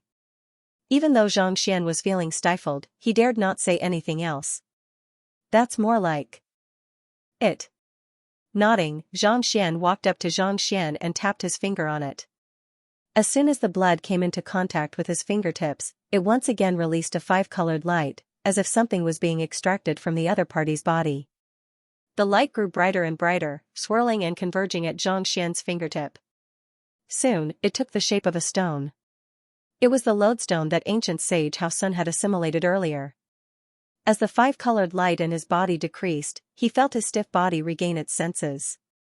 The rock in the young man's hand seemed to have sensed that someone had disrupted its plans, and it began to tremble non-stop. Emanating a terrifying will, it tried to break free from the young man's Xianxia barrier, but it was unable to do so no matter how hard it tried. This stone has its own consciousness? Ancient sage Xianxia's eyelids twitched. He had been with this stone for no less than 3,000 years, but he had never noticed this. Possessing sentience was similar to some formidable weapons, but it was much more difficult to refine them. Xianxia could not assimilate them with Xianxia like he did. It didn't initially, but when you used your Xianxia to assimilate it, it used its own energy to assimilate you as well. As time went by, it eventually developed its own consciousness. Xianxia explained. The reason you didn't notice it before is because the consciousness awakened when you assimilated the lodestone. By turning you into a lodestone, it will have gained a body and a soul, and you will have died. While the young man was assimilating the stone was assimilating him too. The magnetite stone was a natural treasure. Even an ancient sage would find it difficult to take possession of it. Otherwise, the abyss of the primal lodestone mountain would not have existed for tens of thousands of years. However, under normal circumstances, even if the lodestone was able to develop a consciousness, it would still take a very long time for it to do so. Turning an ancient sage into a stone was even more difficult. It was Xianxia who had secretly used the power of magnetism to enchant the lodestone. As powerful as ancient sage Xianxia was, he was still caught off guard by Xianxia's plan and fell for it. While it was a little too much for him to do so, even if he had not made a move, the situation would still have happened as time went by. Thus, by making a move now, he had already resolved the problem for the other party. Not expecting to nearly die in the hands of a stone, ancient sage Xianxia's face paled. The power of magnetism isn't something that can be tamed that easily. Xianxia nodded. He raised his hand, and more five-colored light gathered in his hand. The hideous lodestone was trembling non-stop, trying to break free from his heaven's path Xianxia, but no matter how hard it tried, it was unable to do so. Let me try assimilating it, seeing that most of the power of magnetism had been extracted from ancient sage Xianxia's body, Xianxia heaved a sigh of relief. Knowing that ancient sage Xianxia's life was no longer in danger, a thought suddenly came to his mind. It would be difficult for ancient sage Xianxia to assimilate the lodestone, but with the Heaven's Path Divine Art and the Heaven's Path Xianxia, there was a good chance that he might be able to assimilate it. With such a thought in mind, Xianxia dived into the great codex of spring and autumn in the library of Heaven's Path. Tzzzzzz, the five-colored light in the lodestone began to dissipate at a visible rate, and it was swiftly converted into a surge of energy that flowed into his body.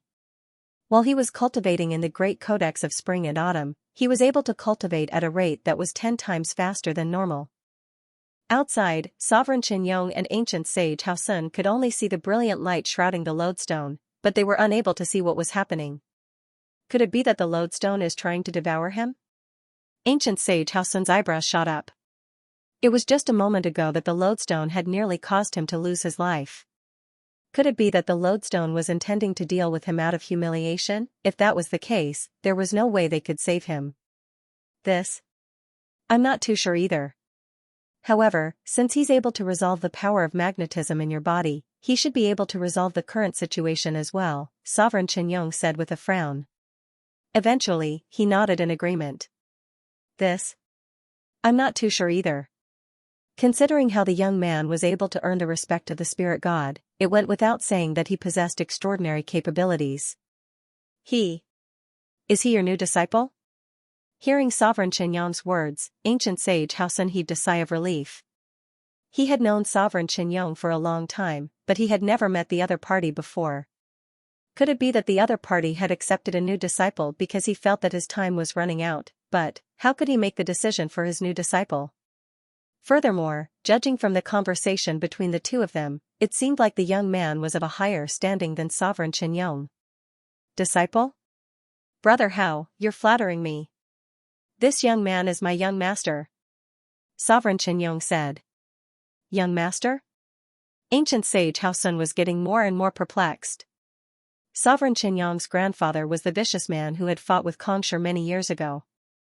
His name was known throughout the ages, and no one could surpass him. As such, even though Xianxia was an ancient sage just like him, the young man had been crowned as an emperor ever since he was a child. When did a young master suddenly appear out of nowhere? The number one monarch of the spirit race was addressing someone else's young master, who was qualified to do so. He's the lover of the spirit god, Sovereign Xianxia explained. Spirit god? Ancient sage Haosun cowered in fear. The spirit god was the reason why the spirit tribe was able to survive for so long. To think that the person before him was her lover. Wasn't his background a little too powerful? Ancient sage Haosun looked at Xianxia respectfully. At this moment, Xianxia did not care about the two's discussion. He was fully immersed in tempering his origin magnetic force. Great Sage 4 Dan Sempiternal Realm meant that one's physical body and soul would be indestructible and indestructible. Without the corresponding Heaven's Path divine art, it would have taken him a very long time to raise his cultivation to Great Sage 4 Dan Sempiternal Realm. After an unknown period of time, Xianxia's body underwent another metamorphosis. His muscles and soul shone with a dazzling light, sacred and inviolable. Sempiternal Realm, he had thought that it would take him a long time to reach this level. Unexpectedly, the power of magnetism had such an effect, allowing him to succeed in one go. After making a breakthrough, Xianxia did not stop and continued to devour the colorful light around him. This stone was something that even a blood reincarnation realm expert could do nothing about. As more and more energy entered his body, his cultivation rose at a visible rate. Sempiternal Realm Primary Stage, Sempiternal Realm Intermediate Stage. In just an hour, his cultivation had already reached Sempiternal Realm Consummation. Goo. A vast amount of energy surged through his body, reaching a bottleneck and unable to advance any further. Only then did Xianxia slowly open his eyes. His students and parents had reached this realm one after another. Finally, he himself had also reached this realm. Having reached Sempiternal Realm Consummation, his strength had increased several-fold. With the Dragonbone Divine Spear, even without using the Infernal Black Saber, he might still be able to put up a fight against Bloodline Continuance Realm Ancient Sages. Of course, what made Ancient Sages powerful was their comprehension of the laws of the world and their understanding of the laws of the world. Strength was not that important. There was still a huge gap between being able to fight and killing his opponent. I'll be able to push for a breakthrough to Ancient Sage any time now. Upon reaching such a realm, one's strength was secondary. What was more important was that one was only a step away from reaching Ancient Sage. He had already achieved a breakthrough in his soul depth, and he had the Aeon of Ancient Sage in his possession. As long as he could comprehend a single law to surpass the heavens, he would be able to give it a try. Given the current situation, only by becoming an ancient sage would one be able to truly stand at the top of the world. Xianxia knew that it would take some time to consolidate his foundation, and it was impossible for him to succeed for the time being. Thus, he stopped. With a wave of his hand, the blinding light dissipated, and the lodestone appeared in his palm once more. However, it had shrunk to nearly half its original size. An hour of cultivation in the library was equivalent to less than 10 minutes in the outside world. Your cultivation. As the light dissipated, Sovereign Qianyong was able to discern Xianxian's current strength, and his eyes widened in shock. Did he advance again? Didn't you just break through to sudden inspiration? Suddenly, there was a kind of feeling, who am I, where am I, inexplicably stifled. Others would need to expend a lot of effort and energy to achieve a breakthrough, but this fellow seemed to be playing around. Was he going to let them live? How in the world did he cultivate to such a level? Paying no heed to the expressions of the duo, Xianxian turned to ancient sage Hao Sun and said, I have already resolved your affliction, and I have also destroyed the will of the lodestone. You can use it as an artifact now, but it would be best if you don't try to assimilate it. Otherwise, the situation from before might repeat itself. After saying those words, Xianxian passed the lodestone over. The lodestone had been nurtured for 3,000 years before it reached its current state. While it was still a treasure, he had already benefited greatly from it, so it would be inappropriate for him to take it away from the other party. Thank you for saving my life. Ancient sage Hao Sun heaved a sigh of relief as he took the lodestone. He turned to Sovereign Qianyong and said, What do you have in mind? I'll listen to your plan on how to exact vengeance. He had already agreed to Sovereign Qianyong's request, and now that he had learned of Sovereign Qianyong's true identity, there was no longer any hesitation in his heart. Sovereign Qianling and Sovereign Qianxing have gathered 8 ancient sages together. We are still too weak at the moment, so I intend to invite ancient sage All Fire to lend me a hand. Sovereign Qianyong said after a moment of contemplation. Ancient sage All Fire? Ancient sage Hao Sun asked with a frown. Are you referring to the old ancestor of the beast tribe? Back then, you sent an army to subjugate the beast tribe, so there's a deep grudge between you and him. If you invite him over, he'll surely kill you. Ancient sage All Fire was not an expert of the spirit tribe but the old ancestor of the beast tribe who lived in the territory of the spirit tribe. In terms of strength, he was stronger than Sovereign Qianyong. However, due to the grudge between the beast tribe and Sovereign Qianyong, not only would it be futile for ancient sage All Fire to submit to him, it might even backfire on him. There are only a handful of blood reincarnation realm ancient sages in the world. If we don't seek him out, we won't be able to defeat him. Sovereign Qianyong shook his head. As powerful as the other kings were, he would still be able to fend them off if he were to put his life on the line. However, Sovereign Qianling and Sovereign Qianxing were simply too powerful. He needed an expert of the same cultivation realm as him in order to stand against them. Rather than sending some weaklings to their deaths, he might as well find an expert of the same cultivation realm as him. Beast tribe? Xianxian asked. His true form is an inferno behemoth. Back then, when we were fighting against the spirit tribe, I led my men to drive him away. Due to that, there was some conflict between us, Sovereign Qianyong said. If there was someone else to choose from, they would definitely not choose this person. After all, there was a conflict between the two sides, and it was easy for the opposite effect to occur. Young master, don't you have a special method to tame beasts? Perhaps? She looked at Xianxian hopefully. The young master before him had been able to tame a sempiternal realm consummation beast with ease when he was only at the aureate body realm.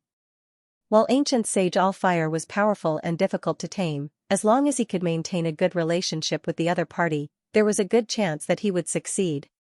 How big is the conflict between you two? Xianxian asked with a frown on his forehead. The conflict was irreconcilable and could not be resolved. It was useless no matter who went. It wanted to lead its tribesmen to occupy a territory belonging to the spirit tribe, but I didn't agree to it. Instead, they decided to settle the matter by a victor, and I defeated it with my own strength and drove it tens of millions of kilometers away. Sovereign Qianyong scratched his head. Back then, when he was young and rash, he did not hold back.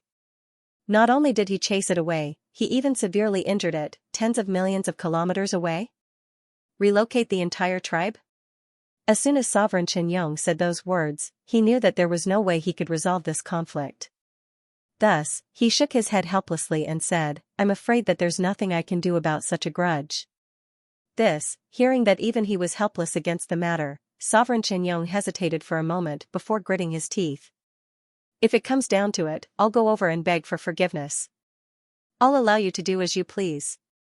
Xianxia frowned. "That won't change anything.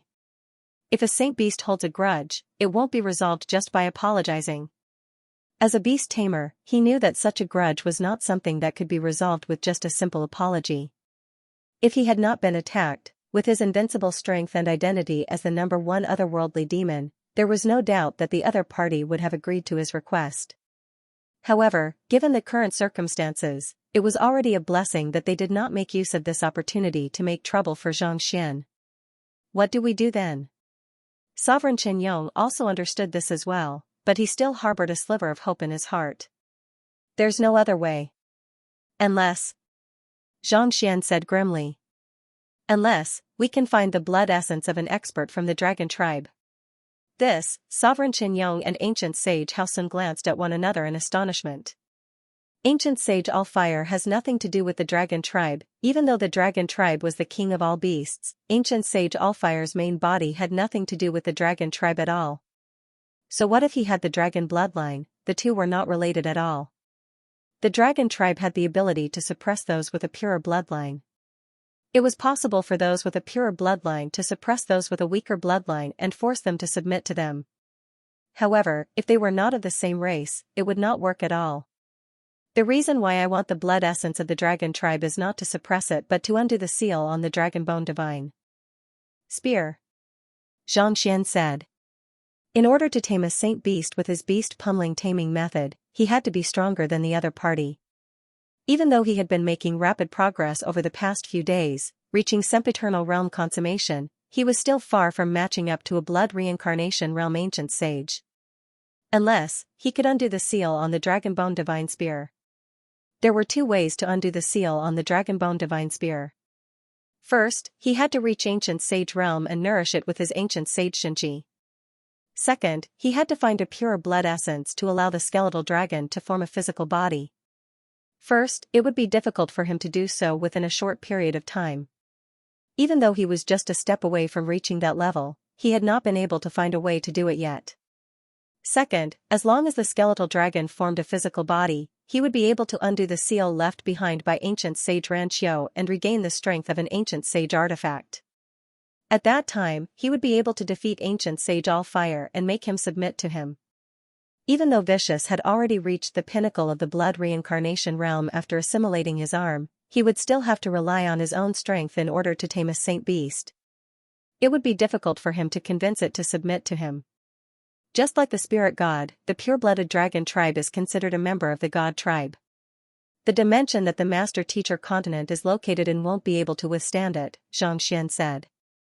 Knowing Xianxia's intentions, Sovereign Qianyong shook his head bitterly. The ancient battlefield where the otherworldly demonic tribe resided on the master teacher continent and the otherworldly demonic tribe, most of the dragon tribe's bloodline was not pure enough to be considered a serpentine dragon. It was precisely because of this that those who were able to speak the authentic 8 notes of heavenly dragons would be able to easily subdue them. Without pure-blooded dragons, it was difficult to find dragon blood. "I know where to find dragon blood." Before he could finish his words, ancient sage Haosun interjected. Xianxia hurriedly looked over.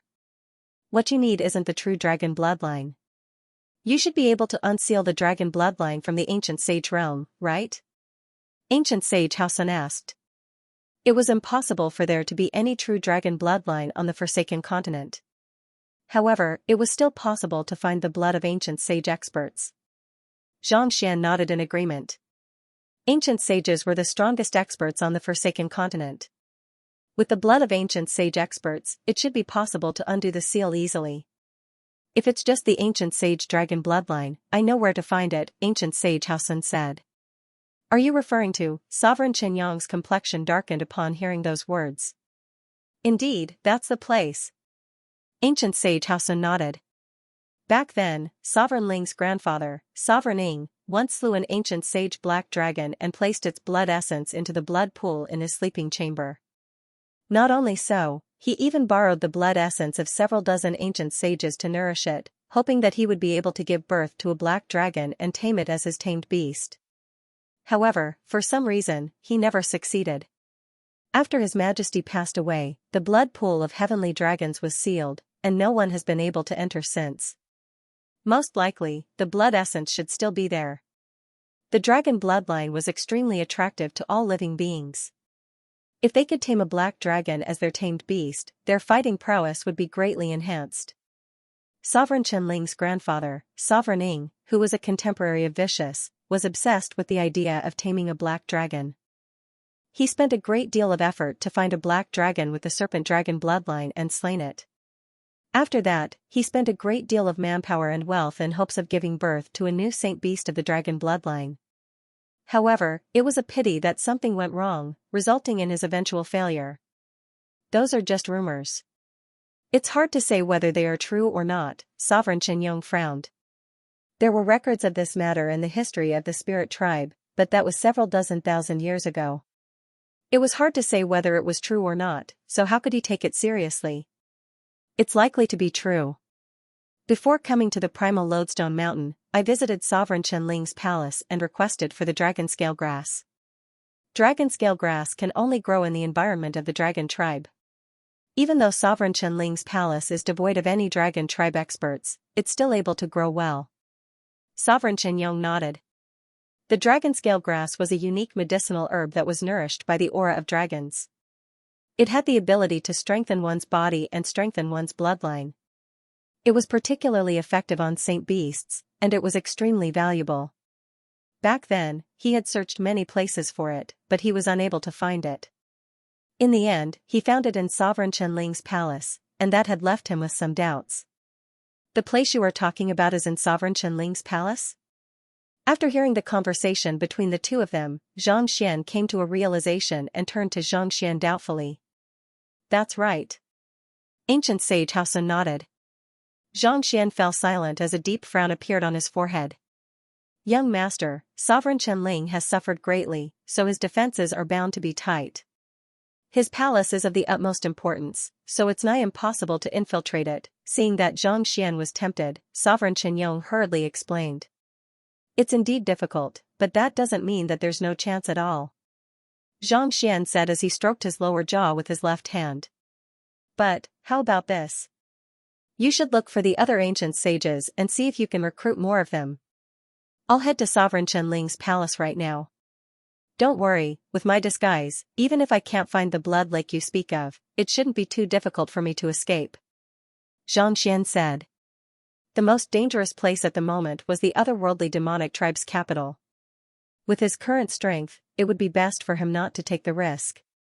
However, if he could make use of this opportunity to activate the Dragonbone Divine Spear, his fighting prowess would be able to reach Blood Reincarnation Realm. Hearing that Xianxia was talking about disguise, Sovereign Qianyong fell silent. The disguise amulet that the spirit god had bestowed upon him was extremely powerful. On top of that, the young master was able to infiltrate the otherworldly demonic tribe, making it impossible for anyone to know that he was still alive. It's already the middle of the month. Monthly votes. Monthly votes. Young master, you must be careful. Knowing that no one would be able to change Lu Yang's mind, Sovereign Qianyong was deeply worried. If anything were to happen to Lu Yang, the spirit god might very well destroy the entire otherworldly demonic tribe in a fit of rage. Others might not know the strength of the spirit god, but Sovereign Qianyong was well aware of it. Just her presence alone was more than enough to cause the entire master-teacher continent to crumble. If she were to make a move, even if all of the master-teacher continent were to band together, they would still be no match for her. Don't worry. Knowing that Sovereign Qianyong was worried about him, Xianxia waved his hand and said, feel free to find other ancient sages that you can rope in. I'll enter the capital alone. In order to find the dragon blood, the fewer people there were, the better. With the mystical effects of the disguise amulet, Vicious, and the infernal black saber, even if he were to encounter any danger, it should not be too difficult for him to escape. Having come to a decision, the two of them split up. After returning to the otherworldly demonic tribe's capital, Xianxia found Lu Yang once more. As he had been brought here by Sovereign Qinyong, even though he was the leader of the younger generation of the otherworldly demonic tribe, he was still placed in an awkward position. If not for the fact that he had many loyal followers, he would have long been killed by Sovereign Qinyong.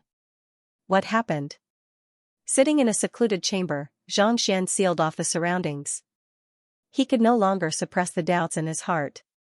His student had left the Qingyuan Empire after leaving behind a letter, and after which, there had been no news of him at all.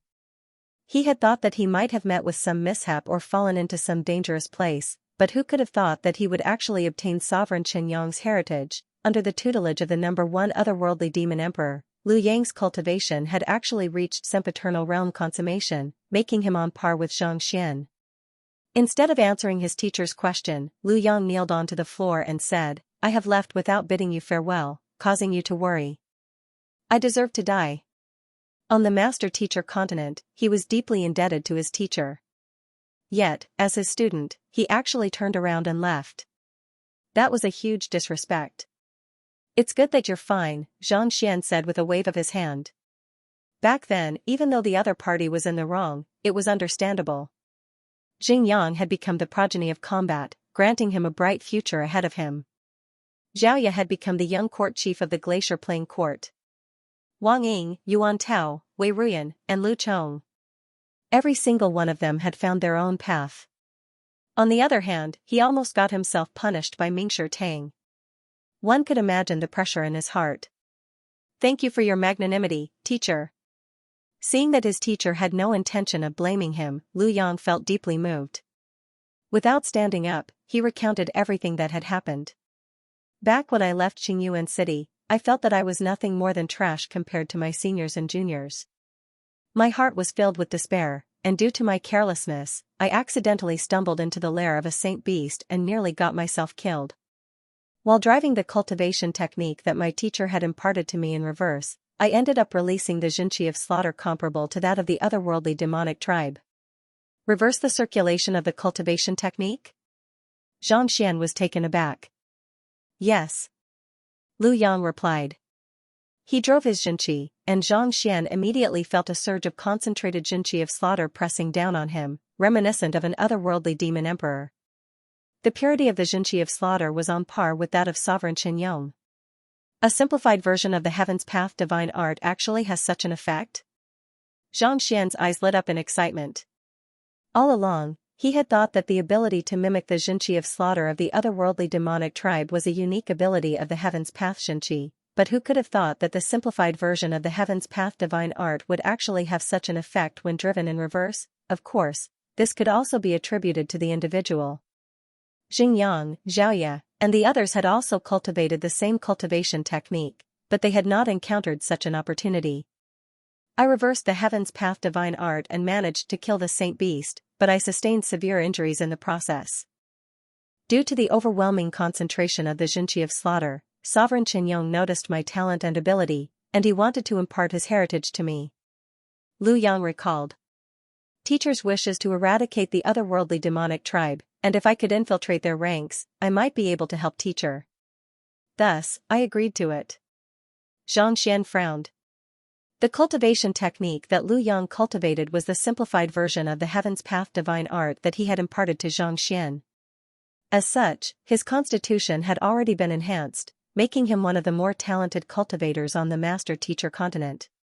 It was understandable that Sovereign Qinyong would recognize his talent by reversing the circulation of the Heaven's Path divine art, but this was too much of a coincidence.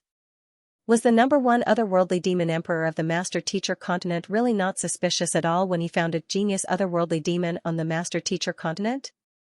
"When I left the Qingyuan Empire with Lozozi, Ruoxin is the spirit god, and Sovereign Qinyong is her subordinate. Could there be some connection between the two of us?" Unable to hold back his curiosity any longer, he asked, "Have you met Ruoxin while following Sovereign Qinyong?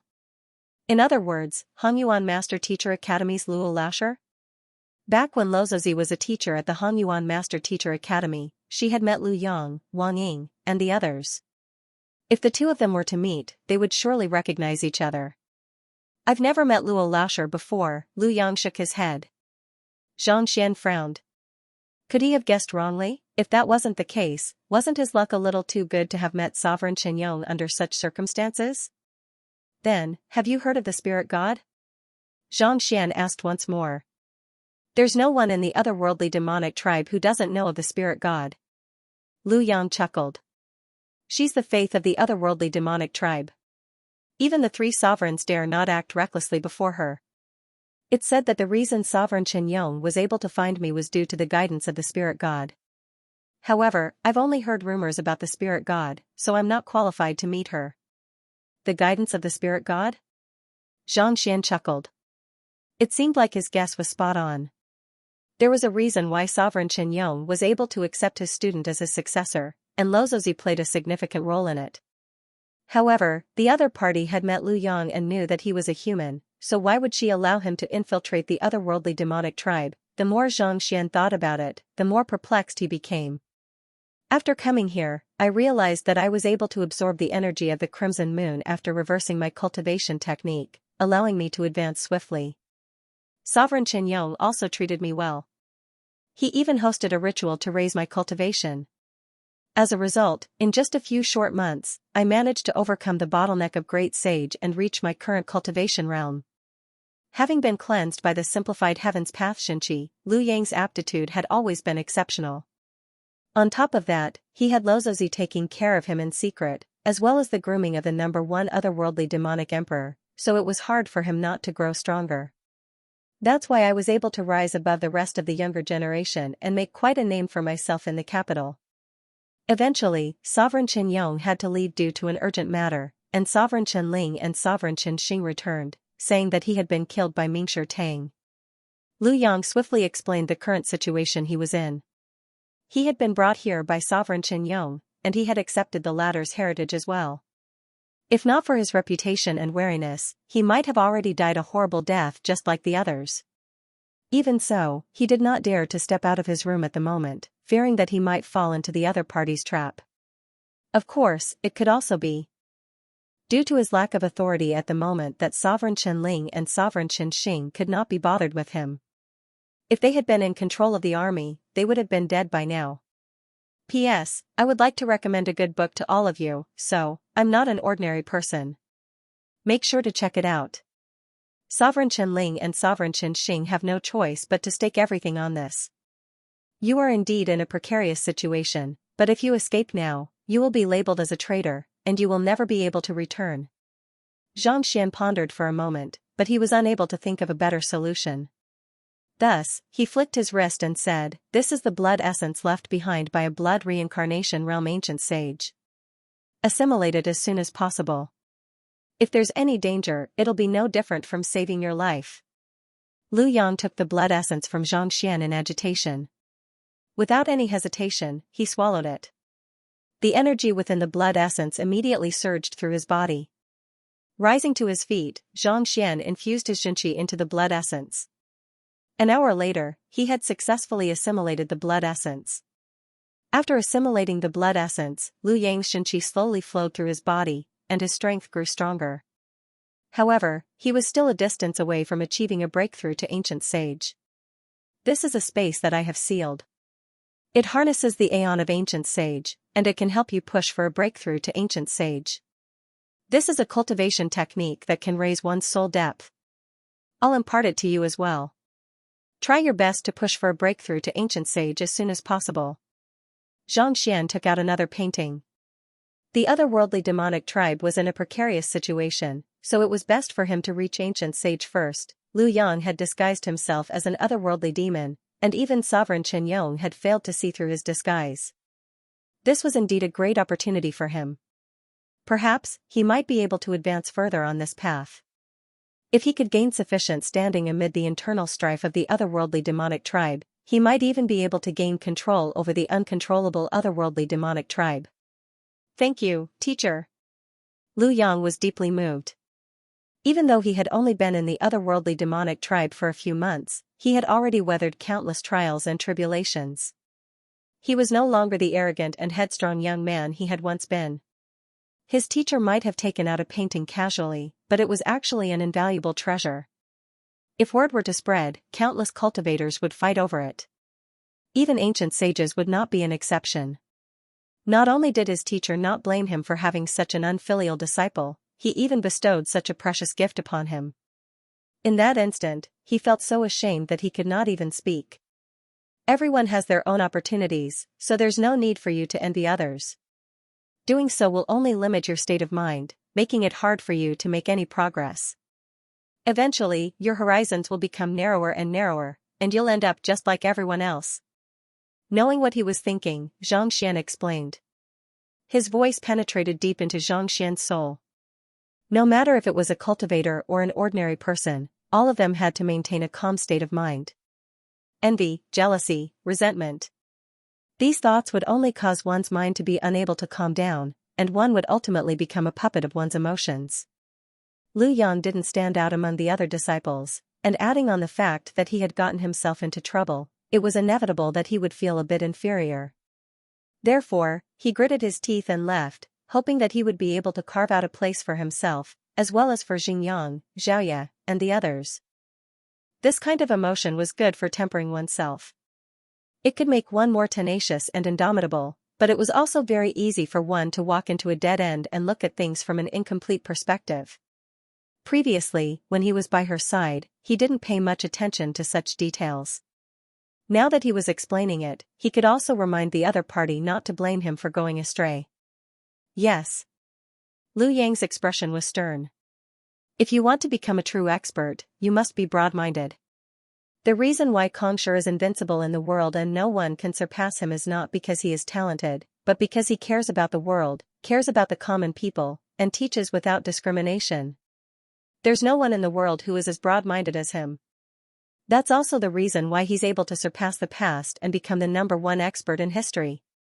Xianxia said with a hint of admiration in his eyes. Only after entering the temple of Confucius did he realize just how great and fearsome an expert was. Even though his strength was unparalleled in the world, those who came after him would only speak of him in terms of imparting his knowledge to the world, not his strength. Just from this, one could see his charisma. After lecturing for a while, Xianxia finally heaved a sigh of relief after seeing that the knot in his student's heart had been unraveled. The greatest flaw of his student was that he was too competitive, and he would always compete with Xingyang and the others. As fellow disciples, it was natural for them to support one another. If they were to compete too much, it would be easy for them to lose their composure and cause trouble for themselves. I understand now. Coming to a realization, Lu Yang decided not to dwell on this matter anymore. With a hint of guilt in his eyes, he looked at Xianxia doubtfully and asked, "Teacher, why did you return to the capital alone?"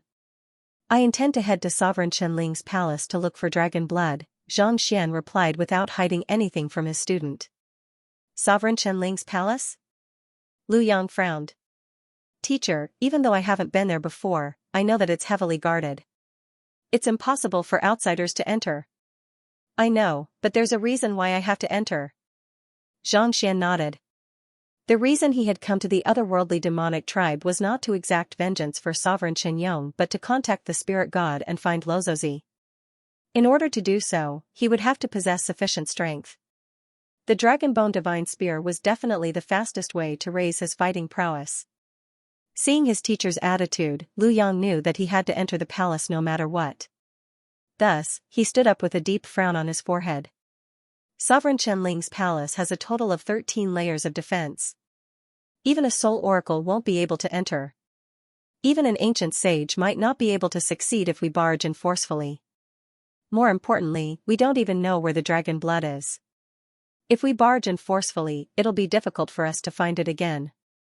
Putting aside the fact that he was lacking in strength, if he were to be captured, he would surely die. Besides, the dragon blood was only a rumor.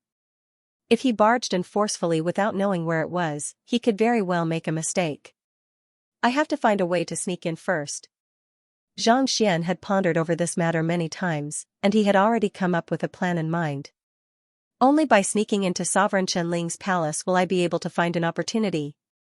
Even though the Library of Heaven's path was powerful, he had to see it first before he could discover any flaws. Barging into Sovereign Qianling's palace without knowing anything about it was definitely the behavior of a reckless fool. Help me look into the matter and see if there are any good opportunities in the near future.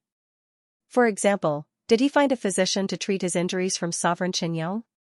Being pierced by vicious arm had damaged the very foundation of Sovereign Qianling's cultivation. Even though he was unable to hear any news regarding Sovereign Qianling's condition, he could deduce that it was unlikely for him to recover that quickly. In other words, there was a good chance that Sovereign Qianling was still undergoing treatment, and he might need the help of a physician. If so, he would have a chance to sneak into the palace. I'll look into it. Seeing that his teacher had already made up his mind, Lu Yang turned around and left.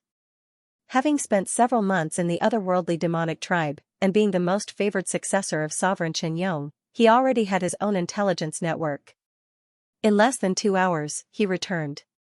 Teacher is right. Sovereign Qianling's palace is indeed recruiting physicians, but they aren't looking for physicians. There was a bizarre look on Lu Yang's face, as if he could hardly believe what he had just heard. They aren't looking for physicians? What is it then? Xianxia frowned. Since Sovereign Qianling was severely injured, he would surely require the treatment of a physician. It was unlikely that it would be easy for an ordinary cultivator to treat him. Most likely, a consultation would be required. If there was, he could make use of this opportunity to sneak into the palace. That's right.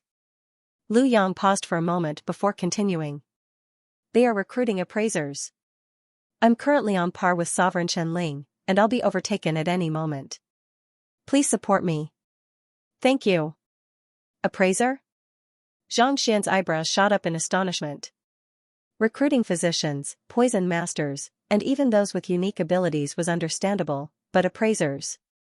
What could they possibly do? While the otherworldly demonic tribe didn't have a system for the upper, middle, and lower 9 paths occupations defined by the Mingshi Tang, and there were no corresponding guilds as well, there were still many who had inherited such abilities.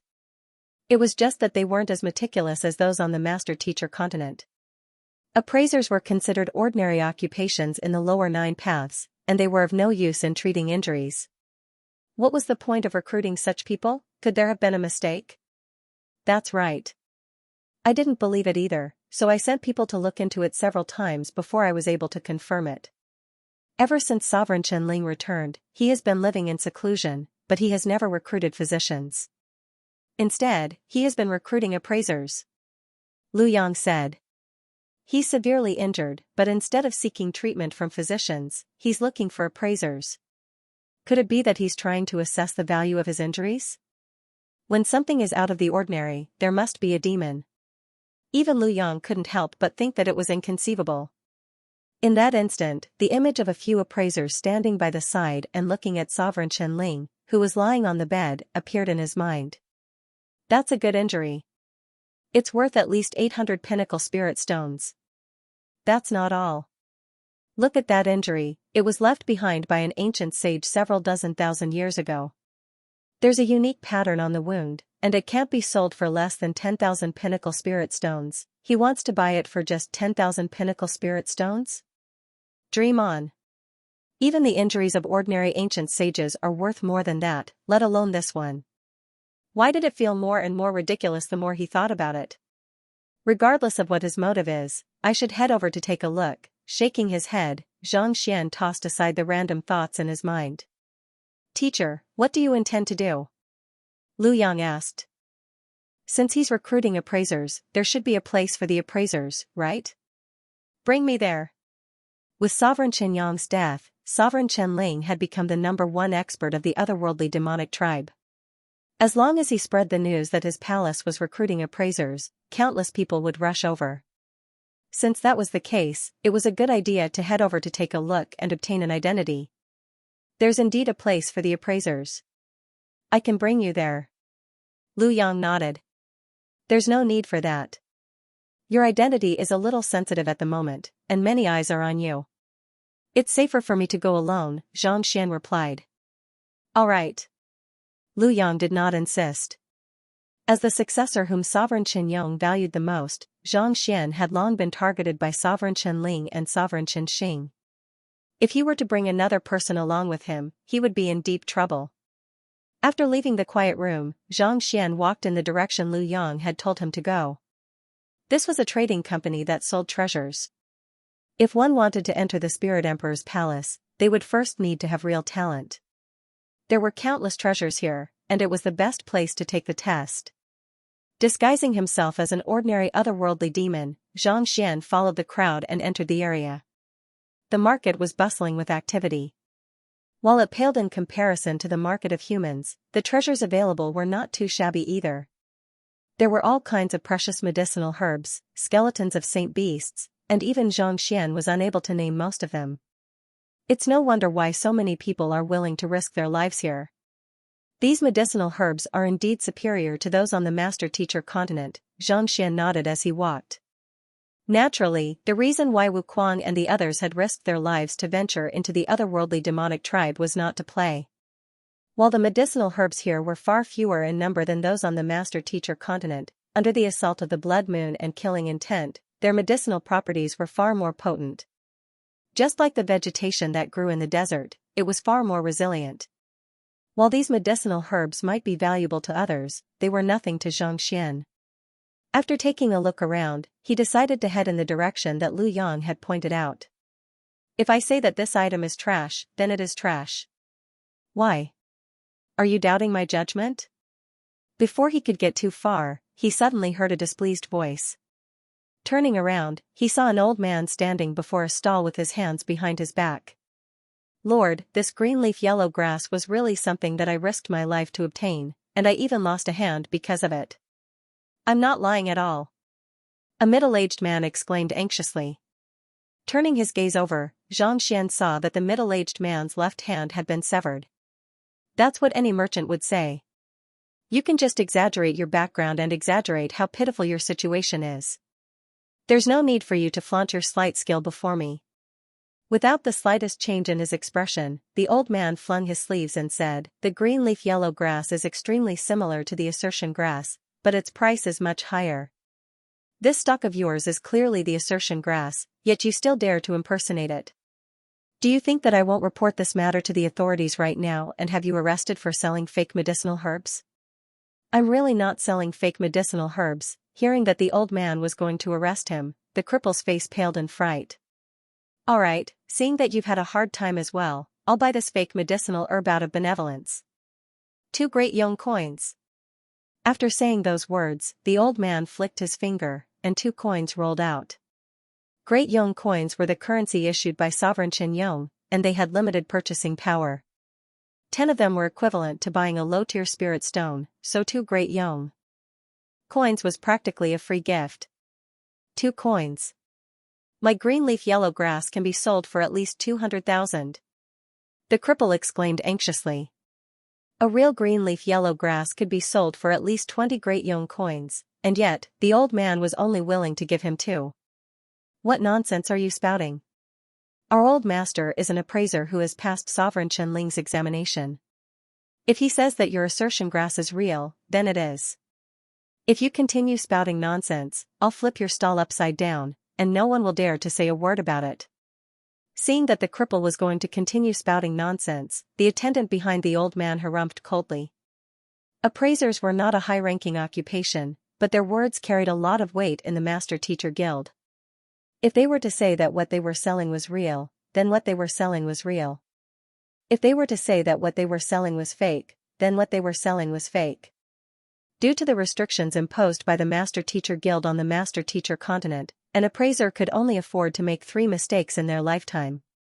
However, there was no such restriction in the Master-Teacher Guild. It seems like this fellow is trying to steal the green leaf yellow grass from the other party because he doesn't want to spend money. Xianxia shook his head. Even though he didn't know much about the medicinal herbs of the otherworldly demonic tribe, as an appraiser, he was still able to discern the spirit and medicinal energy of medicinal herbs. The medicinal herb that the other party was trying to steal was so potent that it was definitely worth more than 2 great Yong coins. Clearly, the other party knew this as well, so he intentionally used the assertion grass to fool the other party. In truth, it was not uncommon for an appraiser to appraise an artifact as a fake in order to buy it at a low price and resell it at a high price in the end. Needless to say, this was a common occurrence in the Master-Teacher Guild. The crowd also understood the other party's intentions, but no one dared to say anything. They were afraid that the other party would make a rash appraisal of their artifacts as well, and if so, they wouldn't be able to sell their artifacts anymore. Since that's the case, it just so happens that I'm lacking in identity. Xianxia had intended to head forward to take a look at the area where Sovereign Shenling was taking the appraiser examination to see if he could find an opportunity. However, upon seeing the other party, a smile appeared on his face, and he decided not to head forward. In any case, it didn't matter who he looked for. Since the other party was bullying him so openly, there was no need for him to feel burdened. After snatching the other party's green leaf amber, the appraiser raised his head and walked out of the shop. Xianxia chuckled softly as he followed closely behind him. After leaving the shop, a moment later, the appraiser entered an alley. Xianxia flicked his finger. The arrogant appraiser's vision immediately darkened, as if he had fallen into another world. Following which, his body swayed weakly, and he fainted. Xianxia was currently a sempiternal realm consummation expert, so dealing with a Saint Seven Dan appraiser was a walk in the park. Soul search. Xianxia immediately sent his consciousness into the appraiser's mind, and in the next moment, he was able to glean the other party's identity and background. If he wanted to sneak into Sovereign Shenling's palace, it would be impossible for him to disguise himself as the appraiser. The reason why Xianxia was here was not to take the examination but to disguise himself as a real person. This way, he would be able to find no flaws in his disguise. Appraiser of Kaiyong City, Wu Tao. I have already cleared Sovereign Shenling's examination, and I'm planning to head to Sovereign Shenling's palace. Through the soul search, it did not take long for Xianxia to figure out the other party's background. With a smile, he waved his hand lightly. Voila, the otherworldly demon appraiser and his subordinates were reduced to dust in an instant, vanishing from the face of the world. At the same time, the artifact that represented his identity appeared in Xianxia's hand. To Sovereign Shenling's palace. The disguise amulet lit up, and his body began morphing. In the blink of an eye, he looked exactly like Wu Tao, such that even his closest kin would be unable to recognize him. Heaving a sigh of relief, Xianxia began making his way to Sovereign Shenling's palace. The three sovereigns of the otherworldly demonic tribe had their own palaces, and they surrounded the entire capital in a triangular formation. Sovereign Shenling's palace wasn't too far away. After walking through 8 streets, Xianxia finally saw the majestic walls of the palace. Xianxia passed the token that represented his identity over to the appraiser, and after the appraiser verified his identity 7 to 8 times, he was finally able to enter the palace. Appraiser Wu Tao, this way please. Soon, a guard walked up to greet him. Through Wu Tao's memories, Xianxia was unable to find the reason why Sovereign Shenling would invite appraisers over. Most likely, Wu Tao wasn't aware of the reason either. Xianxia turned to the guard and lowered his voice. May I know the reason why Sovereign Shenling summoned us here? I can also prepare in advance and strive for a better performance. After saying those words, he passed a pinnacle spirit stone over. The guard did not accept it. Instead, he said coldly, just do what I tell you to do. There's no need for you to play tricks here. Yes, yes. Xianxia quickly nodded. I'm just trying to make friends. I don't have any other intentions. I hope you can accept it, N. After a moment of hesitation, the guard took the spirit stone and kept it into his storage ring. Don't do it again. After saying those words, Xianxia continued walking forward. As he walked, he lowered his voice and said, the reason why I called you here is because I need you to calculate the exact value of each artifact. There can't be the slightest mistake, and you mustn't exaggerate like you do outside. Otherwise, don't blame me for not warning you when you get killed. Xianxia hurriedly nodded. While appraisers were capable of accurately assessing the value of an artifact, they would often add some additional value to the artifact depending on the identity of the owner. As such, the value of the artifact was not too accurate. Take the painting of a prawn for example. Even if an ordinary painter was unable to discern the true value of the painting, the difference in value would still be dozens of times or even 100 times. The other party's words were very simple. He wanted the artifact to be worth as much as it should be. It's good that you remember that. I'll bring you over first, but I'm just a subordinate, so I'm not too sure what kind of mission you'll be assigned to me. After saying this, the guard didn't say anything else. It seemed like this was all he knew. I'll be troubling you then. Xianxia took out another pinnacle spirit stone and passed it over. A deep frown formed on his forehead. Judging from the other party's tone, it seemed like he had really sent an appraiser over. He had seen with his own eyes how severely injured Sovereign Chen was back in the Temple of Confucius. The fact that he had not died on the spot was a testament to his immense strength. Yet, not only did the other party return to his base, he even sent an appraiser over. This was truly incomprehensible. Following behind the guard, it did not take long for them to arrive at a vast palace. The shelves in the main hall were filled with all kinds of treasures. There were quite a few appraisers walking around the shelves, appraising them carefully. After entering, I want you to start from the first artifact. After you're done appraising it, place your estimated value into the corresponding box. You're not allowed to communicate with the other party, and you're not allowed to talk to them. As soon as they entered the room, another guard walked up to them with a cold, steely aura emanating from him. Knowing that this was the rule of the Master-Teacher Pavilion, Xianxia nodded before following behind Luo Ruoxin to the shelves where the artifacts were placed. There was indeed a box in front of the shelves. It was similar to the selection box, but only those who had written their words could be placed into it. There was a seal around the box that prevented spiritual perception from probing the contents of the other party's words. To have so many appraisers appraise the exact same artifact. Could it be that this is all a test? Xianxia muttered. Raising his head, Xianxia saw that the appraisers had already finished appraising the artifacts, placed their estimated value into the box, and proceeded on ahead. In other words, every single artifact here had to be appraised by every single appraiser. As for the price, that would depend on the capability of the appraiser. Xianxia pondered for a moment, but he was still unable to make sense of it. Knowing that this was not the time to be hesitating, he walked up to the first artifact. It was a pitch-black ore, and it was impossible to discern its material with a single glance. Xianxia touched it lightly, and a book surfaced in the Library of Heaven's Path. Falling Star Rock, a specialty of the Heavenly South Abyss. It has the ability to calm one's inner demons. The book recorded the value and flaws of the rock. After reading through the content, Xianxia did not rush to write down his value. Instead, he pretended to examine it for a moment before taking out a blank card and writing down the price he had calculated. Naturally, the units of measurement were Great Yong coins and Pinnacle Spirit stones. Placing the blank card into the box, Xianxia began walking forward. It was also an ore, but it was extremely rare. Its price was roughly the same as the Falling Star Rock. After walking for a while, Xianxia noticed that there were 5 consecutive artifacts, and all of them were rocks. Xianxia frowned. It was not too difficult to appraise a rock.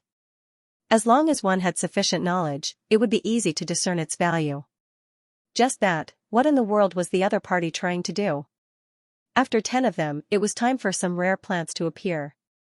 Some of them were fresh, and some of them had withered due to the passage of time. It was extremely difficult to discern them. Knowing that he was Wu Tao, Xianxia intentionally slowed down his pace. He pretended that he was unable to discern the value of some of the plants, so he took out a book to browse through it carefully, as if trying to find an answer in it. Alright, we'll end it here for today. Everyone, please return to rest.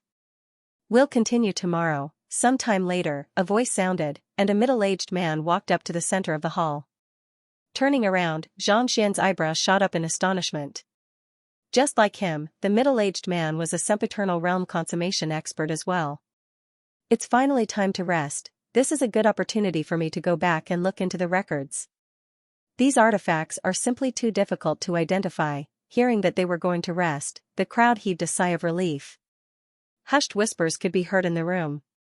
The artifacts in the room became more and more difficult to identify as they progressed. Even though the appraisers in the room were all top-notch otherworldly demonic tribe appraisers, there were still quite a few artifacts that they were unable to identify. This was a good opportunity for them to look into the records. Otherwise, if they were to recklessly appraise the artifacts, they might just end up getting killed. Everyone, this way please. After saying those words, dozens of guards walked in, each of them leading an appraiser. Walking in front of Xianxia was a black-armored guard as well. While Xianxia was perplexed, he knew that asking too much would only raise suspicions. Thus, he decided to follow behind the black-armored guard. Not too long later, they arrived at a residence. Similar to the student dormitories, it was divided into rooms. He was placed in one of the rooms. Don't come out to visit, and you are not allowed to interact with others. If you wish to browse through books, you can apply for it in advance. If Sovereign Qianling's palace has it, we'll bring it over to you.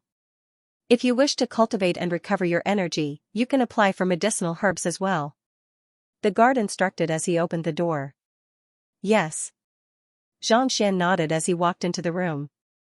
There was an isolation formation in the room that prevented him from using communication jade tokens. It seemed like the other party was still worried about the appraisers communicating with one another.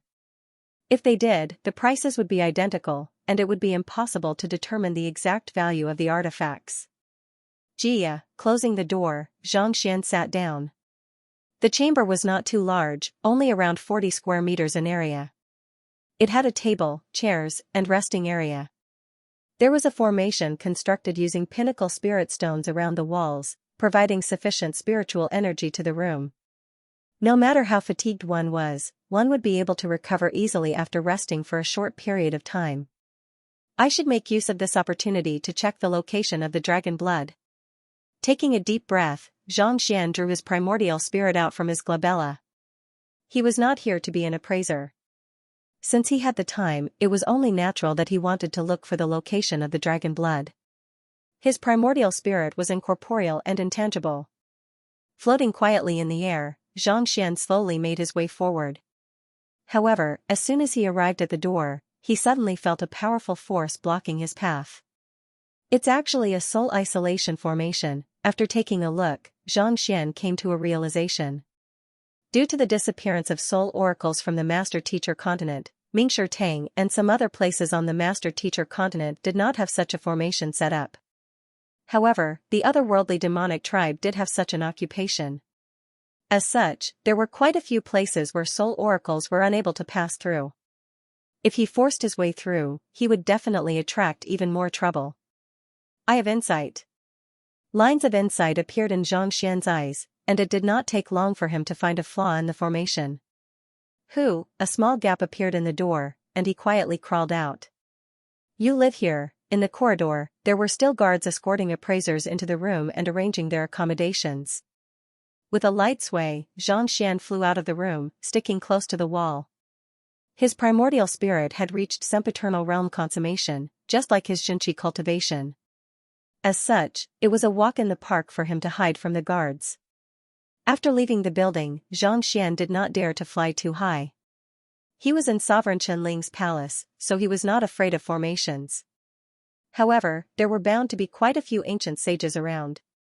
If he were to be discovered, it was unlikely that he would be able to escape. While the otherworldly demonic tribe's palace isn't as geographical as the ones on the Master Teacher continent, it's still impregnable due to the inscriptions on it. Even if Sovereign Qianling is severely injured, it'll be nigh impossible for Sovereign Qianyong and the others to kill him. Walking along the corridor, Xianxia sketched out the layout of the residence in his mind, and he exclaimed in awe. On the Master Teacher continent, before the construction of a building, one would usually find a suitable location to gather the spiritual energy in the surroundings. However, the otherworldly demonic tribe's method differed from that of the Master Teacher continent. They would inscribe unique inscriptions on the walls and floors of the residence. While they did not have the geographical advantage, they were still able to fill the entire residence with spiritual energy, making it suitable for cultivation. The former was in line with nature, gathering spiritual energy without damaging the environment. On the other hand, the latter was in line with extracting the spiritual energy from the surroundings without bothering about the survival of others. It was a rather vicious and inhumane move. Perhaps, this was also the difference between the otherworldly demonic tribe and mankind. I can't sense any aura of dragon blood at all. After flying for nearly 4 hours, Xianxia had practically searched through the entire palace, but he was still unable to find any trace of dragon blood. In fact, the dragon-scale grass that ancient sage Hao Sun had mentioned was nowhere to be found either. What ancient sage Hao Sun knew was information from 3,000 years ago. Could it be that the dragon blood had already ceased to exist, that's the only place I haven't entered yet. After flying for a while longer, Xianxia finally locked onto the final location. It was Sovereign Qianling's sleeping chamber. Due to the aura of an ancient sage, he had not dared to enter. He had not sensed any traces of dragon blood anywhere else. If there was a good chance that it would be here.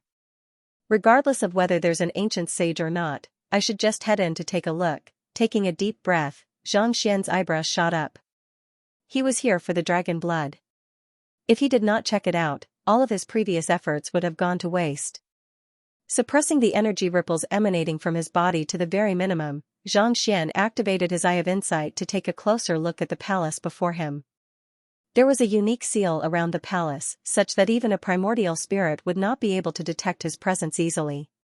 Despite knowing that it was dangerous, Xianxia did not panic. Instead, he chose to bide his time. Hiding behind a huge tree, he concealed his aura. Having reached the level of ancient sage, his soul depth had already reached the level of ancient sage. Rather than barging in recklessly and ending up being discovered by the other party, he might as well wait patiently here. As long as there were people living in the palace, there would surely be people coming in and out. To him, this was an opportunity. How are the appraisers coming along? An hour later, Xianxia heard a voice in the air. Taking a closer look, he saw the sempiternal realm consummation middle-aged man walking in his direction, following behind an old man. The old man's aura was concealed within his body, making it impossible to gauge his cultivation. However, there was a deep pressure emanating from his eyes, as if any disguise or concealment would be exposed. Ancient sage? Xianxia narrowed his eyes in astonishment. If he was not mistaken, the old man's cultivation had definitely reached ancient sage. As expected of Sovereign Qianling's sleeping chamber, there was indeed an expert of that level living in it. After confirming the old man's cultivation, Xianxia dared not make any movements. Holding his breath, he hid his soul amidst the trees, not daring to move in the slightest, fearing that his presence would be noticed by the other party. There are already appraisers who have finished appraising the dragon blood, but I'm not too sure of its value yet. The appraisers of our spirit tribe still pale in comparison to the appraisers of the Master Teacher continent. The middle-aged man sighed. Everything on the Master Teacher continent is governed by rules, and it just so happens that the otherworldly demonic tribe is a place where there are no rules. As a result, appraisers tend to speak without thinking, and the prices of their artifacts are often bizarre. The old ancient sage elder shook his head, seemingly disapproving of such matters. The otherworldly demonic tribe was a place where the strong preyed on the weak. Appraisers relied on their eye of discernment and reputation to make a living, but their fighting prowess could only be said to be mediocre. They might be able to speak the truth when appraising ordinary artifacts, but if they were to encounter experts, they would find themselves unable to speak the truth. There was no telling whether they would be killed by an expert in a fit of rage. Due to their poor eye of discernment, they had purchased a fake artifact and hired an appraiser to appraise it, only to be executed because the appraiser had spoken the truth. As such, the words of an appraiser were usually 70% false and 30% true. However, such an occupation had to exist, or else the market would become even messier. Did you make it clear when you assigned them a task, asking them to provide real data and not exaggerate it? The old ancient sage elder asked. I did, but there were still some who came up with ridiculous prices. The middle-aged man replied. Those who are ridiculous, drag them out and kill them.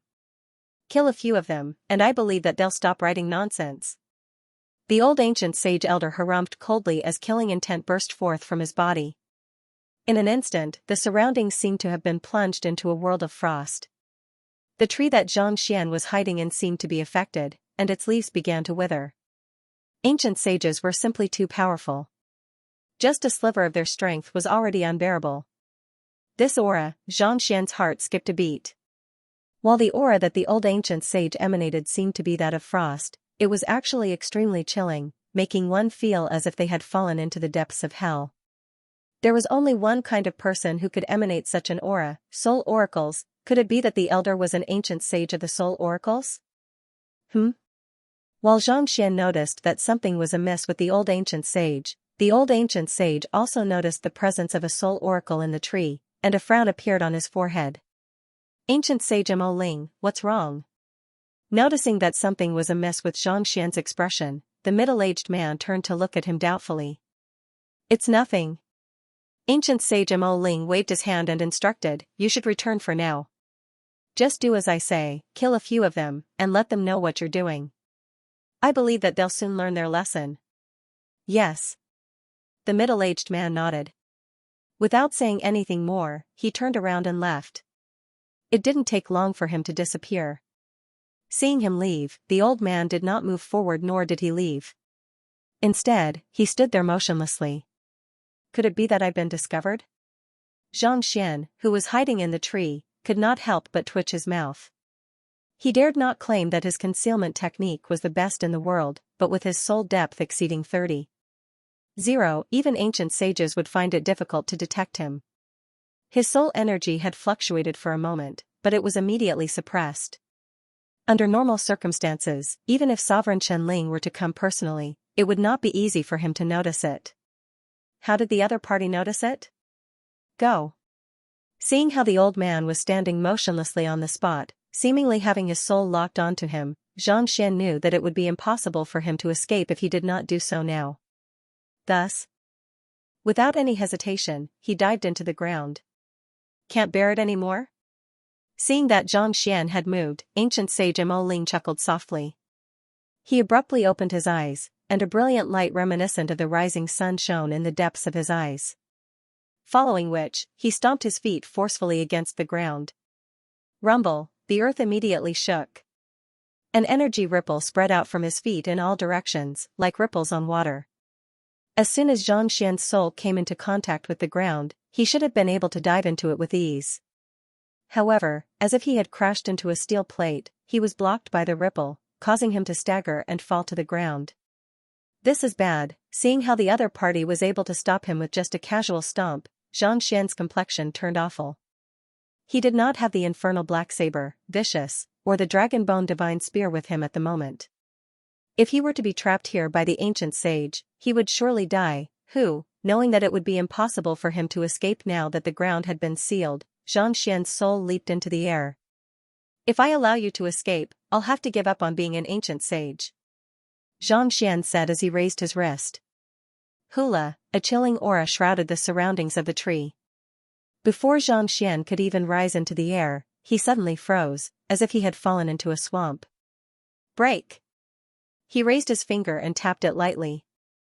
Hula, the surrounding space rippled, and cracks began appearing on it.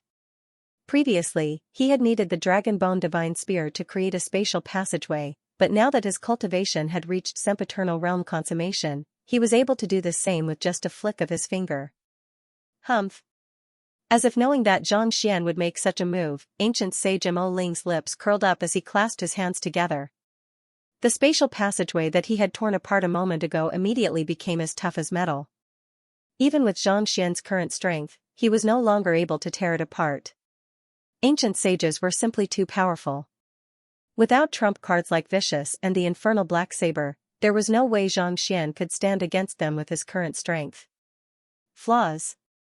Knowing that he could really lose his life here, Xianxia did not dare to hold back anymore. Voila, the Library of Heaven's Path jolted, and a book materialized in the Library of Heaven's Path. Xianxia quickly tapped on it, and the contents of the book immediately flowed into his mind. In the blink of an eye, all of the flaws in the sealed space appeared in his mind. I see, Xianxia widened his eyes in realization. Ancient sage Mo Ling had used his soul to seal the space, so while it seemed sturdy on the surface, there were actually quite a few flaws in it. Xianxia took a step back and tapped his foot lightly on the ground. Voila, it just so happened that he tapped on one of the flaws, and the space that had just stabilized a moment ago began cracking once more.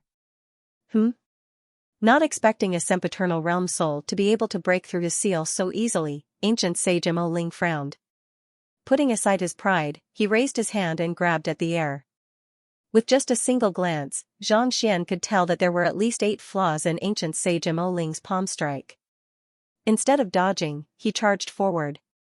Hula, his silhouette had already entered the spatial passageway, and it seemed like he would be able to escape at any moment. Don't you dare! Seeing how Xianxia dared to tear apart space and escape despite his attack, ancient sage Mo Ling's face turned livid. Under the immense pressure, the spatial passageway began to converge once more. As long as Xianxia was unable to hold on, he would be reduced to dust on the spot. Nevertheless, Xianxia did not panic. He exhaled a mouthful of turbid air, and in the blink of an eye, his sole arm grew to over 10 zhang long. Dang dang dang dang, ancient sage Mo Ling's attack was immediately halted, and he was forced to retreat 2 steps. Who? Unable to hold himself back any longer, Xianxia drew his soul out from his glabella. In an instant, a frigid wind blew across the entire courtyard, and an eerie aura shrouded the surroundings. Farewell. Hula, barely after ancient sage Mo Ling's soul left his body, a nonchalant voice sounded in his ears. Following which, the dimension rift before him vanished without a trace. Ancient sage Mo Ling's body stiffened.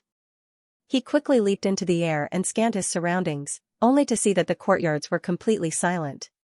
None of the formations had been triggered at all. It was as if no one had been there at all. He managed to escape? Ancient sage Mo Ling narrowed his eyes in astonishment. He was the strongest soul oracle among the soul oracles, and his cultivation was unfathomable. He had thought that he would be able to capture the other party easily, but who could have thought that the other party would actually be able to escape from right under his nose? This was no different from a tight slap to his face. There's no way he managed to escape. Ancient sage Mo Ling scanned the surroundings swiftly before activating the formations around Sovereign Chen Ling's palace. Even though the other party was able to tear through space and escape under the pressure of his soul energy, there was no way he would be able to escape from the palace. Furthermore, based on his understanding of soul oracles, he was certain that the other party's main body was in the vicinity. Otherwise, he would have already left traces behind. Voila, ancient sage Mo Ling's soul returned to his body, and he slowly opened his eyes. To be able to escape without the slightest trace of an aura despite my pressure, just who in the world is that person? Ancient sage Mo Ling knew all of the soul oracles who were still alive. Even ancient sages would not be able to escape from him in such a manner, so who in the world was that fellow who had suddenly appeared, and where did he come from? Men. Ancient sage Mo Ling pondered for a moment, but he was still unable to come up with an answer. Ancient sage Mo Ling. A black-armored middle-aged man walked out from the shadows. Ancient sage Mo Ling asked, "Have any unidentified individuals entered the palace over the past few days?" The middle-aged man replied, "Ancient sage, ever since Sovereign Chen Ling was injured, the palace has been sealed. Over the past month, only appraisers have been able to enter the palace. There are a total of 232 appraisers, and none of them have left." Appraisers? Ancient sage Mo Ling harumphed coldly. From the looks of it, he must be one of them. Hand over their information to me. Yes. The black-armored middle-aged man nodded. Just as he was about to leave, ancient sage Mo Ling's voice sounded once more. Wait a moment. I'll go with you. I want to examine them personally. That was close. With a light leap, Xianxia's soul slipped into his body through his glabella before opening his eyes and exhaling deeply. He didn't think that he would encounter an ancient sage soul oracle, and not to mention, that the other party would be able to detect his presence so quickly. It was fortunate that he was aware of the flaws in the other party's attack. Otherwise, if he were to really be caught in the crossfire, he would not even know how he died. It was no wonder why Sovereign Chen Yong, Lu Yang, and the others had said that this was a dangerous place. It seemed like they had underestimated the people of the Master-Teacher continent. Even though soul oracles were formless and intangible, making them the best means of scouting and escaping, it wasn't the safest and most reliable method. If we are discovered, the other party might very well suspect the appraiser. Should we leave now? He frowned. Since his primordial spirit had been discovered, the suspicion of the ancient sage would surely fall onto the appraisers. It wouldn't be long before the ancient sage came to investigate. If he wanted to escape, he had to be quick. Otherwise, if Xianxia were to really come looking for him, there was no guarantee that he wouldn't be found out. Once you leave, it'll be nigh impossible for you to return. It had not been easy for him to disguise himself as an appraiser and sneak in here. He was really unwilling to leave before he could find the source of the dragon blood. Furthermore, with this warning, it would be very difficult for them to come in again. All appraisers, come out and gather here. Just as Xianxia was contemplating whether he should flee or not, he suddenly heard a loud bellow from outside. Following which, countless footsteps sounded. It seemed like there were guards outside every single room. It's too late, shaking his head, Xianxia stood up. It seemed like the ancient sage was much faster than he had thought. He had noticed the problem in an instant. But that wasn't too bad either. Unlike ordinary soul oracles, his primordial spirit was perfectly compatible with his physical body. On top of that, his disguise was impeccable. Even if the ancient sage were to investigate him, it would be difficult for the other party to find anything. Walking out of the room, Xianxia saw many guards outside. Upon seeing him, one of them immediately said, "This way, please." Following behind them, Xianxia soon arrived at a large hall guarded by guards. The middle-aged guard from before and ancient sage Mo Ling were standing at the center. Xianxia didn't panic. Following behind the other appraisers, he slowly made his way in. As soon as he entered, he felt ancient sage Mo Ling's eyes focusing on him, as if he was trying to uncover his identity. However, he was unable to find anything amiss, so he could only shake his head. In less than 5 minutes, the 200 appraisers were gathered together. The middle-aged guard passed a name list over to Xianxia. Ancient sage Mo Ling swiftly scanned the name list with his spiritual perception and browsed through it. "We have checked on every single one of these appraisers, and they are all reputable individuals with clean backgrounds. Furthermore, none of them are related to Sovereign Qinyong. Based on what we have seen so far, none of them are soul oracles." The middle-aged guard said with a hushed voice. "None of them are soul oracles? Could it be that the one earlier appeared out of thin air?" Ancient sage Mo Ling sneered coldly. He was well aware of the defenses of Sovereign Qianling's royal palace. Not even an ancient sage could sneak in without his knowledge. Over the past month, only these appraisers had been here. Other than them, there couldn't have been anyone else. In other words, there was a good chance that the one who had escaped earlier was among these appraisers. It's also possible that someone is concealing his identity. The middle-aged guard nodded. The two of them swiftly turned their gazes to the appraisers before them. Everyone was perplexed. They had no idea why they had been summoned here so urgently. With a thought, ancient sage Mo Ling released his powerful soul energy and shrouded the 200 appraisers. Xianxia immediately felt as if his body had been bound by an invisible rope. His junqi jolted violently, and he tried to resist, but he quickly suppressed it. Tzzzzzz, he didn't resist at all. The other party's soul thread traveled along his acupoints and dived into his body, seemingly connecting with his soul. Xianxia knew that the other party's soul was capable of probing the very essence of one's soul, but he still chose not to resist. He had comprehended the soul quintessence and cultivated the heaven's path divine art, so he was able to alter his aura with his soul.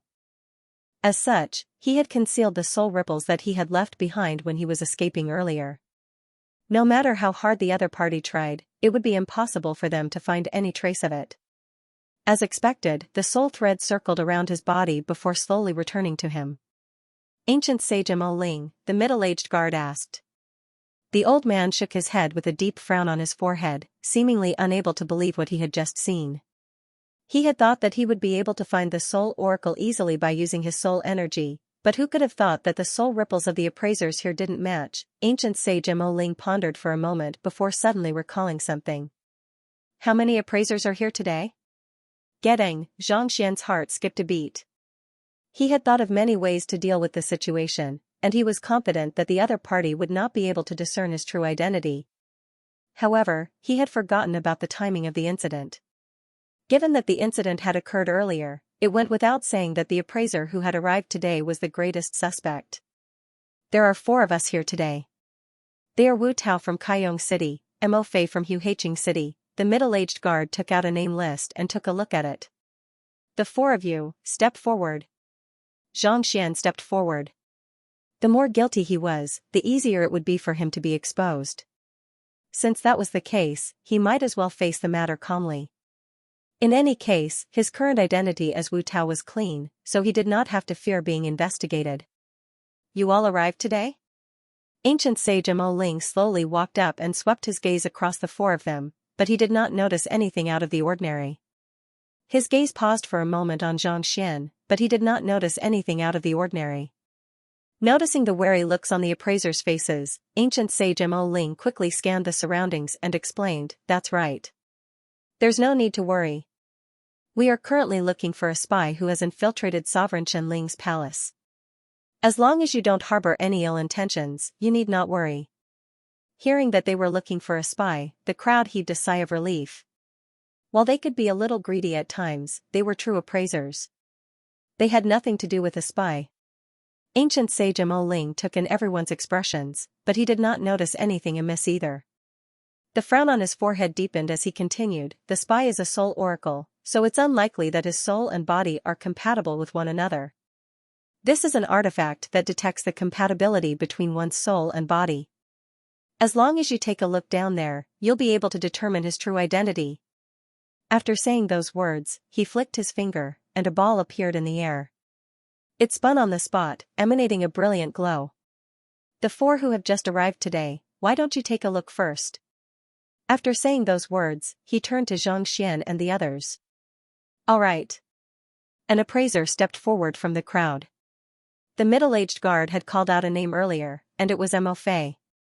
He walked up to the ball, and his body was shrouded in a brilliant glow. Weng, a row of numbers appeared on the ball. 94. A compatibility of over 90 means that he isn't a soul oracle. You're dismissed. Next? The middle-aged guard said. Under normal circumstances, a person's spirit and body would be the most compatible the moment they were born, and they would basically reach 100. However, as one cultivated, the primordial spirit would leave the body, and the soul would undergo a transformation, and there would be a situation where the fusion wasn't too good. Even so, as long as the other party wasn't a soul oracle, his compatibility with the soul oracles would easily exceed 90. Mo Fei wasn't surprised to see that it wasn't him. He turned around and walked back. Then, the second appraiser walked over. 92, he also met the conditions. Third place, 96, it was Xianxia's turn. He took a deep breath and walked over as well. As there were no soul oracles on the master-teacher continent, Xianxia had never seen or tested this artifact before.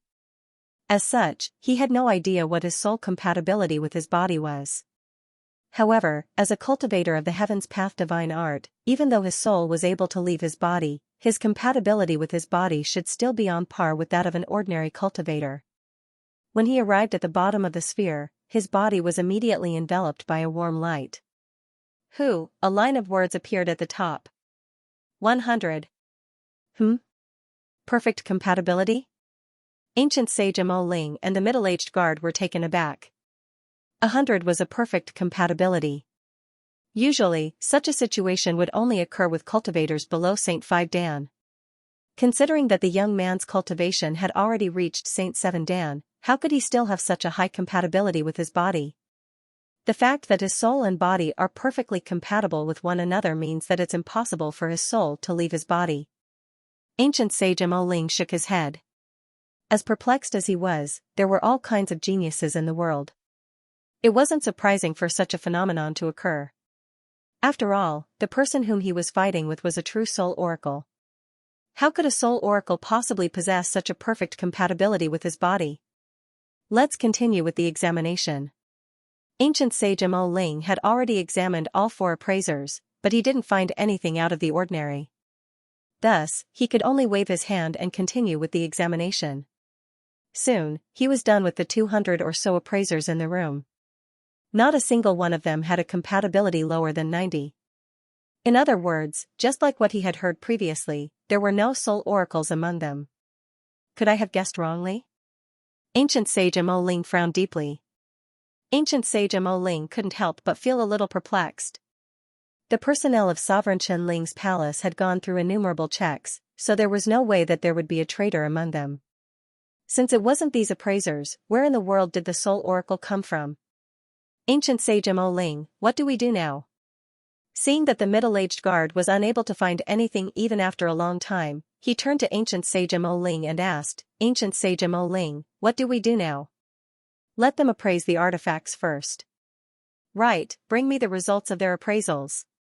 Ancient sage Mo Ling said with a wave of his hand. All right. The middle-aged guard arranged for the appraisers to continue appraising the artifacts. At the same time, he took out the results from the boxes and handed it over. The prices appraised by these appraisers are very close to one another. There are only a few that are slightly off. Seeing that ancient sage Mo Ling was reading through the contents of the cards, the middle-aged guard chuckled. Those who had cleared the examination were likely the cream of the crop among the appraisers, so it wasn't too difficult for them to discern the true value of ordinary ores and medicinal herbs.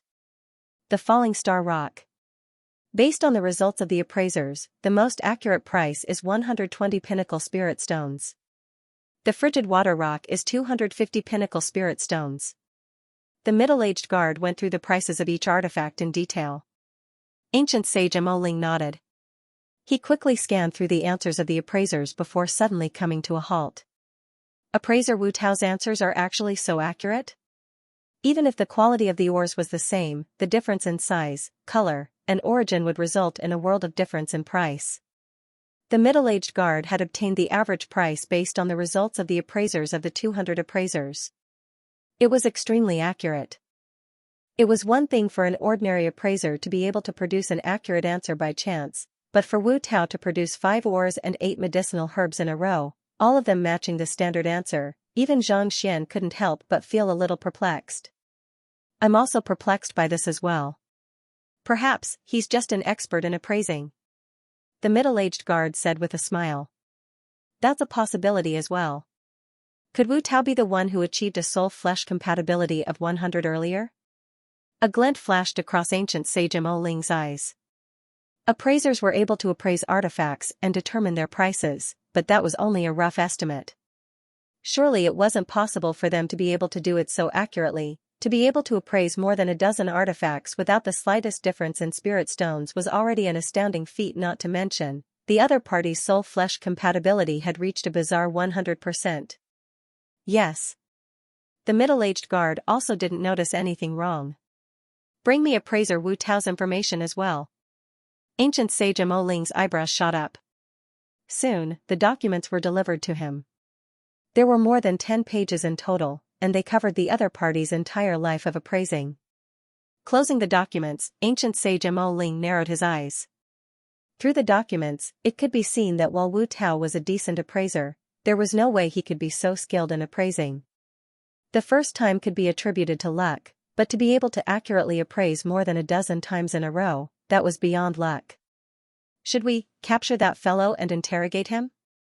After reading through the documents, the middle-aged guard also noticed that something was amiss. There's no need for that. I'll head over personally. Ancient sage Mo Ling replied. He possessed the most complete heritage of the soul oracles. Had it been in the past, he would have thought that no one would dare to claim that they were the best in this occupation. However, that thought had been completely shattered today. A sempiternal realm soul oracle had actually managed to conceal himself right in front of him. Not only did he nearly fail to notice it, he even allowed the other party to escape after exchanging a few blows with him. Even when he was at sempiternal realm, he would not have been able to pull off such a feat if that was the case. Could it be that the other party's soul was stronger than his? Ancient sage Mo Ling's curiosity was piqued. Arriving at the appraisal room, ancient sage Mo Ling's eyes immediately locked onto appraiser Wu Tao. There did not seem to be anything special about the appraiser. He was holding onto a medicinal herb with one hand with a deep frown on his forehead while his other hand was flipping through the documents. Judging from his actions, there was no doubt that he was an appraiser. Wait a moment. I happen to have an artifact that I'm unable to determine its grade. Why don't you help me appraise it? Ancient sage Mo Ling walked up to Xianxia with a smile on his face. Xianxia had noticed ancient sage Mo Ling as soon as he entered the hall, and his lips twitched uncontrollably. His disguise was flawless, so why was the other party's attention so focused on him? Could there be a flaw in his disguise? Even though Xianxia was perplexed, his face remained impassive as he nodded. Sure. Ancient sage Mo Ling flicked his wrist, and an object reminiscent of a ruler appeared in his hand. It was golden in color, and it was apparent that it was a powerful artifact. However, it was impossible to tell its exact grade without using it. Xianxia took the ruler, and with a tap of his finger, a book appeared in the library of Heaven's Path.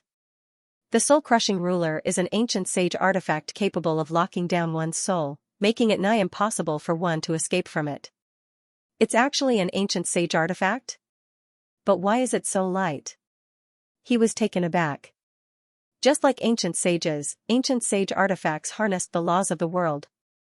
Due to the pressure from the heavens, they were extremely heavy. Even with Xianxia's current strength, it would still take him quite a bit of effort to lift them up. Despite being a great sage artifact, the ruler was extremely light, reminiscent of an ordinary great sage artifact. Xianxia couldn't help but feel a little perplexed. It's his soul power. Taking a closer look, Xianxia's heart skipped a beat. It wasn't that the soulbreaker ruler was light, but that the other party had secretly used his soul power to lift it up, making it seem weightless. The other party had asked him to appraise the artifact, but the other party was playing tricks on him, preventing him from seeing through the true attribute of the artifact. Could it be that the other party had already noticed something? As expected of an ancient sage, it was indeed not easy to fool him. Xianxia's mind raced as he tried to think of a way to escape, but he soon realized that the other party was so close to him. Unless he used the infernal black saber and fought with Vicious, it would be impossible for him to escape. How is it? Seeing that Xianxia was carefully assessing the soul-crushing ruler, ancient sage Mo Ling asked with a smile. I can't tell what this ruler is, but judging from its material and the energy it emanates, it seems to be far above that of a great sage artifact, but it isn't as heavy as an ancient sage artifact either, Xianxia explained. However, before he could finish his words, ancient sage Mo Ling's voice suddenly sounded. Does that mean that appraiser Wu Tao has seen an ancient sage artifact before? Getting. Xianxia's heart skipped a beat. Xianxia's expression remained unchanged as he replied, I haven't seen it before, but I have read some books on it. It said that ancient sage artifacts are extremely heavy, such that a weapon of this size is comparable to a towering mountain, but before Xianxia could finish his words, a cold sneer sounded. Following which, the surrounding space warped, and Xianxia found himself being pulled into another world. Hee. There's no need to disguise yourself anymore. You aren't appraiser Wu Tao at all. Elder, Xianxia hurriedly retreated 2 steps in panic. The heritage of the appraisers of the otherworldly demonic tribe isn't complete. Under normal circumstances, they wouldn't even be able to appraise a great sage artifact, let alone an ancient sage artifact. Yet, you are able to accurately appraise all of the artifacts and see through the tier of the soul-crushing ruler with a single glance. If Wu Tao really possessed such capabilities, he would have long been renowned throughout the master-teacher continent. Ancient sage Mo Ling said confidently as he placed his hands behind his back. If he had still harbored some doubts before, at this very moment, he was certain that the young man before him was the soul oracle who had escaped from his grasp. It was not that he was unable to identify the soul-crushing ruler, but the young man before him was simply too composed. Even though there was fear and panic in his eyes, there was not the slightest ripple in his state of mind. If he could not discern anything from the young man, he would not be an ancient sage anymore. One must know that ancient sages were the strongest experts in the master-teacher continent. There was no cultivator who did not revere them. Yet, the other party was still able to deduce the weight of the ruler with such calmness. Elder, I don't understand what you are saying at all. Xianxia retreated once more with panic in his eyes as he called out to Vicious in his heart. Even though he had failed to find the dragon blood, he had no choice but to flee. Why don't you just stay here? Paying no heed to Xianxia's panic, ancient sage Mo Ling raised his hand and grasped at the air. In an instant, the entire area was shrouded in dark clouds. A powerful surge of soul energy shrouded the surroundings, seemingly intending to seal Xianxia within. From the looks of it, ancient sage Mo Ling had decided to use the power of his soul as soon as he made a move. Break! Knowing that there was no need for him to continue with his disguise, Xianxia flicked his wrist, and the infernal black saber appeared before him. Sila, the infernal black saber sliced through the soul energy, and the surrounding space seemed to have been torn apart as a saber projection appeared right before ancient sage Mo Ling. You are indeed a spy. Ancient sage Mo Ling sneered coldly as he raised the soul-crushing ruler in his hand. Ding ding ding ding, the infernal black saber collided with the soul-crushing ruler, and Xianxia immediately felt his hand going numb. Wang! The infernal black saber was sent flying backward. Even though they were both ancient sage artifacts, the infernal black saber was significantly weaker than the soul-crushing ruler. Hula, after the infernal black saber was sent flying, the soul-crushing ruler came crashing down once more. Xianxia immediately felt as if his soul had been sealed, threatening to collapse at any moment. The soul-crushing ruler was capable of crushing even the souls of ancient sages, let alone someone of his strength. Make your move. Xianxia knew that he could very well lose his life if he did not use his trump card right now. Thus, he swiftly whipped out a book from his storage ring. Following which, a hand reached out from the book and grabbed the soul-crushing ruler. Under the grasp of the hand, the devastating soul-crushing ruler suddenly turned into a gentle lamb. Devoid of any energy, it struggled for a moment before it was caught between Xianxia's fingers. What? Ancient sage Mo Ling felt goosebumps rising all over his body as he watched the hand that had reached out from the book and grabbed his soul-crushing ruler. He sensed danger. The palm in the book was simply too powerful. Even with his strength, he was no match for it. Hula, without any hesitation, Xianxia drew his primordial spirit out from his glabella, and as soon as his massive primordial spirit appeared, the entire space was shrouded in a sinister aura. Let go. With a furious bellow reminiscent of a clap of thunder, Xianxia's primordial spirit swiftly traversed through space and appeared right before the palm before reaching out to grab the ruler. Hey! Vicious seemed to have predicted that Xianxia would do this. With a flick of his wrist, his ruler swept horizontally. Hiss! Struck in the head, ancient sage Mo Ling's massive primordial spirit staggered for a moment before plummeting from the sky. Vicious had already reached blood reincarnation realm consummation, making him on par with Sovereign Qianyong at his peak.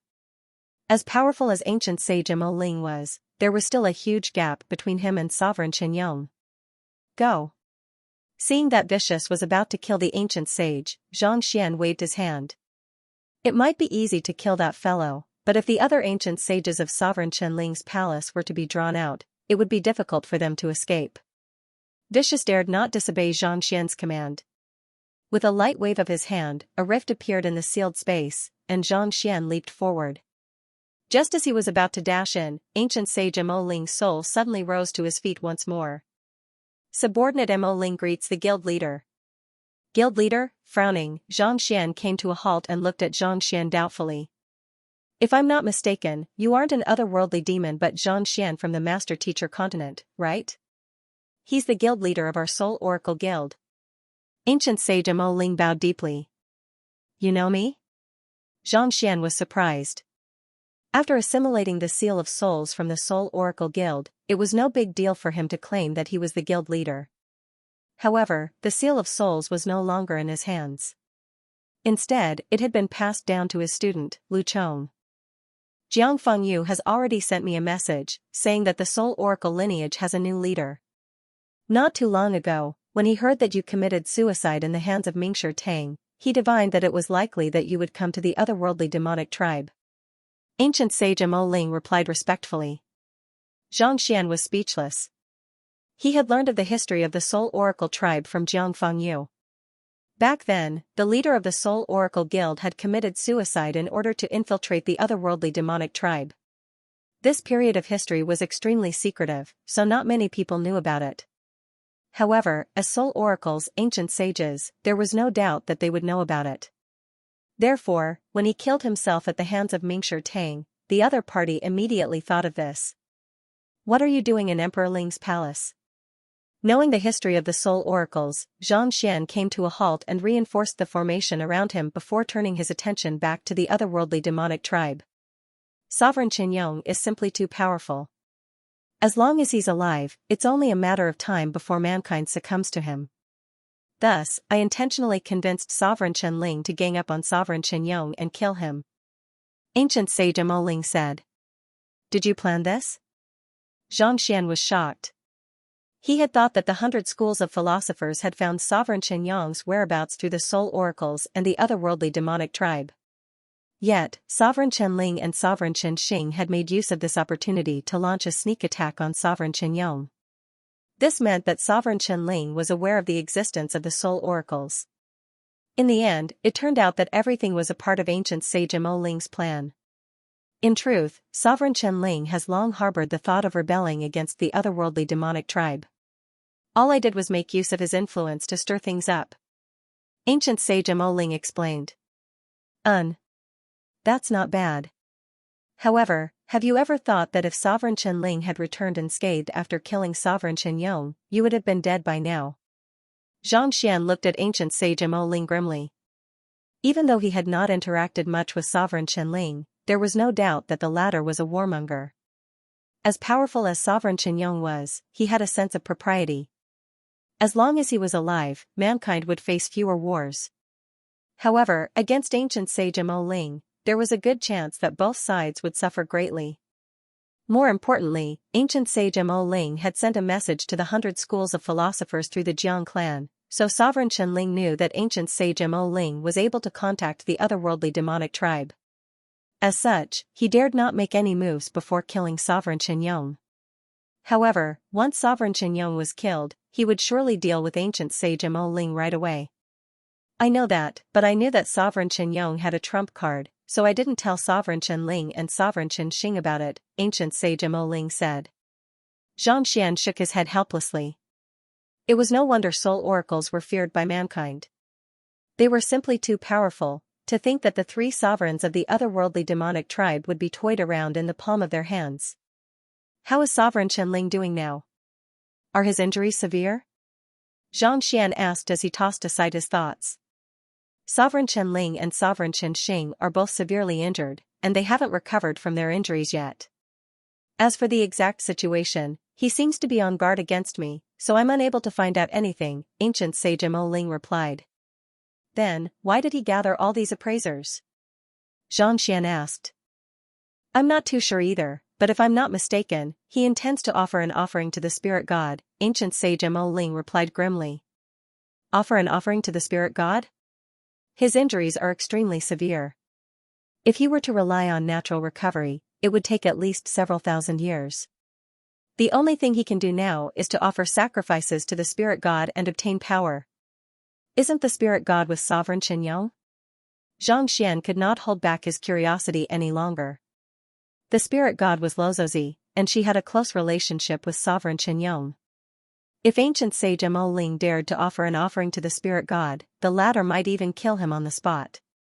The gods are emotionless beings. In their eyes, we are no different from ants. At most, they will only treat those who offer more and those who offer less. It's true that Sovereign Chen Yong was the one who communicated with the spirit god in the past, but now that he's no longer of any use to us, how could the spirit god possibly take care of him? Ancient sage Mo Ling harumphed coldly. If the gods were as emotionless as humans, they would have died many times over by now. Besides, Sovereign Chen Ling has already started preparing the artifacts and ascertained the value of the offerings. Otherwise, there's no way he would have done such a thing. Xianxia clenched his fists tightly together. He did not believe that Lozozi was such a person, but what ancient sage Mo Ling had said did make sense. No matter what, he had to meet Lozozi once more and ask her about it. Forget it. We haven't calculated the value of the artifacts yet, so we don't dare to offer them recklessly. We still have some time left. Right, may I know the reason behind your visit to Sovereign Chen Ling's palace? Ancient sage Mo Ling asked with a frown. I'm looking for dragon blood. Do you know where I can find it in Sovereign Chen Ling's palace? Xianxia asked. He had failed to find it previously, but with ancient sage Mo Ling's help, he might just be able to succeed. Dragon blood? Ancient sage Mo Ling asked doubtfully. I've heard rumors about it before, but I don't know where it is. However, I've scanned the entire palace, and if I'm not mistaken, it should be in Sovereign Chen Ling's sleeping chamber. Sleeping chamber? Xianxia narrowed his eyes in astonishment. This was also what he had deduced previously, and it seemed like his guess was spot on. I want to enter the sleeping chamber and find the dragon blood. Do you have any ideas? Xianxia continued to ask. That won't be easy. After Sovereign Chen Ling was injured, even I wouldn't be able to enter his sleeping quarters. At the moment, ancient sage Xianxia is the only one who is able to travel freely, so he's probably the only one who knows about Sovereign Chen Ling's situation. Ancient sage Mo Ling paused for a moment before continuing. This ancient sage has been with Sovereign Chen Ling since he was young, and he's one of his most loyal subordinates. Even though he's only a one-dan bloodline continuance cultivator, he wields an extremely high standing in Sovereign Chen Ling's lineage. Xianxia raised his eyebrows. Can you think of a way to lure him out, and then kill him? Since the other party was able to enter the sleeping chamber, he might as well kill him and disguise himself as the other party, just like how he dealt with Wu Tao. Given that Sovereign Chen Ling's subordinates were known for their fighting prowess, no matter how many of them he killed, he wouldn't feel the slightest bit of guilt. Kill? Not expecting the guild leader to be so vicious, ancient sage Mo Ling's lips twitched in worry.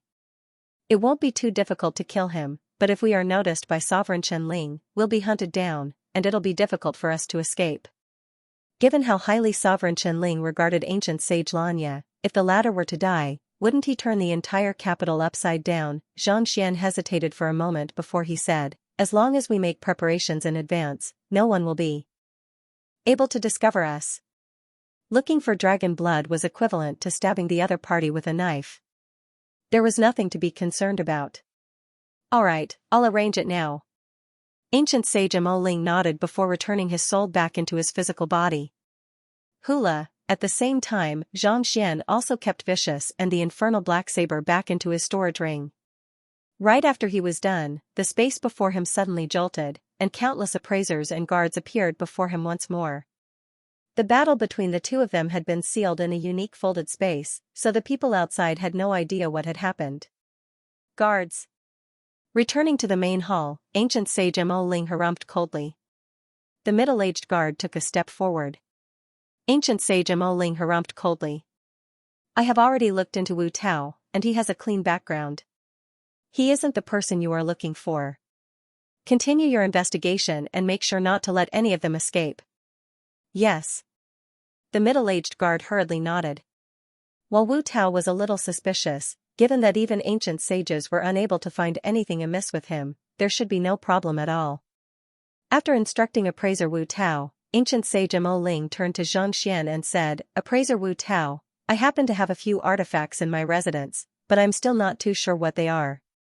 If you have the time, why don't you help me take a look? It's my honor to be able to serve senior. Xianxia hurriedly bowed. I'll be troubling you then, ancient sage Mo Ling replied with a smile. He turned to the middle-aged man and asked, I hope that I won't cause you any trouble if I take someone away with me right now. Of course not, the middle-aged guard hurriedly nodded. It was just a single appraiser, and he still had more than 200 of them on his side. It wouldn't affect the overall progress of the examination too much. Alright then. Appraiser Wu Tao, follow me. Continue with your investigation. Make sure not to delay Sovereign Chen Ling's matter. After issuing the command, ancient sage Mo Ling raised his hand, and Xianxia suddenly felt his body tightening. Without any hesitation, he flew into the air, and the next moment, he was already standing right in front of a massive palace. That's the Hall of Sweet Spring in Sovereign Chen Ling's palace. It's a natural spring that is filled with spiritual energy. Every day, ancient sage Xianxia would come here at a fixed time to fetch water. Ancient sage Mo Ling said. Pushing open the door and entering the palace, Xianxia saw a spring at the very center of the hall. Goo, goo. Water was flowing from the spring. The spring water was clear, and it carried concentrated spiritual energy. Taking a sip, it tasted sweet. This water is not bad. Xianxia nodded. While the spring water could not compare to spirit essence, it was a product of nature, so it was clean and free of impurities.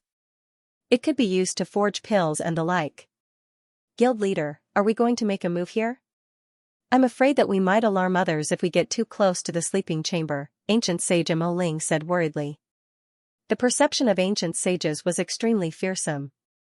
While ancient sage Xianxia's cultivation was not too high and he could easily kill Xianxia in a single strike, if news of him were to leak out, all of his efforts would go to waste. He had pulled Xianxia into the myriad ant hive nest earlier without anyone noticing, but that was only because Xianxia had not intended to send a message to him. If he did, even ancient sage Xianxia would not be able to stop him. We're indeed not too far away from the sleeping chamber. I'll set up a formation first so that the aura won't leak out. Xianxia. Set up a formation? Is there still time for that? Ancient sage Amoling frowned. Be it setting up a formation or inscribing inscriptions, it was an extremely time-consuming task that required a lot of preparation. Just the blueprint alone would take a long time. On top of that, a formation to trap an ancient sage would require at least a grade 9 pinnacle formation master. Even the strongest 9-star formation master would require at least a month or two to complete such a task. Wasn't it a little too late to prepare now? It's not too late. It'll just take a while. Knowing what ancient sage Mo Ling was worried about, Xianxia chuckled. He walked around the room and flicked his finger, and several hundred formation flags appeared simultaneously in the air. Go! Xianxia waved his hand. Hula, the formation flags flew into the surroundings and pierced into the walls of the sleeping chamber. After a few moments, they vanished from sight. That's it. Ancient sage Mo Ling widened his eyes in astonishment. He had never seen a 9-star formation master set up a formation before, but he had heard of it before. To insert the formation flags into the ground in the blink of an eye, and that was it. Wasn't this a little too much of a joke? It has been a long time since I set up a formation, so I'm a little rusty, Xianxia said with a guilty look on his face. He had read many books recently, and his understanding of formations had grown deeper and deeper. However, it had indeed been a long time since he had set up a formation. Otherwise, he would have been able to complete the formation with just a few formation flags. I'm a little rusty, ancient sage Mo Ling's cheeks twitched upon hearing those words. That was because he was a little rusty. How fast was he when he wasn't rusty? Aren't you exaggerating a little too much? It doesn't seem like the newly appointed guild leader is a little too unreliable, considering how quickly he had set up the formation. He really had no idea whether it was completely useless or not. Dang dang dang, just as ancient sage Mo Ling was about to ask ancient sage Mo Ling about the matter, he suddenly heard footsteps outside the room. It seemed like someone was walking in his direction. Ancient sage Xianxia is here. Ancient sage Mo Ling took a look at the time and noted that it was about time for ancient sage Xianxia to fetch the water. Take 7 steps back and conceal your aura. Make your move when I tell you to. Hearing the footsteps, Xianxia instructed. Take 7 steps back? Ancient sage Mo Ling had no idea what ancient sage Mo Ling was up to, but as the guild leader of the guild, it went without saying that he had to obey his orders. Thus, he quickly retreated to the designated location and concealed his aura. Shortly after he was done, the doors of the room slowly opened, and a towering figure walked in. It was ancient sage Xianxia. After entering the room, the ancient sage scanned his surroundings before making his way toward the spring. Ancient sage Mo Ling narrowed his eyes in astonishment. He had been standing on the spot without moving at all, and yet, the other party was acting as if he had not seen him at all. When did that fellow go blind? Astonished, he hurriedly turned to look at the guild leader, and what he saw left him even more dumbfounded. The guild leader was less than 3 meters away from ancient sage Xianxia, but the latter seemed to be completely oblivious to his presence. It's a formation, no matter how stupid he was, he would understand what was going on. With his superior cultivation, it was understandable that the other party would be unable to notice him if he were to conceal himself. However, for the guild leader to be unable to notice him despite being so close to him, it could only be said that the formation was simply too powerful. Xianxia discreetly extended his spiritual perception to see how the formation worked, but to his surprise, he realized that he was unable to sense the presence of ancient sage Xianxia and Xianxia at all. It was as if the two of them did not exist at all. He could clearly see it with his naked eyes, but his divine sense was unable to detect it. This is a spatial formation? Xianxia narrowed his eyes. Xianxia had already comprehended soul traverse, and the fact that he was able to drag a person into a folded space showed that his comprehension of the Tao of space was not low at all. For even the ancient sage Xianxia to not notice anything amiss, let alone his spiritual perception. Could it be that Xianxia had already comprehended the legendary spatial quintessence? No wonder he said that he only needed to set up a formation. He didn't expect it to be so powerful. It was laughable that he even doubted whether he was boasting. Do it. While Xianxia was still deep in thought, a voice suddenly echoed in his ears. He swiftly whipped out the soul-crushing ruler, and with a flick of his wrist, he charged right toward ancient sage Xianxia. However, before he could even reach the ancient sage, his body suddenly swayed weakly, and with a loud pudong, he collapsed to the ground, dead. Xianxia's lips twitched as he hurriedly turned his gaze over, only to see the guild leader standing on the spot with a sinister saber in his hand. With an awkward look on his face, he said, "My apologies. I didn't expect that fellow to be so weak. I accidentally killed him." Xianxia had thought that, given that the other party was an ancient sage, he would at the very least require the cooperation of vicious and ancient sage Mo Ling to kill him discreetly. Who could have thought that he would be able to pierce through the other party's heart with a single slash of his saber? Just one hit and he died. He didn't even have a single line. That was way too tragic. Ancient Sage Xianxia is an ancient Sage One Dan bloodline continuance expert. How could he possibly be killed so easily? Xianxia was not the only one who was bewildered. Ancient Sage Mo Ling was taken aback as well.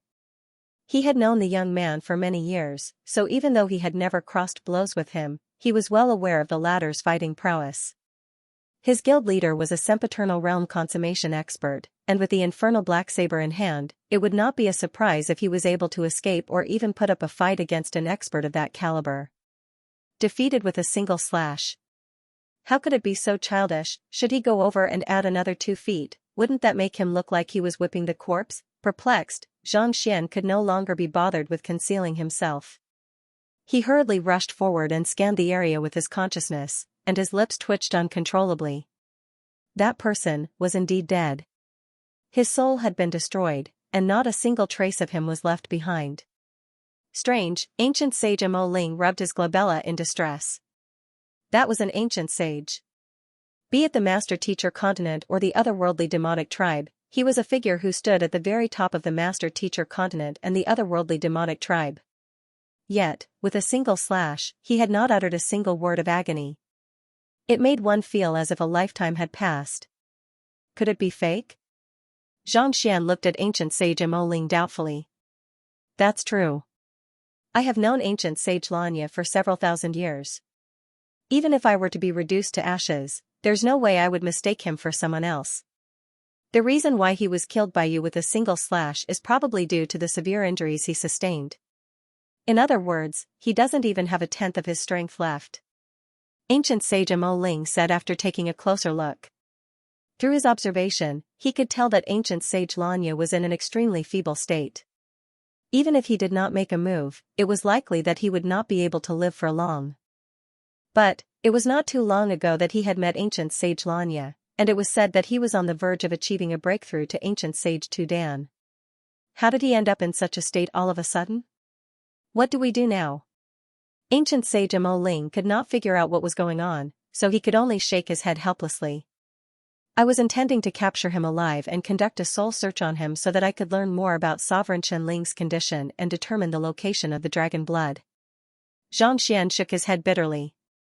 Given how formidable the other ancient sages were, this ancient sage Xianxia was simply too unreliable. He had thought that the other party would be able to dodge or block his attack, but who could have known that he would end up dying on the spot? He had prepared many means in advance, but none of them had worked at all. It felt like he was playing the lute to a cow, and just the thought of it left him feeling stifled. However, if the deceased ancient sage Xianxia were to learn of his thoughts, he would surely burst into tears. Why? Did I die in the wrong way? Why don't you revive me and let me die once more for you to see? Are you still going to disguise yourself as him? Of course. How else can I enter the sleeping chamber? Xianxia shook his head.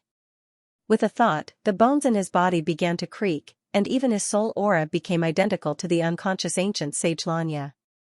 Xianxia took off ancient sage Xianxia's clothes and put them on himself. He also took out his storage ring and wore it on his finger. Upon taking a look, ancient sage Mo Ling's heart jolted in astonishment. He had thought that it was just a disguise to make it difficult to tell whether the other party was male or female, but who could have thought that the other party's disposition, soul aura, and even state of mind would be completely identical? If not for the fact that ancient sage Xianxia was still lying motionlessly on the ground, he would have thought that the other party was still alive. Ordinary disguises would only make one's appearance similar, but there was no way one would be able to identify the other party's soul and state of mind. This was way too overpowered. Ignoring ancient sage Mo Ling's shock, Xianxia asked, "Where does ancient sage Lanya usually send the spring water to?" "He usually sends it to the sleeping chamber." "As for where it goes, I'm not too sure," ancient sage Mo Ling replied. "That's good. I'll head over to take a look then." Zhang Xian's eyes lit up. Since ancient sage Lanya was heading to the sleeping chamber, he would be able to enter it openly. With a flick of his wrist, he took out a gourd that he had prepared beforehand from ancient sage Lanya's storage ring and filled it with water. After that was done, Zhang Xian turned to ancient sage Mo Ling and said, "I'll head in alone." Given that Sovereign Chen Ling was wary of ancient sage Lanya, it would be difficult for him to enter and exit the sleeping chamber freely. Since that was the case, it would be much more convenient for him to head in alone. Otherwise, as soon as he entered the sleeping chamber, he would be suspected and exposed. "It's too dangerous. I'm afraid that something might go wrong," ancient sage Mo Ling said worriedly. The guild leader was only a sempiternal realm consummation cultivator, and based on what he knew, there were at least 3 ancient sages in the sleeping chamber. "Don't worry. If anything happens, just rush in to save me," Zhang Xian said with a smile as he stowed ancient sage Lanya's corpse into his storage ring. Every single body of an ancient sage was a treasure, so he could not let it go to waste. Ancient sage Mo Ling hesitated for a moment. Knowing that his current identity was a little awkward, he could only nod in agreement. Putting aside ancient sage Lanya's identity as the guild leader, just the fact that he was the most talented master teacher on the master teacher continent meant that he could not just stand idly by the side. Having made up his mind, Zhang Xian walked out of the palace. After taking a look at his surroundings, he began making his way toward the sleeping chamber. He had already memorized the layout of the various halls in Sovereign Chen's palace, so it did not take long for him to arrive at the sleeping chamber. Taking out his token, Zhang Xian swiped it lightly, and the seal slowly opened. Following which, he walked in. Sovereign Chen Ling's sleeping chamber was no different from the outside world. It was a spacious courtyard filled with lush vegetation, and the first thing that came into view was a herb garden filled with all kinds of rare medicinal herbs. Zhang Xian discreetly scanned the herb garden with his spiritual perception, and a deep frown appeared on his forehead. There were several hundred medicinal herbs in the herb garden, and every single one of them harnessed potent medicinal energy. However, there was no sign of the dragon scale grass that ancient sage Hao Sun had mentioned earlier.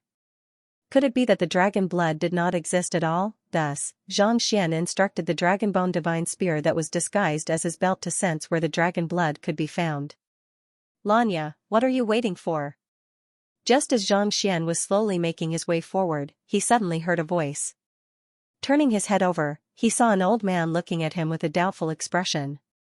The old man appeared to be in his 60s, and his eyes were slightly cloudy. His aura did not seem to be particularly powerful, but it still exerted a pressure on one's soul. "Ancient sage Tu Dan, great philosopher realm?" Zhang Xian immediately understood the old man's strength. He had met dozens of ancient sages in the temple of Confucius, and he had stored the corpses of several otherworldly demon ancient sages in his storage ring. As such, he was well aware of their cultivation realms.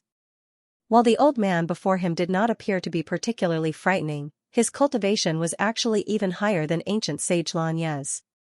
Yes. This thought flashed across Zhang Xian's mind for a moment before he hurriedly nodded and rushed over. Seeing that Zhang Xian was behaving strangely, the old man frowned. He took a closer look at Zhang Xian and confirmed that he was indeed ancient sage Lanya. Thus, he lowered his voice and said, "Today is the last day, so we mustn't make any mistakes. Otherwise, all of our heads will roll." And even though Zhang Xian had no idea what the old man was talking about, he knew that this was not the right time to ask. Thus, he nodded and followed behind the old man into the hall. There were no night illumination pearls or candles in the hall, making it exceptionally dark. As soon as Zhang Xian stepped into the hall, he felt as if he had entered another world. What a powerful seal! Without the slightest change in his expression, Zhang Xian discreetly scanned the surroundings. As expected of the lair of Emperor Ling, the talismans were everywhere, sealing the surroundings perfectly. It was as if the entire palace was isolated from the world. If one did not enter through the door, even an ancient sage 3-dan blood reincarnation realm cultivator would not be able to peer into the situation here. At the very center of the hall was a circular altar. Above it was a ball of flames, and seated around it were black-armored otherworldly demon cultivators. They were all great sage-level cultivators, and there were over 100 of them. Xianxia raised his eyebrows. While great sage experts were not as rare as ancient sages, they could still be considered as the pinnacle of the otherworldly demonic tribe. Of the 110,000 otherworldly demons that Xianxia had killed back then, there had only been several dozen great sage experts in total. Yet, there were actually more than 100 of them here. How could a soul emperor have such a deep foundation? Where's the spring water? Seeing that Xianxia was still in a daze, the old man frowned. What are you waiting for? Hurry up and release it. Here. With a flick of his wrist, Xianxia threw the gourd at the old man. Why are you giving it to me? Reaching out to take it, the old man froze. You can release it. Xianxia. Since he had no idea how to use the gourd, he could very well be exposed if he released it wrongly. Emperor Ling has personally instructed that it's against the rules for you to release the gourd. The old man said with a frown. His Majesty won't blame me for this. Xianxia laughed dryly. You must be joking. If I knew how to release the gourd, would I even need you to say such nonsense? The old man was bewildered by Xianxia's words. He was just about to say something when the ground suddenly trembled, and the altar began shaking. It's too late. With a livid expression, the old man removed the cork from the gourd and shook it lightly. Hula, the spring water within the gourd flowed out along the inscriptions on the altar, forming a unique pattern. Xiong xiong xiong, as soon as the flames on the altar came into contact with the spring water, they immediately released an astonishing amount of heat, causing the flames to burn even more intensely. Hurry up and begin! The old man exclaimed. As the flames intensified, the inscriptions began to change. The otherworldly demon great sage cultivators around the altar quickly cut their fingers and flicked their blood over. As soon as the blood came into contact with the flames burned even more ferociously, causing the space around them to distort. It was at this moment that Xianxia realized that there was a clump of crimson blood at the center of the flames. It seemed like they were using some kind of unique method to refine it. This clump of blood was roughly the size of a fist, and there was an indignant roar coming from it. It felt as if a massive dragon was circling around it. Master, this is the dragon blood. They're refining the dragon blood, an anxious voice sounded in Xianxia's ears. The dragon bone divine spear that had turned into a belt shook in agitation. This is the dragon blood? Xianxia widened his eyes in astonishment. He thought that it would take him some effort to find the dragon blood, but who could have thought that it would be so easy? However, with so many people surrounding the altar, it would be impossible to steal it from them. What are they doing? After confirming the existence of the dragon blood, Xianxia was perplexed. To place it on the altar and use the blood and flames of the cultivators to refine it, what were the other party up to? It's our turn now. Lanya, hurry up. Just as Xianxia was perplexed, the old man's voice sounded once more. He quickly turned around, only to see the old man flicking a droplet of his blood essence toward the altar. Xianxia knew that he would be suspected if he were to slow down, so he quickly took out a droplet of his blood essence and flicked it toward the altar as well. Tzzzzz. As soon as the altar swallowed his blood essence, Xianxia felt as if his body had been sapped dry. Turning around, he saw that the old man and the other great sage experts were also trembling uncontrollably. Not only is the altar swallowing blood essence, it's also able to devour a cultivator's essence, spirit, and aura? Xianxia narrowed his eyes in astonishment. He finally understood why ancient sage Lanya was so easy to kill. He had only contributed a single droplet of his blood essence to the altar, but he had already felt his spirit sapped and his strength sapped significantly. That fellow had been maintaining the altar and contributing his blood essence non-stop for a long time, so his body had probably deteriorated to an unimaginable level. Under such circumstances, if he were to bump into Xianxia, who possessed a cultivation comparable to an ancient sage 1-dan cultivator and wielded an ancient sage 1-dan artifact, there was no way he would be able to retaliate in a single move. It was not that the other party was too pitiful, but Xianxia was simply too powerful. There was simply no way he could hide his excellence. Roar roar, after devouring the blood essence of Xianxia and the old man, the image of the dragon within the blood essence grew clearer and clearer. Its roar grew louder and louder, as if it would burst forth at any moment. Upon seeing this sight, the dragonbone divine spear immediately trembled in agitation and astonishment. This isn't the purification of the dragon blood. Rather, it's using a unique method to nourish the dragon blood so as to raise its level. Raise its tier? Xianxia frowned. Dragons exist in different tiers, and there's a difference in the purity of their blood as well. The dragonbone divine spear said. Xianxia nodded in response. In truth, the dragon tribe was rather similar to the offspring of the master-teacher continent. The purer one's bloodline was, the greater one's talent and fighting prowess would be. While the netherworld azure dragon beast had the word dragon in its name, its bloodline was actually extremely thin, making it no different from the offspring of the side family of the master-teacher continent. As such, it had succumbed to his 8 notes of heavenly dragons. The fist-sized droplet of dragon blood before him was most likely the ancient sage bloodline that ancient sage Hao Sun had mentioned. It was indeed purer than the netherworld azure dragon beast's bloodline. Purifying one's blood is similar to raising one's bloodline. Under normal circumstances, it should be impossible to achieve such a feat. However, they have fused the blood of ancient sages and cultivators together with the cleanest water flow. Perhaps they might really be able to raise their bloodline to a higher level. The dragonbone divine spear exclaimed in agitation. Under normal circumstances, raising one's bloodline should have been impossible. However, with so many experts present and 2 ancient sages sacrificing themselves, there was a good chance that it might work. Hung Long, but before he could finish his words, the dragon blood that had fused with the blood of Xianxia and the old man suddenly grew stronger and stronger. At this point, it seemed as if it was going to burst out of the dragonbone divine spear. Success! The old man exclaimed in agitation. He quickly stood up and turned to Xianxia. Lanya, it's going to be a success soon. What are you waiting for? Sacrifice? Xianxia scanned the surroundings, but there was not a single sacrifice to be found. He couldn't help but feel a headache coming on. He had seen the otherworldly demonic tribe perform a ritual before, but he had never presided over one before. He had no idea how the ritual worked, and he was afraid that he would be exposed if he were to step forward. After all, no matter how well he disguised himself, he wasn't an otherworldly demon. If the ritual was a success, he wouldn't have followed Sovereign Qinyong all the way here. Xianxia knew that the other party was already suspicious of him. If he were to push it now, the other party would probably make a move on him. Thus, he hesitated for a moment before his face suddenly reddened. Pooh!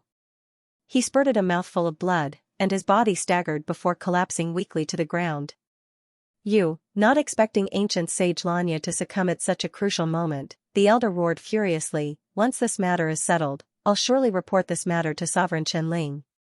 Just wait for your punishment. After saying those words, Xianxia could not be bothered with the other party anymore. He raised his hand. Hula, in the blink of an eye, countless streaks of sword chi appeared above him. Puchi!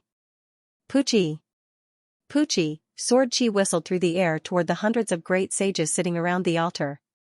At the same time, over 100 heads flew into the air, blood flowing everywhere, surging towards the altar. Xianxia raised his eyebrows. More than 100 great sage cultivators had been slain in an instant.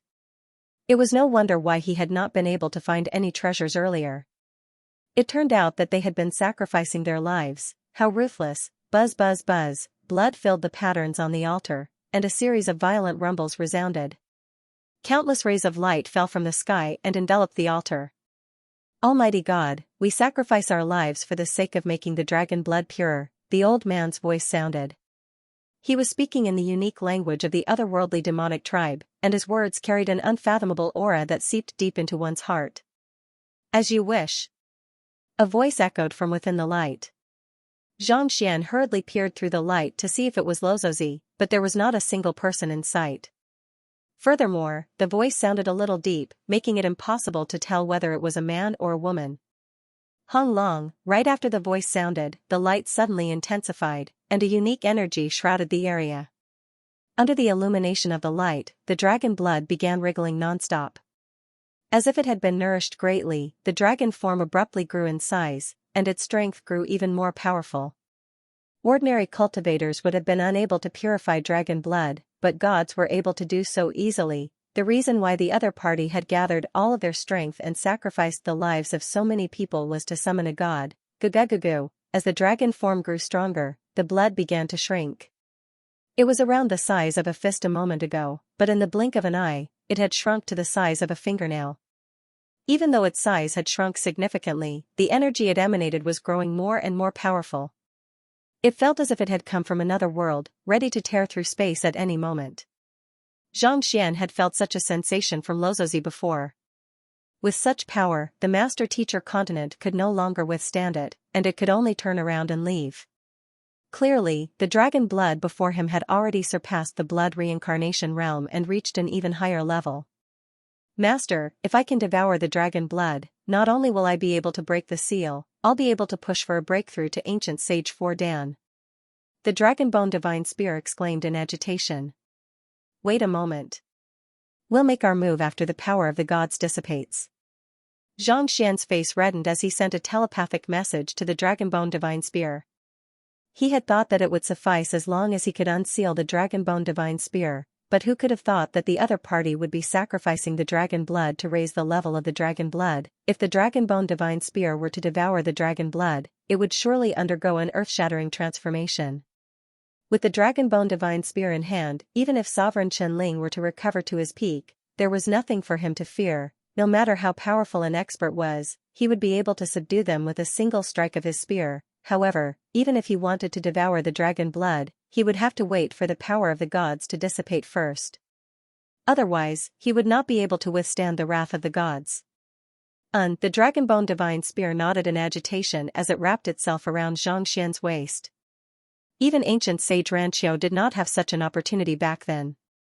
If he could find the dragon blood, even if he could not match up to Kongsher, he would at least be able to put up a fight against Vicious.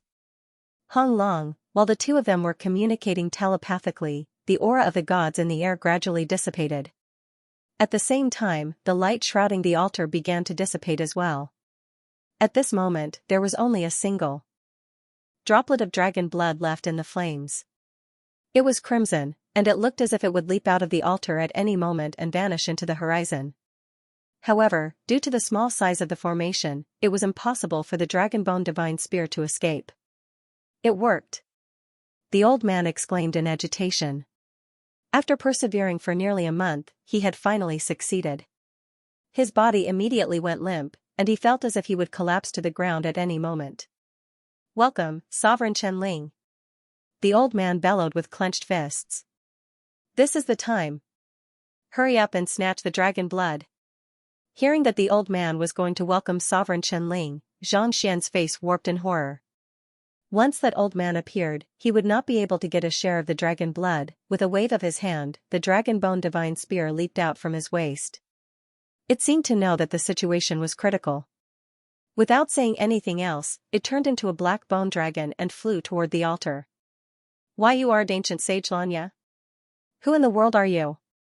It was only then that the old man realized what was going on, and his face warped in horror. Unable to hold himself back any longer, he charged forward to grab the dragon-bone divine spear. Voila, the ancient sage energy swiftly formed a barrier in the air, keeping the dragon-bone divine spear at bay. Break! Seeing that the old man had managed to stop the dragon-bone divine spear, Xianxia's face warped in horror. Not bothering to hide his identity anymore, he whipped out the infernal black saber and slashed it down. Even though the old man was an ancient sage 2 Dan great philosopher realm expert, he had expended a great deal of energy in order to purify the dragon blood. As a result, his strength was no longer what it used to be. With just a single strike, the barrier that he had formed was torn apart by the infernal black saber. Pooh! Despite spurting a mouthful of fresh blood, the old man did not retreat. Instead, his eyes turned crimson as he raised his palm once more. His Xianxia gushed forth, trapping the dragon-bone divine spear within it. For the time being, it was unable to reach the dragon blood. You're courting death. Not expecting the old man to be so tenacious despite being so feeble, Xianxia raised his infernal black saber once more. As long as he could kill the old man, the barrier that the old man had formed would dissipate. Humph. Knowing that Xianxia would attack, the old man slid his palm forward. A silk-like object flew out from his palm, and in the blink of an eye, it covered the entire sky as it flew toward the saber. It was an artifact. Even though it had not reached ancient sage yet, it was at the very pinnacle of half-ancient sage. As such, it harnessed powerful hypnotic and binding properties. As soon as it appeared, Xianxia felt his Xinqi being sealed, rendering him unable to exert it. Hula, an otherworldly demon ancient sage abruptly appeared and threw a punch at the old man. It was none other than the corpse that Xianxia had assimilated back then. Sila, even though it was only a corpse, it had been forged into a soulless metal humanoid, granting it incredible fighting prowess. With a single punch, the crimson silk was torn to shreds. Pooh, a second mouthful of blood spurted from the old man's mouth. Unable to hold on any longer, the old man was sent flying before crashing heavily onto the ground. From the looks of it, he would not be able to move for the time being. Hurry up! Xianxia shouted. With 2 slashes of the infernal black saber, he tore apart the seal that the old man had left behind. Yes. The dragon-bone divine spear dashed forward. In the blink of an eye, the huge bone dragon arrived before the dragon blood. It opened its mouth and bit down on the blood. Just as the blood was about to enter its body, all of its movements seemed to have been frozen in an instant. The bone dragon stiffened in the air, motionless. The blood also floated quietly in the air, and the dragon shape within it no longer roared. Oh no, Xianxia's eyes narrowed as he hurriedly raised his head, only to see a figure appearing out of nowhere and pointing his finger forward. The space shackle in front of him was his doing. Spirit Emperor, Sovereign Qianling had actually appeared at this moment. Even though his face was a little pale, indicating that he had yet to fully recover, he was still a blood reincarnation realm consummation expert. There was no way the Dragonbone Divine Spear would be able to stop him. Are you that Xianxia? How dare you come to the spirit race? You're courting death. Sovereign Qianling's eyebrows shot up as he glared at Xianxia furiously. The Dragonbone Divine Spear and the Infernal Black Saber were both symbolic artifacts of the ancient sage Xianxia. Even though Xianxia was disguised as ancient sage Xianxia, he was still easily recognized. It's not up to you to decide if you're courting death or not. Vicious, make your move. Upon seeing the other party, Xianxia flicked his wrist and brought out his strongest trump card. With the appearance of the Book of Heaven's Path, Vicious stretched his hand out from the book and flicked it lightly. Hiss, the sealed space began flowing once more, and the skeletal dragon hurriedly closed its massive jaws. Kacha, the collision of their teeth caused the surroundings to tremble, but it was unable to devour the dragon blood. Humans have actually infiltrated this place. Spirit Sovereign, your defense is getting weaker and weaker, a calm voice echoed in the air. Following which, an alluring figure appeared in the hall. The droplet of dragon blood was swirling around the tip of her finger. Clearly, she had snatched the droplet of dragon blood away just as the skeletal dragon was about to devour it. It was a young lady in her 30s, and her cultivation was unfathomably deep. Just like the elder from before, she was also an ancient sage, too damn great philosopher realm cultivator. Xianxia frowned. He had guessed that there would be several ancient sages in Sovereign Qianling's sleeping chamber, but he did not think that they would arrive so quickly. Snatch the blood over. Knowing that time waits for no man, Xianxia hurriedly issued an order. Every second that he wasted here would mean another second of danger. So, the hand in the Book of Heaven's Path reached out toward the young lady who was holding the droplet of dragon blood. With a single grab, the young lady's body was sealed in ice, unable to move at all. Bang, with a reddened face, the young lady was sent flying. Here, she had never thought that this palm would be so powerful, and with a flick of her finger, the drop of blood immediately flew toward Spirit Sovereign. Sovereign Qianling flashed forward and reached out to grab it. The palm in the book also tore through the air to grab at him. The two huge forces collided, and the surrounding array formations couldn't withstand it and began to crack. What happened? Sovereign Qianling is fighting someone, voila, in an instant, 2 more ancient sages flew over. Just like the young lady, they were also at the 100 schools of philosophers' realm. While their cultivation realms were not too high, their combined prowess was on a whole new level. Vicious was just about to grab the droplet of blood when the two ancient sages stood in his way, preventing him from advancing any further. It was as if he had been nailed to the spot. Activate the formation. Due to Vicious' strength, Sovereign Qianling was unable to reach the dragon blood either. Gritting his teeth, he made a grabbing motion. Buzz, the formation that had been set up in the hall came to life, and in the blink of an eye, countless rays of light enveloped Vicious. This was his lair, and it had taken him many years to set up this formation. Even though Vicious had already recovered to blood reincarnation realm consummation, he was still unable to break out of it any time soon. This is the dragon blood that I spent countless years purifying. How can I allow an outsider to take it away? Seeing that Vicious was trapped, Sovereign Qianling heaved a sigh of relief. With a cold harumph, he raised his hand, and the dragon blood immediately floated above his palm, emanating a violent aura. With another tap of his finger, the dragon silhouette within began whimpering, as if its consciousness had been erased on the spot. With a flick of his wrist, Sovereign Qianling opened his mouth, intending to swallow the dragon blood. His injuries were extremely severe, and his foundation had been destroyed. It wouldn't be long before he died. However, with the nourishment of the dragon blood, he could easily recover to his previous state. Mine. Not expecting that fellow to snatch it away in the end, the Dragonbone Divine Spear roared furiously as it charged forward. The collision caused Sovereign Qianling to stagger backward, and the dragon blood dripped uncontrollably from his fingertips. You're courting death. Sovereign Qianling's eyebrows shot up as he raised his palm. Pata, how could the skeletal dragon possibly withstand the attack? It crashed headfirst into the ground, creating a huge depression.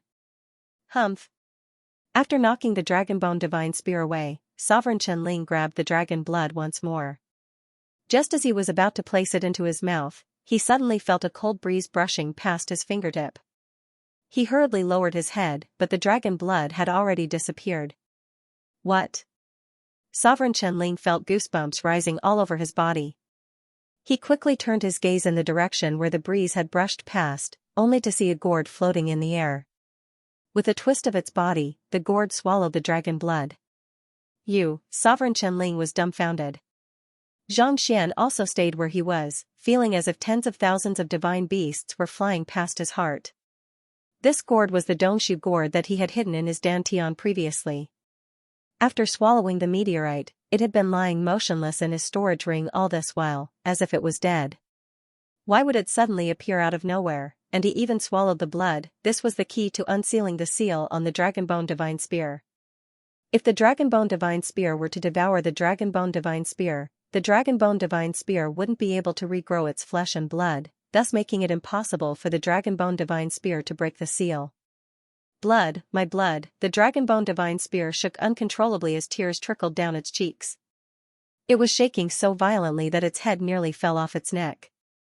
This was the key to its metamorphosis and breaking the seal, but it was eaten by a gourd. Don't you have a mouth? How did he swallow it? Cluck. After swallowing the dragon blood, the gourd wriggled and burped. Then, it swayed in satisfaction and charged toward Xianxia again. Give me back the dragon blood. It was at this moment that Sovereign Qianling finally snapped out of his daze, and he felt as if he was about to go berserk. He dashed forward with a frenzied look on his face, and with a wave of his hand, the space before him collapsed. Xianxia's vision went dark. Given his current strength, it was already impossible for him to interfere in a battle between ancient Sage 3 Dan cultivators. Thus, he did not think of rushing forward to snatch the blood essence. He had been watching the battle from the sidelines all this while, and as soon as the situation turned bad, he would immediately turn tail and flee. Yet, who could have thought that the Dongshu gourd would charge right toward him right after snatching the blood? Not only that, it even lured Sovereign Qianling here. What enmity?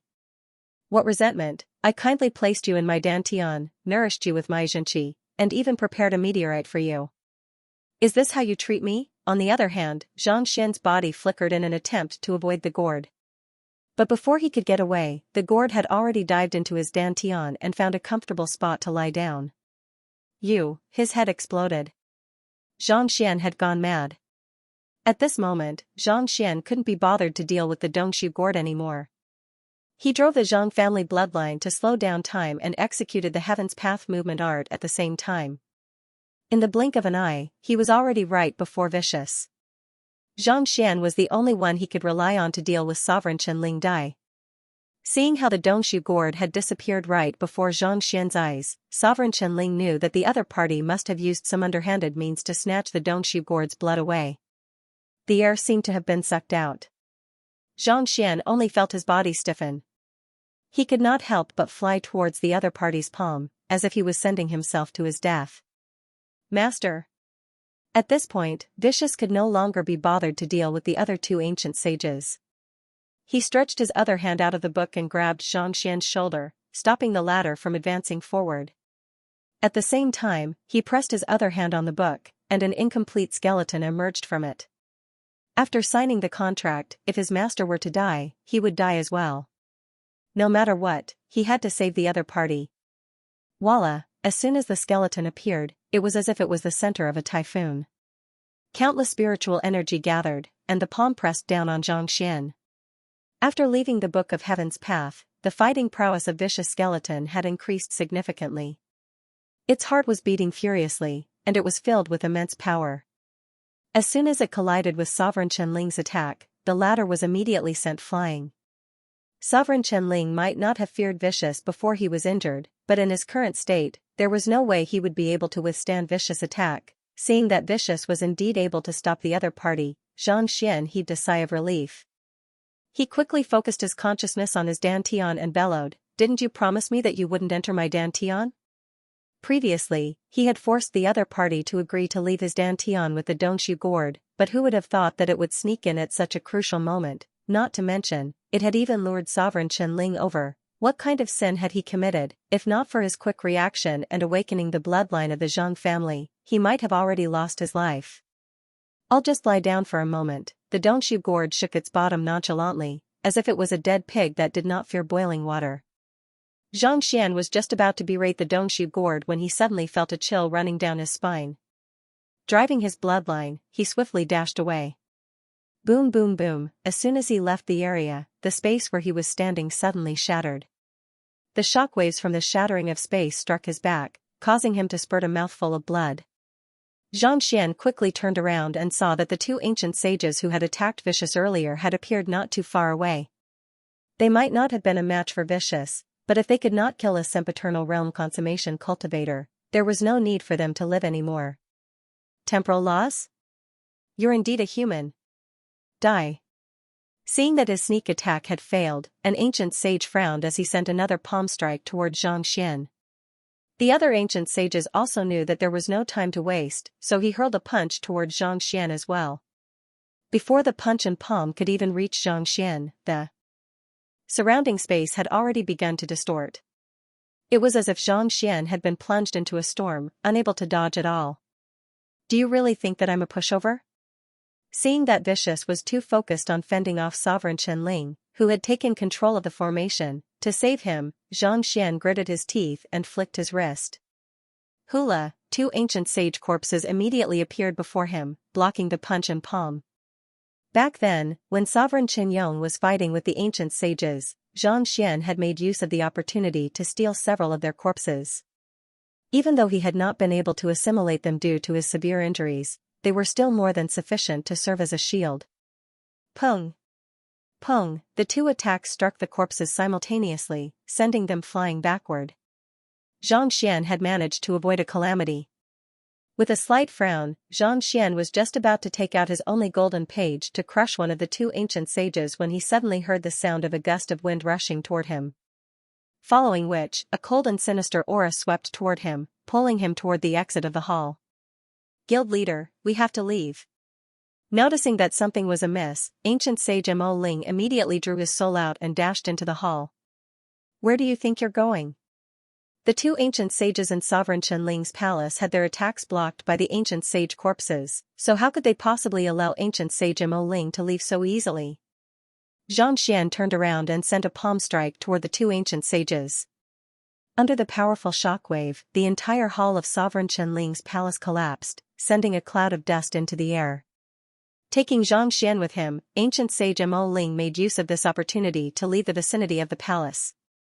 As a blood reincarnation realm expert, he was far stronger than the two ancient sages.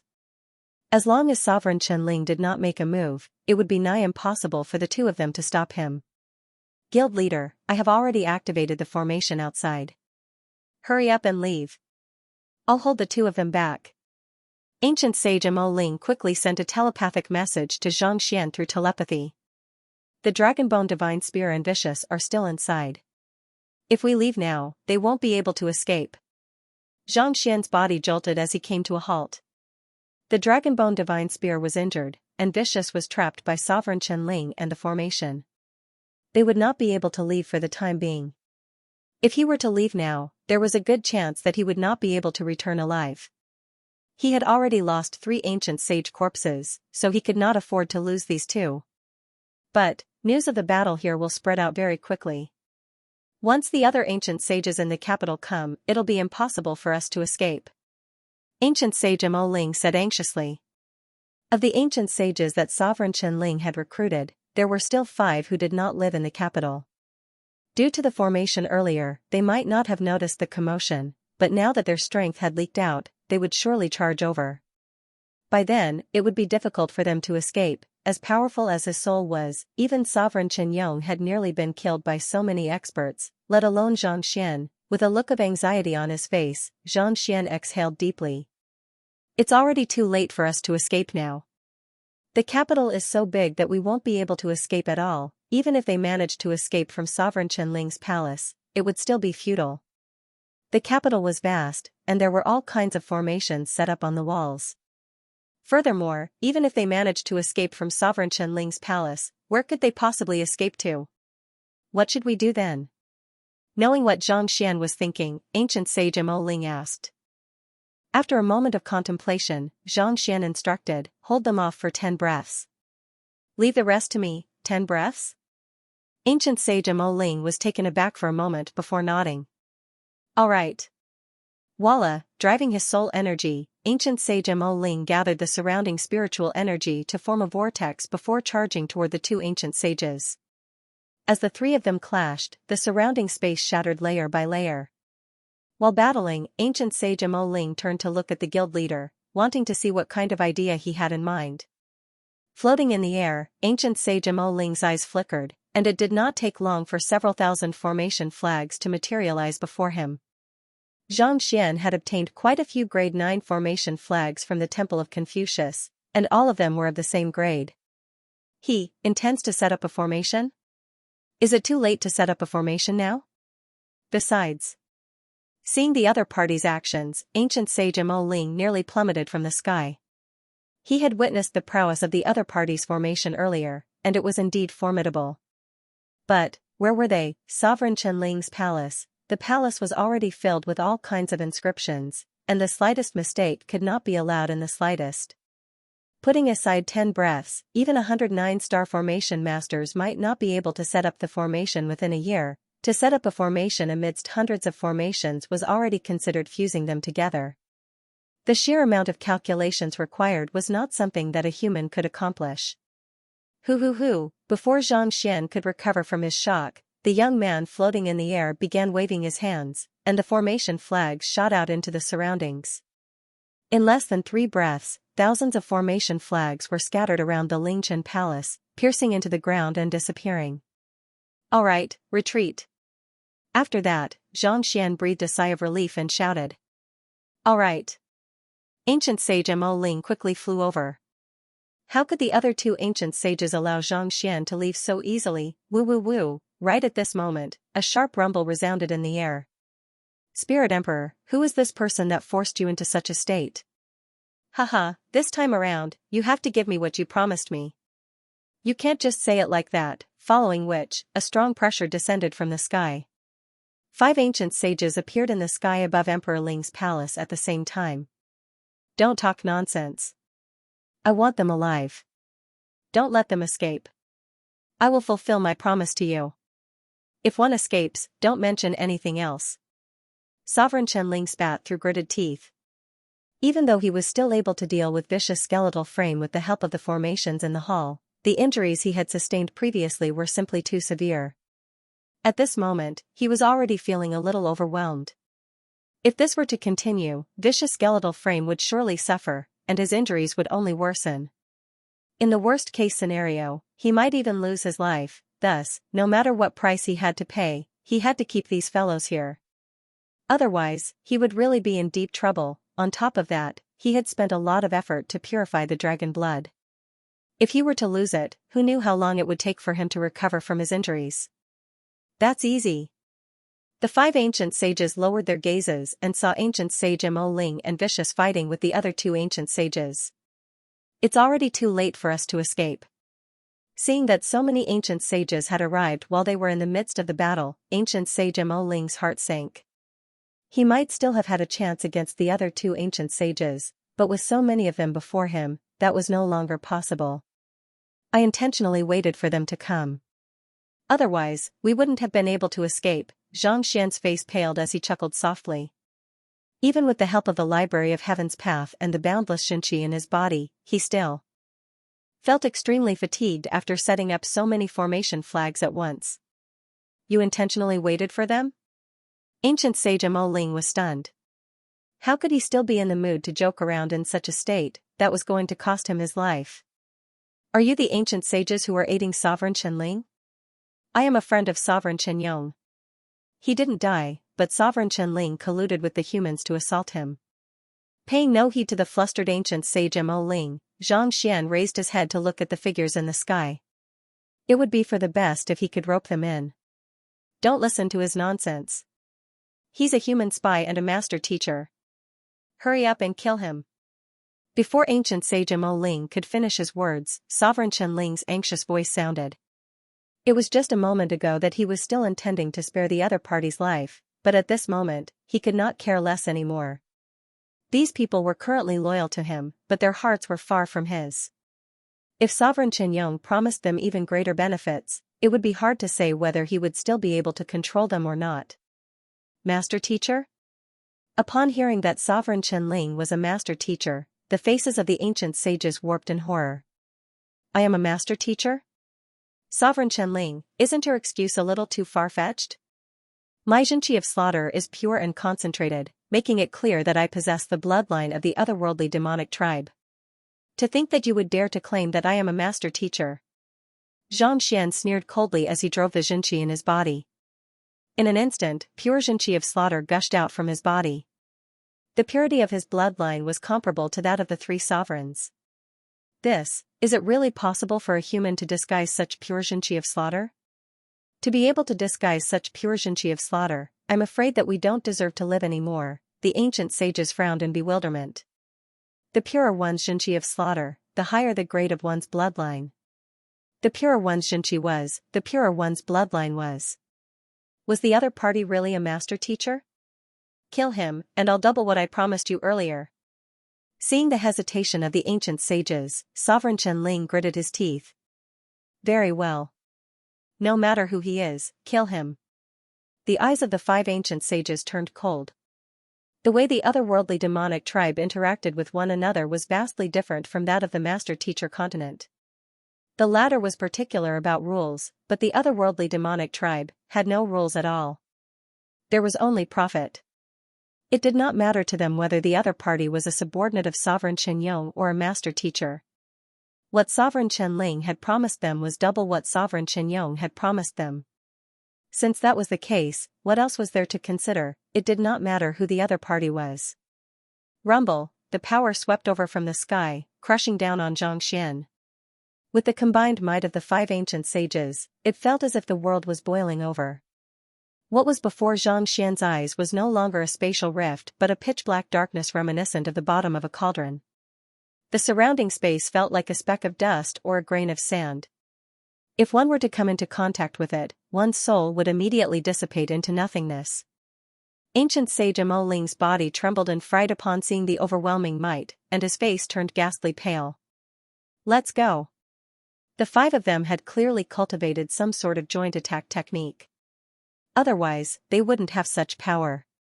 Even those at the peak of the blood reincarnation realm might not be able to block this attack, let alone him. He had thought that with the emergence of a guild leader in the Soul Oracle Guild, he would surely be able to resolve the threat posed by the otherworldly demonic tribe and restore their true identity, thus granting their descendants the right to return to the Master-Teacher continent. Yet, who could have thought that the other party would be so unreliable? What was going on? Xianxia hurriedly rushed up to the other party and grabbed his hand, intending to dodge the attack. However, the other party shook his head and flung his arm, freeing himself from Xianxia's grasp. Good timing. Just as Xianxia was perplexed, he saw the lips of the young man curling up, as if he was courting death. His scalp went numb. Just what in the world did the Soul Oracles do to have such an unreliable guild leader? He felt so stifled that he could explode at any moment. Eventually, he gathered his strength and charged forward once more. However, before he could even come into contact with the young man's body, the young man suddenly raised his hands and shouted, "Retract!" Rumble, the black energy landed on the palm of Xianxia, but contrary to his expectations, Xianxia did not disintegrate into dust. Instead, he remained completely motionless. The combined attack of the 5 ancient sages split into 5 parts less than 2 centimeters away from him and scattered in all directions. This is a formation? Ancient sage Mo Ling hurriedly turned his gaze downward, only to see all of the inscriptions in the sovereign Chen Ling's royal palace lighting up simultaneously, as well as the formation. All of the inscriptions in the palace came to life. Countless wisps of spiritual energy formed a pentagonal energy shield above the young man. The other party's attack was absorbed by this light barrier and gathered into the formation once more. This is, forcefully absorbing the strength of the other party's attack? Ancient sage Mo Ling's body shuddered upon hearing those words. He knew very well how powerful the joint attack of 5 ancient sages was. Even if there were 3 of him working together, he would not be able to withstand it. Yet, not only did the young man before him manage to withstand it, he even absorbed the energy from it. Was this the formation that he had set up within 10 breaths? With so many formations surrounding him, it was already difficult enough to set up a single formation. Yet, the formation that he had set up was actually able to fuse all of the formations together to unleash an even greater might. It could no longer be described as heaven-defying. Break! Paying no heed to the astonishment of the Soul Oracle, Xianxia raised his hands and struck the air. The pentagonal formation above immediately gathered the energy from the other party's attack, forming a massive cage that flew toward the 5 of them. This, oh no, clearly, the 5 ancient sages had not expected that their joint attack would be so easily nullified by the other party. Their faces paled as they joined forces once more to launch another attack. Rumble, as the 2 forces collided, the 5 ancient sages spurted mouthfuls of blood simultaneously as they were forced to retreat. The formation of Sovereign Chen Ling was already capable of fending off blood reincarnation realm pinnacle experts in the first place. Coupled with Xianxia's formation and the combined attacks of the 5 ancient sages, the combined might that the 5 ancient sages were exerting was beyond their imagination. Vicious, take the Dragonbone Divine Spear and follow me. Instead, he turned to Vicious, who was still fighting with Sovereign Chen Ling, and beckoned for the latter to return the favor. You're right. At the same time, a black ray of light shot forth from the pentagonal formation. The black ray of light pierced through the entanglement of the formation, but Vicious managed to free himself from Sovereign Chen Ling's suppression. With a wave of his hand, the Dragonbone Divine Spear and 3 ancient sage corpses were pulled over to him. Let's go. After doing all that, Xianxia flicked his wrist once more, and the pentagonal formation tore through space. Vicious, ancient sage Mo Ling, and Xianxia leaped into the pentagonal formation, vanishing from sight in the blink of an eye. Hurry up and stop him. Seeing that Vicious had escaped, Sovereign Chen Ling was on the verge of exploding. He turned to the 5 ancient sages once more. You should study how he is able to control your guardian formation first, Sovereign Chen Ling said coldly. Given how powerful that formation is, all of us will be injured if we clash head-on. The 5 ancient sages harrumphed coldly. As much as they wanted to obtain the item that Vicious was talking about, they knew that it would be a huge loss if they were to sustain severe injuries in the process. As such, it was not that they were unable to defeat Vicious but that they were fearful of him. Humph. Sovereign Chen Ling's face paled in anger. He knew that he was only an ally with Vicious, not a subordinate. It was already a huge blessing that he could help Sovereign Qianling stop Vicious for a moment. It was indeed impossible for him to risk his life to stop Vicious. The otherworldly demonic tribe was innately powerful and had long lifespans. Under normal circumstances, they should have been able to conquer the Master-Teacher continent after tens of thousands of years. However, the main reason why they had never succeeded was because they were simply too selfish. It was impossible for them to work together. Putting aside the three sovereigns, even the kings that Sovereign Qianling had gathered were the same. If they were as united as the Master Teachers, they would not have been trapped in the otherworldly demon continent. Of course, more importantly, they lacked an absolute ruler who could make everyone submit to him, just like Vicious from before. Sovereign Qianyong was the #1 expert of the otherworldly demonic tribe, but he was not much stronger than the others. Sovereign Qianling took out a pill and swallowed it. His complexion immediately recovered a little before he turned his gaze to the formation below. The formation around Sovereign Qianling was something that he and his predecessors had put in a lot of effort and manpower to set up. It only obeyed his commands or those of his choosing, so why would it listen to that fellow's commands and fend off the 5 ancient sages? On top of that, it seemed to be even more powerful than before. Unable to discern anything, Sovereign Qianling flicked his finger, and a droplet of blood floated in the air. The key to controlling the formation lay in one's bloodline. As long as he used his bloodline, he would be able to gain full control over the formation and activate it. With the appearance of the blood, the formation below began to shake. Streams of energy flickered and quickly gathered at the center. Just as he was about to take control of this power and form a new defensive barrier around Sovereign Qianling's palace, the ground below shook violently. Following that, a deafening sound rang out, so loud that it seemed as if it was going to burst his eardrums. Rumble, immense power surged out from the very center of the palace, and the buildings that had stood for tens of thousands of years in the Sovereign Spirit Palace collapsed and turned into ash. The formation beneath him had actually lost control of itself and self-destructed. My royal palace. Seeing how the royal palace had been reduced to rubble in the blink of an eye, Sovereign Qianling spurted a mouthful of blood. This was a place that his ancestors had spent countless years and effort to build, and yet, it had exploded just like that. Can anyone tell me what happened? Sovereign Qianling, the 2 ancient sages who had fought with ancient sage Mo Ling earlier flew over, and one of them said with a pale face, "That fellow named Xianxia whom your majesty spoke of earlier set up 1,000 formation flags here. After that, he borrowed the formation in the royal palace. Is he the one who caused the explosion as well? He set up a formation flag?" Sovereign Qianling's body swayed weakly. There were tens of thousands of inscriptions and several hundred formations of different sizes in Sovereign Qianling's royal palace. It was due to these formations that he had been able to fend off the attacks of Sovereign Qianyong and the other experts. Now that he had destroyed the formation, he was exposed before everyone, completely unprotected. On top of that, if Sovereign Qianyong were to return, wouldn't he be at his mercy? "Bring all of the artifacts that the appraisers have appraised over right now," Sovereign Qianling said with a cold glint in his eyes. "Your Majesty, we haven't determined the exact value of those artifacts yet," the pale-faced ancient sage said anxiously. Sovereign Qianling waved his hand grandly. "There's no time to verify it. By the time they appraise it, I might have already been killed. But, Your Majesty, you should know the rules. If the appraisal is inaccurate, not only will you not be able to recover from your injuries, it might even worsen the situation. Cut the crap and bring them over. There's no time left. Life or death, it all depends on this." Sovereign Qianling bellowed furiously.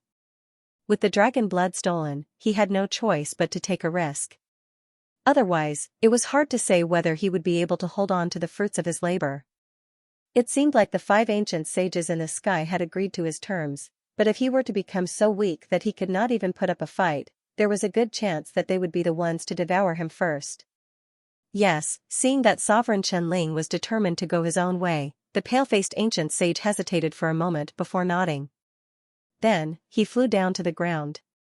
"I won't lose." A savage gleam flashed across Sovereign Qianling's face as he clenched his fists tightly. An unknown distance away from King City, space trembled and a crack appeared. After which, Xianxia tumbled out from the crack and landed heavily on the ground. Guild leader. A primordial spirit floated beside him, and upon seeing that he had actually managed to escape, he turned to look at the young man on the ground with a look of disbelief. He was only a sempiternal realm consummation cultivator, but he had actually managed to escape from the hands of so many ancient sages and wreak havoc in the area. Only he could do it. Where's your body? Xianxia looked over. What a soul oracle fears the most is a sneak attack on its physical body. Thus, I created a small dimension for it to fly along with my soul, ancient sage Mo Ling replied with a smile. Only then did Xianxia realize that there was actually a ring formed from soul power on his finger. After communicating telepathically, ancient sage Mo Ling's physical body appeared before him, and he dived his primordial spirit into it. Not bad, Xianxia's eyes lit up. With this method, there was indeed no need to worry about his physical body. This was especially so for his physical body. If he could not keep an eye on it, he would run out to fight. With this, he would be much safer. This is the battlefield of Fire Feather. We're already 10 million li away from the capital, so it's unlikely that they'll be able to catch up to us. Guild leader, what should we do now? He had already fallen out with Sovereign Shenling, so there was no way he could return to the capital anymore. Thus, he could only follow behind the guild leader and listen to his orders. There's no need to rush. Let's recuperate and recover our strength first before making any further plans. Xianxia said with a wave of his hand. He had just set up the formation and activated the entire formation in Sovereign Shenling's palace, so he had expended a great deal of energy. More importantly, the danger had been resolved, so he had to have a heart-to-heart talk with the Dongshu Gourd. Otherwise, no one would be able to take it if it kept popping up all of a sudden. You're right. Hearing those words, ancient sage Mo Ling also felt fatigued. He quickly set up a formation around the area before sitting down to recover his soul energy. Seeing that ancient sage Mo Ling was cultivating, Xianxia stowed the golden page and the ancient sage corpses back into his storage ring before starting to cultivate. The great codex of spring and autumn in the Library of Heaven's Path allowed him to cultivate 10 times faster than before. With a frown, Xianxia sent his consciousness over to his dantian. At this moment, the Dongshu gourd was still lying comfortably within it. It had no intention of leaving at all. Seeing how the Dongshu gourd was behaving, Xianxia could not help but fume furiously, spit out the dragon blood. Even though the Dongshu gourd had stolen the dragon blood from Sovereign Shenling, it was useless against him. If he could give it to the Dragon Bone Divine Spear, there would be no need for him to escape at all. He would be able to wreak havoc in Sovereign Shenling's palace and even kill Sovereign Shenling with a single spear strike. There's no need to get agitated. The Jinqi in your dantian is pure and comfortable. I'll leave once I'm done digesting the dragon blood. The Dongshu gourd said. Scram right now. When I gave you the meteorite back then, I told you that I wouldn't enter your dantian anymore. Are you going back on your words now? Xianxia was so furious that he could explode. This is my dantian. How can you be so shameless as to continue living in it? I'm such a principled person. How could I accept such a shameless treasure like you? Fine, I'll leave. I, little gourd, am a man of my word. The Dongshu gourd muttered under its breath before flying out from his dantian. Where's the dragon blood? Xianxia heaved a sigh of relief. Hurry up and spit it out. I have already assimilated it, the Dongshu gourd boasted shamelessly. Assimilated it? Didn't you say that you would only leave after assimilating the dragon blood? That. Even though I haven't assimilated it completely, I have already assimilated a portion of it. Besides, I was the one who swallowed it, so of course it's mine, the Dongshu gourd said matter-of-factly. No matter how much you have assimilated, hurry up and spit out the rest for the Dragon Bone Divine Spear. Otherwise, don't blame me for getting nasty. Xianxia harumphed. I stole it, so it's mine. Do you have any conscience in threatening me like that? I'm just a plant. The Dongshu gourd said. I think that you are right. The dragon blood isn't of much use to me. It's just that I find it a little annoying, so I want to eat it. I'll spit it out right now. Can you move the saber away now? Xianxia harumphed coldly as he kept the infernal black saber. You sure are shameless. If you continue spouting nonsense, do you believe that I won't chop you into pieces? The Dongshu gourd shook its head, and a droplet of blood appeared before Xianxia. Just as the Dongshu gourd had said, a large portion of the dragon blood had already been devoured. Not even a fifth of it was left. For a Dongshu gourd to devour the dragon blood instead of lying down obediently.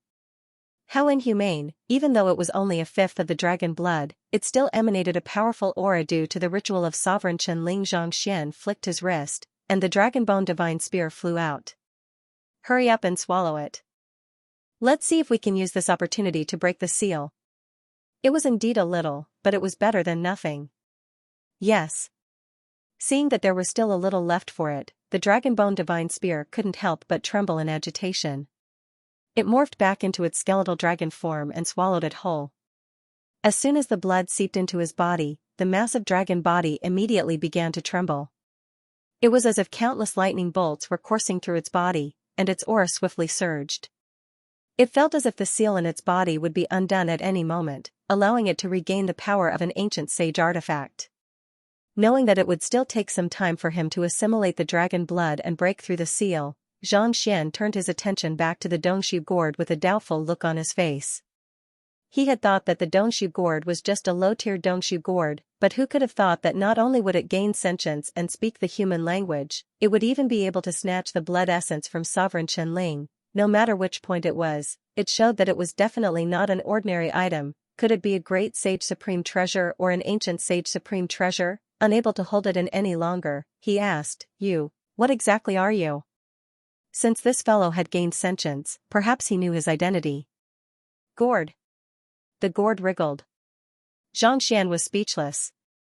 Why was it that he couldn't help but want to beat this guy up when he talked to him? He resisted the urge to draw his saber. I'm asking, what level of treasure is it? The Dongshu gourd paused for a moment before replying, I don't know either. You don't know? I only have consciousness now. I'm still very weak, very small, like a child. I need to eat a lot of things to recover.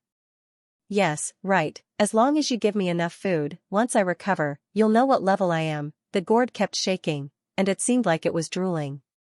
Xianxia. Where is my knife? Do you believe that I won't hack this fool to death? There were only two things that Xianxia had eaten so far. The first was the otherworldly meteorite, which he had no idea what tier it was. The second was the dragon blood, which was a treasure capable of inducing a breakthrough in the dragon bone divine spear. Even an ancient sage 4-dan expert like Sovereign Chen Ling had to put his life on the line in order to obtain it. You devour, only to recover, such shameless boasting. If it doesn't work, I'll just throw it away. After his anger subsided, he was also a little curious. Only this kind of thing was worth eating. What kind of monster was this guy? It was no wonder ancient sage Qiu Wu had personally set up a folded space and nourished it with the spiritual energy of the world for several dozen millenniums. He was afraid that things were not that simple. Perhaps, it might be an artifact on par with the 9 Heavens Lotus embryo. Xianxia reached out to touch it, wanting to see what it was. However, it didn't materialize into a book. It seemed that the Library of Heaven's path wouldn't work since the other party was still conscious. Unless, he executed a battle technique or obliterated that fellow's consciousness. In the end, Xianxia shook his head. No matter what grade it was fine as long as it was a treasure. Even though it was a little unreliable, alright, you can rest now. Knowing that he wouldn't be able to get anything out of Xianxia couldn't be bothered to probe any further. Thus, he stowed Xianxia into his storage ring before taking out all of the otherworldly demon ancient sage corpses that he had collected earlier. The corpses that had been used as shields by the 2 ancient sages earlier were already filled with cracks, rendering them unusable. However, there were still a few corpses that were still intact. He could make use of this opportunity to tame them. Xianxia dived his soul into one of the corpses of the 100 schools of philosophers' pinnacle experts. In less than an hour, it was completely refined. And then the next one, 4 hours later, all of them were refined into soulless metal humanoids. There were a total of 4 corpses, and the strongest was at Ancient Sage 2-dan Pinnacle whereas the weakest was at Ancient Sage 1-dan Pinnacle. With them around, he would not have to panic like he did before. Shortly after Xianxia finished assimilating the corpse, he heaved a sigh of relief when he suddenly saw dark clouds gathering in the sky. The surrounding space began to distort as if a storm was descending. This is the ancient sage ordeal. The Dragonbone Divine Spear is about to achieve a breakthrough. Ancient sage Mo Ling exclaimed as he halted his cultivation and stood up. Xianxia turned his gaze over and saw that the skeletal dragon was already filled with flesh and blood. Its pitch-black scales reflected the light, giving it an unfathomable aura. Undoing the seal will trigger a heavenly tribulation? Xianxia was perplexed. The Dragonbone Divine Spear was an ancient sage artifact in the first place. It was just that ancient sage Ranqiu had sealed its power. Why would it trigger a heavenly tribulation when it was undone? Normally, undoing the seal would only happen when you advance to ancient sage and remove the seal on it. However, the skeletal dragon would only evolve its physical body. In other words, it's not undoing the seal but achieving a breakthrough. Ancient sage Mo Ling said. Achieving a breakthrough? Xianxia was stunned. That made sense. The sealed Dragonbone Divine Spear was already far more powerful than the infernal black saber before it had achieved a breakthrough. Furthermore, with the help of the powerful dragon blood, it was only natural for it to achieve a breakthrough to ancient sage. As for the Aeon of Ancient Sage, the skeletal dragon was an ancient sage artifact in the first place. Even though its strength had been sealed, there was no doubt that it would contain the Aeon of Ancient Sage within its body. While the two of them were conversing, the heavenly tribulation finally descended. Heavenly flames and lightning bolts fused together and fell from the sky. The skeletal dragon, which could be referred to as a black dragon, roared furiously as it charged forward. Its massive body swam freely within the heavenly tribulation as the flames and lightning bolts tempered it, causing its scales to grow brighter and brighter. As expected of a powerful artifact forged by ancient sage Ranqiu. Even though it has only just achieved a breakthrough to ancient sage, it was able to make use of its own strength to push for a breakthrough to blood reincarnation realm, making it even stronger than me. Recognizing the origin of the Dragonbone Divine Spear, ancient sage Mo Ling could not help but remark. Ancient sage Ranqiu was the strongest individual under Kongshi's tutelage, and the Dragonbone Divine Spear was known as the #1 spear in the ancient era. Even though it had only just achieved a breakthrough, it was still able to reach blood reincarnation realm with the help of its own strength. If it could undo the seal on its body, it might really be able to achieve a breakthrough to the Dimension Shatterer realm. Could this be the reason why ancient sage Ranqiu intentionally sealed his cultivation? With such a thought in mind, Xianxia's heart suddenly jolted. If he could achieve a breakthrough to ancient sage and undo the seal on the Dragonbone Divine Spear, it might just be able to push for a breakthrough to a higher realm. Perhaps, this was ancient sage Ranqiu's original intention. It's no wonder people say that only by suppressing one's cultivation and not rushing to achieve a breakthrough would one be able to reach a higher realm. The more times one attempted to push for a breakthrough to ancient sage, the greater the potential one would be able to achieve in the future. Kongshi had attempted several breakthroughs in order to achieve his current level of strength. On the other hand, the Dragonbone Divine Spear had attempted a breakthrough once before. Now that its cultivation was sealed, it was only a matter of time before it attempted a breakthrough once more. Even though I still can't undo the seal and push for a breakthrough to ancient sage for Dan, it should be enough for now. Seeing how the heavenly tribulation was growing weaker and weaker under the Dragonbone Divine Spear's resistance, Xianxia's eyes glowed in excitement. The Dragonbone Divine Spear currently wielded strength comparable to a blood reincarnation realm consummation cultivator, putting it on par with Vicious. Once he wielded it, he would no longer have to fear any blood reincarnation realm cultivator. If he were to meet Sovereign Qianling again, he would be able to pummel the latter easily. Hula, with the dissipation of the lightning clouds, the black dragon swiftly transformed into a spear in the blink of an eye and flew over to Xianxia. With a slight shake of its body, it spoke with a respectful attitude. Master. End of chapter 18-19. Don't forget to subscribe, like, and share the video to support the channel.